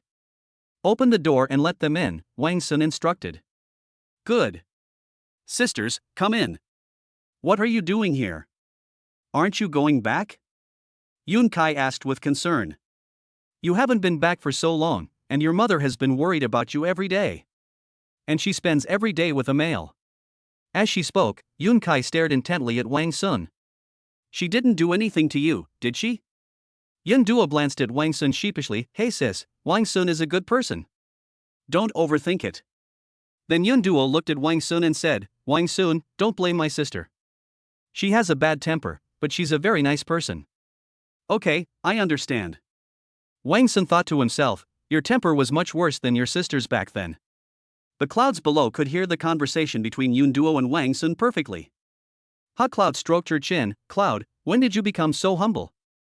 What are you saying, sis? It's clearly you who's talking wrong. Yun Duo retorted. Hee Yun Kai chuckled, seemingly quite pleased with Yun Duo's change. Alright then, I was wrong, okay? The city gates opened immediately, and Yun Kai and the other 2 entered. As soon as she entered, Yun Kai noticed the large building at the very back, Wang Sun's house. Wow! What is this? Even the clouds weren't sure what this square, house-like thing was. Humph. Yun Duo said proudly, Sister, I'm staying in this house tonight. How about it, aren't you envious? Ah, this is a house? Yun Kai was surprised, but after thinking about it, she felt it made sense. Really? How was such a beautiful house made? Wang Sun said, Yun Duo, since your sister is curious, why don't you show Yun Duo around and explain things to her while you're at it? Yay! Wang Sun asked Yun Duo to explain the origin of the house and his divine power. Then Yun Duo led the 3 of them on a tour. Wang Sun looked at Suya and the others and said, I want Yun Duo and her family to come over. What do you think? Huh? Lisa's eyes widened upon hearing this. Send them over? Soya and the others were equally shocked. It wasn't a question, just pure surprise. Wang Sun expressed his thoughts. Do you remember what I promised you at the beginning? I promised you from the beginning that I would develop our tribe into one that is even more powerful than the Central Kingdom. And if we want to grow and expand our tribe, we first need a sufficient number of people. Our tribe has too few people. We are not goblins either, and we cannot increase the tribe's population rapidly in a short period of time by relying solely on our own reproduction. Therefore, we must attract people from other tribes. Wang Sun, you're right. Pear Blossom supported Wang Sun. Yes, that is true. Lisa nodded. Soya and Mu agreed with Wang Sun's approach after hearing it. We all believe in you. After expressing his thoughts, Wang Sun continued, however, getting them to come over won't be an easy task. We're not in a hurry, we'll take it slow. As long as we develop the tribe well, we won't have to worry about attracting people. After they finished touring Wang Sun's big house, they came to Wang Sun and the others. Wang Sun scanned the clouds back and forth. They are exactly the same. Yun Kai looked Wang Sun up and down as if no one else was there, then said politely, "Thank you for taking care of Yun Duo these past few days." But I have to take her with me now, otherwise it'll be really inappropriate. Richard's getting angry. What's she angry about? Lisa said, speechless. Sai, as members of the Great Tree Tribe, why do they go to live in other tribes? Doesn't this ruin the tribe's traditions? If everyone else follows Yundua's example and stays outside, the tribe's order will be disrupted. Okay, then be careful on your way back, Wang Sun said with concern. Yun Duo took out the M9 bayonet from her waist and handed it to Wang Sun. Here you go. What are you doing? Here, take this knife back. You gave it to me? Very good. Yun Duo was overjoyed and quickly put the bayonet back on her waist. She didn't really want to return the bayonet to Wang Sun, but of course she needed Wang Sun's permission. Yun Duo said smugly, when I take this back, won't they be so envious? Oh, by the way, Wang Sun thought of the iron they had traded back. How's the forging of that iron going? It's pretty good. As she spoke, Yun Kai contentedly pulled out an iron knife. Here you are. Yun Kai drew her dagger from its leather sheath, displaying the ironware they had forged. This is a dagger that is over 20 centimeters long. The handle was bound with animal hide, and below that was the blade. The blade is rough and uneven. Although it's rough, the blade is quite sharp. It's definitely better than the stone knives they used. How was it? Not bad, right? No way. It's rubbish. Yun Duo said with a look of disgust after looking at it. Look at mine. As she spoke, Yun Duo drew her bayonet. Wow, it's so exquisite. Yun Kai's eyes lit up. I couldn't help but pick it up and look at it from the left and touch it from the right. Yun Duo put her hands on her hips, raised her head slightly, and said proudly, how about that? Isn't it much better than yours? Yes, yes, yes. Yun Kai suddenly felt that her iron sword was no longer appealing. After admiring the clouds, they disappeared. Wang Sun continued, besides this, what else have you forged? There were also shovels, hoes, axes, and other things that could be used. We still have arrows, but we can't forge a bow yet. Oh, and there's a big knife too. With this big sword, dealing with goblins will be much easier. Wang Sun was surprised. You can forge so many things with just that much iron? Only one of each type was made, except for this dagger. More than a dozen of these daggers were made, and only people of high status within the tribe possessed them. Wang Sun understood from her words, then you must still have a need for iron. He also wants to continue trading. He needs more points. Of course we need it. Yun Kai affirmed. We only made some ironware, not even enough to go around. Our tribe even had a big argument over the distribution of ironware. Wang Sun said bluntly, then hurry up and come over and exchange your food for iron with us. Wait a while. Yun Kai thought for a moment and said, Soya and the others know, but you probably don't. Many tribes have a rule. That means the number of animals, potatoes, sweet potatoes, etc., within the tribe must not be less than a certain minimum. Chapter 60 The Army Presses In. Yun Kai said, many tribes have a rule. That means the quantity of animals, potatoes, sweet potatoes, and other food items within the tribe must not be less than a certain minimum. The minimum amount of this food is generally enough to feed everyone in the village for about 20 days without any food. Just freeloading. Our tribe also strictly adheres to this minimum standard. The purpose is to resist the risks of uncontrollable factors. What risks? Wang Sun asked. Yin Duo added, we occasionally face crises like this. For example, one day suddenly hundreds or thousands of goblins surrounded us. If we can't win, we can only hide in the tribe and wait for rescue. If rescue doesn't arrive in time, this food will be enough for us to last for a while and outlast the goblins outside. Or, if the weather is bad for a long period of time, with continuous heavy rain or snow, you can't go out hunting or catch any prey. Then this minimum food supply will be enough to sustain us for a long time. Oh, I understand. They explained it very clearly, and Wang Sun suddenly understood, that makes sense. That's definitely true. For a tribe to survive in the long term, it must plan ahead. These are their experiences, lessons learned in blood. Wang Sun hadn't lived here long enough to consider this. Yun Kai raised her head, her eyes rolling upwards in thought. Besides, I reckon the people from the giant bamboo tribe will be here in the next couple of days. They will take away a lot of our food again. Wang Sun nodded. Alright, I'll always keep some iron for you to exchange whenever you want. Good. That's settled then, I'll take Yun Kai back. Yun Kai was about to leave. Good. Clouds welcome you to play here. Wang Sun shouted. Good. Night. After Yun Duo left, her sleeping spot naturally became Lihua's. Wang Sun looked at the four of them and said, why don't all four of you move in? This mattress is much more comfortable than yours. And there are 2 mattresses, enough for you to sleep on. He drew 2 mattresses in total, one of which was a double mattress. A single foam mattress, the kind suitable for a single bed in a dormitory. Great! Great! Pear Blossom exclaimed with delight. Then we can sleep together again. Great! Lisa readily agreed. This bed is so soft, it should be very comfortable to sleep in. The 5 of them then entered the large house. The 4 of them slept on the mattresses in the living room, while Wang Sun slept in the bedroom. If only we had electricity! Wang Sun exclaimed. Let's see if we can find a generator sometime.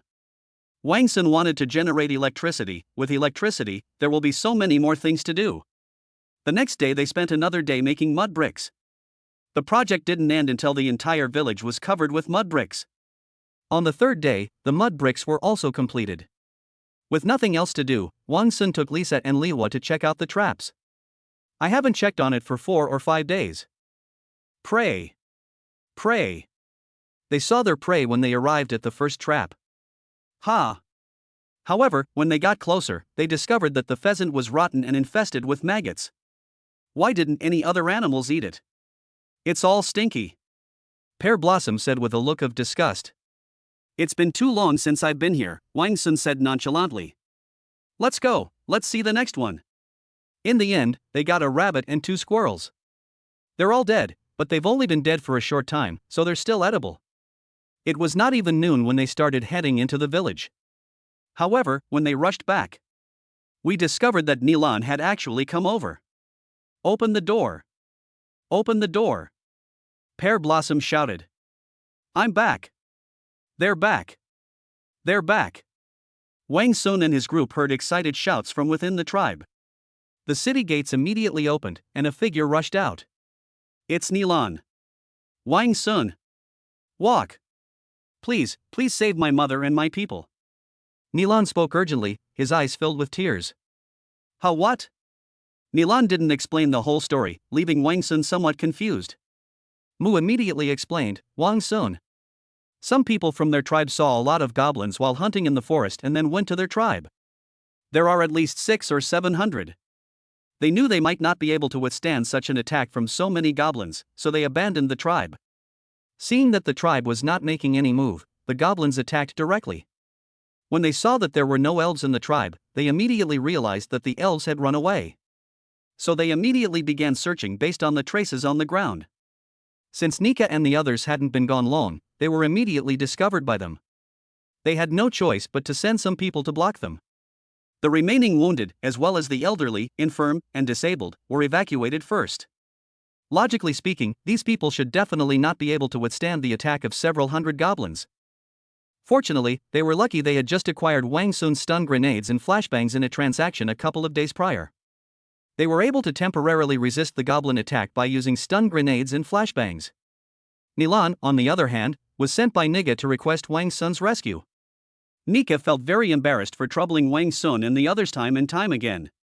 But in a life or death situation, she couldn't care less about anything else. Yes, that's it. I beg you, Your Majesty. Nilan was so moved that tears streamed down his face. We are allies, we will definitely save you. Walk. Wang Sun was able to save them simply because of their alliance. Moreover, Wang Sun also had ulterior motives. He has to go. The situation is urgent. The 6 men grabbed their weapons and immediately followed Nilan into the woods. Of course, with just a few of them, they would mainly have to rely on stun grenades and flashbangs to fight off the goblins. In such an emergency, they didn't even close the tribe's gates. On the way, Nilan asked, "Could our people come to your tribe for the time being?" Sure. Wang Sun made the decision directly. Even Wang Sun wanted them to live here forever. Thank you. Thank you all. Even the quiet elf Nilan couldn't help but express her gratitude with great emotion. Some of our elderly, children, and wounded are on their way here. My mother is leading her people against the goblins. I reckon we won't be able to hold out much longer. Wang Sun, do you still have that weapon? Some. We'll just go directly to your mother's place. Good. On their journey, they encountered the Nilan tribe members who had evacuated earlier. They also brought many animals, other food, and other items. Wang Sun reassured them and headed back to his tribe. He then continued running forward, heading towards Nika's location. Chapter 61 Breakthrough. Nilan led Wang Sun and the others and ran quickly towards Niga. On the way, Wang Sun used all 3,100 points out of 3,140 to participate in the lottery. All in order to get as many stun grenades and flashbangs as possible. I won 10 out of 31 draws. That means you got 200 stun grenades and flashbangs. That's enough. Wang Sun temporarily gave each of the 5 girls 10. The others will be temporarily stored in the system and retrieved when needed. Meanwhile, on Niga's side, she led a group of 20-odd young and strong elves to hold back the goblins. This would give the retreating elves enough time and space.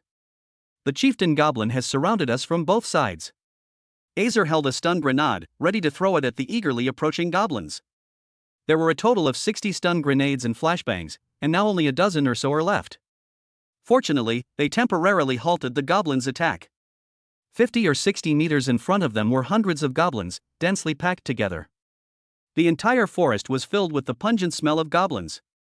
On either side of them, there was a large group of goblins trying to surround them. Retreat a bit and create space. Niga ordered. Good. The 20-odd elves quickly retreated. As soon as they retreated, the goblins swarmed around them again. Attack! Charge! Among the goblins behind the goblin, one of them shouted a command. Take them down. I want each of them to give me 10 suns. This goblin stands out from the crowd, about 1.7 meters tall. It was wearing clean animal skins. The skin on his body wasn't as green or as wrinkled. The facial features are still fairly clear. It was Adam's brother, Abi. Beside it was a familiar-looking goblin. It is Jima, the second goblin that was with Adam back then. After it fled, it went to the tribe of Abi.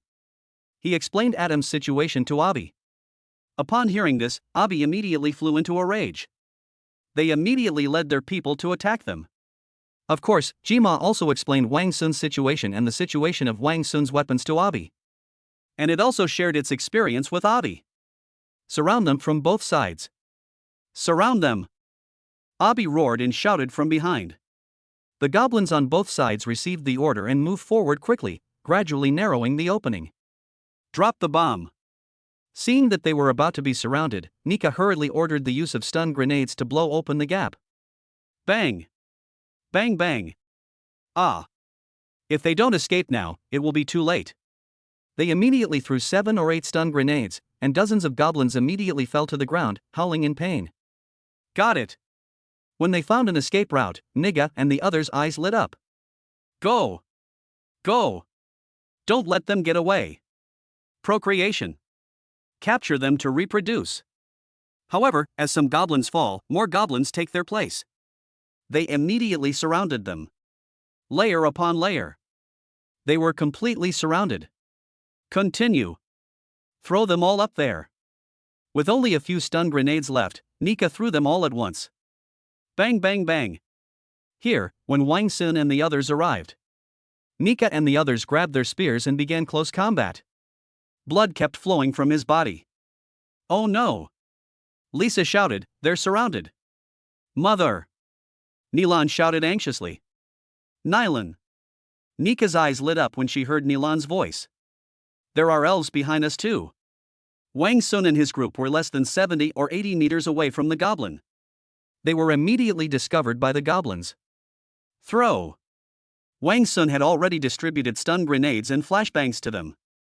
Faced with this horde of goblins, just throw it into the goblin horde. Bang bang bang. Bang bang bang bang bang. More than a dozen bombs were thrown into the goblin horde. In an instant, 30 or 40 goblins collapsed to the ground, howling in agony. Keep going, keep going. Blow a hole and rescue Nika and the others. A portion of the goblins surrounding Nika and the others charged towards Wang Sun and his companions. Wang Sun charged straight in, throwing stun grenades into the goblin horde as if they were free. Hundreds of goblins were immediately knocked to the ground. Unstoppable. Chief Abi. It's him. Standing next to Abi, Jima pointed at Wang Sun and said, he's the one who killed so many of our people. Oh? Abi asked in confusion, he really doesn't look like an elf. Humph. This weapon can't kill us anyway. I'd like to see whether he has more weapons or my people. Adam was determined to take them down in one fell swoop. However, when Wang Sun pulled out one of these bombs after another, Yabi was starting to panic. Where did he appeared out of nowhere. Abi's expression was as if he had seen a ghost. I don't know. Jima shook his head. This person is very mysterious. Even these weapons are things we've never seen before. Grab him. Abi gritted his teeth and said, capture him and make him my own. With him, I'm sure I can defeat Yam. Become your father's most amazing son. Then I can inherit my father's tribe. Wang Sun pulled out the stun grenades one by one, stack by stack. Throw it into the horde of goblins that are charging at you. He was immediately surrounded by fallen goblins. Only then did the goblin finally understand fear. I didn't dare to go any further. Moreover, they successfully helped Nika and the others open a channel. They escaped.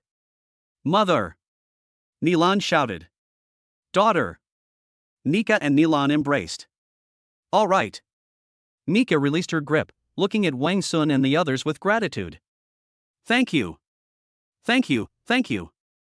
Thank you so much. It's all right. Wang Sun waved his hand. Let's go. Wang Sun and his group threw over 100 stun grenades.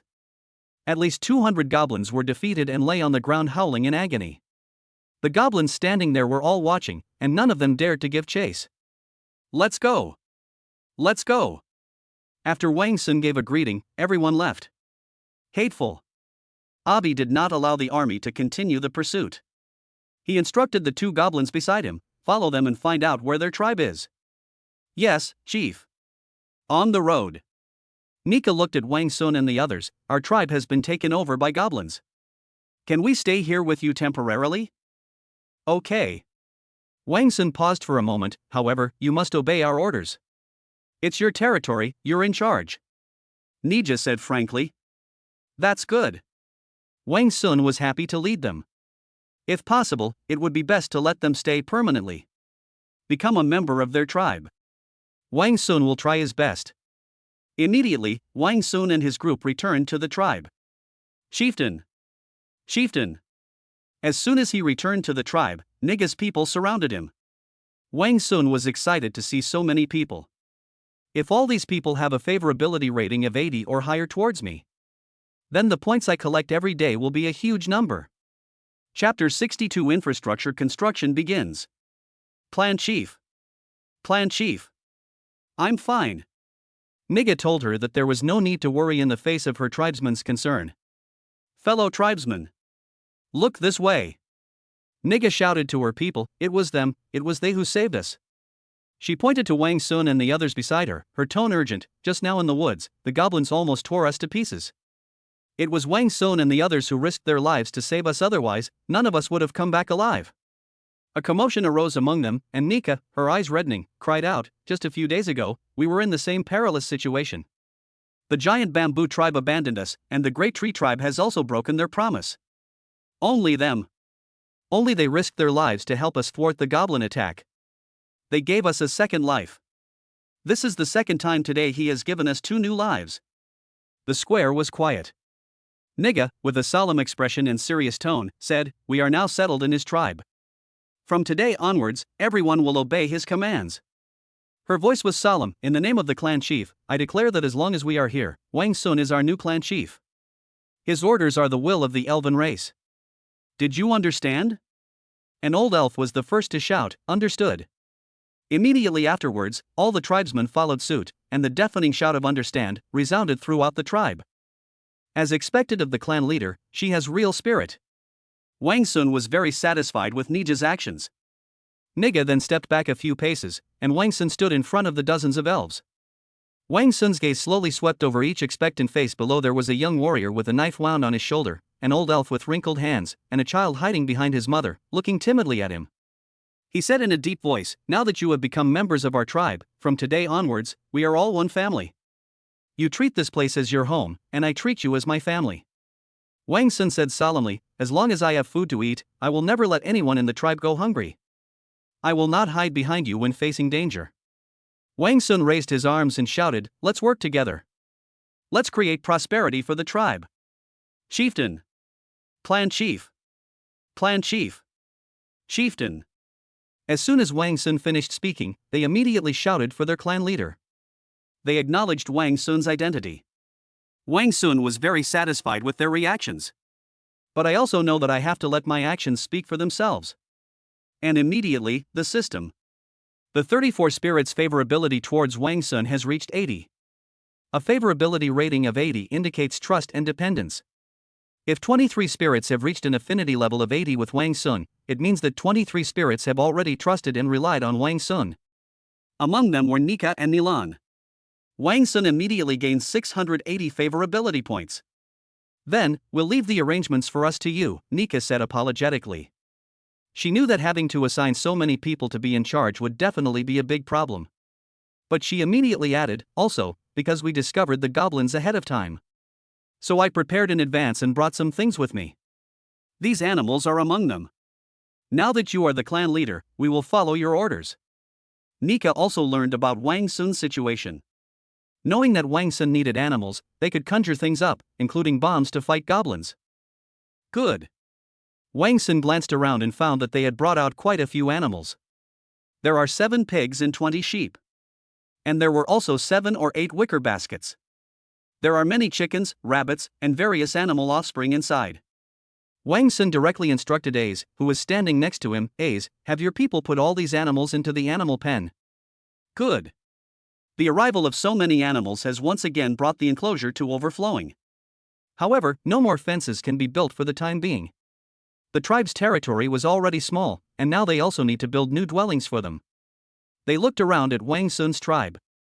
Wang Sun instructed, Lisa, count how many of them there are in total. Good. 78. Lisa said, approaching Wang Sun.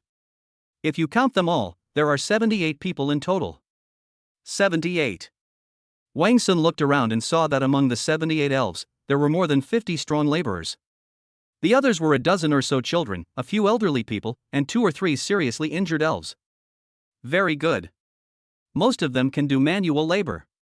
With such a large population, Wang Sun naturally wanted to make use of it. Perhaps we could consider expanding the city-state. Wang Sun wanted to build another circular city wall outside this tribe. They surrounded their tribe. However, Wang Sun still needs to consider the immediate problems.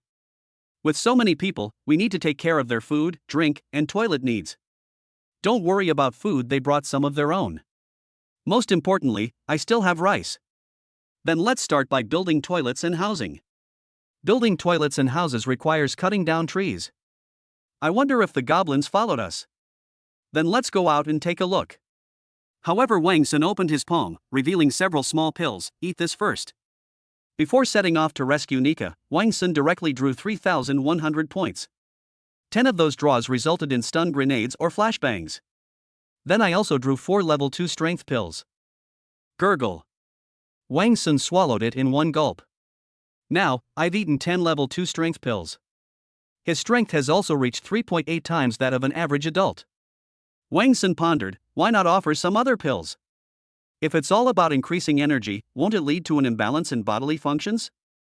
However, my body doesn't seem to have this problem right now. Since there was nothing wrong with his health, Wang Sun wasn't too worried. At this moment, Mu, Soya, Lisa, Pear Blossom, Nika, Nilan, and Ace were all by his side. Wang Sun explained his plan. There are so many people in the tribe now. The first thing to consider is building toilets and housing. Building a dwelling requires cutting down trees. Lisa, Pear Blossom, Mu, Nilan, you and I will go check the woods around the tribe to see if there are any goblins lying in ambush. If not, start cutting down the trees. By the way, try to cut down all the trees within 100 meters of the tribe. We must prevent goblins from having an opportunity to hide in the woods. Good. There is only a 20-meter wide open space between the forest and the village. Goblins can easily hide in the woods.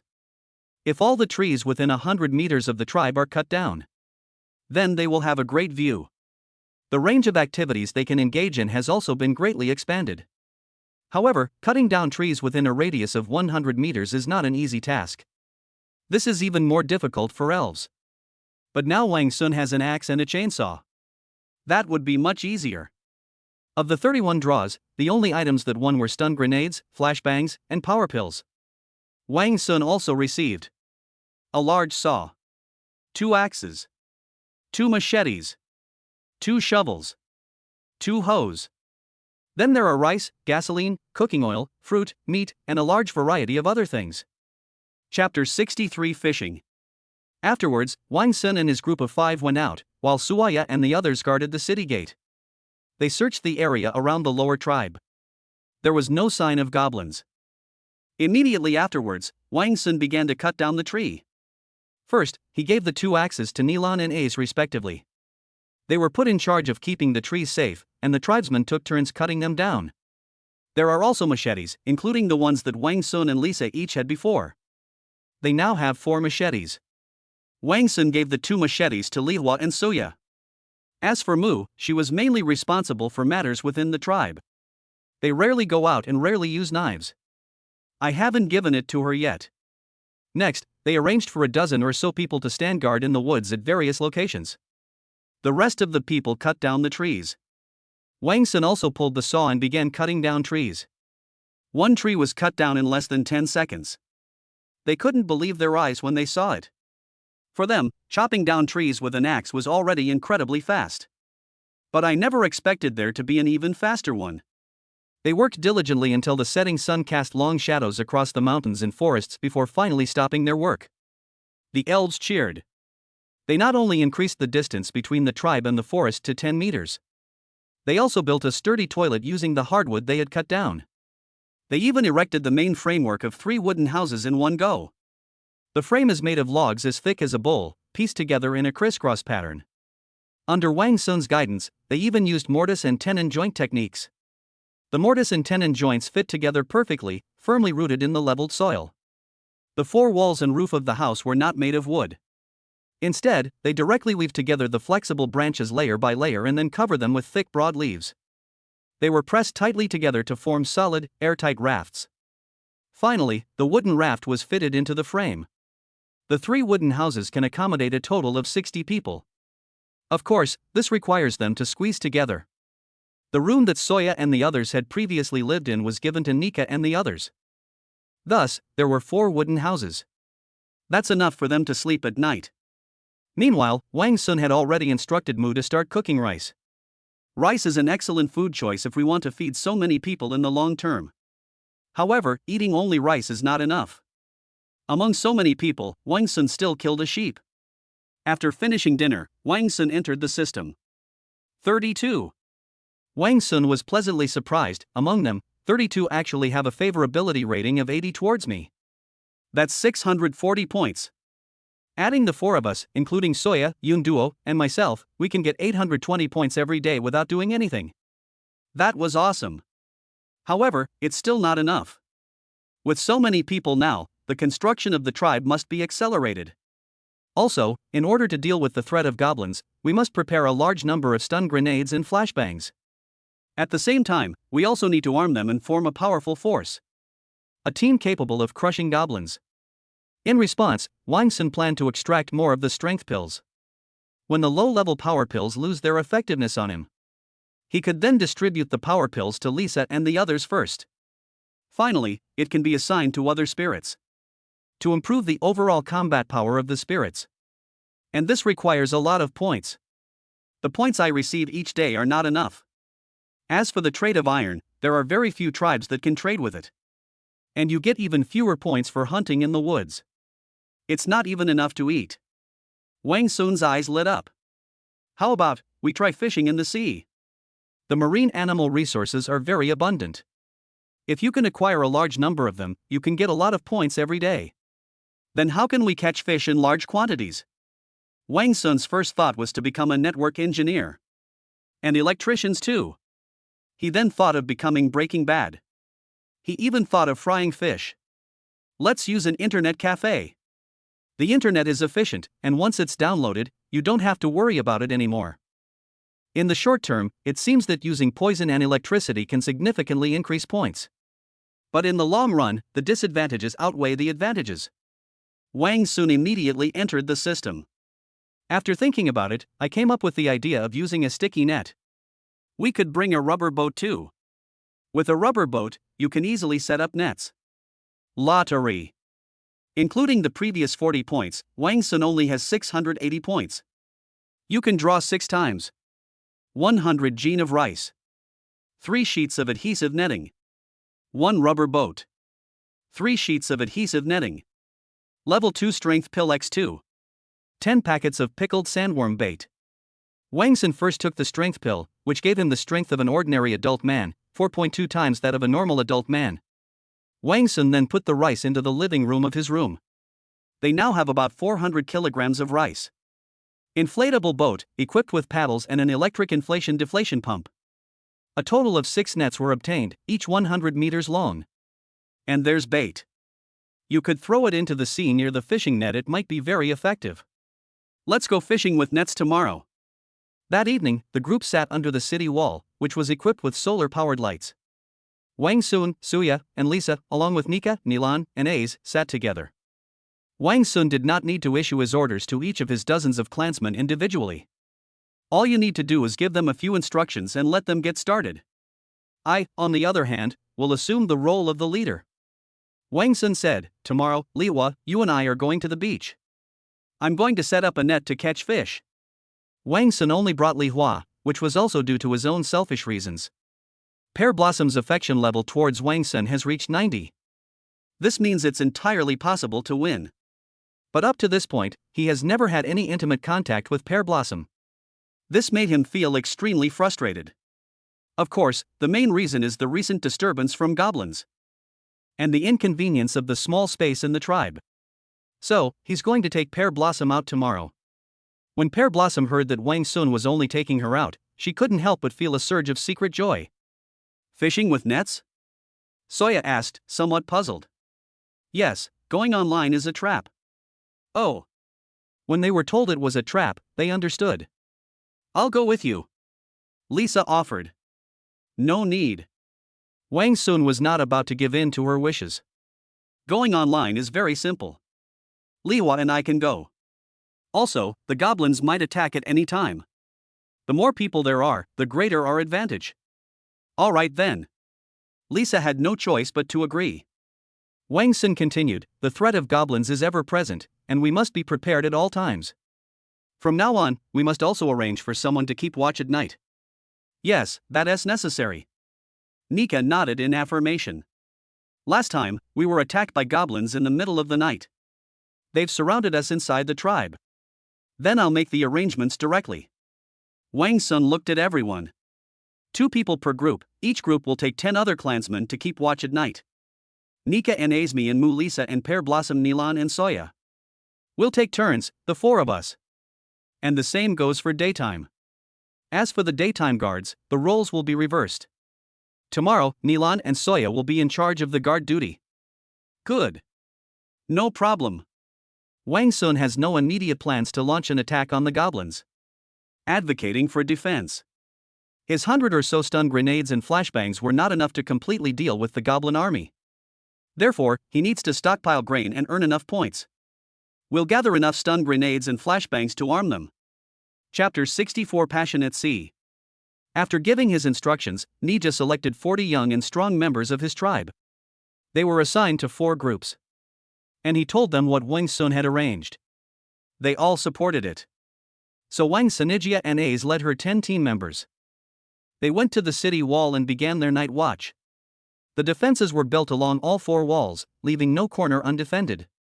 Early the next morning, after finishing their meal, Wang Sun and Li Hua went to the beach.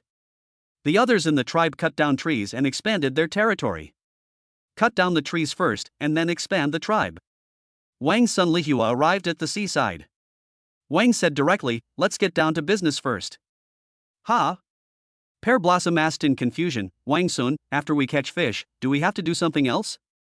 Ahem, Wang Sun said somewhat awkwardly, "We'll talk about it later." Oh. Pear Blossom didn't think too much about it. She was happy to be able to come out with Wang Sun. "First, we need to find a suitable location to place the fishing nets." The two walked on the beach. They found a bay very quickly. "This is a good spot, we should be able to catch some fish." The entrance to the bay is about 200 meters long. 2 sticky nets can be placed in succession. He immediately took out the rubber boat. This rubber boat is fully inflated.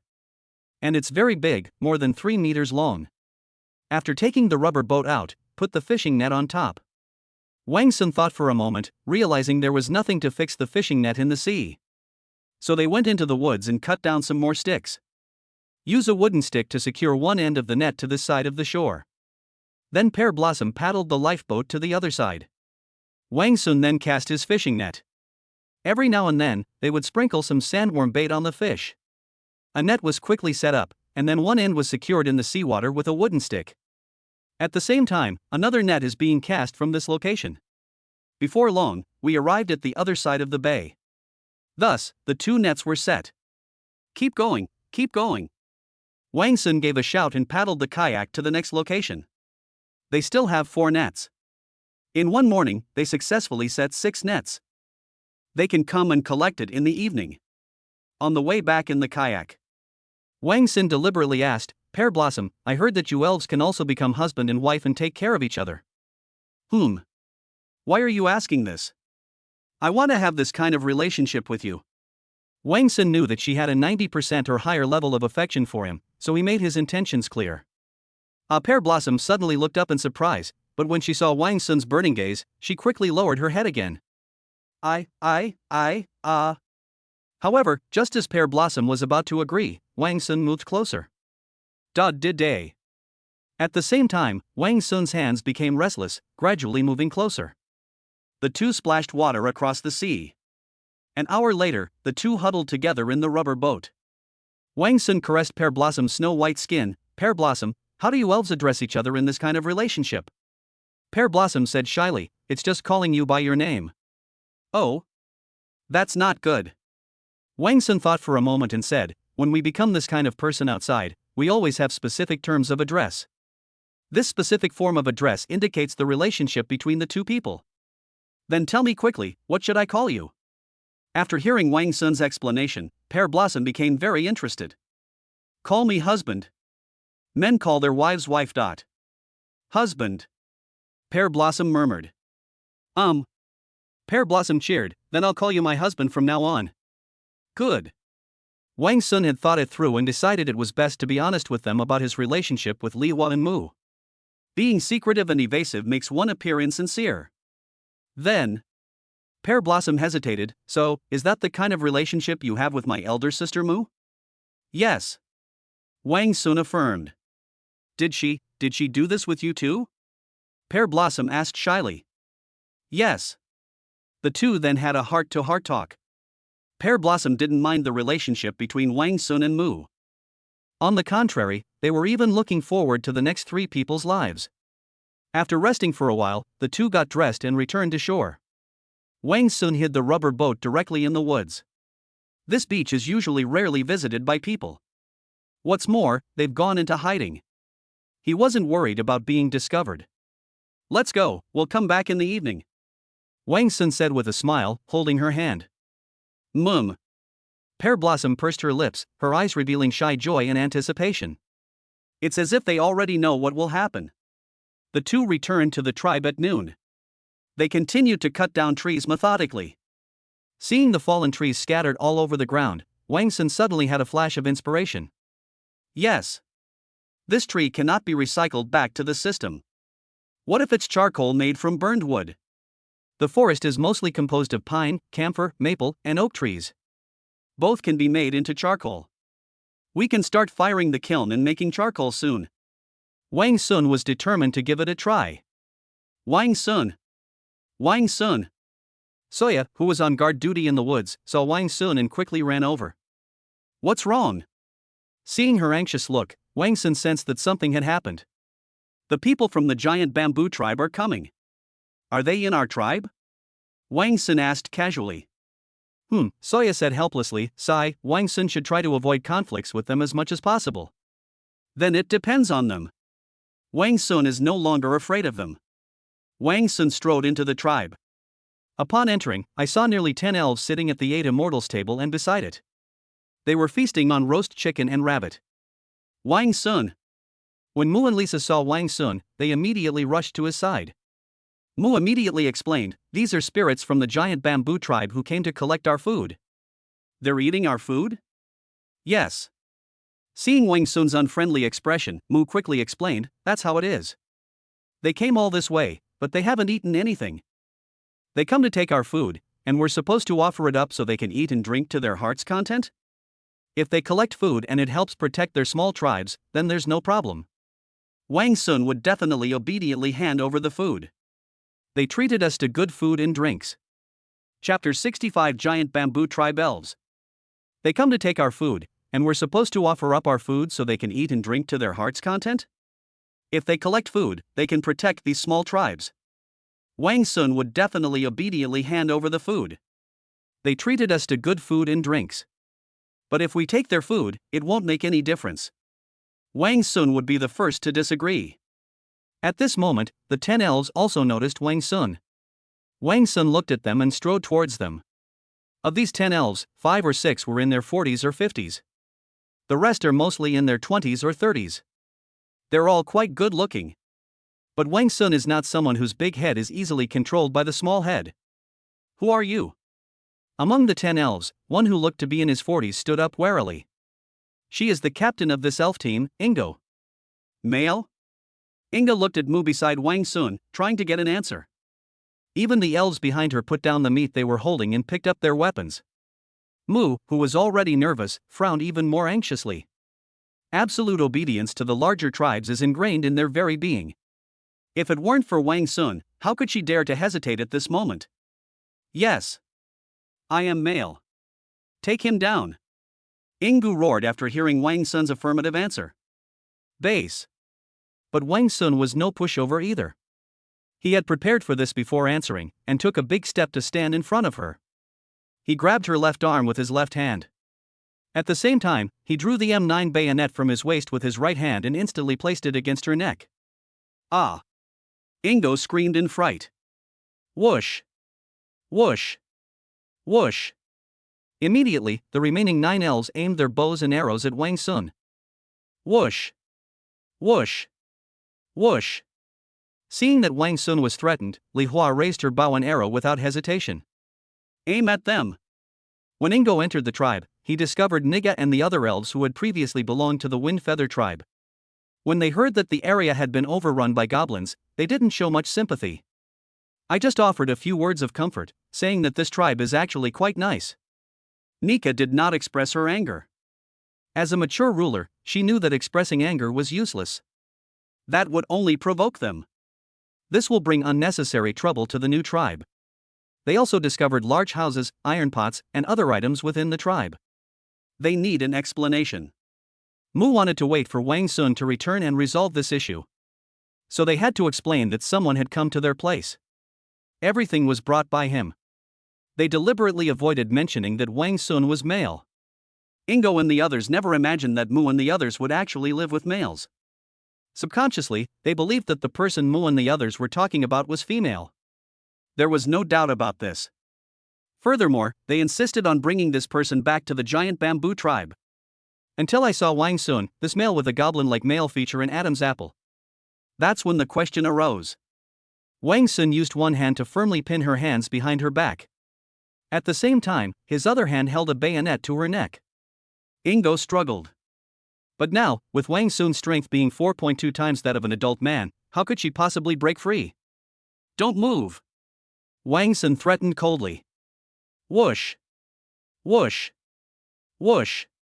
At this moment, apart from Nilan and Soya who were on guard outside, Lisa, Pear Blossom, Mu, and Nika were all standing behind Wang Sun.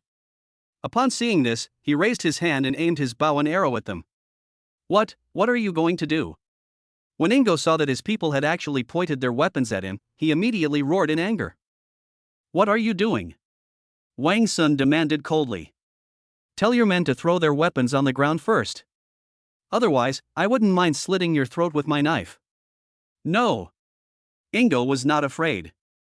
If we throw our weapons on the ground, then we're at your mercy. Then die. Wang Sun deliberately threatened loudly, speaking to the elf opposite him.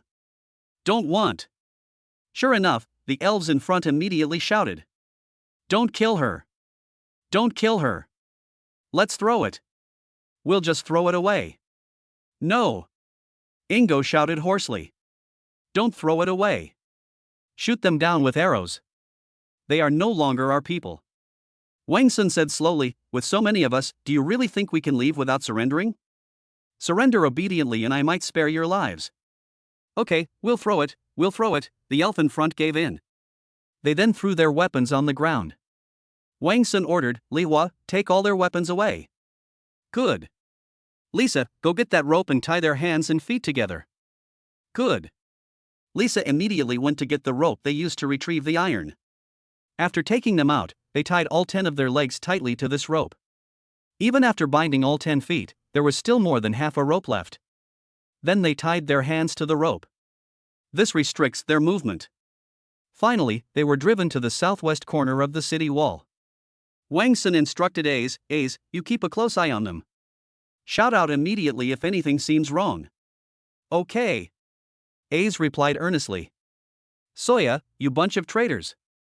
Ingo remained extremely unconvinced. You have betrayed the giant bamboo tribe. You have betrayed the elf race. You will definitely get your comeuppance. Betray? Retribution? At this moment, Wang Sun turned against them. Nika no longer has to endure this.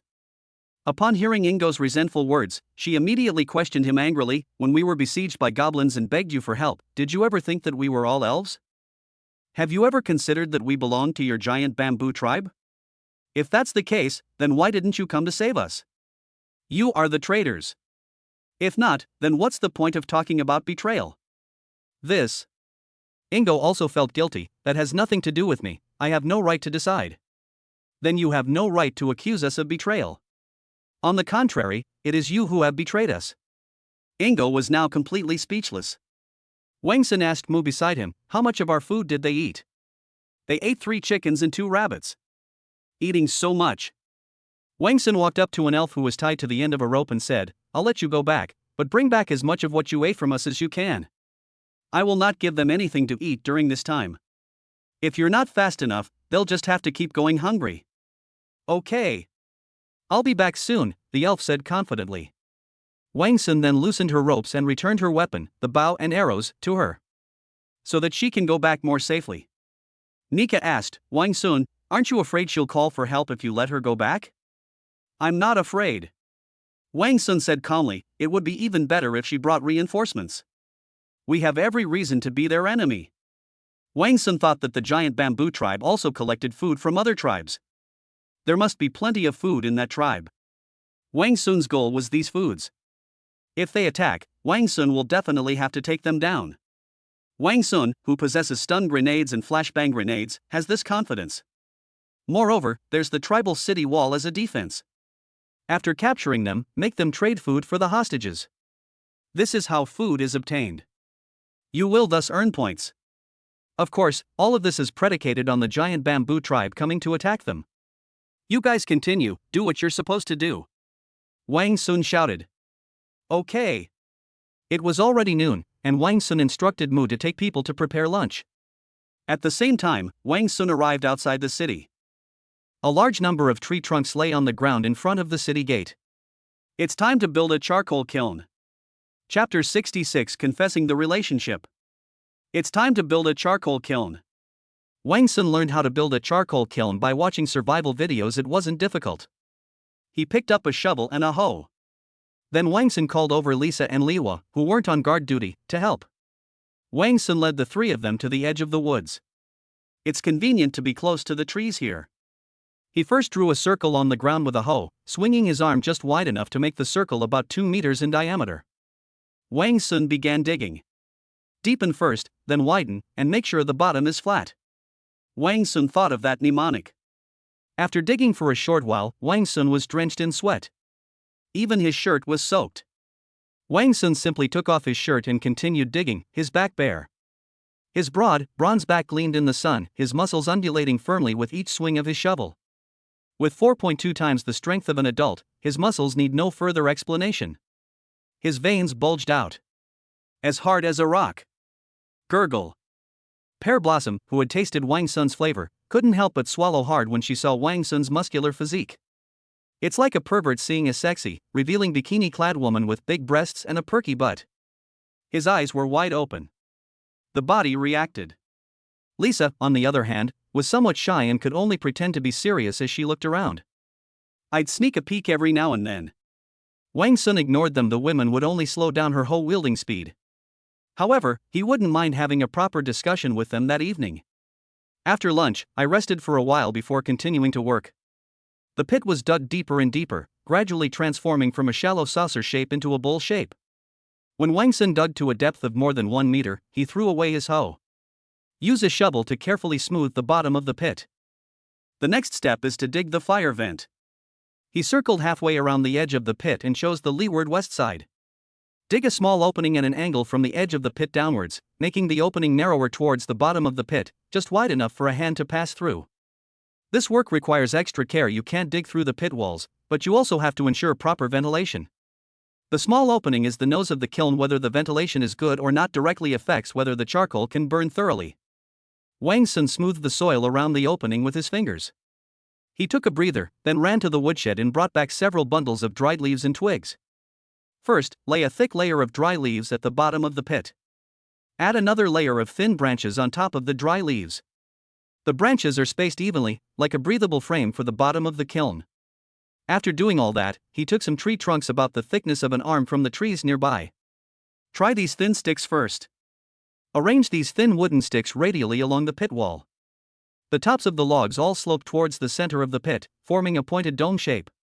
From a distance, it looks like a giant mushroom half buried in the soil. When the pile was about 2 feet from the edge of the pit, Wang Sun stopped. Then fill the spaces between the wooden frames with wood chips and small pieces of wood. After filling it halfway, he ran to the kitchen, grabbed a bowl, and placed it upside down in the center of the kiln. This is a skylight for ventilation. He then continued to pile up firewood until it was almost level with the edge of the pit, at which point he replaced it with damp yellow soil mixed with broken branches.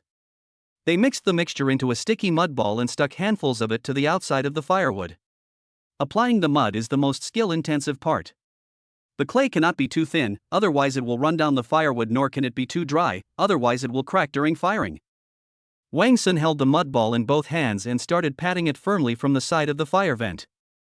Finally, he left a fist-sized vent around the pottery bowl and smoothed the edge of the fire outlet with wet clay to make it more regular. More than an hour later, a round charcoal kiln was finally completed. Finally, it's time to light it. He picked up a piece of burning charcoal from the stove. Insert it through the fire outlet. The thatch inside was quickly ignited. Wisps of smoke rose up. It will take about 3 days for the stick to turn into charcoal. Wang Sun needed to tend the kiln fire, adding firewood from time to time.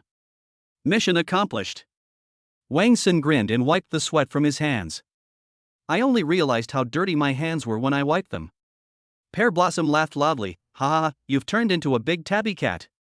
Wang Sun looked at Lisa and Lihua beside him and called out, Lihua, come here and help me wipe my sweat. Ah. Rika glanced at Lisa while she looked on in shock. But she immediately shouted without any hesitation, okay, honey. He approached Wang Sun while Lisa stared in disbelief. He reached out and wiped the sweat and mud off Wang Sun's face. Lisa looked at the two of them, as if she had guessed something. But she didn't know why. She didn't have the courage to point it out. I don't have the courage to know the truth. She felt a strange, inexplicable feeling. You. So she could only focus on how Pear Blossom was addressed. What do you call Pear Blossom? Call me husband. Lisa, I have something to tell you. Pear Blossom lowered her head shyly, her face beaming with a smile. Pear Blossom stammered, like Moo, I'd become Wang Sun's woman. Ah. Although I had a vague idea of what was going on, it was still hard to accept when I learned the truth. You mean, you two both had that kind of thing with Wang Sun? Lisa understood what the Pear Blossoms meant. Wang Sun, you're such a bastard. Upon receiving an affirmative answer, Lisa immediately yelled at Wang Sun, how could you possess both Lisa and Rika at the same time? Does your aunt know? I don't know yet, Pear Blossom said honestly. I'm going to tell Auntie. After saying that, Lisa immediately walked quickly towards Soya, who was standing guard in the woods. Just like a little girl tattles. What should I do about my husband? Pear Blossom looked at Wang Sun like a child who had done something wrong. It's okay, they'll understand. Wang Sun thought it was no big deal. Pear Blossom reassured herself, that's right, Auntie won't blame me. Oh right. Pear Blossom exclaimed as if suddenly remembering something. Does my elder sister know? My elder sister is Moo. She only calls her sister Moo, and when she calls Lisa, she just calls her by her name. If I suddenly become your woman, will my older sister be angry? Chapter 67 A Big Four of Joy. It's alright. I'll explain to her later, Wang Sun reassured her. Good. Lisa has already found Soya, who is on guard duty in the woods. Auntie! Lisa shouted from a distance. What's wrong, Lisa? Soya turned around. Lisa and Moo have both married Wang Sun. Ha! Soya's mouth dropped open, her jaw almost falling to the ground. Who told you that? Soya asked quickly. They just admitted it themselves. And they all had sex. Soya lowered her head and remained silent. Auntie, say something. Lisa said anxiously. Don't worry, Soya reassured her. Although there has never been a case of an elf forming a couple with another male. But Wang Sun is different. He's our clan leader now, and he's so powerful. We should be happy that they are with Wang Sun. What about us? Lisa asked anxiously. Both Moo and Lihua became Wang Sun's people. Soya hesitated for a moment, but then said immediately, we'll just continue living as usual. Do you also want to become Wang Sun's wife? I. Lisa stammered for a moment upon hearing this, but immediately denied it firmly. How could that be? Alright, if they like it, we'll support them. Fine, Lisa had no choice but to compromise. Wang Sun, husband. It's time to close the net. At 4:30 p.m., Pear Blossom happily found Wang Sun. Wang Sun grinned, my lovely wife, Pear Blossom. After saying goodbye to them, the two set off. Upon arriving at the seaside, Wang Sun, as always, prioritized getting down to business. You row, I'll haul in the net. Good. Wang Sun sat in the rubber boat and scooped up the fishing net. There's fish. There's fish. As soon as it was scooped up, a large fish began to struggle in the fine wire mesh. It's a grouper. I'm looking to get to know this fish king. Then there are black sea bream, spotted sea bass, and so on. The fishery resources here are quite abundant. There are about 30 or 40 fish on a fishing net that is 100 meters long. A total of more than 200 fish were obtained from the 6 online platforms. They come in all shapes and sizes. Back on shore, remove the fish. I left more than 30 fish to take home for dinner. The rest were all killed with bayonets. Wang Sun recycled them all. 1,980 points. 1980 points, that's almost equivalent to 3 pigs. Wang Sun was delighted. Catching fish is pretty good. I can actually get so many points. Wang Sun looked excitedly at the sea, as if he had seen an inexhaustible treasure trove. In that case, we need more internet. We need to bring more people to catch fish.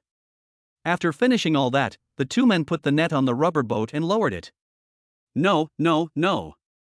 After finishing his game, Wang Sun wanted to score again today. This place is dirty. The rubber boat is very dirty because we just loaded it with fish. Wang Sun thought for a moment and smiled. That's easy, let's try something else. Finally, Wang Sun, with his superb boating skills, successfully scored twice in one day. Afterwards, Wang Sun and Li Hua took the fish and rushed back to the tribe. Give the fish to Mu and ask her to take some people to make dinner. At night, Wang Sun and Mu led their men to stand guard. As soon as the two sat down, Wang Sun reached out and began groping them from all sides. After playing for a while, Wang Sun confessed to her about his relationship with Li Hua. Mu lowered his head and pondered for a while, then said sincerely, as long as you are good to us, I can accept anything. Don't worry, it definitely will. No. Mu struggled, Not here. It's so dark. It's alright. Unable to resist Wang Sun's persistent pursuit, she gritted her teeth and let out a muffled groan. Afterwards, the two collapsed onto the city wall. After witnessing its power, Wang Sun couldn't help but exclaim, this mighty pill is truly amazing. He did so much work in one day and still managed to complete a hat trick. This is really good stuff. It seems we really need to prepare more. Wang Sun entered the system to check his points. So many. Wang Sun exclaimed with delight when he saw the points. A whopping 4,960 points. Wang Sun checked the source. I had 1760 points yesterday. In addition, today, 52 out of the 78 spirits have reached an affinity level of 80 towards Wang Sun. That's 1040 points. Then Lisa, Cloud, and the others had a total of 180 points. I also earned 1980 points from catching fish today. The total is 4,960 points. Things are getting better now, both in terms of goodwill and hunting. The points earned through both methods have increased significantly. Draw some super strength pills and weapons. A large number of goblins are being stockpiled in the Wind Feather tribe. Wang Sun was prepared to fight at any time. Wang Sun's mind raced, power pills, riot shields, machetes, spears, rice, shovels, hoes, axes. Give me 10 points first, and I'll draw some level 1 strength pills for them to take.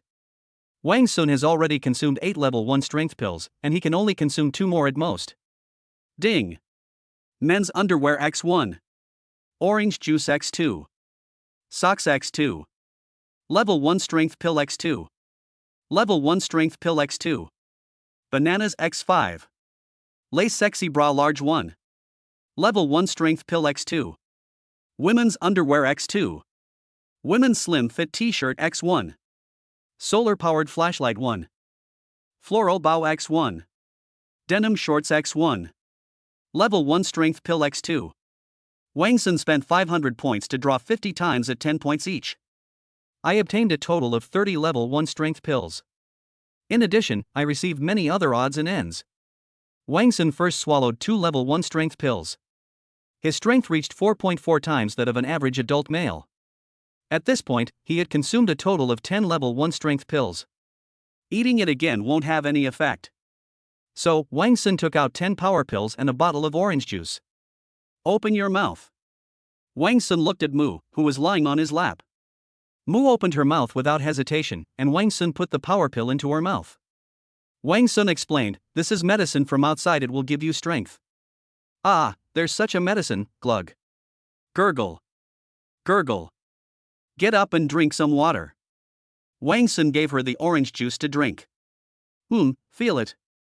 Mu ate 10 level 1 strength pills in one go. Strength will increase by 100% compared to that of an average adult male. Mu shifted his body, his eyes lighting up. It really is. Wang Sun, what kind of medicine is this? It's amazing. Lisa stood up and bounced around, feeling the change in power. Looking at Mu's shimmering blue waters, Wang Sun really wanted to see what she would look like in modern clothes. Come here, Mu, let me help you change your clothes. Good. Wang Sun took out denim shorts, women's underwear, and a fitted t-shirt. They changed her clothes on the spot while it was dark. I also put that floral bow in her hair. Smack! He turned on his flashlight, and a lively, voluptuous modern woman appeared. The blue denim shorts clung tightly to her plump buttocks, stretching the fabric to its maximum curve. Every line of fabric was stretched taut, as if the full silhouette would burst open at any moment. The waistband of the pants sits just at the narrowest part of the waistline, creating a stark contrast with the fullness of her hips and thighs. A section of her fair and firm waist and abdomen was exposed, and the hem of her trousers was casually rolled up, making her legs look straight and long. The skin glowed with a delicate sheen under the light. Her upper body was clad in a simple white fitted t-shirt, the fabric clinging to her curves and perfectly outlining her full figure. She already had hips that were wider than her shoulders. Add a tight-fitting t-shirt, and it will accentuate the exaggerated look even more. Gurgle. So beautiful. This is absolutely amazing. Wang Sun's eyes lit up. I couldn't help but swallow hard. Mu, come here. Wang Sun's eyes revealed a thirst for something. What's wrong? Mu was still immersed in the curiosity and joy of her new clothes. She never imagined how alluring she was. Ah! Wang Sun knocked her down in one swift motion. At this point, Wang Sun began to complete the grand four joys.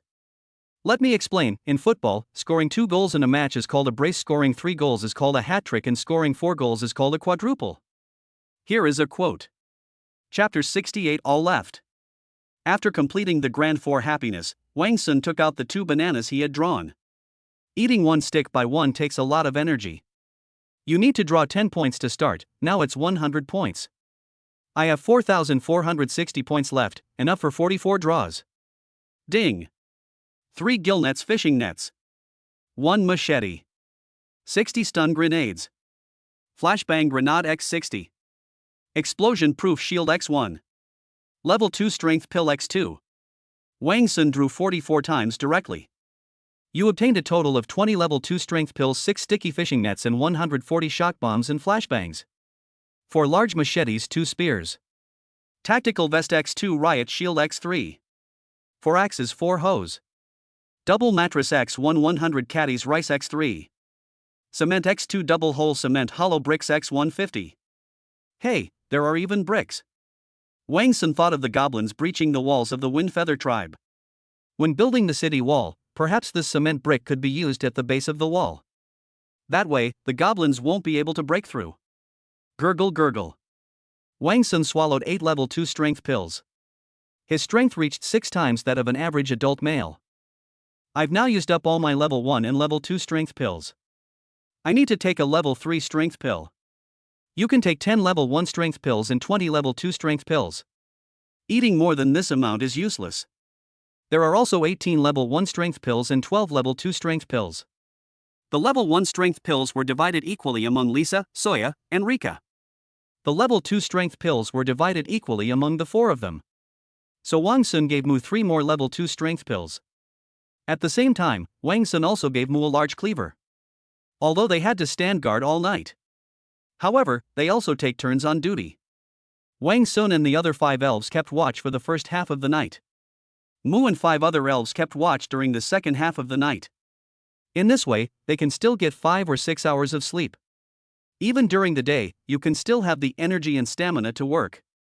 Early the next morning, Wang Sun first handed over the axe, machete, spear, and other weapons to Suya. These things are quite important, so Wang Sun entrusted them to Suya for management. After each task was completed, Soya was responsible for collecting them. Of course, this excludes the equipment worn by Wang Sun, Lisa, Nika, and the other managers. They now have a total of 6 axes, 8 machetes, 6 hoes, and 2 shovels. 4 riot shields, 2 tactical vests, and 2 spears. Then he gave the 3 of them the power pills. They were all amazed. Afterwards, Wang Sun and Li Hua continued to collect fish and set nets. I have earned another 1850 points.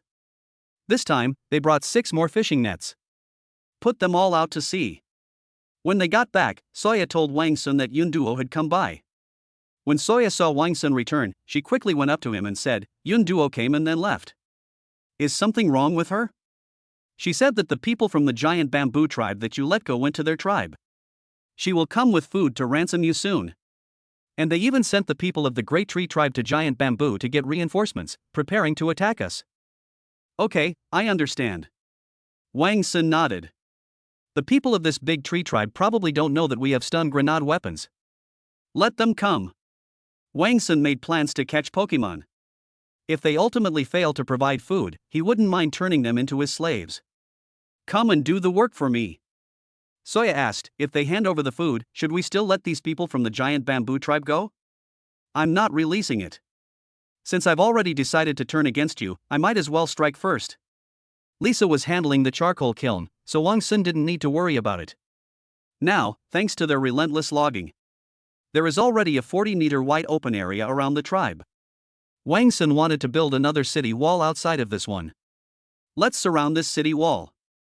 The inner city is inside, and the outer city is outside. Leaving a distance of 60 or 70 centimeters between the inner city and the outer city should be enough. The inner city will then be our exclusive area. The outer city served as the main living area for the tribal residents. Moreover, it allows for the large-scale breeding of animals and the cultivation of plants. Wang Sun has planned the development direction of the tribe. However, building such a large city wall must have required a lot of manpower and resources. Elves of the Giant Bamboo tribe, come quickly. I can't resist capturing you. Hey, that's right. Wang Sun thought of goblins and his eyes lit up. Maybe we can capture some goblins and tame them. There are so many of them, they can be a great help to me. Give it a try. Speaking of goblins, Wang Sun suddenly remembered, it's been a day or two since the goblins started moving, why haven't we made a move yet? Are they preparing something big? Let's find some time to go and take a look. At noon, the elf that Wang Sun had released indeed returned with Richard and 4 other elves. And it also brought 3 chickens and 2 rabbits with it. Soya spotted them as soon as they appeared on guard duty. They were brought to the front of the tribe. After observing the elves working everywhere, Richard said, it seems you really want to develop into a large tribe. Why don't you just join our tribe? Join your tribe? Niga scoffed. You might just abandon me one day. Nika has never confronted the treacherous Richard and his group, although she has already settled down and joined Wang Sun's tribe. But clearly, she still couldn't swallow her anger. Richard also noticed Nika and sneered, I never thought you'd end up living in someone else's tribe. Humph. Nika scoffed and ignored her. Wang Sun spoke up for Niga, saying, Niga is already a member of our tribe. This is her tribe. All right. Richard said calmly. The food is here.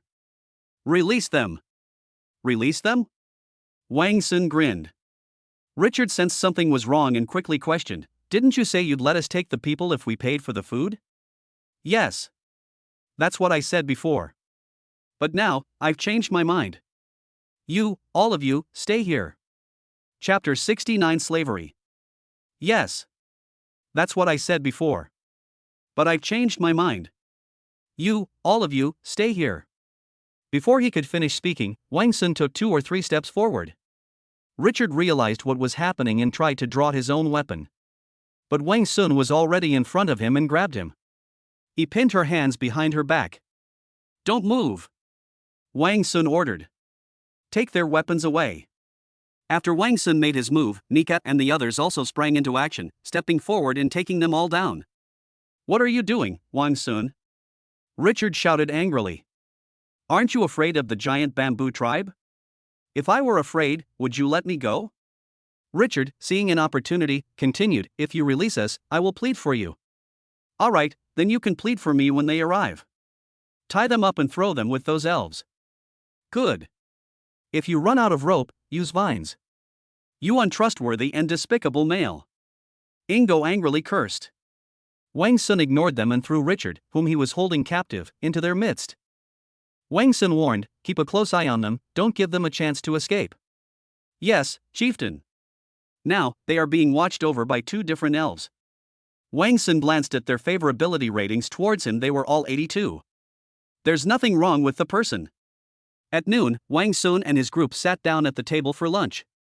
Wang Sun said, tomorrow I will go to the Windfeather tribe to scout out the goblin situation. These goblins have been quiet for so long, I suspect they're preparing some big move. I'll go take a look. I'll go with you, Lisa and Rika said at the same time. Good. Besides scouting out the goblin situation, Wang Sun also wanted to capture a few goblins. Let's see if we can enslave them.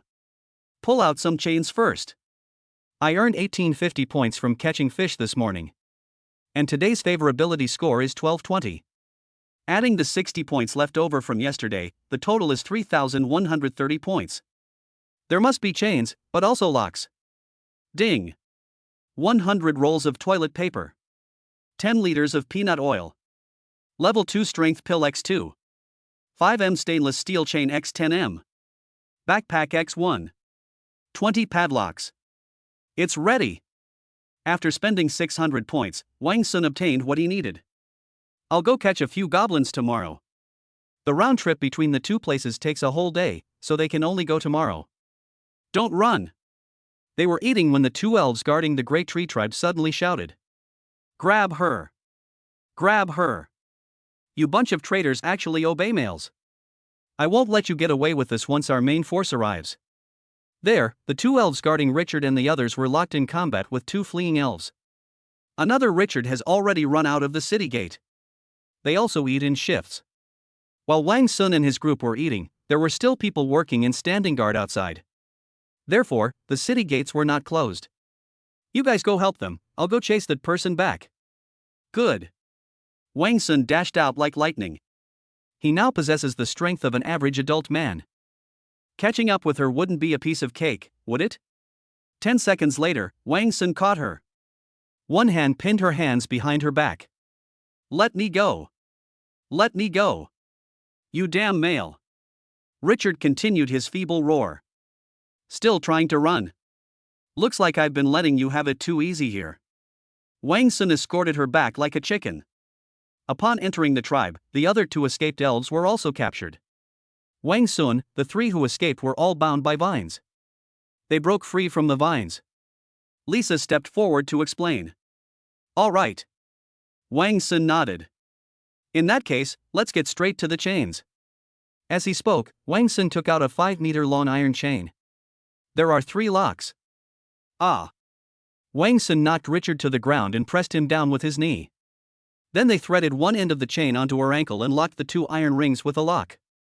Then pull out the key. Similarly, the other 2 escaped elves were also chained to the same iron chain. A 5-meter-long iron chain is just right for binding 3 people. It can restrict activities, but not too much. Ah. Richard, whose legs were bound, frantically swung the chains, trying to break free. But it had no effect whatsoever. There are 11 more elves. Wang Sun took out 4 iron chains and 11 locks. They were all locked up. Wang Sun instructed, Nika, this afternoon you take a few people to supervise them as they make mud bricks. They are given some food for every 100 mud bricks they make. Good. Wang Sun was about to begin making mud bricks. To build such a large city wall, the earthen bricks had to be accumulated. Otherwise, it will further slow down the construction progress of the city wall. Wang Sun didn't want to let go of such a valuable resource as theirs. I'd rather die than work for you. Richard roared. Then you can go hungry. After saying that, Wang Sun continued eating. In the afternoon, Wang Sun tried to speed up the tree cutting process. We need more axes, machetes, saws, and the like. Wang Sun drew all 2,530 points again, leaving him with only 30 points. They obtained a total of 3 axes and 2 machetes. And the 2 saws that I drew in one go. I drew 2 large saws in one go. I got 5 machetes in one draw. Furthermore, these machetes all have wooden handles. He gave them all to Soya and told her to distribute them. After that, Wang Sun came to supervise Richard and his team in making mud bricks. Apart from Richard's group, the others were all obediently and quickly making their products. After all, the others were the giant bamboo tribe elves he had captured yesterday. I haven't eaten anything yet. The feeling of being hungry was unpleasant, so they all made the food incredibly quickly. Soon after, one of their groups finished making 100 mud bricks. Wang Sun gave each of them a piece of bread the size of a fist. Ah, it's so delicious. An elf's eyes lit up after eating the bread. He stared at the bread in his hand with an incredulous look. Wang Sun was quite satisfied with her reaction. Wang Sun fed them toast with lactic acid bacteria. It also contains delicious lactic acid bacteria. The taste is absolutely top-notch. Let alone those who are starving.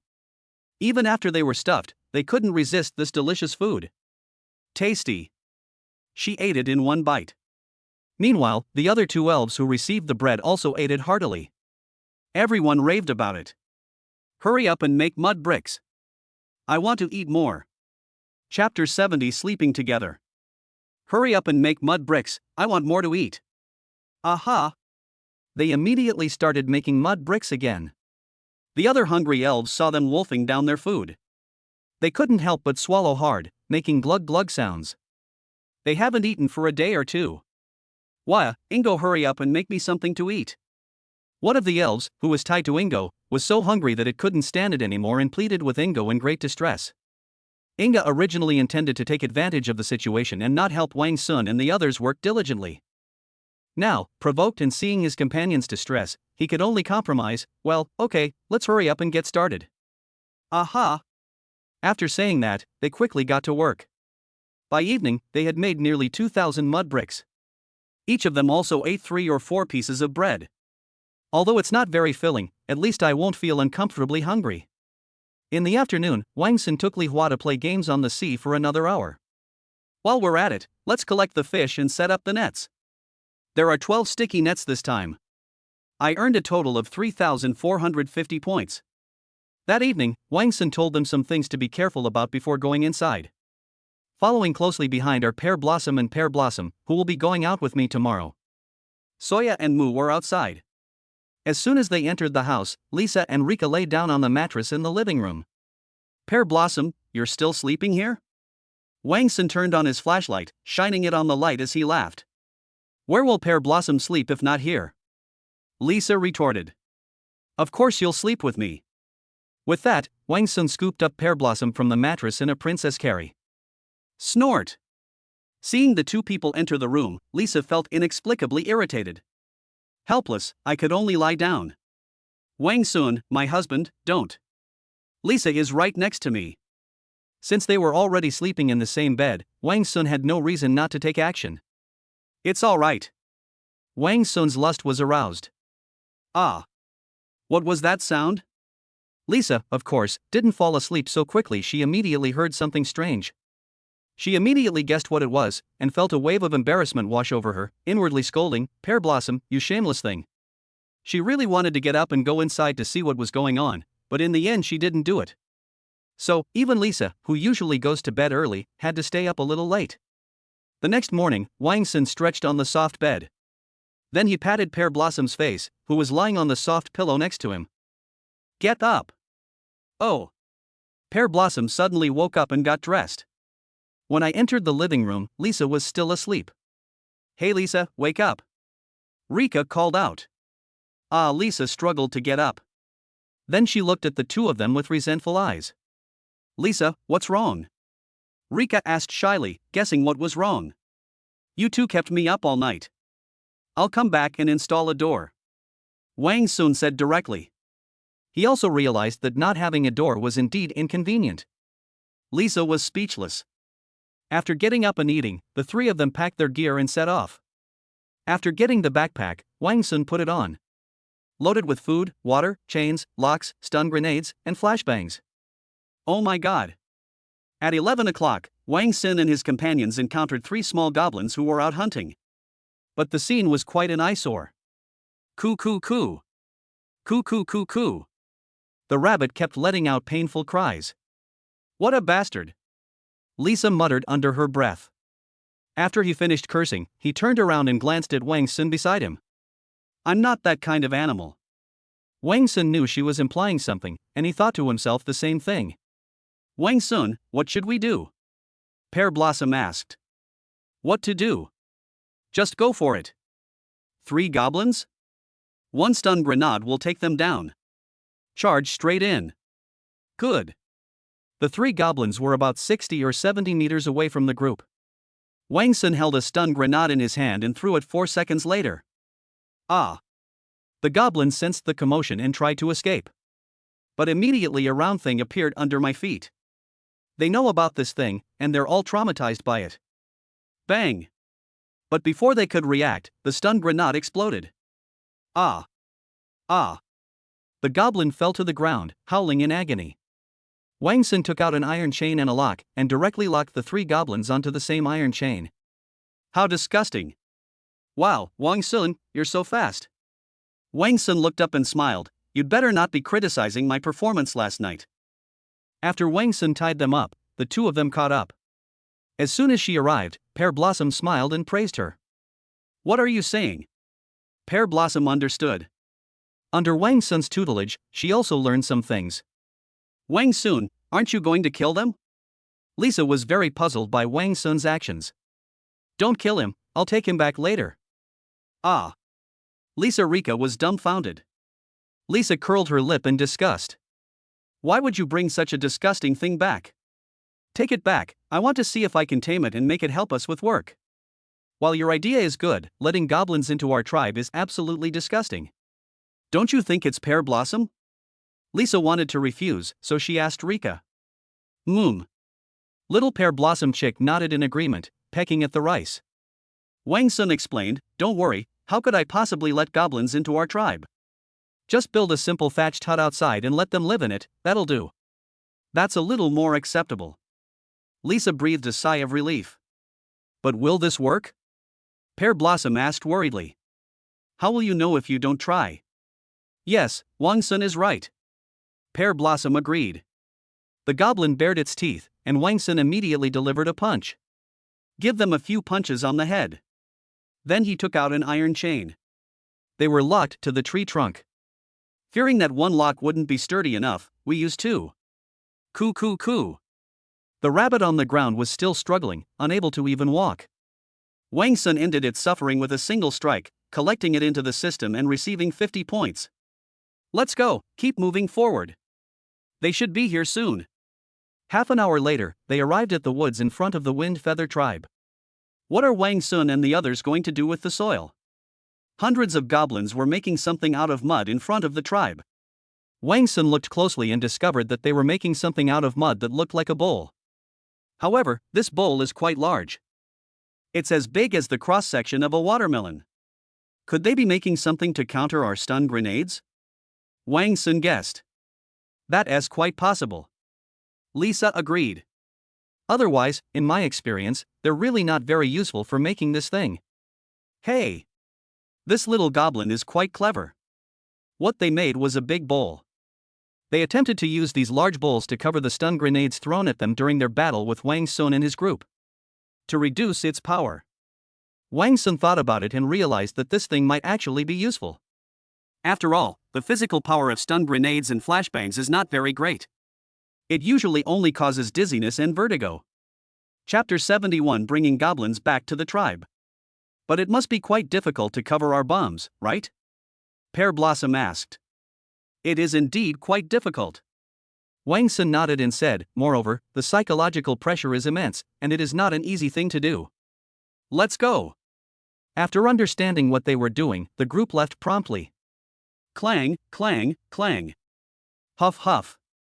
The 3 returned to the place where they had captured the goblin.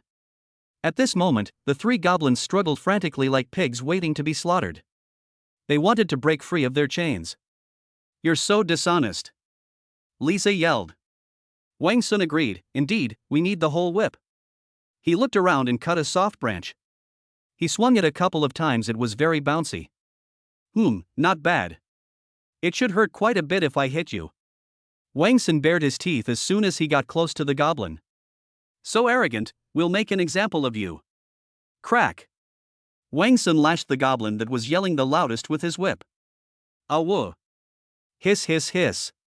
Still dare to yell? Slap. Slap. Slap. Awoo. After being whipped several times with a tree branch, the goblin finally shrank back silently. The other 2 goblins also quieted down upon seeing this. Wang Sun untied the iron chains that were wrapped around the tree trunk and urged, go.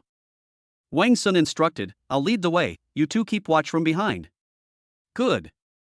After Wang Sun gave the signal, the goblin obediently followed. Wang Sun. Back near the tribe, Niga found Wang Sun and his group. And goblins. Goblin. Niga exclaimed. Yes, that's right. Wang Sun gave her a brief explanation. Huh? Is this okay? Nika asked in confusion. Give it a try.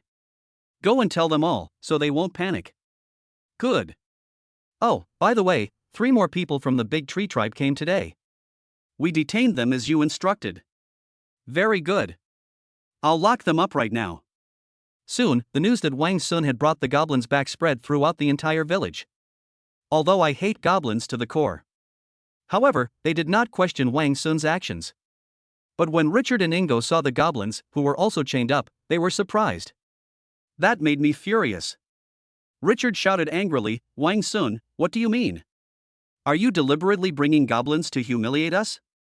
Don't take yourselves too seriously. Wang Sun said calmly. I only brought them back to help us with the work. Richard continued rambling on. Wang Sun thought for a moment and said, how about this? I'm putting you in charge of overseeing the 3 of them making adobe bricks. As long as they can make mud bricks, you can do whatever you want with them. Richard thought for a moment, then his eyes lit up. Great. Someone has to keep an eye on goblins anyway. Let Richard come, it'll save her from all that chatter. All right. You supervise and teach them how to make mud bricks. For every 100 mud bricks they make, you'll get a loaf of bread. Can. Wang Sun then separated Richard from the other 2 elves. Then, use another iron chain to lock its feet. Like shackles. Moreover, the iron chain between her feet was only 30 centimeters long. This will prevent her from escaping. Wang Sun handed the tree branch to her, and she immediately began to give instructions. Without saying a word, he picked up the whip and started lashing her. Crack. Crack. Crack. He was whipped several times in succession. She pointed to the other elves who were making mud bricks. This signals them to learn. Then he threw 3 models for making mud bricks in front of them, indicating that they should do it. Under severe torture, the goblin eventually had no choice but to obey. After walking all day, Wang Sun no longer considered collecting the fish. Let's just bring all the fish back tomorrow morning. Wang Sun hadn't forgotten what he'd said this morning about installing a door in his room. Even a master doorman like Wang Sun wouldn't have such skillful hands. Then we'll just build a raft that can block the view. Wang Sun cut down some branches with lush foliage. They were arranged together to form a rectangular raft. He carried the house and leaned it against the door from inside the room. Okay, unless you look closely from the side. Otherwise, you wouldn't be able to see what's inside at all. At night, Wang Sun tied the goblin to a tree trunk outside the tribe. Lisa and Rika are on duty tonight. When Wang Sun entered the house, Mu and Soya were already in bed. Wang Sun naturally wanted to take Mu back to his room. Just like last night, he went straight to the point. Mu, come into the room with me. Ah? Mu quickly glanced at Soya beside him. Yes, sleep with me. They already knew what was going on between them. Wang Sun stopped hiding. But Mu was worried. There are no buts. Soya remained silent, saying nothing. Wang Sun immediately picked him up. They carried Mu, who was smiling shyly, back to her room and threw her onto the bed. Then leaned the raft against the door and get straight to the point. The next day, Wang Sun took Mu to collect fish. We didn't collect anything for one day, but this time we collected much more than the day before yesterday. You have earned 4,560 points. The total score has reached a terrifying 10,480. Wang Sun was extremely excited to see these tens of thousands of points. Very good. So many points. And now I'm earning around 3,000 or 4,000 points every day. From now on, I'll keep drawing 1,000 points. Draw more high-level equipment. Wang Sun was eager to try. Wang Sun, why are you so happy? The 2 were still on the shore when she saw Wang Sun inexplicably laugh, and she couldn't help but feel happy.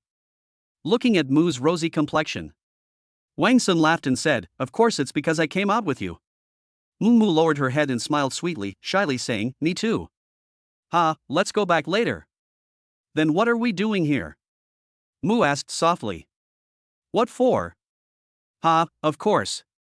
At noon, Wang Sun helped the trembling Mu back to the tribe. During lunchtime, Nika said, Wang Sun, you're so busy, you don't need to stand guard anymore. It's the same whether you give it to the other elves. There won't be any problems. Wang Sun thought about it and agreed, all right, I'll leave the guard duty and sentry duty entirely to you. They were all your people before, and you know them well. Yes, no problem.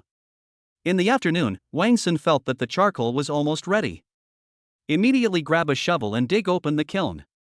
It's done. Once dug up, you could see dark charcoal. It's still warm.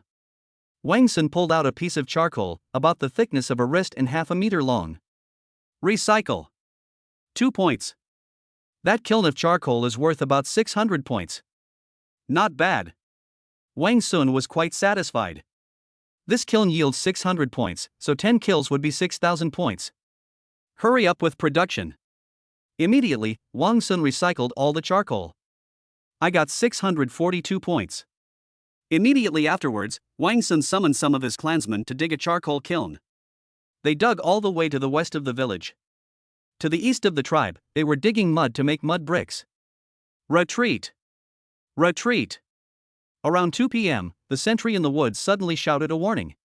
Immediately afterwards, the elves on the city wall shouted in all directions, "Something's happened! Something's happened! Everyone, get back to the tribe!" Chapter 72 Mela. Back to the tribe. Wang Sun, who was digging a charcoal kiln in the east, called out and quickly led the elves back to the tribe. When they arrived at the tribe, Nika and the others who were on guard duty withdrew. Wang Sun! Nika shouted as soon as she saw Wang Sun, "So many elves. It must be the elf tribe coming. Alright, everyone, enter the tribe first." Wang Sun scanned the area. Is anyone still not in the tribe? Over here, came Soya Lisa's shout from the west of the tribe. Wang Sun and the others are running away. Let's go take a look. To the west, Richard Ingo and his team were making mud bricks. They arrived over immediately and saw Richard Ingo and the others trying to run away. However, due to the restriction of the iron chain, one by one, they were all knocked to the ground by Soya and the elves who had returned from their guard duty nearby. Wang Sun and the others aren't going back to the tribe. They all want to run away. Soya shouted. Soya couldn't bring herself to be ruthless towards them, so they could only lay him down on the ground. Ah, the giant bamboo tribe is here. If you don't let us go, you're going to die. It was Richard again.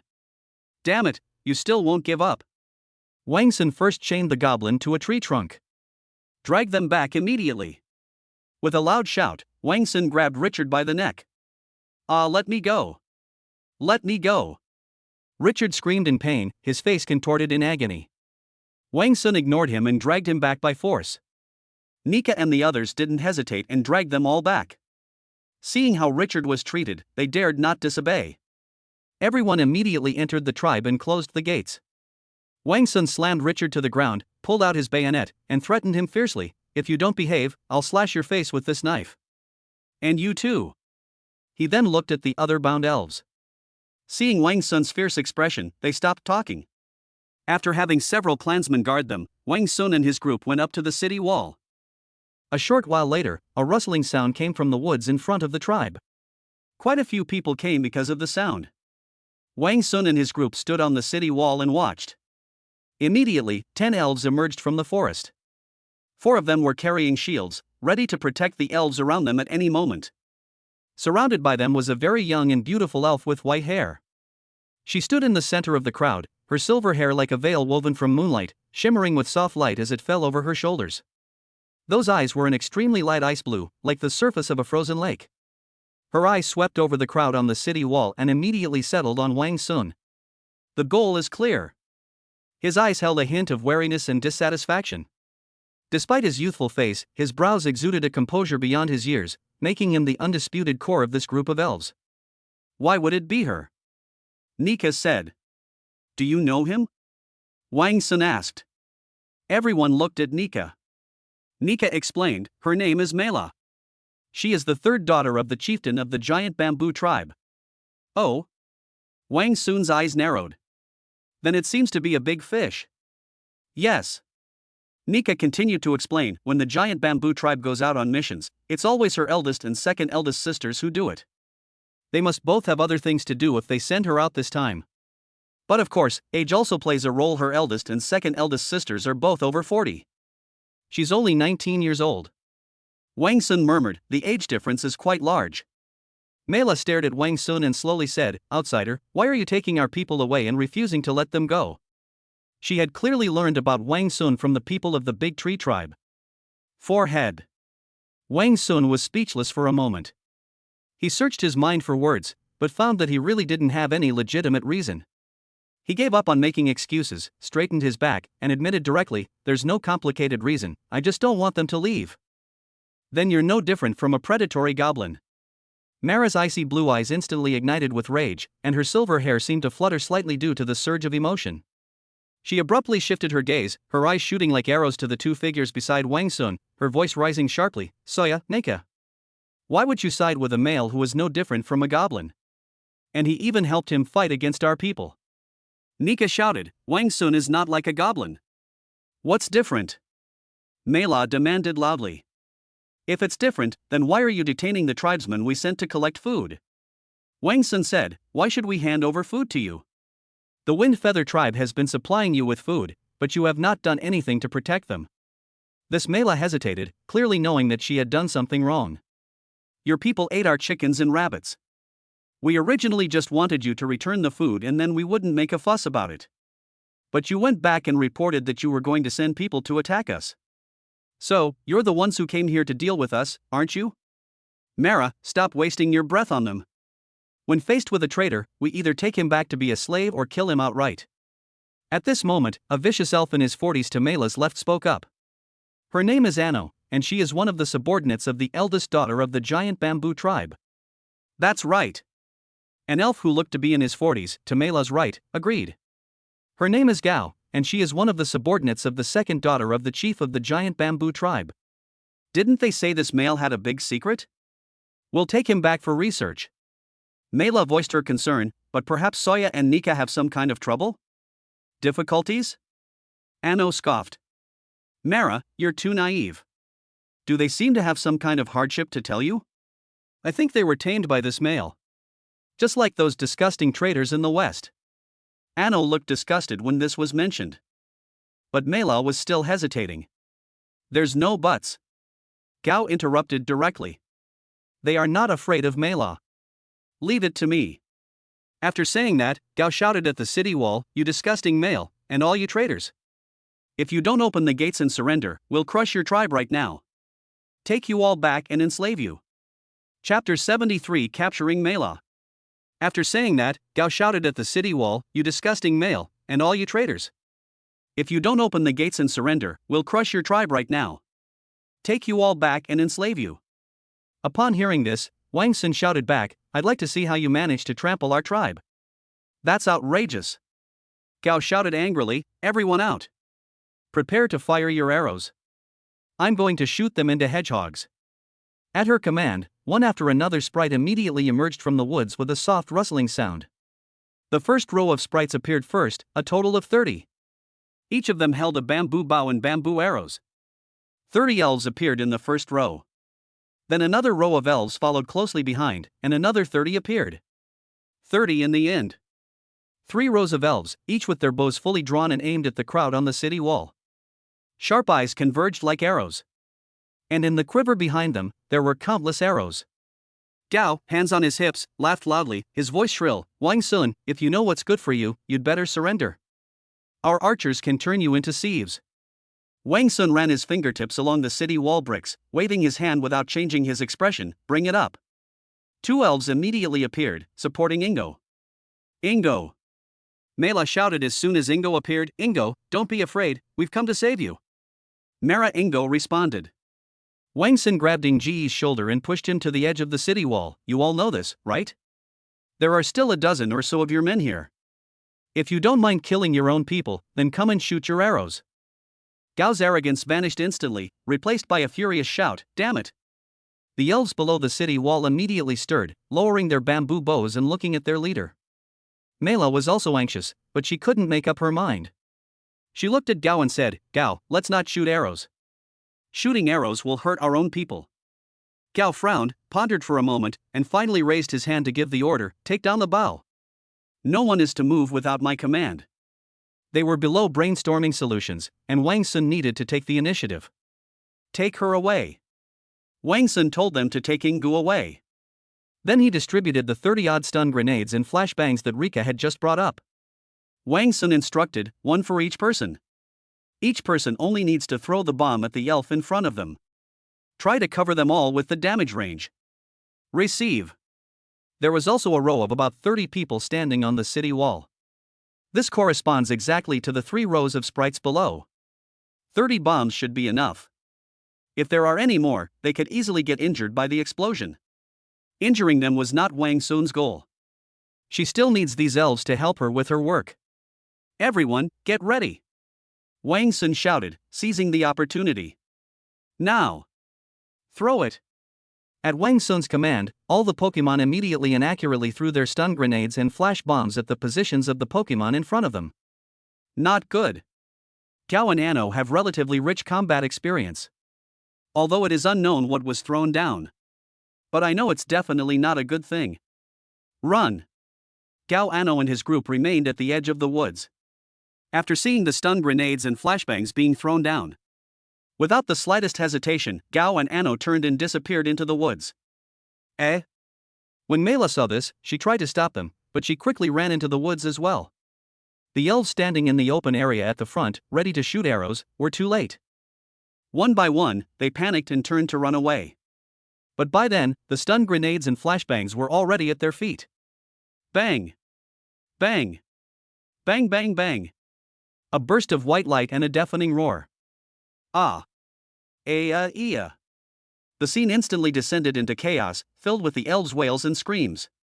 One by one, they covered their eyes and fell to the ground, feeling dizzy and disoriented. 60 or 70 of them fell to the ground. Rush! Arrest them all! With a loud shout from Wang Sun, the city gates were opened instantly, and the elves who had been waiting below filed out one after another. They immediately used vines to bind the elves on the ground. Wang Sun and the others on the city wall also hurried down. He led Lisa and the others into the woods. They ran away already? Looking around, Wang Sun saw that the remaining dozen or so elves had already fled more than 100 meters away. And they even scattered and escaped. Hey! I see you. Wang found her target, Mela. He looked at Lisa and the others beside him. You guys go and help control those elves. I'll chase after her and catch that big fish, Mela. Good. After giving Wang Sun his instructions, he rushed towards Mela's direction. It was as fast as lightning. In less than half a minute, they caught up with Mela's butt. Mela was still frantically waving her hands and swinging her hips as she ran. Ah! When Mela heard the noise and turned around, she was so shocked when she saw that it was Wang Sun, a male, that she immediately screamed. Even more terrifying, a few moments later Wang Sun had moved to the right side of her body. The two of them went side by side. Run! Run! Wang Sun laughed mockingly, as if toying with his prey. Damn it! I'll fight you to the death. After stopping, Mela waved one hand at Wang Sun. Smack! Wang Sun caught it directly. He pulled her into his arms with a gentle, natural pull. Ah, don't rub against me. Mela's rear end and buttocks trembled violently, just like a bull in a bull riding contest.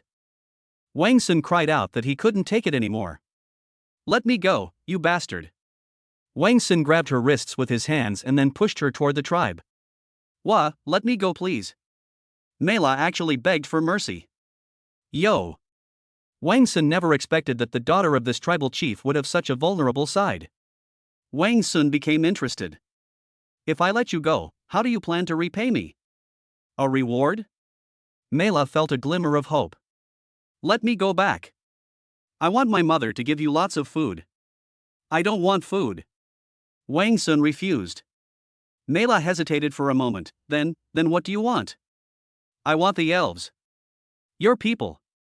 Or you can have your mother send 10 of your people to exchange for you. No. Mela quickly refused. Why would I trade 1 for 10? Wouldn't that be an even bigger loss? Aren't you the chief's daughter? Your status is higher, so you're definitely more valuable than an ordinary elf. Mela declared righteously, No, all the elves in our tribe are the same. Wang Sun didn't expect that Mela's personality was actually quite nice. If you don't change it, Wang Sun feigned evil, revealing a lewd smile. I'll treat you like a goblin, Ah no. Mela was so frightened that her legs went weak and she was about to fall. Wang Sun quickly scooped it up, tisk tisk so soft. He then threatened, he, that's not up to you. Chapter 74. Mela came into my room. After saying that, Wang Sun captured Mela and brought her to the entrance of the tribe. At this moment, besides Lisa and her fellow tribesmen, there were only a few people at the tribe's gate. The other elves were captured and taken to the tribe. Wang Sun. Upon seeing Wang Sun, Lisa and the others quickly approached him. They actually caught one. Yeah. It's a pity, though, those two got away. Those two are Ano and Gao. Wang Sun saw that the two of them were capable of commanding, so he guessed they were big fish.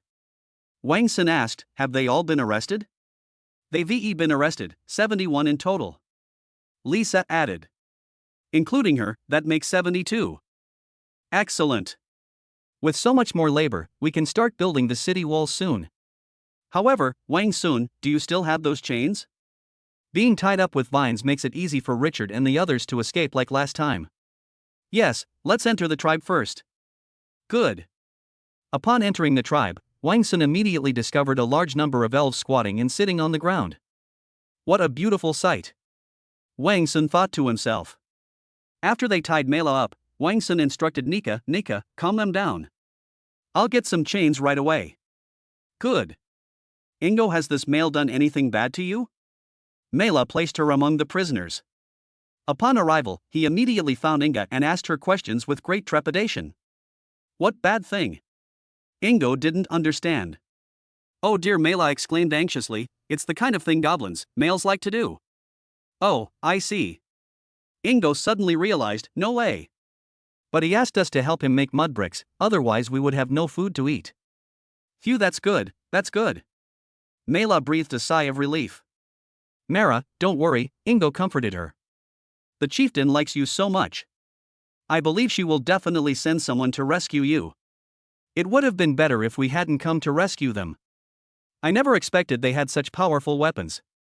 When the weapon was mentioned, they immediately started chattering away. Yeah, what kind of weapon is this? Why did it make my head hurt so much after just one bang? He can't even stand up. Richard interjected, I don't know, but it's probably all from this male. He has many secrets. Where did he come from? Mela asked curiously. I don't know, but I heard from Yun Duo in our tribe that he came from the other side of the sea. The other side of the sea? Don't panic, we are all elves, we won't hurt you. Of course, the premise is that you have to do things according to our orders. Wang Sun isn't a bad male like a goblin.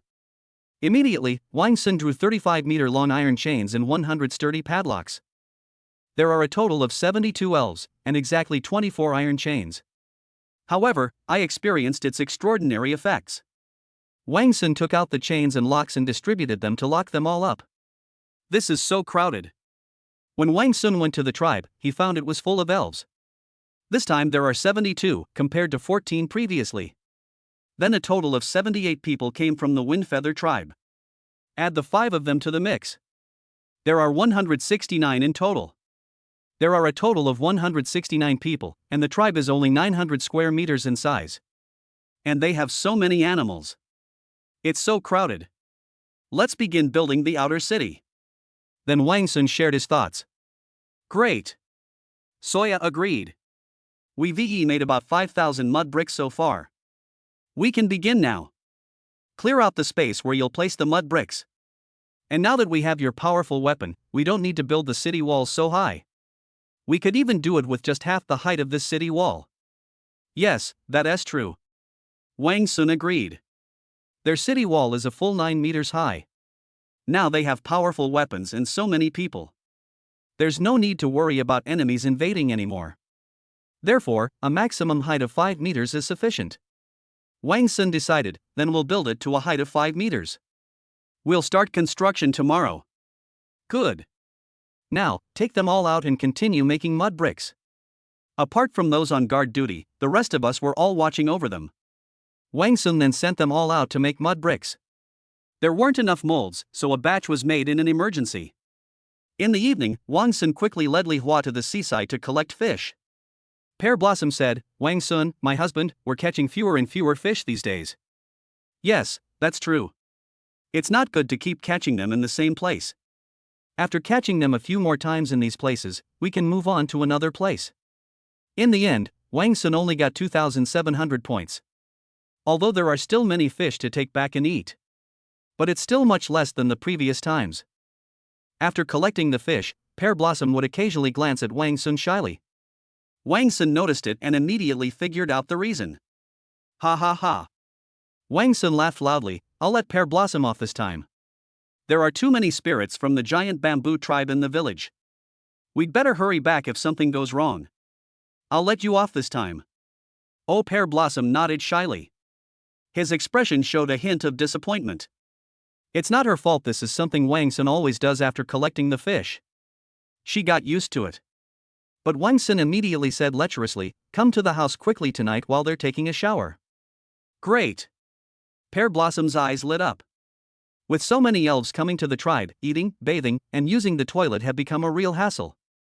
Wang Sun should especially respect them when they are taking a bath. So they always went into the house while they were taking a bath. But Lisa and the others couldn't. They had to keep an eye on them to prevent any accidents. Therefore, Wang Sun is usually the only person in the house at this time. By the time they got back, it was almost completely dark. Fortunately, Wang Sun installed solar-powered lights in the tribe. Therefore, they can move freely even at night. Wang Sun and his companion first took the 30-odd fish to a pool below. There are 2 pools in total. The upper one is for bathing. After having it all cleaned up, take it to the kitchen. After so many draws, the kitchen is now well stocked. There are 3 small pots and 2 large pots. There are also more than a dozen stainless steel basins and stainless steel buckets. Stainless steel basins, bowls, chopsticks, etc. It's enough for 30 or 40 people to eat together at once. After you finish eating, you can wash it clean and then eat another batch. When Mela tasted the fish, she couldn't help but exclaim, wow, their food is so delicious. Yes, that's true. The companions of Marilok, who were on the same chain, also agreed. Mela was covered in mud, and even her fair face was covered in mud. I'm so tired. I really want to go back. My mom must be worried sick about me. After enjoying the delicious food, Mela couldn't help but start missing it again. Don't worry, Mela, our chief will definitely come to save us, her companion reassured her. How could my mother possibly come? She is so old. Then your 2 older sisters will definitely come to save us. They definitely won't, they're very busy lately. They're still competing to see who can conquer the goblin tribe first and then vie for the position of chieftain. Mela complained, they don't care about me at all. I'm terrified of them. At this moment, Wang Sun suddenly came to Mela's side and shouted. Mara, eat quickly. After you finish eating, I'll take you to my house. Chapter 75 Building Good Relationships. At this moment, Wang Sun suddenly came to Mela's side and shouted. Mara, eat quickly. After you finish eating, I'll take you to my house. Ah. Upon hearing Wang Sun's voice, Mela tensed up. Especially after what Wang Sun said. Then, recalling what Wang Sun had said to her during the day, a bad premonition instantly arose. Tears instantly welled up in my eyes. It started falling down with a soft patter. In the end, is there no escaping it? When Mela's companion saw this, she immediately shouted. What are you going to do to Mela? I will not let Mela into your room alone. If you're going to bring anyone in, bring us all in. The tribe was small to begin with, and her loud shout instantly drew the attention of everyone in the tribe. Wang Sun felt extremely embarrassed. You should know that in the hearts of the people, he has always been an upright and honest clan leader. We can't let her ruin my brilliant image. Ahem, Wang Sun quickly explained, I didn't, don't talk nonsense. What are you thinking?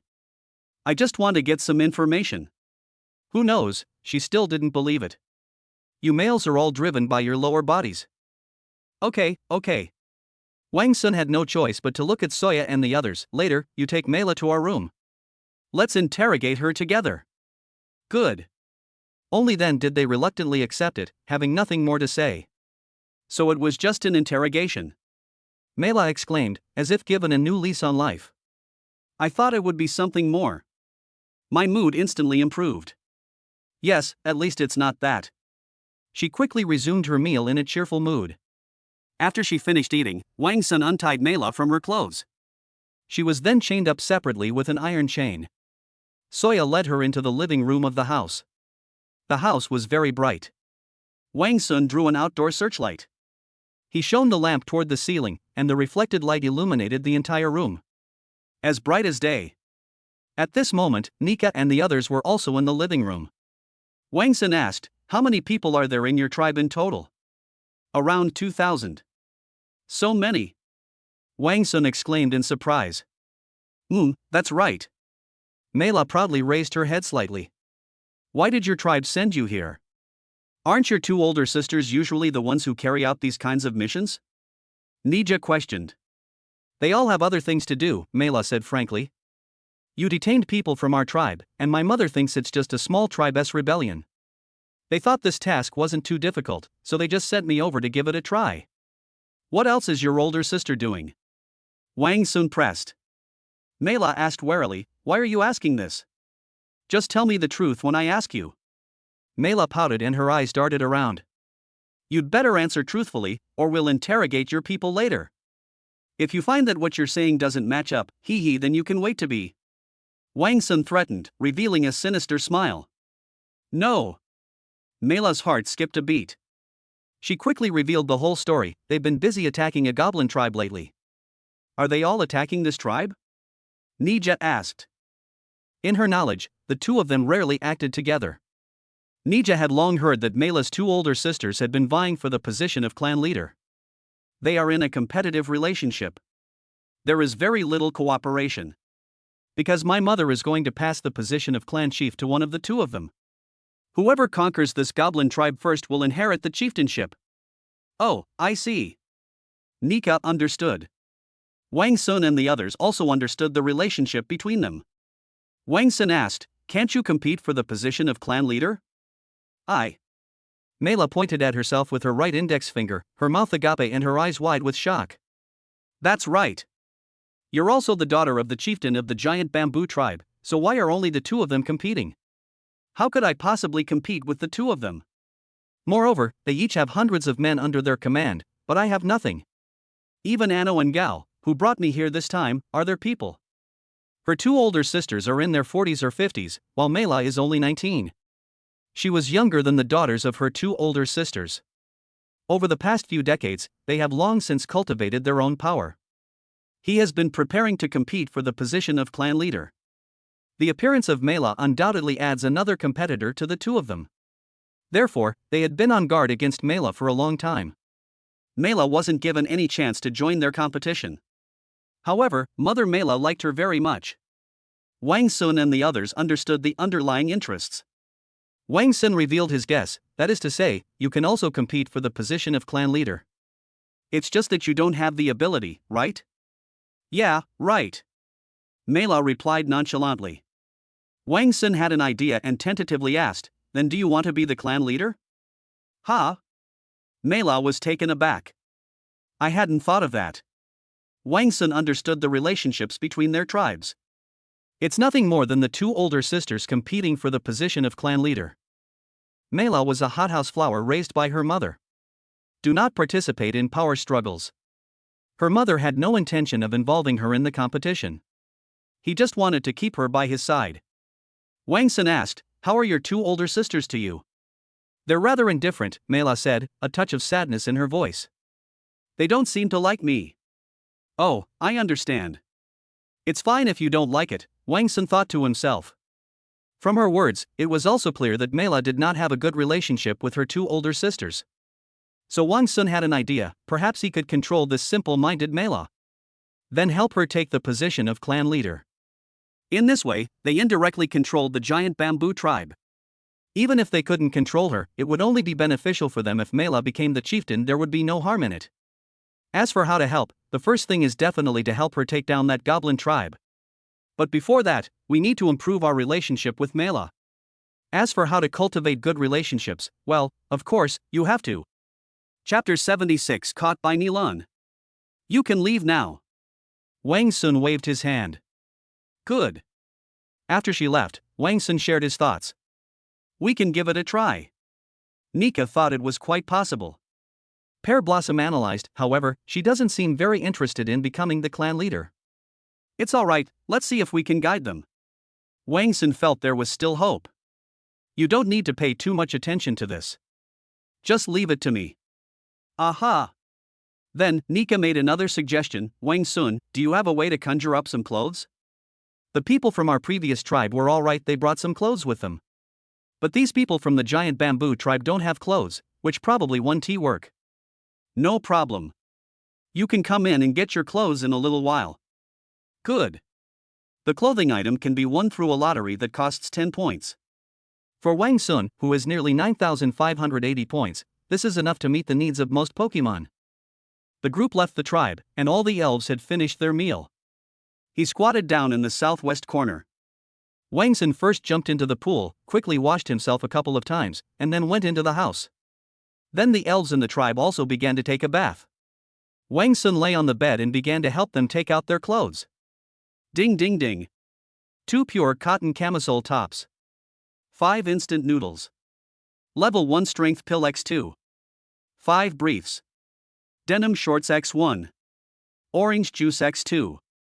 Bra D x2. Shark pants x2. Yoga pants x2. Salt x1. Towels x5. In the end, Wang Sun drew a total of 4,000 points. That is a full 400 times. Received 160 pairs of trousers, 144 tops, 102 pieces of upper body underwear, 150 pieces of lower body underwear, 80 pairs of socks, 50 towels, 8 pairs of casual athletic shoes, 10 pairs of slippers, 42 level 1 power pills. Then there are all sorts of other miscellaneous things. Let's satisfy some of them first, and we'll deal with the rest later. Wang Sun cannot use all his points on this at once. When you draw other items, you will naturally draw clothes and other non-target lottery items. Moreover, these clothes will be given to the elves who came from the Windfeather tribe first. Creak. Immediately, the sound of the door opening rang out. A figure sneaked into the cabin. Pear blossoms. The living room lights were still on, and Wang Sun immediately spotted the delicate pear blossoms. Husband Wang Sun. Pear Blossom gently closed the door, turned her head and smiled sweetly and shyly at Wang Sun. 2 adorable dimples were visible on her cheeks. Hee hee, I'm here. Turn off the lights in the living room. Good. Snap. With a snap, the room plunged into darkness. Immediately, a plump, voluptuous body with excellent flesh appeared in Wang Sun's hands. Hee hee, Pear Blossom changed into this outfit. Wang Sun took out a set of clothes that he had just pulled out. Pear Blossom said shyly, it's so dark I can't see anything, and I still need clothes? That's true. Snap. As he spoke, Wang Sun turned on the flashlight and held it upright on the ground, pointing it at the ceiling. The room immediately lit up. Ah, don't turn on the light. Pear Blossom felt embarrassed. Don't worry, just listen to me. Pear Blossom replied obediently. Ha? Is this clothing? Pear Blossom asked in surprise as she picked up Wang Sun's clothes. This garment has too little fabric and is too strange. Yes. Wang Sun affirmed. Pear Blossom's face turned bright red, she felt truly embarrassed. But they still obediently complied. Creak. However, just as Wang Sun was driving halfway there, the door of the cabin was opened again. The two of them were completely unaware. Ah. After hearing a scream, Wang Sun suddenly. Then I looked towards the door and saw Nilan. Wow. How did she get in? The two looked at each other, and Nilan's eyes immediately darted around in a panic. An expression of disbelief crossed his face. He immediately slammed the door and rushed out. What happened to Wang Sun's husband? Pear Blossom turned her head in confusion, clearly unaware of what had happened. It's nothing. Wang Sun forced himself to remain calm and continued to start up all the startups. After finishing, Wang Sun said with satisfaction, Liwa, go out and call Nilan in. He was afraid that there were still elves taking a bath outside, so it wouldn't be convenient for him to go out. Good. Pear Blossom did not ask any questions. Pear Blossom put on normal clothes, then walked out the door with unsteady steps. After stepping outside, Pear Blossom looked around and found Nilan sitting on a stone stool, lost in thought. She walked up to Nilan. Nilan. Nilanalan. Seeing that Nilan did not respond, he quickly raised his voice again. Nilan suddenly raised his head. Hee hee, what are you thinking about? You're so engrossed. Nilan looked flustered and stammered, and nothing. I wasn't thinking about anything. Nilan had no idea that the woman in the scene just now was Rika. I only saw the male lead. Wang Sun wants you to come into the small house for a moment, Pear Blossom said, revealing the purpose of her visit. Ah. Nilan's heart raced. She couldn't imagine how she would face Wang Sun next. She was originally a quiet and reserved young woman. Only when facing goblins does he reveal his brave and fierce side. I was extremely embarrassed by what I had witnessed. Okay. But she still answered. He then hesitated and slowly entered the small house. Wang Sun was already dressed and waiting in the living room. The searchlights were turned on. With a creak, Nilan's head appeared. Looking inside, he saw Wang Sun, with a dignified and serious expression, looking at him. Nilan lowered her head instantly in embarrassment. It's nothing, it's nothing. Nilan cheered himself up. Finally, I slowly mustered up the courage to go to the living room. Wang Sun provocatively asked, as if nothing had happened, what did you see when you came in? No. No. Nilan shook his head vigorously. I didn't see anything. Why did you leave so quickly if you didn't see anything? Nilan's little face turned bright red. Wang Sun didn't continue to make things difficult for the young girl. Is there something you need? My mother went to stand guard on the city wall, and she asked me to come here to get my clothes. Okay. Wang Sun immediately entered the system space, where the extracted items could be temporarily stored for 24 hours. Wang Sun immediately took out his top, bottom, and underwear. In an instant, a small mountain piled up on the ground. These are the clothes I'm going to give you. Do you know what to wear? Forehead. Nilan was dazzled by the sheer number of colorful and oddly shaped clothes. There are some things I don't know. Then let me explain it to you. Then, Wang Sun began to explain it to her slowly. The two spoke face to face, but Nilan still dared not look Wang Sun in the eye. Moreover, when it came to underwear, Nilan felt inexplicably ashamed. While they were discussing it, I suddenly realized that I was standing naked in front of Wang Sun. Did you understand? Wang Sun teased in a serious tone. Do you need me to demonstrate it for you? No. No, I understand. That's good. Take all the clothes with you. Take it all? Yes. Some clothes you can get 2 of, and some you can only get 1 of. Keep the extra ones and distribute them to the elves of the giant bamboo tribe tomorrow. Good. Nilan couldn't wait to leave. His face was burning hot as if he had a fever. She quickly bent down, picked up a large bundle of clothes with both hands, and turned to leave. But when she got to the door, she found it was closed and she had to open it manually. Helpless, she could only turn around and look longingly at Wang Sun again. She didn't offer any help, and Wang Sun didn't offer any assistance either. Nilan didn't say much, and Wang Sun wanted her to take the initiative to say more. Good growth and strengthen relationships. However, when Nilan saw that Wang Sun was not going to help, she actually walked straight over, put the clothes on the pile of clothes, and then turned around to open the door. Then pick up the clothes and leave. Sigh, really? Wang Sun chuckled, well, she's actually quite cute. A little gift would be appreciated if you don't mind. Not many people are watching, so some positive feedback is appreciated. Chapter 77 The Wolf. In the middle of the night, a sudden riot broke out in the tribe. Hearing the commotion, Wang Sun quickly woke up Pear Blossom beside him. After Mu Jianli moved into the room, she refused to go in no matter what. I felt extremely embarrassed. Wang Sun had no choice but to give up. So Wang Sun and Li Hua slept in the room. The people in the living room also heard the commotion and came out. The solar-powered lights on the tribal walls are still very bright. It illuminated the entire tribe brightly.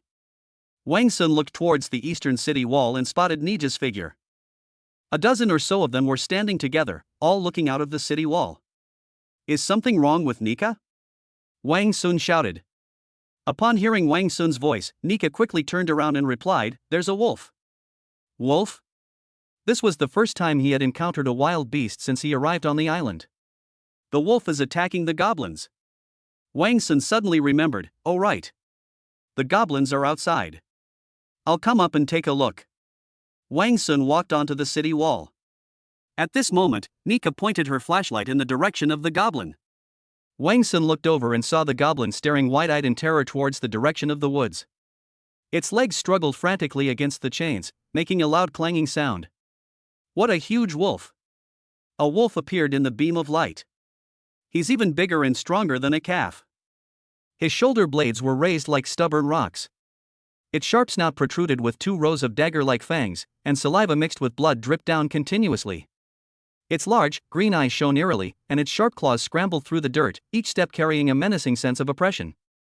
They were not afraid at all, even when they were being shown by the lights. And unlike ordinary gray wolves, this wolf's all-black fur had a dark silver sheen. Unlike the messy and dry fur of ordinary wild wolves, instead, it looked as if it were wearing a layer of tempered iron armor. Its cold gaze swept over the crowd on the city wall as if it were looking at little white rabbits waiting to be slaughtered. Hiss! Hiss! It didn't roar, only let out a low growl in its throat. He slowly walked towards the 3 goblins chained to the tree trunk. Prepare to shoot arrows, let's see if we can hunt them down. Wang Sun wanted to capture this prey. Good. 10 elven warriors immediately drew their bows and arrows. Wang Sun suddenly roared, "Release the arrows! Shoot it dead!" The hunters on the city wall responded and drew their bows, the arrows piercing the air. The wolf was clever, it knew what it was about to face as soon as it saw their movements. As if it had been anticipated, it suddenly darted towards the edge of the woods. The arrow grazed its back and embedded itself in the soil. It immediately darted around the shadows of the trees, sometimes leaping behind dead wood, sometimes darting close to the bushes. He drew everyone's attention and firepower to himself. The hunter's arrows rained down like a storm, but they didn't even manage to touch a single wolf hair. Wang Sun was also astonished by the wolf's movements, so strong, yet so agile. Looks like a tough nut to crack.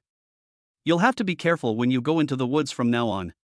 Just when everyone's attention was focused on the wolf, suddenly, 3 dark figures darted out of the woods, moving as fast as 3 gusts of wind, and rushed straight at the goblin who was chained up.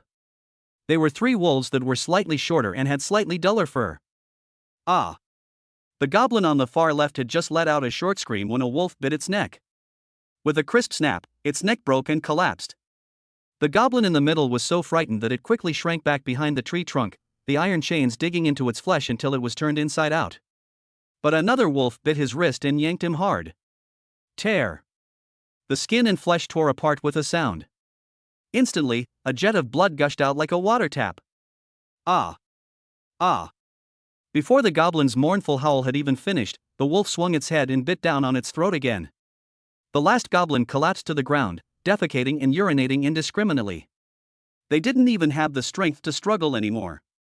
The wolf raised its paw and plunged it deep into its chest, its sharp claws hooking out a clump of bloody internal organs. It went down in one bite. The goblin twitched twice and then stopped breathing. The 3 wolves moved with astonishing speed, taking care of the 3 goblins before Wang Sun and his companions could react and shine their lights on them. Before the elves could even fire their arrows, they each bit the goblin's chained legs. Their sharp teeth clenched and clicked loudly. The cracking sound of bones breaking echoed through the night. Extremely jarring. The chains broke instantly, and the 3 wolves each picked up a goblin corpse weighing over 100 pounds. As easily as if it were carrying a rabbit, it turned its head and retreated into the woods, disappearing without a trace. Upon seeing this, the wolf that had drawn the fire simply glanced at the city wall with its green eyes. After letting out a low, contemptuous growl, it turned and darted into the dense forest, disappearing into the night. Wang Sun was also shocked by the wolf's actions. A feint attack, a diversionary tactic. This wolf is much smarter than I thought. Especially the one that's the leader, the wolf with white fur around its neck. Nika turned off the flashlight, her face grave. That's the Wolf King. Ordinary wolves don't have that kind of fur color, much less that kind of cunning. It wasn't a blind attack, it was premeditated. It deliberately exposed itself to draw our attention. Wang Sun glanced down at the city wall, where only broken iron chains and dark red bloodstains remained on the ground. A wolf pack that can devise tactics is 10 times more dangerous than a lone beast. Besides, every single one of those wolves looks like a ferocious beast. Wang Sun wasn't familiar with the habits of the animals here, so he asked Niga, guessing, "Are the wolves here also nomadic?" "Yes, that's right." Nika nodded in agreement. Many of the beasts here are nomadic. Once they can no longer find prey in this territory, they will move to another place. Nika lowered her head and thought for a moment. It's been a while since I've encountered any wild beasts. If we encounter it, we'll have to be on edge when we go out. Wang Sun consulted their methods, asking, how did you usually deal with this situation before? The first thing we need to do is try to kill them once and for all. Actively hunting them involves creating large traps. However, traps are not very effective against this wolf, as it is very clever and cunning. They usually don't fall for it easily. As for going out hunting, the only solution is to increase the number of people in the team. Reduce the risk of being killed by wolves. Wang Sun thought for a moment, then it seems we'll have to have the hunting teams carry stun grenades. Although stun grenades do not cause much physical damage. But animals are terrified of things that make loud noises. What's more, this weapon can also make animals dizzy. That's great. Nika's eyes lit up. If we were equipped with this weapon, it would definitely be very effective in reducing casualties. Okay. I'll assign it tomorrow. Okay. After that, everyone either went on guard duty or went to sleep. Chapter 78 Level 3 Mighty Pill. Wang Sun lay on the bed, pondering, simply giving them weapons isn't enough. We need to train a valiant and skilled elf warrior team. Use the power boosting pills to enhance their strength. However, before training the elven warriors, we need to train Lisa and the others first. Of course, the first thing is to make yourself stronger. Mu ate 10 level 1 pills, while Lisa, Soya, and Pear Blossom each ate 632. The 4 of them each ate 3 level 2 strength enhancing pills. 108. As for Nija and Nilan, they haven't eaten a single one yet. I still have 42 level 1 strength pills and 2 level 2 strength pills. They need to be given enough level 1 and level 2 power-up pills. I have enough level 1 strength pills, but I'm still 106 level 2 strength pills short. That's far from enough. But don't rush, take your time. Wang Sun thought for a moment, let's give them all the level 1 strength pills first. Don't rush to use the level 2 strength pill. First, I'll draw some level 3 strength pills for myself. Wang Sun is not selfish. As a tribal leader, how can he be a good leader if he doesn't have the ability? I've never won a level 3 strength pill in the lottery, which costs 100 points per draw. It should be 1000 points per time. 5580 points yesterday. Plus 1580 points of favorability today. It was already the early hours of the second day. That's a total of 7160 points. 1000 points per attempt. Begin. Night Vision Device X1. Level 3 Strength Pill X2. Level 3 Strength Pill X2. 1000 caddies of rice. Large Animal Traps X3. Level 3 Strength Pill X2. That's enough. Wang Sun left 1160 points for future use. Great. This time, everything's useful. First of all, there's this night vision device. Perhaps we can launch attacks at night from now on, or go out hunting. And these animal traps. Wang Sun thought of the vicious wolf from earlier. Their traps are crudely made, but this bear trap will surely work. Finally, Wang Sun began to learn about this level 3 strength pill. Level 3 strength pill, 1 pill increases strength by 0.4 times that of an average adult male. Each person can take a maximum of 40 pills. Can. Gurgle gurgle. Wang Sun swallowed all 6 power pills. Your current strength is 6 times, and after consuming this, it will increase to 8.4 times the strength of an adult man. Wang Sun, are you secretly eating something delicious? Hearing Wang Sun swallow, Pear Blossom, who was standing next to him, quickly sat up. No. Wang Sun smiled helplessly. This Pear Blossom was too greedy. You're lying. Pear Blossom said. I could hear you swallowing. You don't want to give me any, do you? Pear Blossom pounced on Wang Sun. So soft Wang Sun couldn't help but exclaim. Swish swish swish. Just then, the drug took effect. Wang Sun suddenly felt the internal changes in his body. The medicine is a bit too strong. Swish swish swish. Also, there have been very obvious changes in that area. Wang Sun's eyes lit up. Wang Sun felt a very powerful force within his body.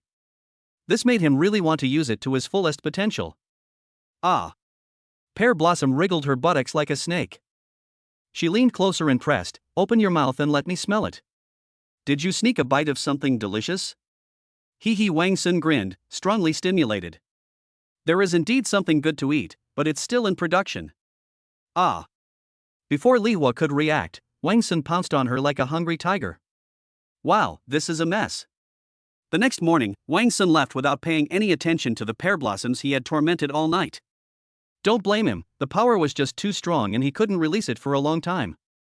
However, as soon as he stepped outside, he saw all sorts of strange outfits worn by people in the tribe. There are tank tops paired with yoga pants. There are outfits that can be worn as a tank top, shark fin pants, and denim shorts. There are also those who simply wear a bra and briefs, and then nothing else. The scene was incredibly chaotic and exciting. Even though my outfit isn't great, I'm a fantastic person. Even with such unconventional outfits, it's still hard to hide their amazing figures. Wang Sun watched with great interest. They finalized all the details about building the city wall yesterday. However, during breakfast, Wang Shuani Jayaswaya and several other managers still sat around the table having their final discussion. Hey, where's Pear Blossom? Nika looked again and again, but still couldn't find Pear Blossom.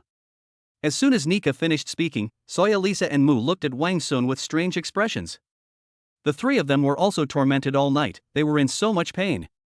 Wang Sun, thick-skinned as ever, chuckled and said, "It's nothing, she didn't sleep well last night and is still sleeping. We don't need to worry about her." Good. Nika sensed something, but didn't ask any further questions. Wang Sun hadn't forgotten his promise from yesterday to train a team of elf warriors. However, before training the elf warrior team, we need to train these girls first. Wang Sun took out 28 power pills. The prize was given to Lisa, Soya, Nika, and Nilan. Lisa and Soya know about this, but Nika and Nilan do not. Wang Sun explained, "This thing can increase your strength, so you should eat it." Such amazing things exist? Niganalan's eyes lit up. Wang Sun shared his thoughts, however, the quantity of this item is limited. Let's increase the strength of you guys first. I also plan to use this pill to slowly build up a team of elven warriors. I will select 30 people from your former Windfeather tribe as targets later. Okay. Nika nodded. Let them stand guard today as well. After everyone quickly finished breakfast, they began construction on the city wall. Nika had experience in building city walls, having previously served as a tribal chief. Therefore, Nika was fully in charge and in charge of command. Wang Sun's job is simply to supervise the construction. According to their plan, the center of this tribe would be the location. Build a circular city wall with a radius of 70 meters, a thickness of 1 meter, and a height of 5 meters. The mud bricks produced are all 40 centimeters long, 30 centimeters wide, and 30 centimeters high. If you calculate it that way, it will require about 62,000 mud bricks. We have only produced about 12,500 mud bricks so far. The task is arduous and the road ahead is long. But there's no rush, the number of people has almost doubled now. We can build the city walls and make mud bricks at the same time. It will be completed in just a few days. At the same time, Wang Sun selected elves from the former Wind Feather tribe. The selection criteria are youth and strength. Of course, the most important thing is loyalty. Wang Sun checked their favorability ratings towards him one by one. In the end, 30 were selected, and each of them had a favorability rating of over 82 towards Wang Sun. Soya and Lisa, as captains, were responsible for leading them in guard duty and sentry duty.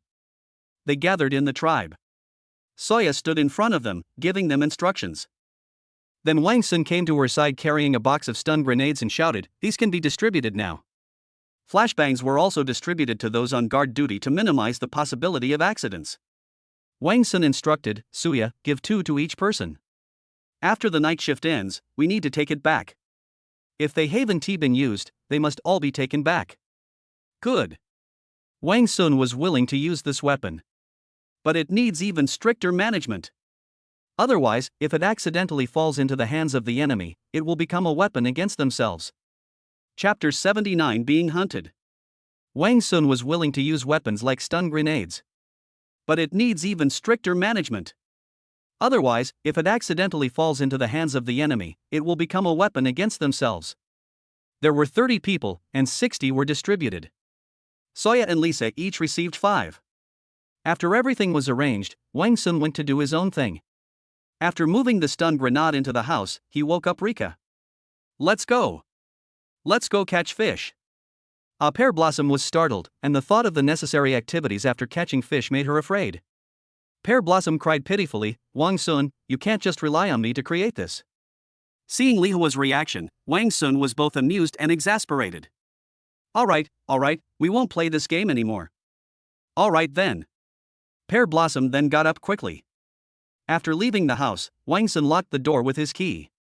He also gave Soya a key so she could go into the living room and get things.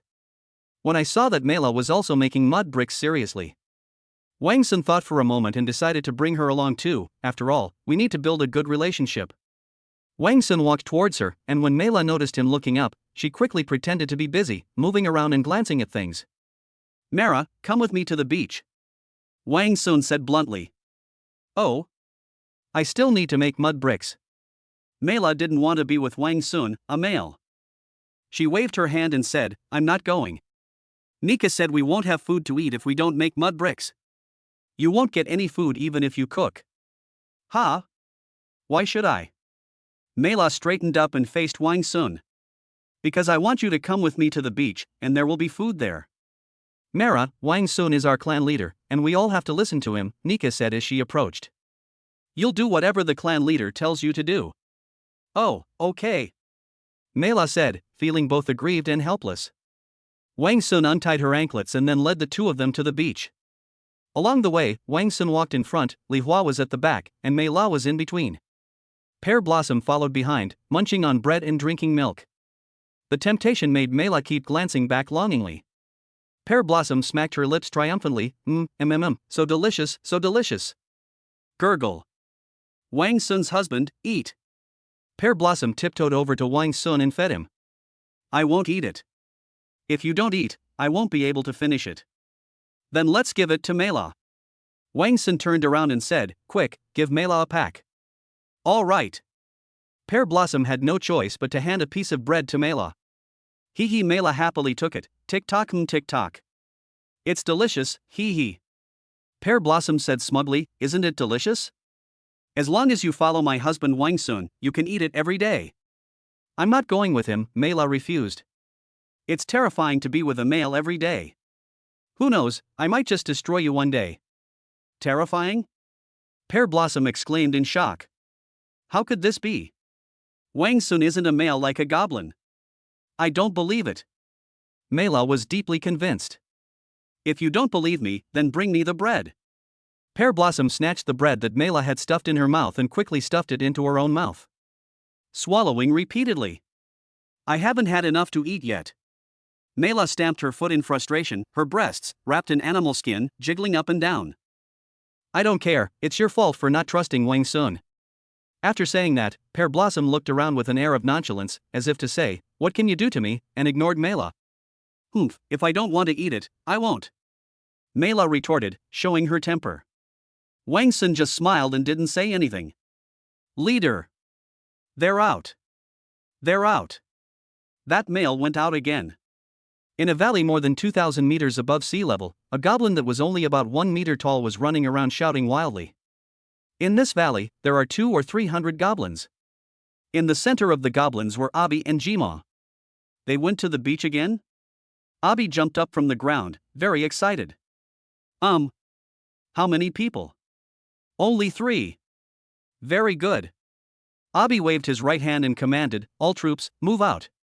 This time, we must win over this treacherous male. Take it down. Take it down. Take it down. Jima sent Abi to station goblins near Wang Sun's tribe. It's good to collect information about Wang Sun and the others. Yesterday they discovered that Wang Sun would go out of the tribe in the morning and evening. After tracking him, they learned that Wang Sun had gone to the sea to catch fish. Then yesterday, while Wang Sun was away, he hid his rubber boat. Once Abigail found out, he immediately brought his men to stake out the area. Once Wang Sun goes out with only one person again, we chased after them directly. We must capture Wang Sun. At this moment, Wang Sun and his 2 companions were excitedly heading towards the seaside. But just as we were getting close to the beach, we suddenly heard the howling of goblins behind us. Goblin! Why are there so many? Wang Sun turned around and was surprised to see that there were so many, several hundred in total. They lined up in a row and rushed towards them. They're trying to surround us. Wang Sun gave the 2 a push, run forward quickly. Good. At this point, the 2 sides were still about 100 meters apart. Wang Sun hurriedly entered the system, wanting to extract some shock bombs. 100 gene of flour. 20 stun grenades. Level 2 strength pill x2. Fishing nets and gill nets x3. Frogman camouflage outfit said women x1. Frogman camouflage outfit said women x1. 20 stun grenades. Holy crap, it's right in front of me. The goblin was now right in front of them. Wang Sun had no choice but to quickly stop the lottery draw. 40 is fine too. The goblin was now only 20 or 30 meters away. Whoosh whoosh whoosh. Wang Sun transformed into an octopus, tossing one to the left and one to the right. 7 were thrown out at once. When the stun grenade was thrown, some goblins immediately covered it with something that looked like a small jar. This is what they made to deal with Wang Sun's stun grenade. Bang bang bang. Hev. However, it was useless. The stun grenade would explode 1.5 seconds after being released. How could they possibly react in such a short time? And indeed, only one of the 7 stun grenades was covered by one of these small cylinders. And it was also luck that the stun grenade landed right under the goblin's feet. The other 6 exploded suddenly before they could even cover them. Generally, goblins will turn around and dodge when they see a stun grenade to reduce the damage they take. But those goblins who went up to block the stun grenade were in trouble. They were blown to the ground. The wailing echoed throughout the entire forest. Ah! Adam, who was hiding at the very back, was furious when he saw that the equipment he had painstakingly researched had failed to work. Adam waved his hand dramatically. Shoot arrows. Shoot arrows. Shoot arrows. Charge. Charge. Charge. Dozens of goblins, armed with bows and arrows, were ordered to aim their arrows at Wang Sun. Holy crap, run! The two sides were only 20 or 30 meters apart, and Wang Sun didn't want to be riddled with bullets. When Wang Sun tried to escape, they chased after him. Moreover, they formed a 100-meter-long encirclement formation to pursue them. Wang Sun ran out of the woods and onto the beach, where Li Hua and Mei La were waiting anxiously. Wang Sun! Upon seeing Wang Sun and the two women, they shouted anxiously. Run! Chapter 80 The Training of Pear Blossom. Run! Wang Sun pointed towards the beach to the east. Good. The two women took off running. Wang Sun immediately gave chase. Whoosh whoosh whoosh. But suddenly, goblins rushed out of the woods and blocked their escape route on the beach. Wang Sun originally intended to throw out a few stun grenades to blast open a hole. But upon seeing the bows and arrows in their hands, he immediately abandoned the idea. Goblins can withstand the loss of some goblins. But Wang Sun didn't want anything to happen to any of the 3 of them. Wang Sun saw that the goblins were catching up from behind. He immediately gave the order, go into the water. Go into the water. Wang Sun grabbed the 2 women and quickly jumped into the sea. Dive into the water and swim further out. Whoosh whoosh whoosh. Arrows pierced the surface of the sea and penetrated the water behind them. Danger! Wang Sun was strong, so he quickly pulled them down to a deeper depth. After swimming 30 or 40 meters, he surfaced and quickly took a few breaths. 30 or 40 meters was still not safe, so I swam another 40 or 50 meters before stopping. Turning to look at the beach, a massive army of goblins occupied the sand. They were as numerous as ants. They were constantly looking around, searching for the 3 of them. Found it! Found it! There it is! There it is! A goblin suddenly pointed in their direction, and immediately all the goblins looked over. Adam stared at it for a moment, then said, "Bring that little boat over here." Pursue. Pear Blossom asked, "Wang Sun, what should we do?" "Come this way." Good. Wang Sun led the swimmer to the east. There is a cliff to the east. They can cross this place before going ashore. Wang Sun, I can't swim anymore. A few minutes later, Mei La said she couldn't take it anymore. Both Wang Sun and Li Hua were blessed with the power pill. Strength and endurance are definitely better. She didn't take any powerful pills, so her body isn't as strong as theirs. Oh no, it's sinking. Gurgle, gurgle. Wow! Wang Sun's arms and legs swung wildly like a motor, and he swam to her side and scooped her up in no time. Mei La grasped at a straw, wrapping her legs tightly around Wang Sun's waist and holding on tightly. Ugh! Mei La vomited seawater in discomfort. Don't spit in my face. Wang Sun complained. Ugh, sorry, ugh. Mela felt much better after spitting out 2 mouthfuls of seawater. Wang Sun, isn't that your rubber boat? Pear Blossom pointed towards the beach and shouted. When Wang Sun looked up, he saw that the goblin was chasing after him in his rubber boat. Other goblins also pursued them on the beach.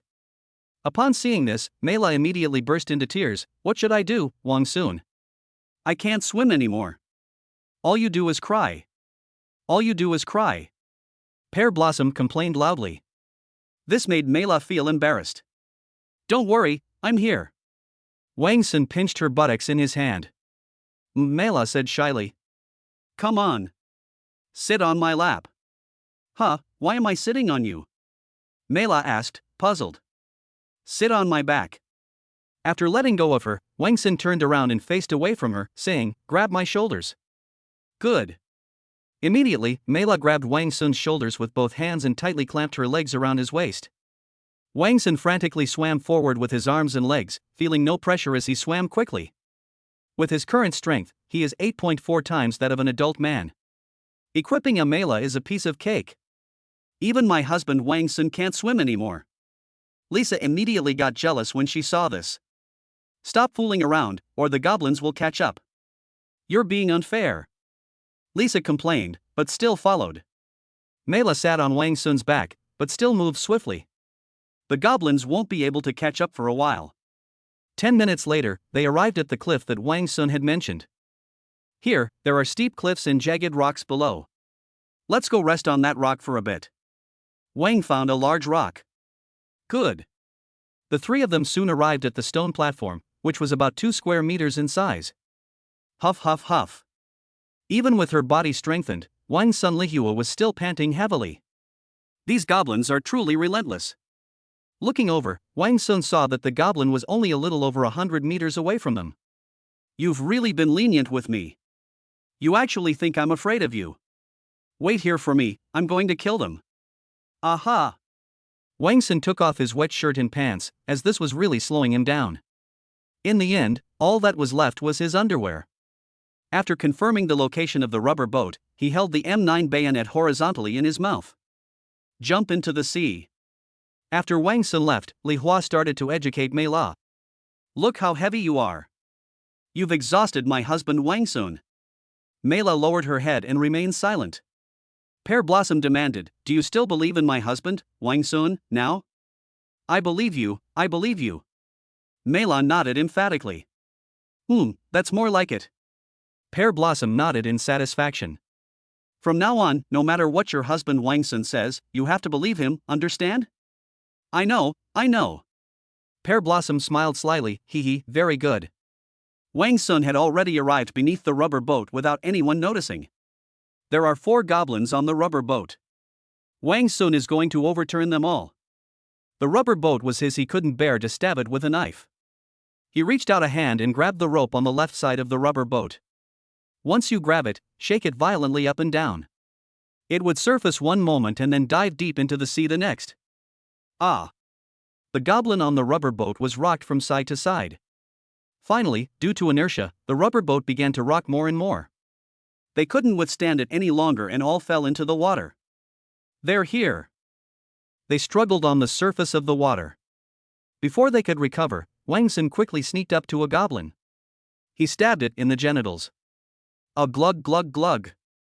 The goblin screamed in pain, but seawater was immediately poured into its throat as if it were free. One of them is useless. Wang Sun ignored it. If it could still survive, Wang Sun was impressed. Double kill. Wang Sun resorted to the same old trick.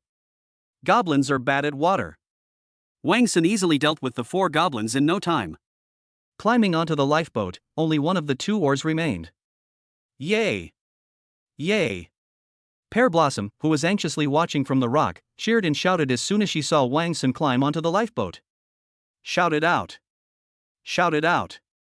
Pear Blossom urged Mela, just like me. Okay. Mela mustered her courage, but weakly replied, yay. Pear Blossom was exasperated, oh dear.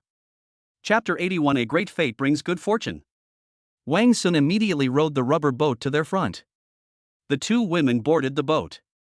There are still some goblins guarding the beach, Rika said, glancing at the sand. Wang Sun said nonchalantly, "It's alright, we won't go back that way. Goblins possess bows and arrows, they will be shot if they get too close. We definitely can't get ashore from that side." Wang Sun paddled left and right with a single oar, continuing to move forward. Previously, he had only seen this cliff. But we don't know how long the cliff is. After paddling for 7 or 8 minutes, we finally arrived at a valley where we could get ashore. "Let's go ashore and take a look." Wang Sun tied the rubber boat to a tree. Pear Blossom suggested, "Could you make a fire, Wang Sun? It's so uncomfortable with your clothes wet." It's not just the clothes, the feet are the most uncomfortable. Wang Sun was afraid that starting a fire would attract the attention of the goblins. But after thinking about it, I still think it's okay. The rubber boats are right next to us. If they come, we can just run away. Moreover, the mountain next to it is not very steep, but it is quite long. Don't worry about goblins standing on the mountaintop shooting arrows at you. Good. Wang Sun took a metal lighter out of his pants pocket. Although he didn't carry a backpack, he always carried an M9 bayonet and a lighter whenever he went out. "Gather some firewood," Wang Sun instructed. "Okay." The forest is never short of firewood, and they quickly gathered a small pile. With a thud, flames ignited. Wang Sun built several racks with wooden sticks next to the fire and put his clothes and shoes on them to dry. Even Pear Blossom was still wearing animal skin clothes. Wang Sun didn't specifically pick out suitable clothes for her. But she was already wearing modern lingerie, the sexy lingerie Wang Sun had given her last night. With Mela there, she didn't take off her last underwear. He bent over with his buttocks sticking out towards the fire, which was quite comical. Seeing that Mela didn't move, Wang Sun asked, "Mela, don't you want to dry your clothes?" Mela said shyly, "But I'm not wearing any clothes underneath." Pear Blossom gave a mischievous, sly smile. "What's the big deal? Wang Sun isn't an outsider." Mela immediately looked up and said righteously, "How can that be?" Wang Sun inwardly agreed with what Li Hua said, but still said righteously, "Alright, I have 2 sets of clothes here that you can wear." He took out the 2 sets of camouflage combat uniforms he had just drawn from the system. "Hey, Wang Sun's outfit looks a lot like yours." Pear Blossom took the clothes and looked at them with curiosity. Wang Sun also had a set of camouflage combat uniform. "Okay. Here are some clothes and shoes, you all change into them." "Okay." Pear Blossom stared at Mela and said, "Mara, turn around." Okay. I'll step aside for a bit. Mela, you change too." "Good." Wang Sun walked barefoot into the depths of the valley. "Hey, what's this?" As he walked, Wang Sun discovered something interesting. Wang Sun approached, parting the waist-high ferns to get closer. On the broken root of the old pine tree, a handful of mushroom caps, each the size of a palm, were attached. The cap has a slightly inward curling edge, like silk that has been carefully ironed, and the surface of the cap has an oily sheen. Fine, milky white fungal gills hang down from below, and roots are firmly embedded in the crevices of the decaying wood. It also carried the smell of damp humus. Is this Ganoderma lucidum? Can Ganoderma lucidum grow on the beach? Wang Sun was puzzled. In his understanding, Ganoderma lucidum racer mushroom is usually found deep in the mountains and forests. Whether it is or not, let's try recycling it. There are many such things here. Wang Sun chose a mushroom with a cap about the size of an open palm. 300 points. Wow, it really is. It's quite valuable. Wang Sun looked at the Lingji mushrooms scattered all over the ground and exclaimed with delight, "Then I'm rich." He. Wang Sun quickly picked them and recycled them all. 200 points. 130 points. Let's pick these big ones first, and let the smaller ones grow. Pear Blossom walked over and asked curiously, "Is this useful too?" "Yes, that's right. This stuff has medicinal value," Wang Sun explained. "Really? How come we didn't notice?" Pear Blossom asked in confusion. Reishi mushroom is mainly used to nourish the body, replenish qi and calm the mind, and regulate immune function. It doesn't mean that it can directly cure a specific disease. So it's normal that they didn't discover the effects of this Ganoderma lucidum. Wang Sun explained the pear blossoms and then he understood. Oh. Pear Blossom's eyes lit up. "I found a lot of them in other places too." "Really?" Wang Sun stood up and walked closer to Li Hua, overjoyed. "Then you'll have to take me with you next time." "Good. You look so beautiful." At this moment, Pear Blossom had already changed into a frogman camouflage outfit. It fits perfectly. The belt perfectly accentuated her curvaceous figure. Pear Blossom smiled sweetly. If it weren't for the threat of Mela and the goblins, Wang Sun would have loved to start a fight right there. Let me help you pick them. Okay, pick the big ones, we can pick the small ones later. Good. Mela immediately joined in to help find and harvest Ganoderma lucidum. The valley is very large, with mountains on both sides. After searching for more than an hour, I finally got a total of 7,865 points. Ah, what a stroke of luck. You're sure to have good fortune after surviving such a calamity. Wang Sun laughed. Alright, let's go. Back by the fire, my clothes and shoes were dry. Pear Blossom asked, Wang Sun, husband, where do we go back from? Let's go straight back from here. I'll hide the rubber boat here.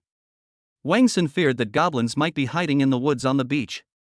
If you row the rubber boat back and hide it, it will be easy for the goblins to find it. He didn't want to lose the rubber boat. Aren't you going to catch the fish? Wang Sun thought for a moment. I'll come again tomorrow. The goblins' large-scale attack was purposeful, they just happened to arrive at the beach to deal with them. Wang Sun sensed something was amiss. He suspected that the goblins had likely learned of his movements. As for how they obtained the information, Wang Sun guessed that there was either a traitor within the tribe. Either there are goblins camping outside the tribe. The first possibility can be basically ruled out, so that leaves only the second one. Let's see if we can find him tonight. Wang Sun now has night vision goggles, he can try them out at night. I checked the rope tied to the tree trunk, it was very sturdy. Then he left feeling relieved. The three of them followed the valley upwards until they reached the top of a mountain. Here you can see the entire ocean, the scenery is breathtaking. The three of them did not linger and hurried back. Furthermore, they changed routes when they were almost at the tribe. I'm afraid of goblins lying in ambush. They eventually reached the tribe safely. When they returned to their tribe, they found that no one was working outside. Chieftain! The clan leader has returned. As soon as the three appeared, the tribesmen on the city wall began to shout. Nija appeared immediately. Open the door! Open the door! Wang Sun shouted, Nika, what's going on? The goblins just attacked us. After failing to catch up with Wang Sun and his companions, the goblin immediately returned. An attack was launched against the tribe. The elves in the tribe handled it with ease. Wang Sun asked with concern, have we suffered any casualties? No. Lisa and the others spotted the goblins immediately, giving us time to retreat back to the tribe. Once we entered the tribe, they couldn't do anything to us. And they were successfully forced back with stun grenades. Very good. The three entered the tribe, and Wang Sun recounted, we went to the beach, and just then, several hundred goblins attacked us. It's as if they knew in advance that we would be at the beach. The goblins seem to know where I am. I suspect, Wang Sun voiced his guess, that goblins are lurking around our tribe. Chapter 82 Night Vision Devices. I suspect, Wang Sun voiced his guess, that goblins are lurking around our tribe. Ah? Everyone was startled. Nika pondered, I haven't really considered that. I'll take some men out and search right now. Lisa was about to take action.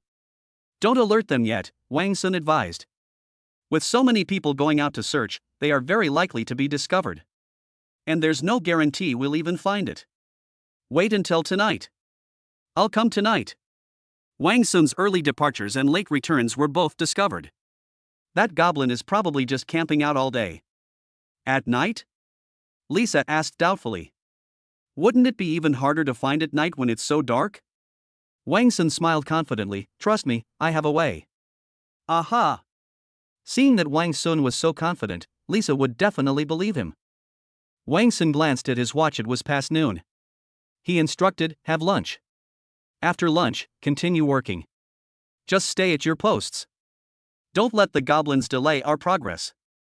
Good. In the afternoon, the group resumed building the city wall. Meanwhile, Wang Sun led a few people to continue digging charcoal kilns in the west. A total of 15 were dug up. Charcoal must be made. You can do other things while making charcoal. Finally, you can also get charcoal. It's a surefire way to make money. Therefore, the sooner the charcoal kiln is completed, the better. After digging, the chopped trees are put in and the kiln is fired. After dinner, Wang Sun grabbed his night vision goggles and M9 bayonet and began his operation. Wang Sun, I'll go with you. Lisa moved closer to Wang Sun. All right. Take your bow and arrows. Bringing an extra person can help prevent the goblins from splitting up and escaping in different directions. Aha! As if suddenly remembering something, Wang Sun took out his recurve bow. It's been handed over to Lisa. I forgot, you can have this bow and arrow now. Only then did Wang Sun remember that he and Lisa had a promise regarding this bow and arrow. The agreement was that if she could hit the circle on the city wall from 30 meters away, she would get the bow and arrow. It was only at this moment that Wang Sun remembered again. Although Lisa initially showed a very strong desire for the weapon. But later, Wang Sun gave her both a bayonet and a machete. She was too embarrassed to bring it up again. Lisa didn't mention it, and Wang Sun didn't think of it either. However, today, Wang Sun still took the initiative to hand it over to her. He rarely used a bow and arrow. Moreover, he will need to draw that bow and arrow again soon. Lisa asked, "Oh, you don't need it?" "No, you can have it." Okay then. Lisa beamed with joy. Walk. At the same time, Wang Sun and his companion also brought flashlights. First, Wang Sun would definitely search the area around the path he had been walking on. Wow, this effect is really great. As soon as Wang Sun put on the night vision goggles, the originally pitch-black environment immediately became clear. It's just a little dimmer. But you can see every tree, every rock, every bird in the tree, every mouse under the tree, and so on, all clearly. Let's go. Wang Sun waved his hand and began to move. Just as Wang Sun and his companion had walked 200 meters, he discovered the situation. In the tree, Wang Sun discovered a large heat source on a dense tree. It's so big, it doesn't look like an animal. In addition to the trees, there was also a large heat source in a thicket of bushes in front. Clean up what's on the floor first. Those on the ground can be escaped immediately, deal with them first. Wang Sun said softly, Lisa, prepare to shoot an arrow in the direction I'm giving you. Good. Damn elves. They're out breeding with this male in the middle of the night. Why can't we have that? Once I catch you, I'll make sure you give me 100 sons. The goblins in the tree could clearly see what the two looked like. They assumed Wang Sun and Lisa were out having an affair. He gritted his teeth and cursed viciously in his heart while sitting in the tree. Wang Sun led Lisa casually toward the thicket of bushes. Only about 20 meters left. Come any closer, I'm going to knock you all out. This elf is mine. The goblin in the grass was still lost in its fantasies. When they were still 10 meters away, Wang Sun immediately turned on his flashlight and shone it in the goblin's position. Call out. Having been reminded by Wang Sun long ago, Lisa immediately shot an arrow. Ah. Hit. Call out. Ah. Lisa fired 2 shots in quick succession, ensuring the goblin was hit.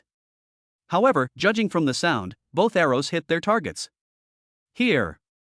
The two ignored the goblin. He quickly ran towards the location of the other goblin.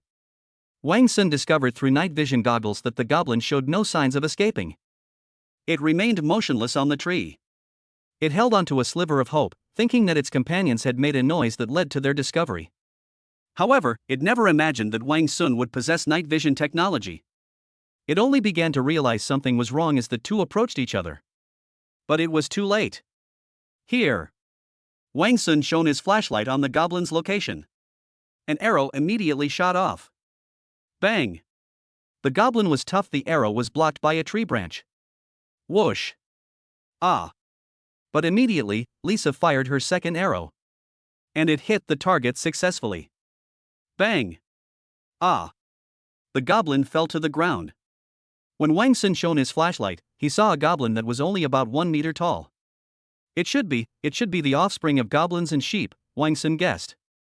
Don't kill me! Don't kill me! The arrow struck its shoulder, but it did not die immediately. He immediately begged for mercy. Can you speak Elvish? Wang Sun knew that they could only speak the elven language with the offspring of the elves. However, if it can speak the language of elves, then Wang Sun can temporarily spare its life. But clearly, Wang Sun couldn't understand a single word of the goblin's chatter. If that's the case, then it has absolutely no value. Kill it! Wang Sun waved his hand. Call out. An arrow immediately pierced its head, killing it instantly. Go check on that goblin. Good. The two went over to check and found that the goblin was already dead. Wang Sun is amazing. How did you discover that? Lisa only saw Wang Sun wearing the night vision goggles. But Wang Sun had not yet explained this to her. Chapter 83 Wang Sun's Little Tricks. Wang Sun took off his night vision goggles and pointed at them, saying, "We'll rely on this. Anything with warmth, people, animals, campfires, or even freshly left warm footprints will be a little warmer than the surrounding environment. Then you can discover it using that." Oh. Lisa nodded. Come on, you give it a try. Wang Sun helped her put it on. Look at the goblins on the ground. Wow, it really is. Lisa exclaimed in surprise. And everything around me is so clearly visible. This is amazing. Let's go check if there's anything else around. You can look around next. Good. The two continued their search. After searching everywhere, nothing was found. They did find some birds and rabbits, which they all took. Wang Sun. There seem to be several things rapidly approaching us, Lisa suddenly said. Oh no, it's a wolf. But Lisa immediately realized and shouted. Wang Sun immediately thought of the wolves from last night. He noticed the commotion too. Quick! Hurry up and climb the tree. Wang Sun looked around and found a large tree nearby, about the size of a small wash basin. And there was a tree branch at a height of just over 2 meters. You can climb up there. Quick! Climb up first. Good. Wang Sun simply lifted Lisa up, and she was able to grab the branch. He lifted her up by holding her large buttocks with both hands, sending her up. Whoa. The two were surrounded by wolves. Those were the 4 wolves from last night. The Wolf King, with a ring of white fur around its neck, tried to hide when it saw the 2 of them. They sprinted over there at top speed. Quickly, Wang Sun. Pear Blossom glanced at the wolf's location and then at Wang Sun, shouting anxiously. Wang Sun casually jumped and grabbed a tree branch. And the wolf pounced. Oh, that was close. Lisa exclaimed in surprise.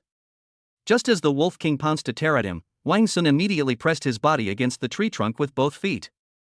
They successfully dodged the Wolf King's attack. Wang Sun turned around and stood on the tree trunk. Lisa stood on a tree branch with her back against the trunk. Wang Sun stood face to face with her, hugging the tree trunk. Ah! All 4 wolves had arrived at the foot of the tree, eyeing the 2 people on the tree with predatory intent. Ah!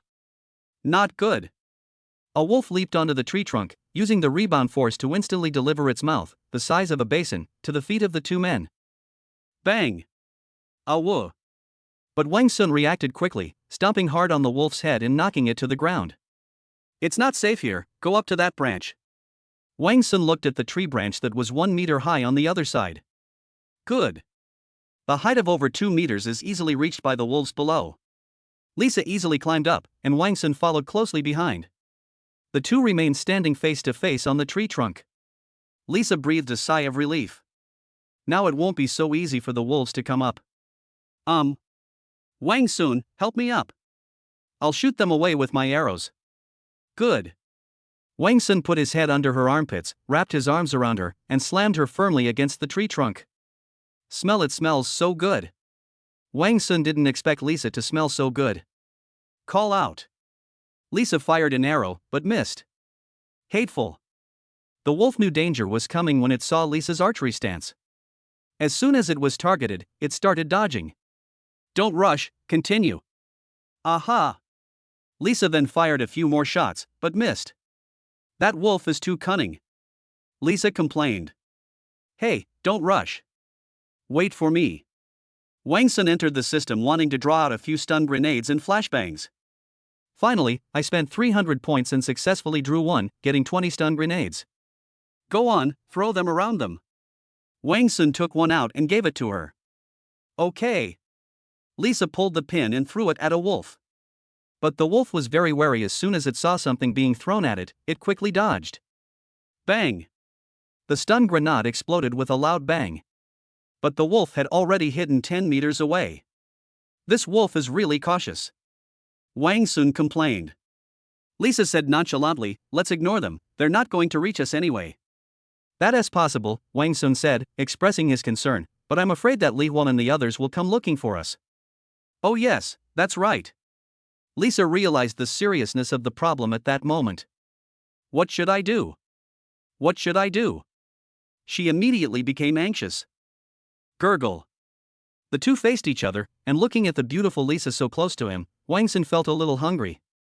Wang Sun thought of a way to flirt with a girl and asked with a smile, "Is there anything you want?"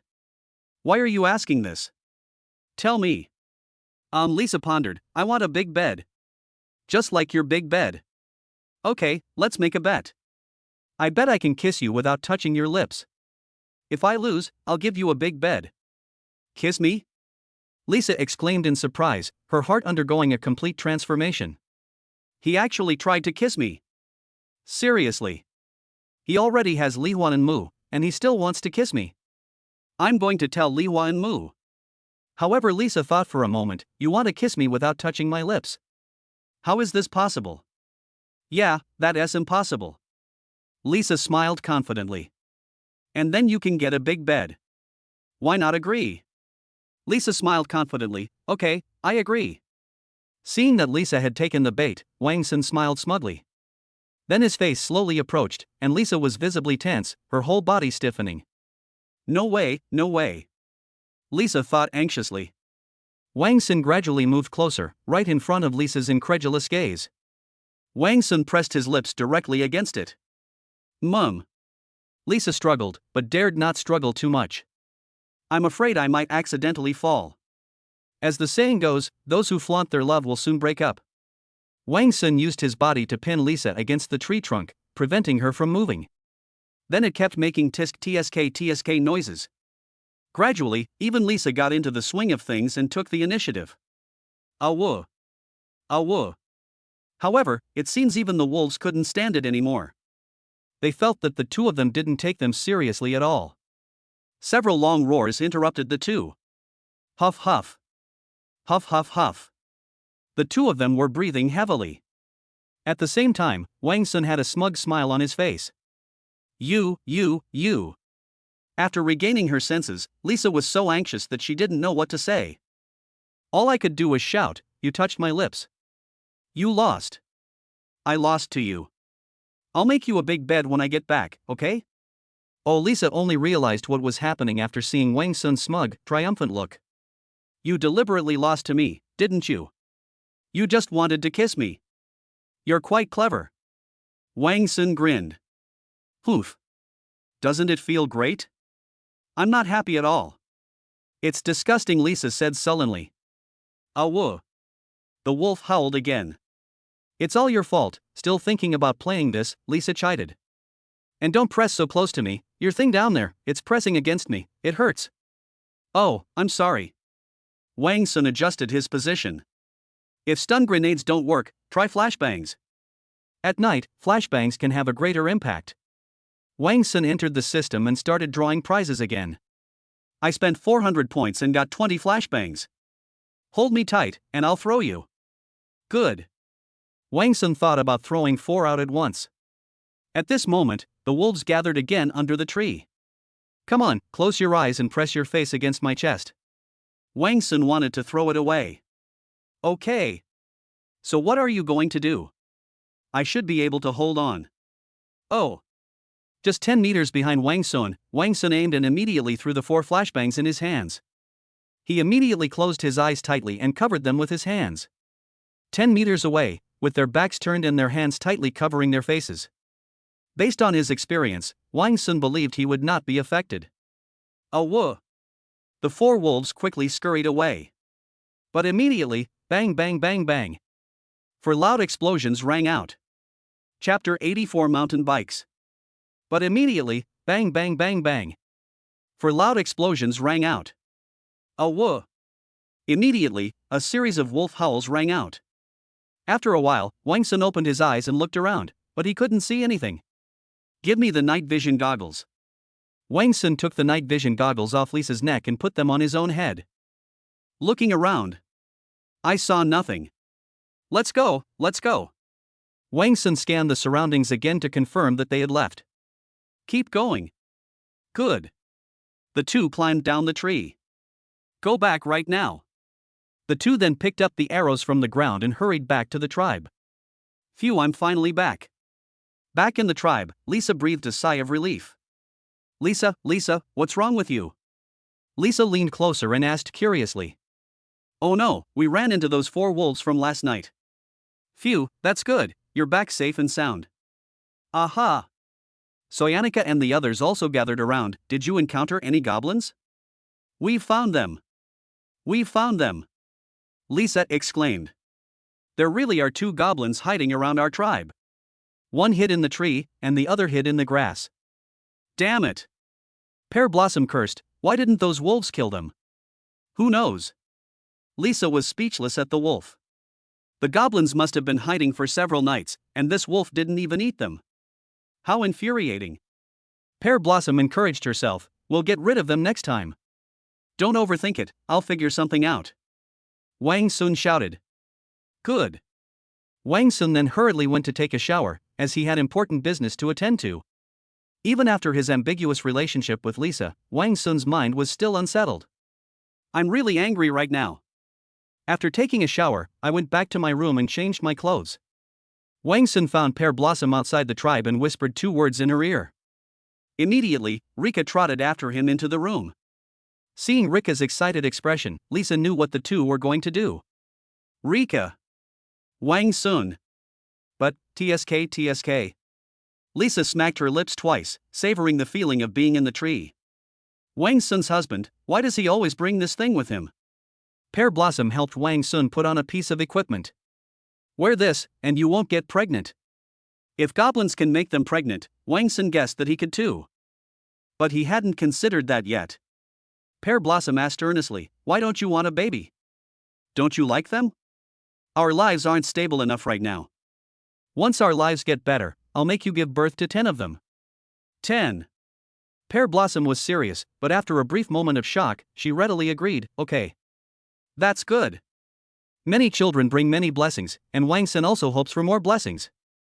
Wang Sun immediately got down to business. After finishing their business, Lisa and the others entered the room right on time.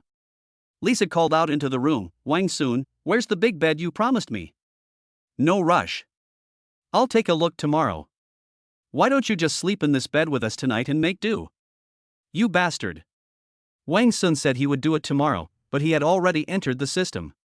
He currently has 8,325 points. 1,000 points can be used for 8 draws. I need a large bed, a bow and arrows, and a level 3 strength pill. Ding ding ding. Large sofa X1. Level 3 strength pill X2. 1,000 servings of Lao Tan pickled cabbage beef noodles. Double bed X1. Mountain bike X1. American recurve bow 1. After drawing 6 times and getting what he wanted, Wang Sun stopped drawing. I even got a bicycle. Wang Sun exclaimed curiously. There's no place to ride a bike here. Although it's called a mountain bike, Wang Sun didn't think he could ride it through the dense forest. Wang Sun had an idea, perhaps we can build a road. We could try building a road to the seaside first, so that people can ride bicycles to the beach to collect fish. It can save at least half an hour. Going back and forth 4 times a day, that leaves 2 hours of free time. Wang Sun had an idea, I'll do this after the tribal city walls are built. Immediately, Wang Sun ate 2 more strength pills, and his strength reached 9.2 times that of an ordinary adult man. Wang Sun then put on a pair of underwear and went to the living room. The living room was brightly lit. Wang Sun moved their mattresses away. Before they could even wonder, Wang Sun conjured up a large bed. It was placed in this corner. Wow! Lisa exclaimed in surprise and delight, Wang Sun, didn't you say you were going to wait until tomorrow? How could that be? Wang Sun smiled faintly. How could I let you down? Lisa sensed the ambiguity. Wang Sun called out, you guys go up and give it a try. Good. Lisa immediately leaped onto the back of the boat. The large bed was very bouncy, causing her chest to bounce around. Wow, this feels so good. And this blanket, it's so comfortable. Soya stroked the white blanket on the bed. Not only is there a bed, but the bedding is also fully provided. Thank you, Wang Sun. Soya looked at Wang Sun happily.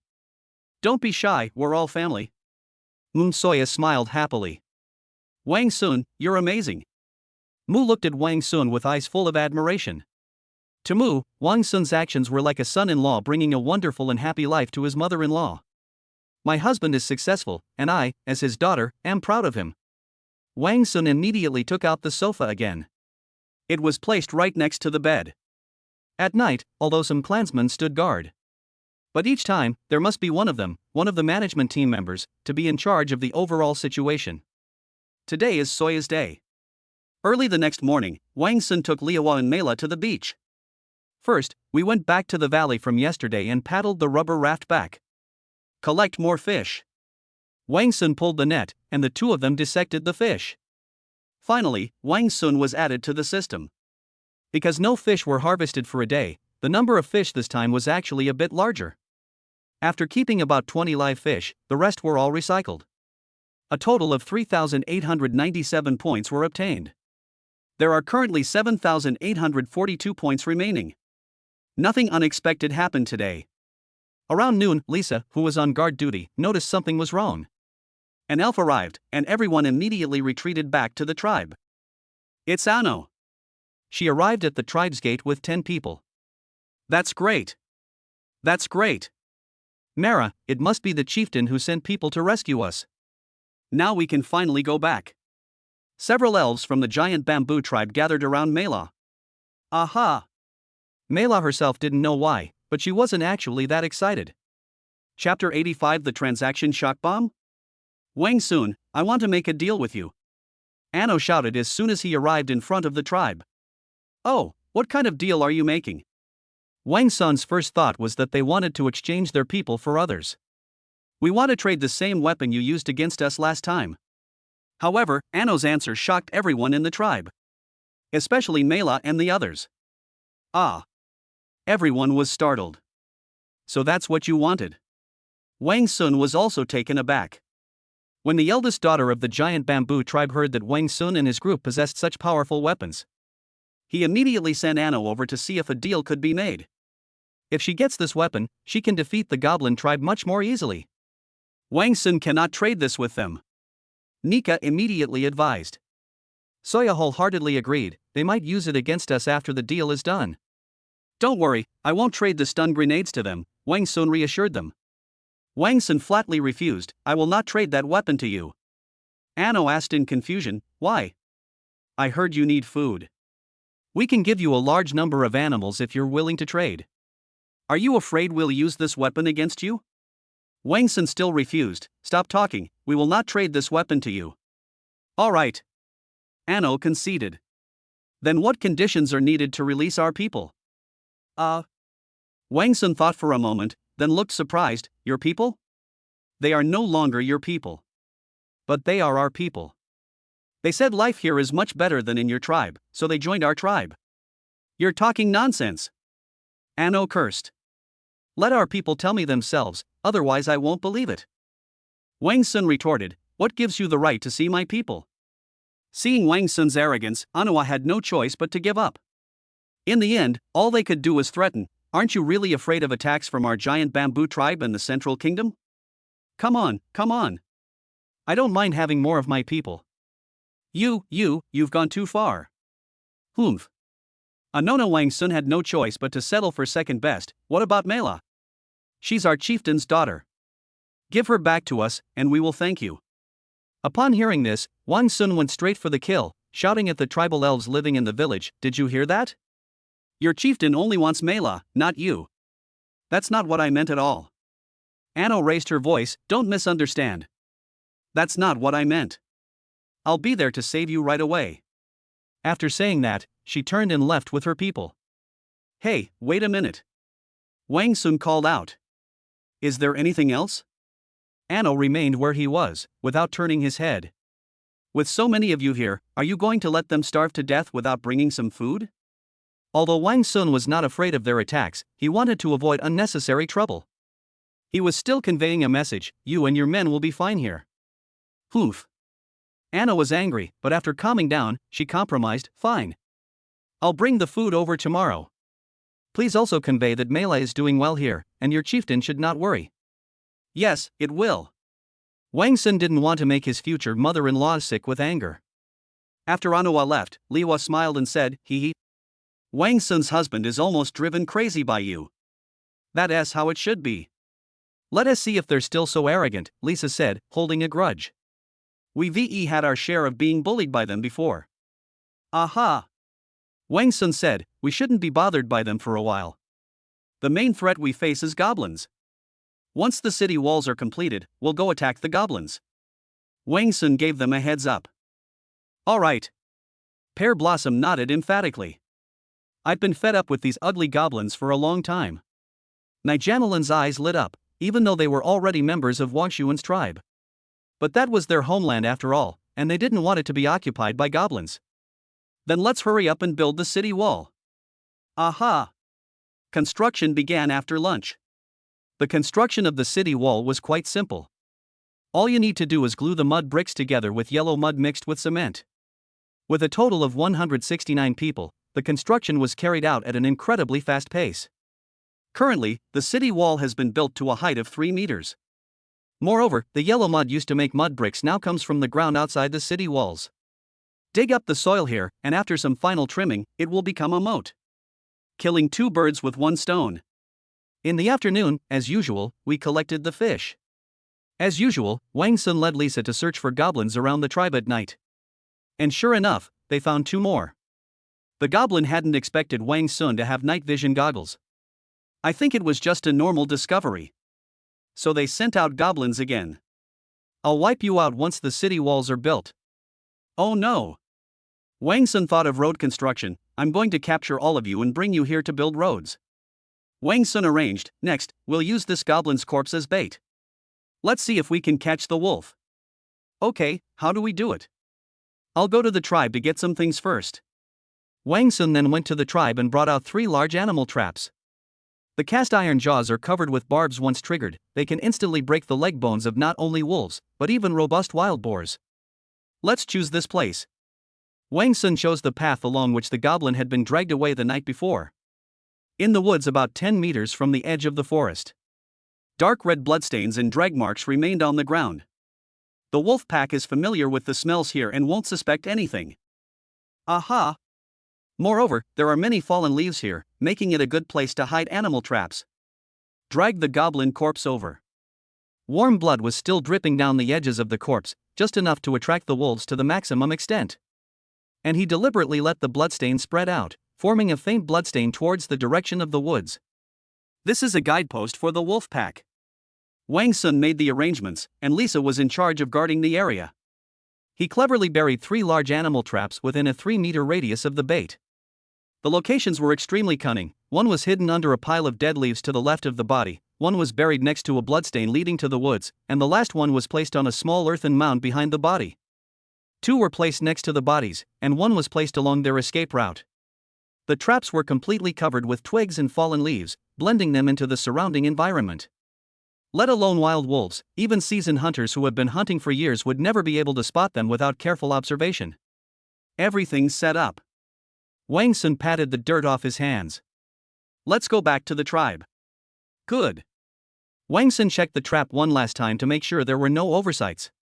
Time passed second by second, moonlight filtered through the gaps in the leaves and spilled onto the open ground, while the stench of blood in the air grew stronger. Just over an hour later, a faint rustling sound suddenly came from the woods. It was the Wolf King with the white fur around its neck. Chapter 86 Fierce Battle. However, Wang Sun and the others were in the tribe at the moment and did not notice. It did not rush forward, its green eyes scanning its surroundings warily. His large, copper bell-shaped eyes were full of cunning. Its nose kept twitching, clearly attracted by the smell of blood. But its years of hunting instincts kept it vigilant. It realized that this was very likely a trap. The Wolf King hesitated for a moment, then suddenly raised its head and let out a low growl.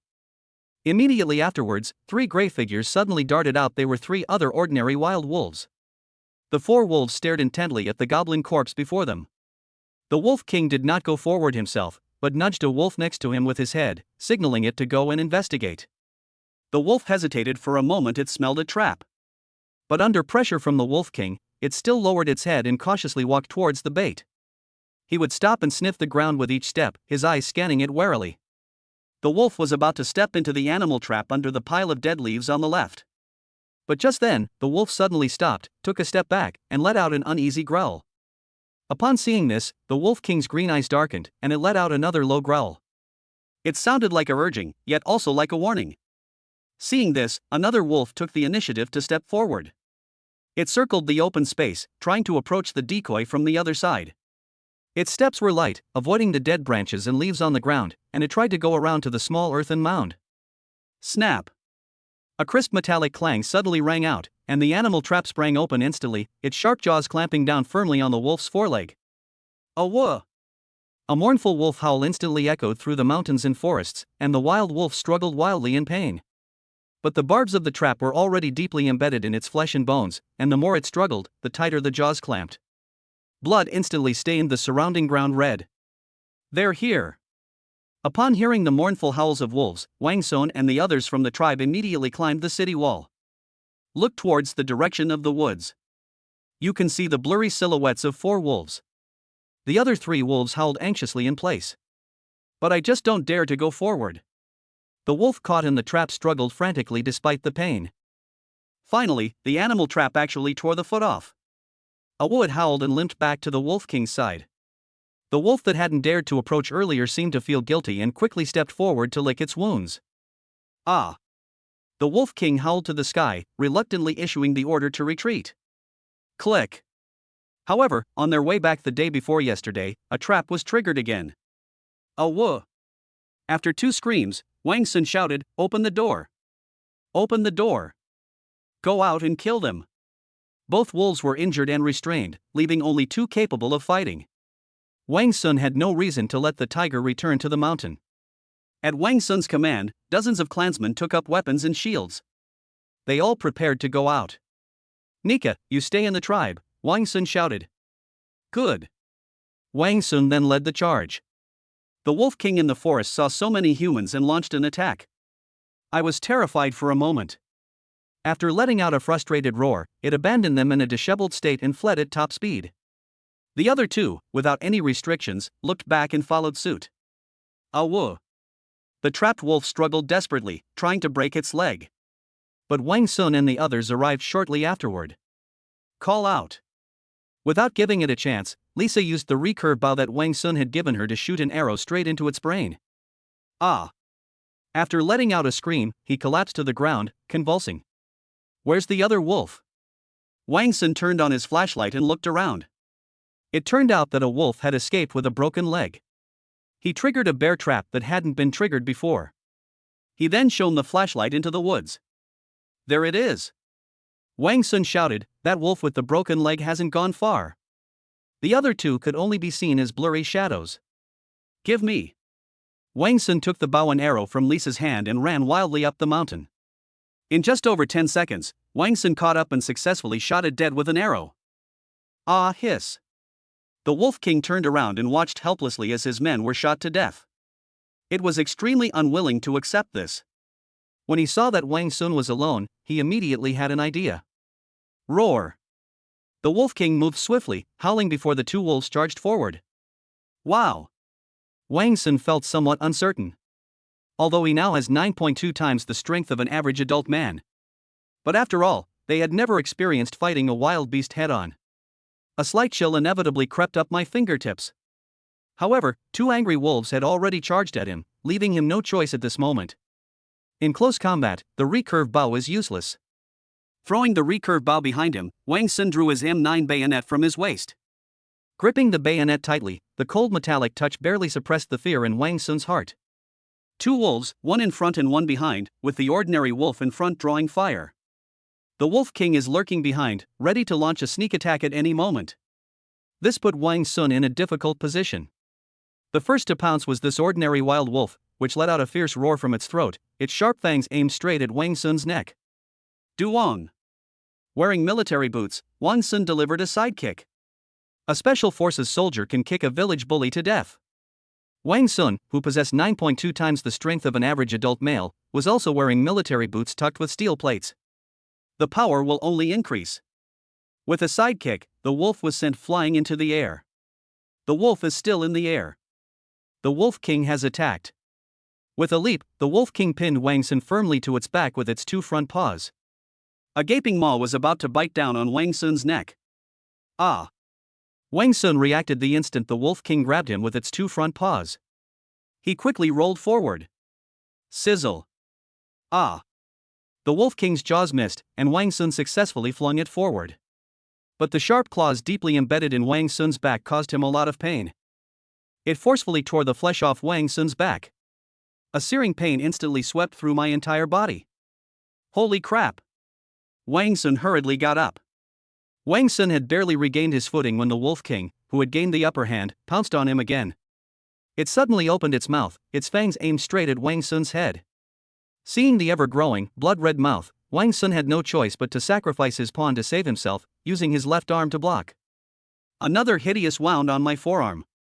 The excruciating pain caused him to groan involuntarily. But in the critical moment, Wang Sun endured the pain and concentrated all his strength in his right arm. He gripped the bayonet and stabbed it fiercely into the Wolf King's foreleg. The Wolf King reacted extremely quickly, hastily dodging to the side. However, it was still slashed open by the blade, and the dark red blood instantly stained its black fur. Awah! Chapter 87 Serious Injuries. The Wolf King reacted extremely quickly, hastily dodging to the side, but was still slashed open by the blade, leaving a long gash that instantly stained its black fur with dark red blood. Awah! It let out a shrill growl, its green eyes blazing with even more killing intent. However, they also realized that Wang Sun was far more difficult to deal with than goblins and elves. Wang Sun far exceeded its expectations. Wang Sun himself realized that if he were to fight this wolf head-on, it will fall to the ground and not get up, just like the other wolf that Wang Sun kicked earlier. But the current situation is that he was ambushed and suffered serious injuries. He wasn't entirely confident either. Ah, Wang Sun. Chieftain. Soon, Lisa and the others arrived. The Wolf King stared at Wang Sun for a moment, then let out a low, threatening growl. He glanced again at his companion's corpse on the ground, but ultimately reason prevailed over anger, and he turned away abruptly. He limped and quickly disappeared from everyone's sight. Wang Sun also breathed a sigh of relief, his tense nerves suddenly relaxing. Hiss. After calming down, Wang Sun gasped as excruciating pain surged through his body like a tidal wave. My adrenaline was surging just now, and my mind was filled with the life or death struggle, so I didn't really notice the pain.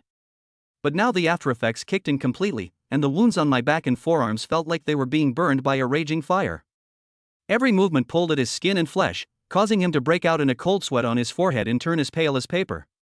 He looked down at his bloodied hands and then gazed into the depths of the dense forest where the Wolf King had disappeared. The weakness in his eyes was quickly replaced by resilience. That battle was the first time he had faced a ferocious beast in direct combat. Although they won by brute force, it also exposed their lack of practical combat experience. If it weren't for his extraordinary strength protecting him, he would be the one who collapsed right now. Wang Sun, Wang Sun. Several voluptuous figures rushed to Wang Sun's side and supported him on either side. It's Lisa and Rinka. Ouch, you're badly injured. Lisa took out her flashlight and saw shocking wounds beneath the tattered clothes. The blood had completely stained the white shirt fabric on his back bright red. Regardless, Wang Sun's body was still strengthened. It can withstand this level of damage. It's okay, I can handle it. Wang Sun tried to let go of the two of them. Lisa glanced down at his blood-soaked left arm, her tone instantly turning cold and resolute. Come on, let's go, we'll take you back to the tribe for treatment. The two insisted on supporting each other. Nika chimed in, let's go back quickly, it's not safe here, let's go back to the tribe first. After saying that, Lisa and Pear Blossom helped Wang Sun into the tribe, one on each side. Soya had two wolves weighing over 100 pounds and a trap brought back to the tribe. The goblin found a spot and buried himself there. It's disgusting to let it rot near the tribe. Before returning to the cabin, they wanted to treat themselves with herbs. But Wang Sun still intends to use modern treatment methods. He has a first aid kit. Wang Sun called out to Lisa, go to the cabin and get that white box. Good. Lisa took out the first aid kit. Mu asked, what should Wang Sun do? Wang Sun told her the steps. Mu then began to operate. Wang Sun sat on the bench, and Mu gently removed his blood-stained shirt. The fabric clung to the wound on his back, and even the slightest tug caused Wang Sun's shoulders to tense up, and his forehead to be covered in even more cold sweat. SSS. After their clothes were completely removed, Lisa and the others couldn't help but gasp when they saw the two wounds. This injury is way too serious. Mu spoke with a sob in her voice, tears welling up in her eyes. There were 7 or 8 hideous claw marks on Wang Sun's back. The longest cut was half a foot long and deep enough to see the flesh. The averted skin was dark red, with a few bits of grass and dried scabs still attached. Fresh blood beads were slowly seeping out from the gaps in the claw marks, winding into tiny blood streaks on the back. The wound on his left arm was even more shocking, with jagged edges from the wolf's fangs tearing through it. The pale pink fascia was tightly adhered to the blood vessels. The outline of bones was faintly visible among the flesh and blood, and with the slightest movement, hot blood would gush out and drip down the arm onto the clothes. Wang Sun, does it hurt? Pear Blossom burst into tears, heartbroken. Why are you crying? I'm not even crying, why are you crying? I didn't say it hurt. Wang Sun wiped away her tears and comforted her. Mum. After taking off his clothes, Wang Sun lay face down on the bench and Lisa pressed him down. Mu took out spirits, herbs, and bandages. She picked up the strong liquor first, her tone slightly apologetic. It will hurt a lot, so bear with it. Mu and the others often used strong liquor to treat their wounds. Wang Sun clenched his fist and nodded, let's go. First, pour strong liquor directly onto the wound to rinse it off as a preliminary disinfection and cleaning. Mu gently pressed down on Wang Sun's uninjured shoulder armor to stabilize his posture, while using the other hand to aim the strong liquor flask at the claw marks on his back. The moment the strong liquor soaked into the wound, excruciating pain exploded from his back, and Wang Sun shuddered violently. His knuckles were clenched so tightly they turned white, and even the wooden stool beneath him wobbled slightly from the pressure. Cold sweat dripped down his jawline, splashing onto his clothes and leaving small damp patches. His teeth were clenched so tightly they were grinding together, but he didn't let out a single groan. The alcohol seeped into the wound, washing away the remaining grass clippings and blood clots. After the wound on my back has been initially cleaned by the strong liquor. Mu then poured the remaining liquor into a clean cloth strip, soaking it completely until it emitted a pungent smell of alcohol. She wrung out the excess alcohol from the cloth strips to prevent further irritation of the wound, her tone softening slightly but remaining serious. Now use the alcohol-soaked cloth strips to gently wipe away the deep-seated dirt. Just bear with it. As she spoke, she gently touched the skin around Wang Sun's back wound to make sure he was ready before covering it with the alcohol-soaked cloth. This caused Wang Sun's body to tremble again. Mu skillfully and gently wiped the wounds, first cleaning away the grass clippings and scabs from the claw marks on his back. When it came time to treat the wound on his left arm, Mu deliberately used less force. Use a strip of cloth to carefully wipe away the blood from the edges of the wound, avoiding exposed fascia and bone. If your left arm were to tilt any further, you would have injured your tendons and bones. I won't even be able to hold a knife anymore. With such great strength, why don't you know how to protect yourself? She complained as she carefully examined the depths of the wound. He stopped what he was doing only after confirming that there was no residue left, his eyes filled with lingering fear. After recovering from the intense pain, Wang Sun waved his hand, panting, it happened so suddenly. The Wolf King was too fast, there was no time to react. All right. Wang Sun warned, wolves are particularly vengeful. This time, it killed its companion, so it will definitely launch a frenzied revenge. You must be careful when you go out in the future. Aha! Finally, Mu applied medicine to Wang Sun's wounds. Then wrap it horizontally with a wide strip of cloth. When tying the knot, I deliberately avoided the wound area and controlled the force just right. Mu got up and packed his medicine box, instructing, you can't get your left arm or back wet or exert any force. The wound on your back heals slowly, and you'll need at least 5 days to be able to move it with difficulty. Your left arm will also need 3 days. Don't aggravate the wound during this time, otherwise I'll have to use a splint to immobilize your arm. Okay. Wang Sun felt a warm feeling in his heart as he felt the care from so many beautiful elves. I didn't spoil them for nothing. After his wounds were treated, Wang Sun went into the living room and lay down on the sofa. Mu, go and fetch some water to help me wash up. After such an intense battle, he felt sticky and uncomfortable all over. Moreover, blood flowed from my back to my buttocks, causing itching and discomfort. I feel terrible. Okay, I'll go right away. Then I'll go out and stand guard too. To avoid embarrassment, Lisa immediately went out. I'll go too. Soya immediately chimed in, adding, Pear Blossom, you'll be in charge of taking good care of Wang Sun from now on, understand? Yes, I know. Pear Blossom nodded emphatically. I will definitely serve my husband Wang Sun well. Lisa and Sonia then went out. Mu immediately went to the kitchen and filled a large bucket with warm water. He entered the living room carrying 2 clean pieces of coarse cloth. Hey, where are the 2 of them? Mu asked as he entered the living room. Those 2 went out. Pear Blossom said calmly. That's true. Mu thought of something. But then, Mui realized that she would have to face Wang Sun together with Li Hua. She blushed immediately. Pear Blossom, I can't bend over, please help me. Wang Sun pointed to his pants. Okay. Wang Sun then spoke frankly to him. But it almost made the reserved Mu die of embarrassment. But she immediately began to work, carefully wiping every part of the surface. Faced with this exciting scene, a dramatic change also took place at XX location. Chapter 88: The Establishment of the Tribe. Faced with this exciting scene, a certain place also underwent earth-shattering changes. Faced with 2 beauties. Wang Sun got the hang of it. Mu said shyly, you're in this state, you can't do strenuous exercise, or the wound will reopen. It's alright, we can try another one. Wang Sun smiled and explained. Mu hesitated, thinking that it would be better if she were the only one present. But the problem is, the Pear Blossoms are there too. Hey, Wang Sun is already like this, just take good care of him and make sure he's satisfied. Pear Blossom was more optimistic. She took a bite. Even at night, Wang Sun could only sleep on his stomach. The next morning, Wang Sun was still in bed. Mu checked Wang Sun's wound and found it was nothing serious. Moreover, Wang Sun felt good about himself and was in excellent spirits, acting like nothing happened. Then everyone went outside. Now Wang Sun doesn't need to do anything. They even gave up on collecting fish. He didn't dare let Pear Blossom take anyone with her. He was in charge of supervising the work within the tribe. With 169 people, the construction of the city wall was very fast. If it weren't for the fact that drying mud bricks takes time. Otherwise, the city wall could be completed in 2 or 3 days. In the afternoon, Anno came over.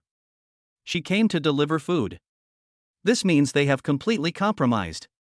There's no other way but to compromise. They couldn't quite grasp Wang Sun's personality. There are 70 or 80 of their clansmen here. What's more, there's also their clan leader's beloved 3rd daughter. She was afraid that if she angered Wang Sun, he would take action against her people. Therefore, this is unacceptable to them, both from a financial and emotional perspective. Moreover, they are not in any danger staying here. The food, plants, and animals were temporarily requisitioned from the Great Tree Tribe. There are a total of 2 pigs, 5 sheep, and 30 chickens. And several large wicker baskets filled with sweet potatoes, and other plants. Before leaving, Anua was still unwilling to give up and wanted to trade the weapon with Wang Sun. But Wang Sun remained resolute. No matter what you say, they refused to make a deal. It continued until the 3rd day. The city wall was finally completed. Even Wang Sun's injuries have healed. They move around freely. The scabs haven't completely faded yet. Even Wang Sun himself found it unbelievable. Absolutely amazing. But upon reflection, it becomes clear that this must be related to changes occurring in my own body. How impressive. Wang Sun and his companions stood on the inner city wall, surveying the surrounding area. The entire inner city has an area of 30-30. But the outer city is surrounded by a large circle with a diameter of 140 meters. Lisa remarked, with such a large area, we all seem rather sparse. Yes, we need to arrest more people. Wang Sun said calmly. Wang Sun planned to start by attacking the Big Tree Tribe.